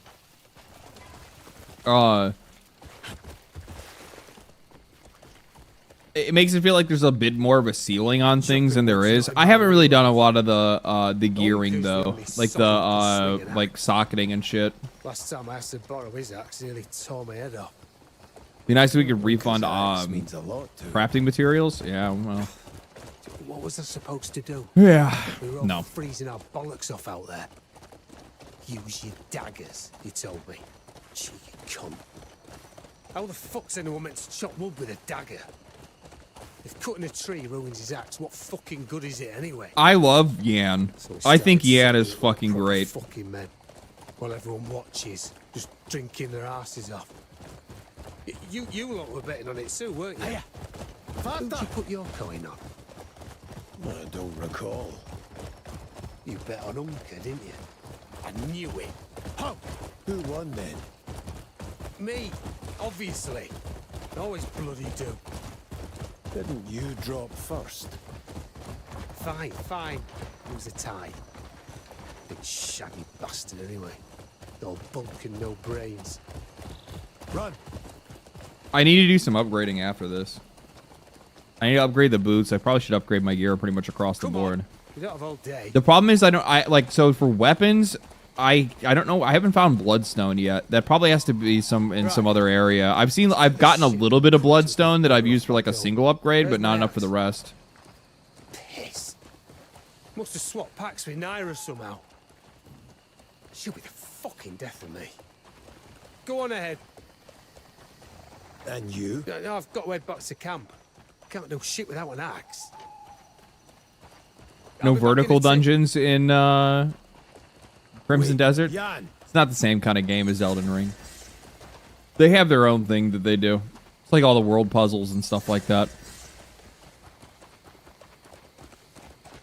There are some things that you could probably qualify as a dungeon, but it's not I guess it's not what I guess you would classically think would be one.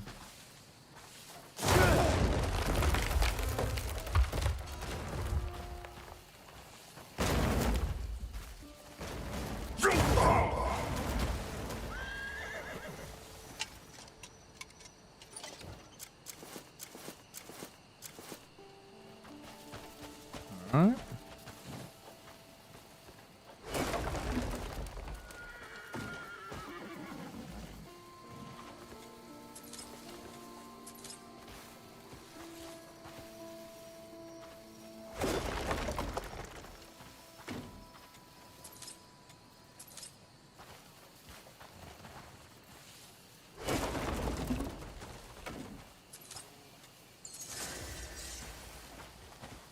I like how the quest is called logging without an axe when I'm totally using an axe. Though I'm chopping these trees down in a non-axey way.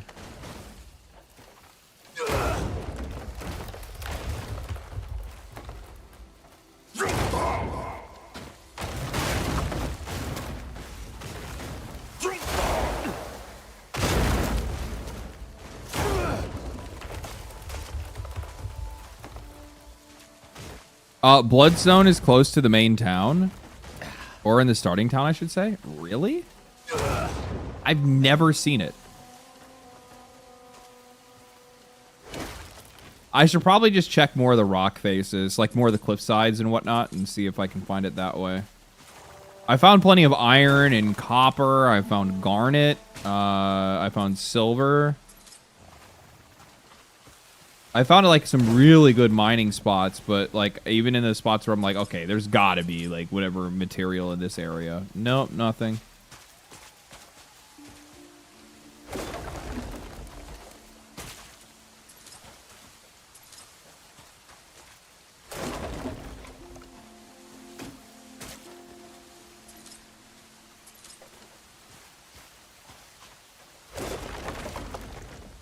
Northeast of the town, close to the waterfall. Okay, check it out.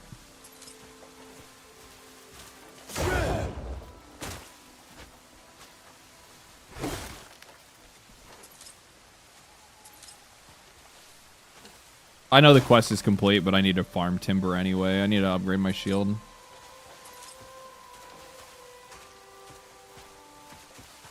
Or my bow. No, my bow, I think. I can't remember what I'm trying to upgrade, to be honest. Probably should try to upgrade the shield at some point.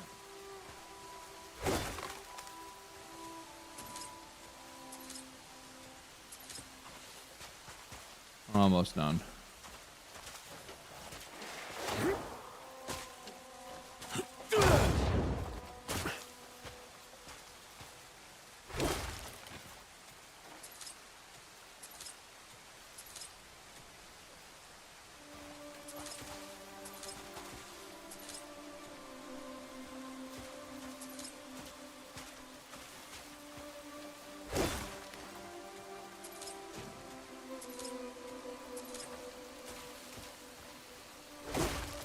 So relaxing. Gathering's always really good. Great way to relax.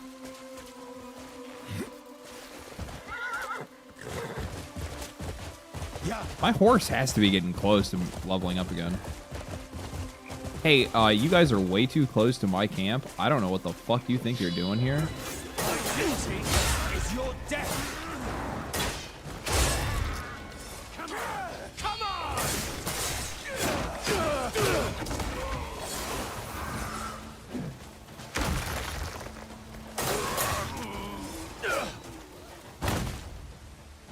Showing up.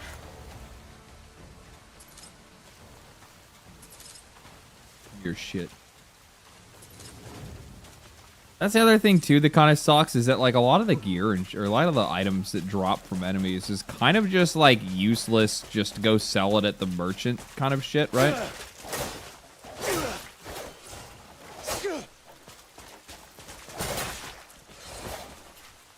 Which, like, I mean, it has a use, I guess, but it's definitely not, you know, it's not all that in a bag of chips, that's for sure. It's not everything you need. It's always nice. It's always a nice surprise when they end up having, like, good food on them. Like, fully cooked meals, like porridge or something like that, and you're like, oh, shit. This is the kind of situation we got? This is what we got going on right now? Food that actually heals me. Yeah. Hiya.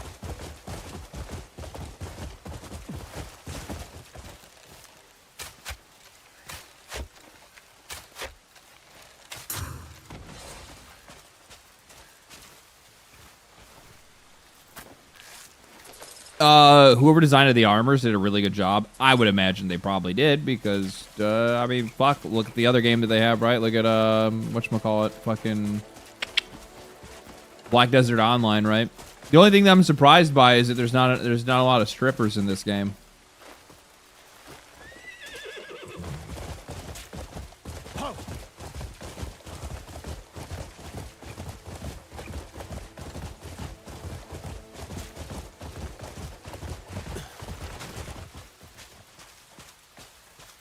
I think they should have finished that construction job I sent them on.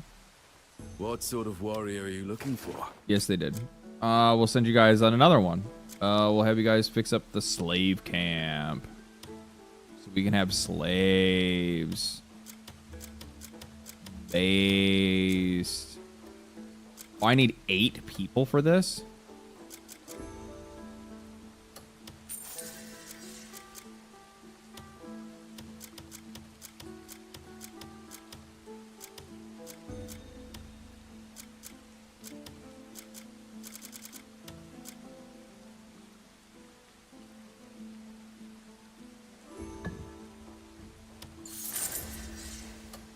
What sort of... We'll always be ready.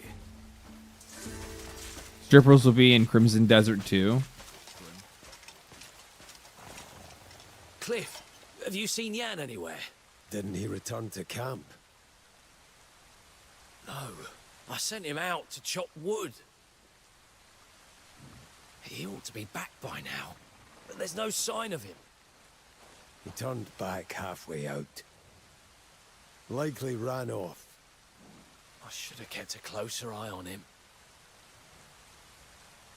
I'll be giving him an earful later. He's probably off drinking again, no doubt. I've no idea how he manages it. Nor have I. Thanks anyway. Do you mind putting the wood in the storehouse for me? Like, lay on my shoulder.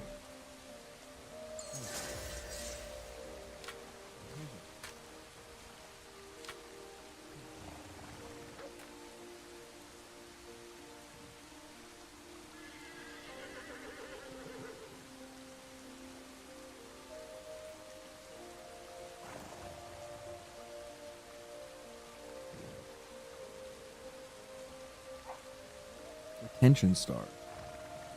Attention starved he is.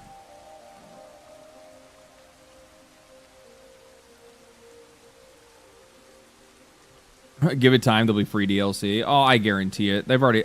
that's actually kind of one of the things I was actually really surprised about, is that they actually said that they're planning on doing free updates for the game, not doing paid DLC, which I don't know exactly what that means, if they're actually going to really expand on the game or what they're going to do, but I'm cool with it. Sounds good to me, man. Let's see here. Journal. Commissions? I need to go talk. Look at this fucking guy. Holy shit. Somebody ran this motherfucker over. I'm gonna say your mama did not like you.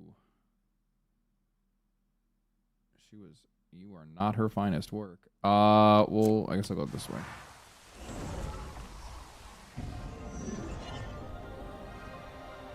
Now he's laying in the lap.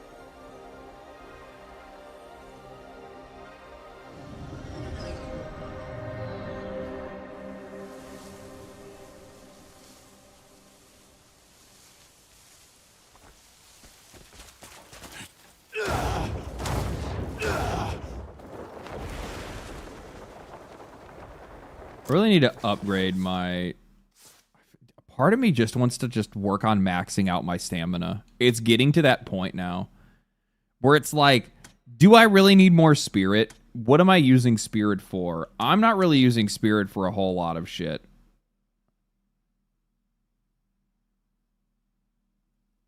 Like, I'm really not. The shit in this tree... Imbue Element would probably be a good one to take. I know it increases your damage quite a lot.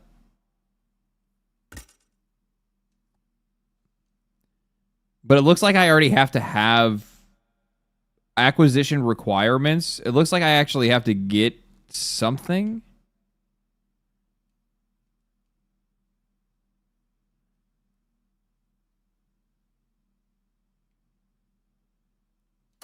I actually don't understand how I unlock that, to be honest. They must be skill gems or something, maybe? I'm not really too sure.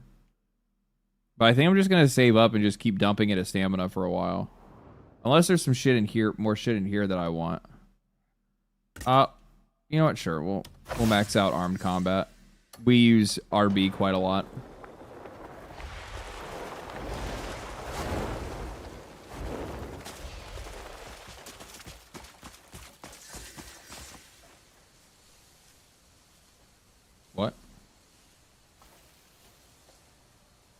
Copper? Is that what that is? Looks like it.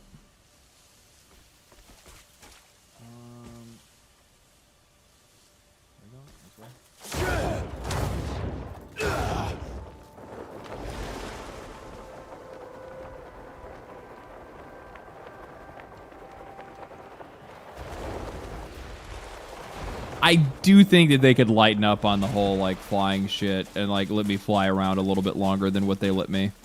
I'm not a huge fan of how I really like. I mean, I travel a decent distance, but it would be kind of nice to travel a little bit further. I know there's gonna be mounts like flying mounts and shit later, but still. Get going.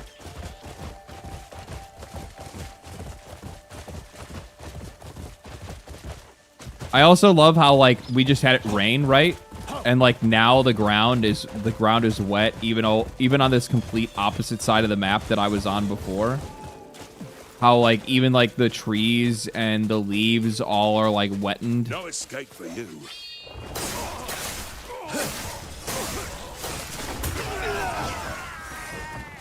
X gonna give it to you. Gonna give it to you, motherfucker.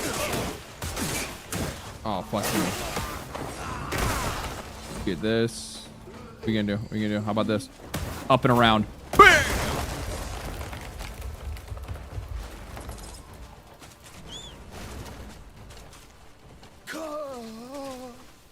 Sorry about this tree.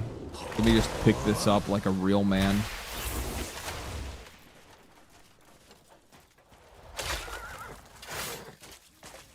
Okay, so, oh my god, what have I done? Just murdered this man.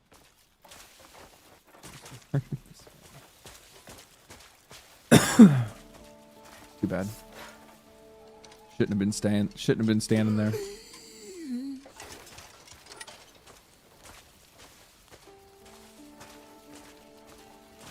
Here, I'll grab this. I can't believe you let that tree fall on you.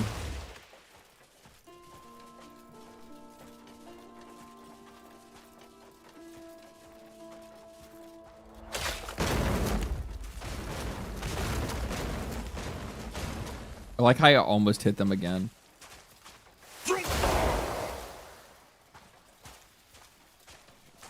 Need help?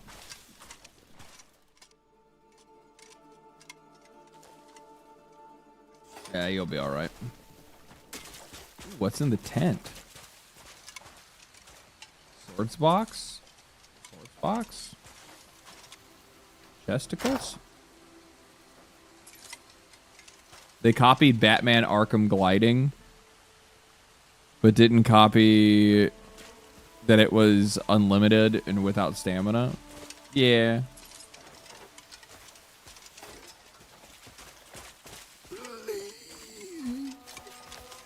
Honestly, I don't really care that these companies want to copy. Like, go ahead, man. Like, go ahead and copy the fuck out of all these other games.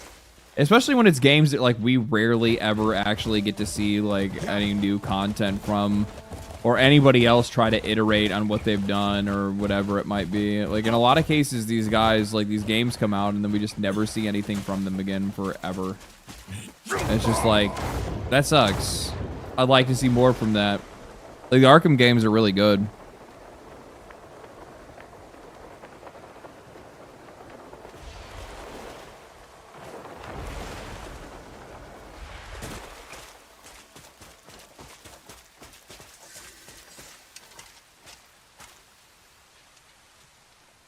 What brings you here today? Apparently nothing. What brings you here today? Farewell. You have a quest, right? Who am I supposed to send it? This bloody place is so far off the beaten path, it's impossible for... No, we just need somebody to copy the Nemesis system. The only problem is the Nemesis system is copyrighted, so they can't. Trouble at the shop.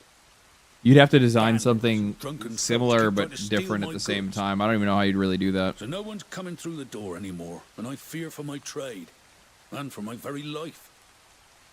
Would you mind delivering a message for me to the guild house? Tell them a guild-affiliated merchant's life is in danger. All right, I can do that. Where do I need to go? Are you trying to tell me to go all the way fuck back to town? There's no shot, right? Bruh. Are there any fucking teleport points over here? How? This area of the map is so weird. Like, you would think that there would be a teleport somewhere in this place, but there's just nothing, man. Nothing. It's just like fucking miles of nothing. Okay.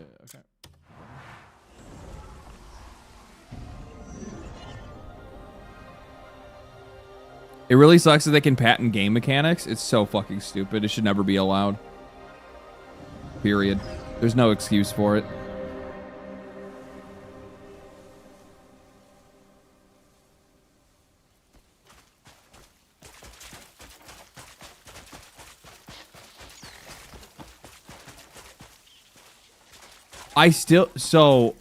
Funny story. This guy does not spawn for me. There's supposed to be a dude here that I'm supposed to kill. And he spawns down there, and I think he spawns down there at night. I think I fought him early in my playthrough, and I killed his whole fucking retinue. And I have not heard from them since. Never saw him again. Yeah.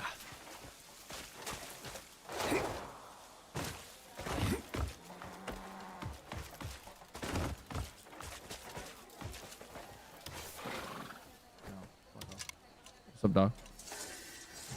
Take a look at what's coming today. Wait, what is this? Oh, there's actual stock? Like, you can buy things at a discount and then try to sell them when their prices go. That's so fucking crazy. You guys are fucking psychopaths. These fucking developers are psychopaths.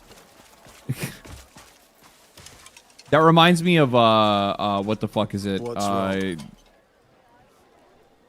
It's good to cross Arknight's Enfield. They have shit like that, where you come in, you buy stuff low, and then go try to sell it to other players' ships for higher prices.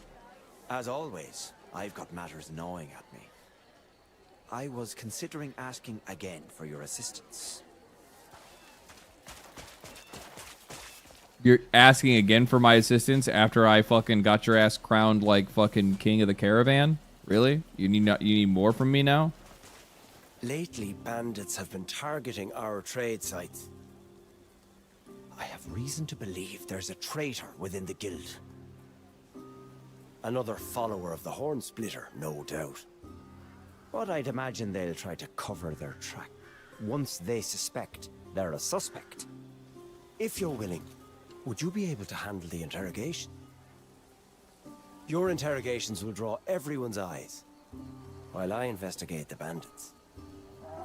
Okay. Right. Dope. I have great faith in you. Let's do it.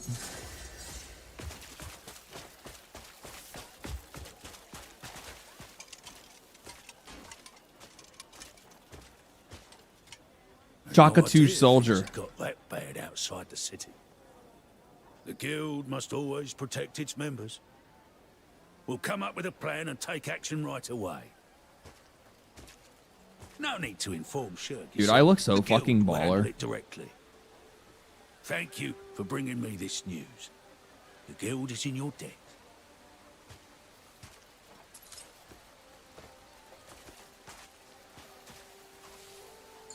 I look like I'm out of fucking Warhammer 40k.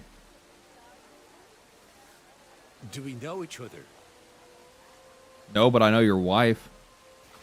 Bitch. Go lose yourself.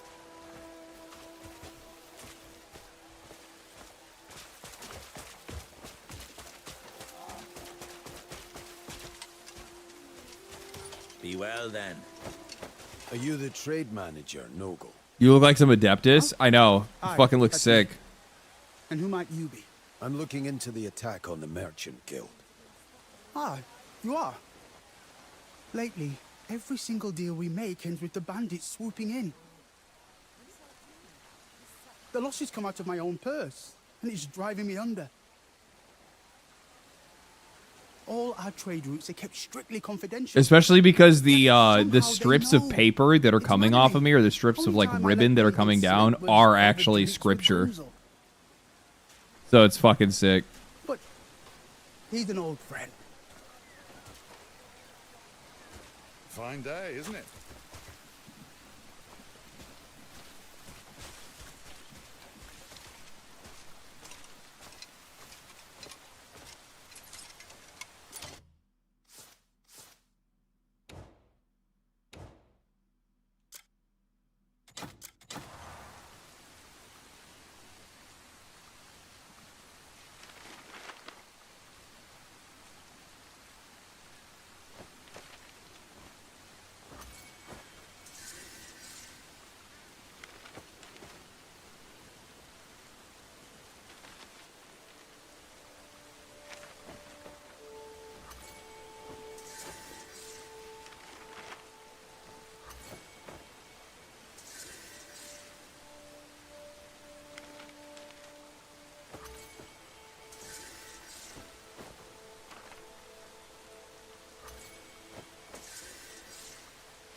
Oh, this is like the suspect book for this. Okay, I got you. That's not the only thing I need to read, apparently. So people complaining about less inventory was unnecessary, or are there, or are the expansions new? The expansions to like personal inventory? No, personal inventory still sucks. It has no organization. While you can sort things, it doesn't sort things like in an intuitive way. And also just like the general like navigation of like what I'm doing right now. The fact that like I pick up a book that I need to read, it goes into my inventory. I then need to select that individual item, then scroll through a list of similar items till I find it, then read it. Right? It's like that kind of shit that it's just like it gets. Is it that big of an issue? No, not really. Does it irritate the fuck out of you over time? Yes, it absolutely does. It's just unintuitive. That's all it is. Like it's the problem that the game has is that it suffers from 1,000 cuts. It's just a bunch of little fucking things that just grind your gears. That's all it is. Or you're just like, ugh, this is annoying. There's not a lot of built-in convenience. And for some odd reason, like a bunch of players have taken that for whatever reason as like a sign of like get good, like it's skill. Being inconvenienced is not skill. That is not a challenge. That is a time waste. It's fucking bullshit. It's just bad design. Like calling that shit out and making sure that it's called out is how you try to make sure that it doesn't show up again. People are obsessed with trying to use like people are obsessed with, how do I say this? They're obsessed with using inconvenience as a badge of honor to make it seem like they are either more skilled, knowledgeable, or harder working than other people, I guess. I don't really know how to explain it any better than that. It's fucking annoying ass shit. All I can tell you is that.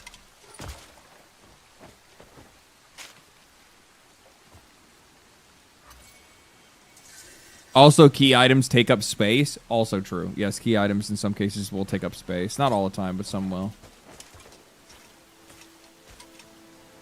Like I went on a quest where I have to pick up all these puzzle pieces and shit. And then like they tell you like the hints about what you're trying to find this item or whatever that was stolen by a thief. All that shit is still in my inventory.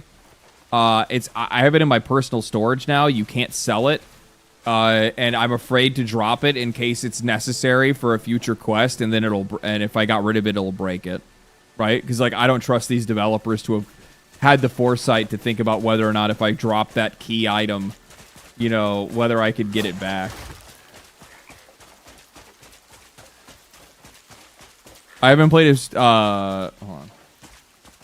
I haven't played a PC story game before and bought it after the QL quality of life patch, so I haven't had much frustration around the quality of life issues. Some of the quality of life issues have been fixed, but it's like it's in a lot of cases it's just simple shit of like how many fucking menus this game has. Just like journal knowledge. What is knowledge exactly? Do I get anything from this? Is there something I'm missing from here? No, this is just like random shit, whatever. You know what I really like? When I see like no games do this anymore, and it's really annoying. I miss it when games had on a menu like this. Read all. So then it gets rid of the notification that there's something new for you to look at. I do not want to flip through every single one of these just to say that I like, look at this. Like, I don't want to have to like go through this. This is some fucking mobile game fucking bullshit. I don't want to do this shit. I'm not going to do it. I'm just going to leave it there. But it still annoys me when I scroll over it and see it has a fucking exclamation point. But so like, there's not a lot of clarity in the menus. The menus are really convoluted. Like even just this stuff right here is fucking annoying as shit. Cause it's like, say if I complete these, they're now in this like inventory of these. So I have to remember to make sure that I go in here and check to see if any of these are blue. And if they're blue, then I can use it. And then rather than it just like automatically doing the whole fucking, hey, you unlocked it, right? Outside of that, again, there's no actual organization. You can sort this stuff, sort by date, name, type. I guess this is a little bit better, but not really. Like, I don't know, man. You know what I wish there was? I just wish there was a fucking tab on the side. Kingdom Come Deliverance has it. Every other RPG has had something similar where all I got to do is just go to a tab on the side of the menu, weapons, armor, consumables, materials, shit like that. Things that just make it a little bit easier for you to be able to navigate. And it makes it, and one of the things that makes it really like that much more annoying is the fact that the game has like so many of these like completely like, look at this. Like I have like all these extra masks. I don't need these. All I need is the one that I wear when I want to rob shit. This is a cosmetic item I can put on my bag or on my back. It's a pack of meat. So there's that, I guess. Some of these are just like house decorations. These house decorations, it's really weird. Like, I get it because you can sell some of the stuff, and some of the stuff is actually going to be like kind of valuable. But Jesus Christ, that thing sells for fucking almost 40 gold. That's crazy. But I kind of feel like that shit should actually instead just go into like a collectible thing for me to be able to like decorate my house. It shouldn't be like inventory items I'm running around with all the time. The other problem is that it doesn't save how you sorted the items when you open the game again. Also true. Hold L3 to group items into categories.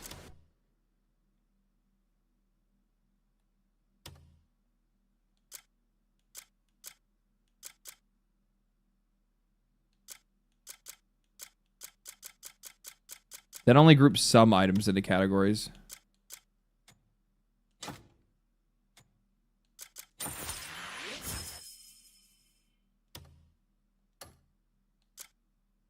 Wait, what the fuck is it doing? No shit.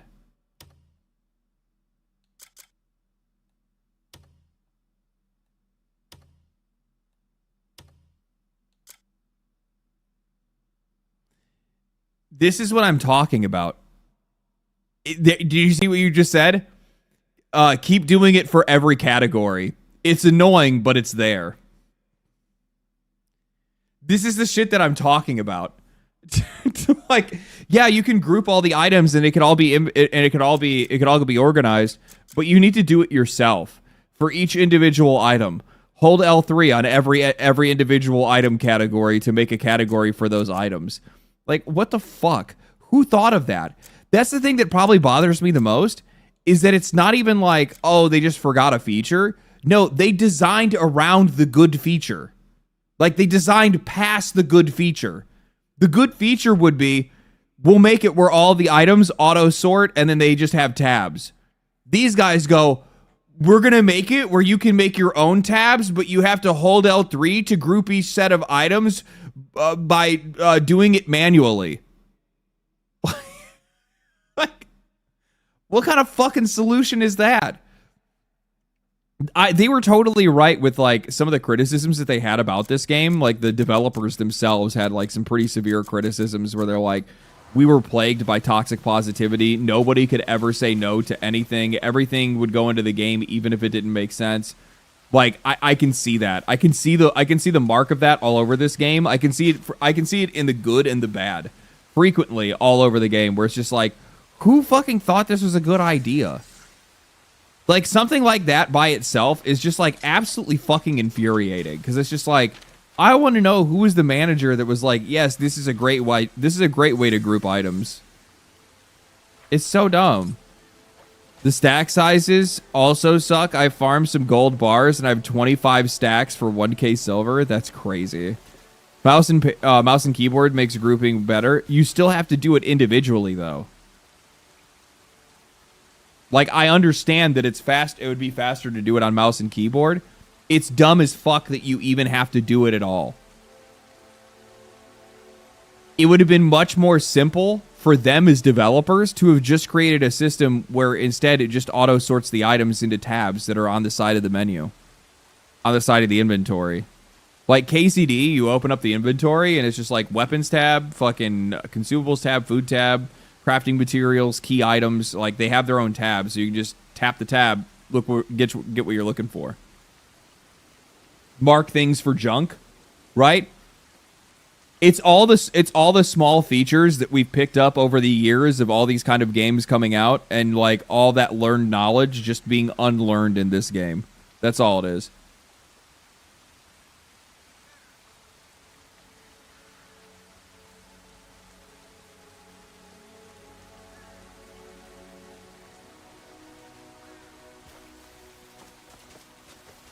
KCD2 is such a good fucking video game, man. Holy fuck. It's really sad that there's a bunch of people that are, like, kind of retarded. I shouldn't say kind of. It's just people that are, right?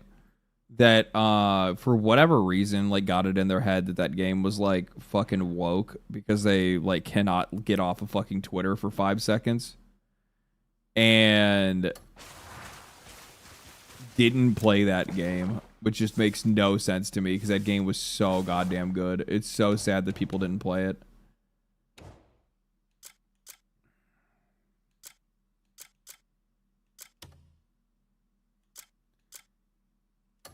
Okay, this is done. Commissions are almost done. Oh, we're still on this.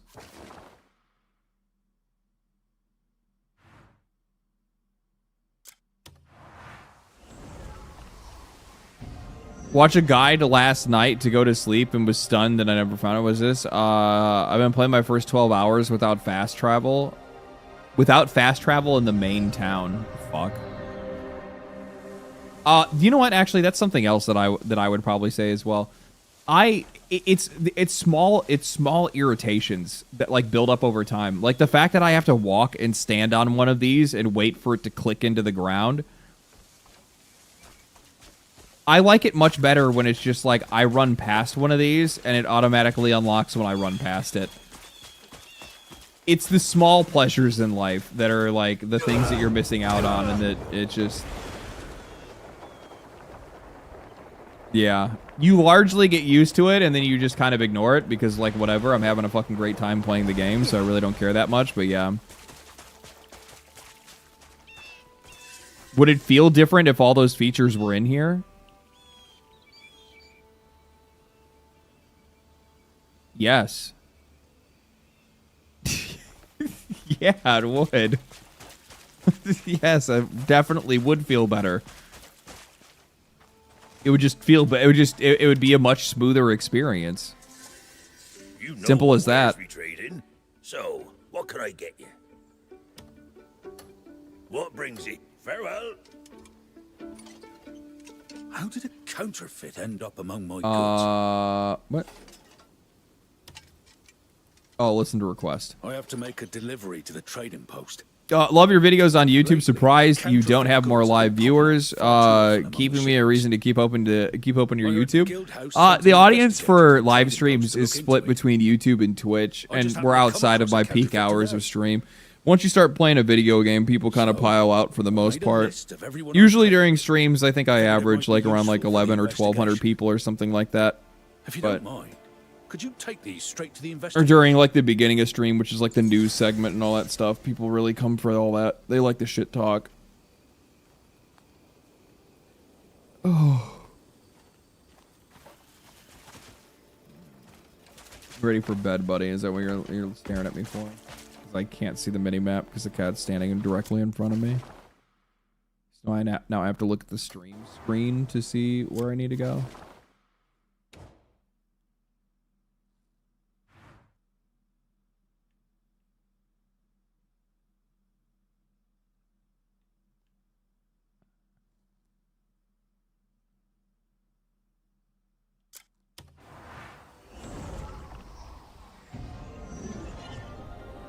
People only want drama. That's why Asmund is #1. Have you run the bell tower? Which one? Is there one in this area that I haven't rung? Probably not.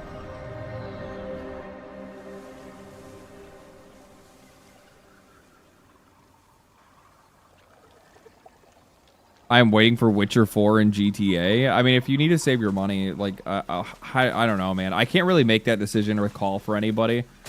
I think that the game is kind of an acquired taste for some. For others that are like really enjoy these kind of games, I think that like regardless if this is your kind of shit and you like playing these kind of games, you're just gonna like this game. Like hands down, there's not an in between. If you like games like Elder Scrolls, if you like games like The Witcher, shit like that, you're gonna like. It's not going to be like those games. It's gonna be its own thing. You have to be okay with like the narrative being super shallow, and you have to be basically here because you just like exploring open worlds and fighting shit. This is a nice surprise. You've brought me the counterfeit and the trade list. We had hit a dead end in the investigation with no solid evidence to go on. Surprised you're still awake. I'm addicted to this game. A lead at last. You have our deepest gratitude.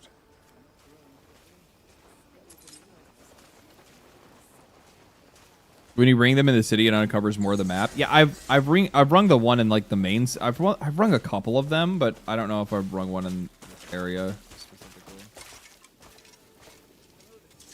Yes. Are you a customer? I'm investigating the attack on the Merchant Guild. Truly? That's a relief. I've been meaning to speak with someone.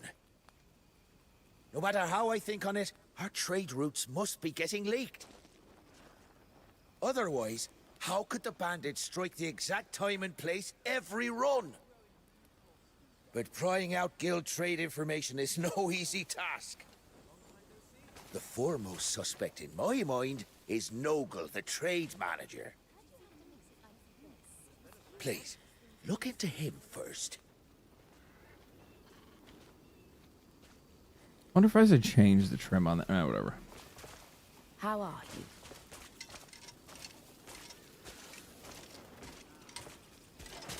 you? Out back here. Trade schedule.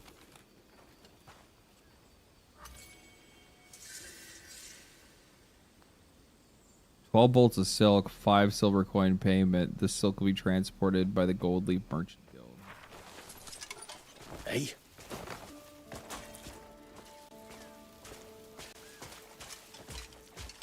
I'm telling you, I really saw a white crow.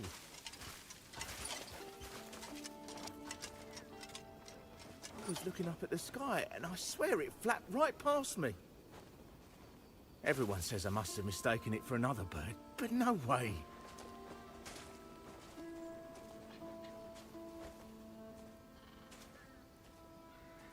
Okay. Nice to see you. Are you? What, you trying to get it, or like? I guess you are. She's looking. Is there supposed to be somebody standing here? Oh, this. What the fuck is this? A lantern.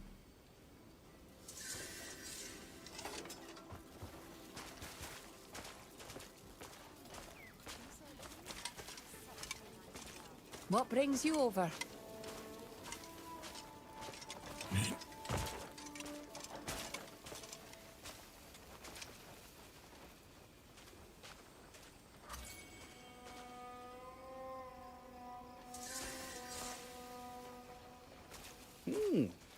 A serendipitous meeting. What up, dog? Bam! What are you gonna do? What are you gonna do? What do you want to do? Do you want to do something or you want nothing? You want an uppercut? Okay. Nope. Oh, almost had it. How about this?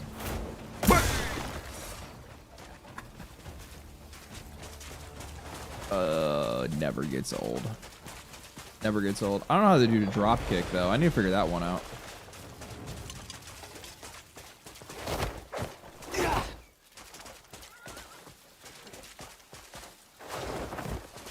Oh, that's like a tackle?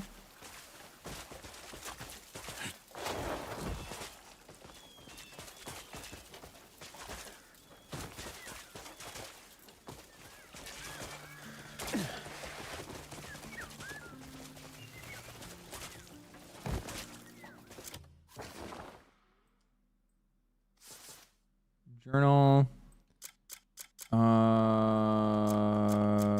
Politics? No. Missions? Is it done? Nah, it's right here, a gold merchant, right?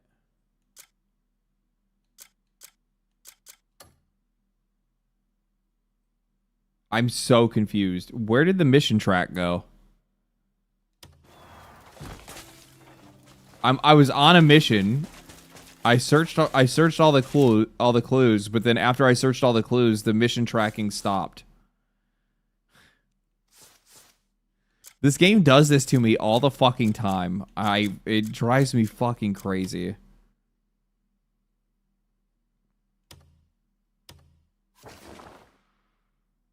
So now I have no idea. I don't know. I don't know. So stupid.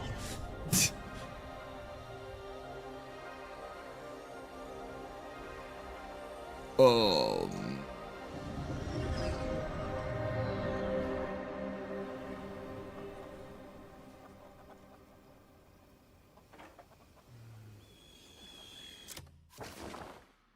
Okay, I think that's enough for tonight. I am getting sleepy. I gotta go to the gym tomorrow. I don't want to go super late.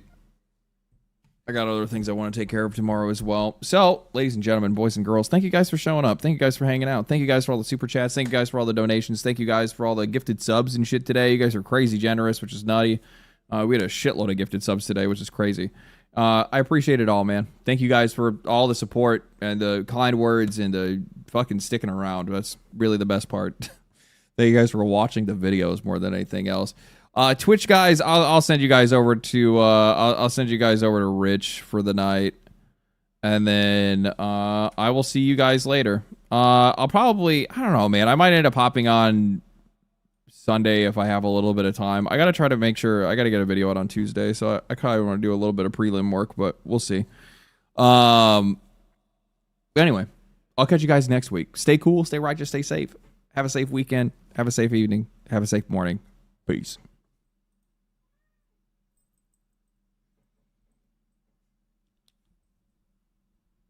Okay, I'm not done yet. I had to wait for the thing to actually clear first.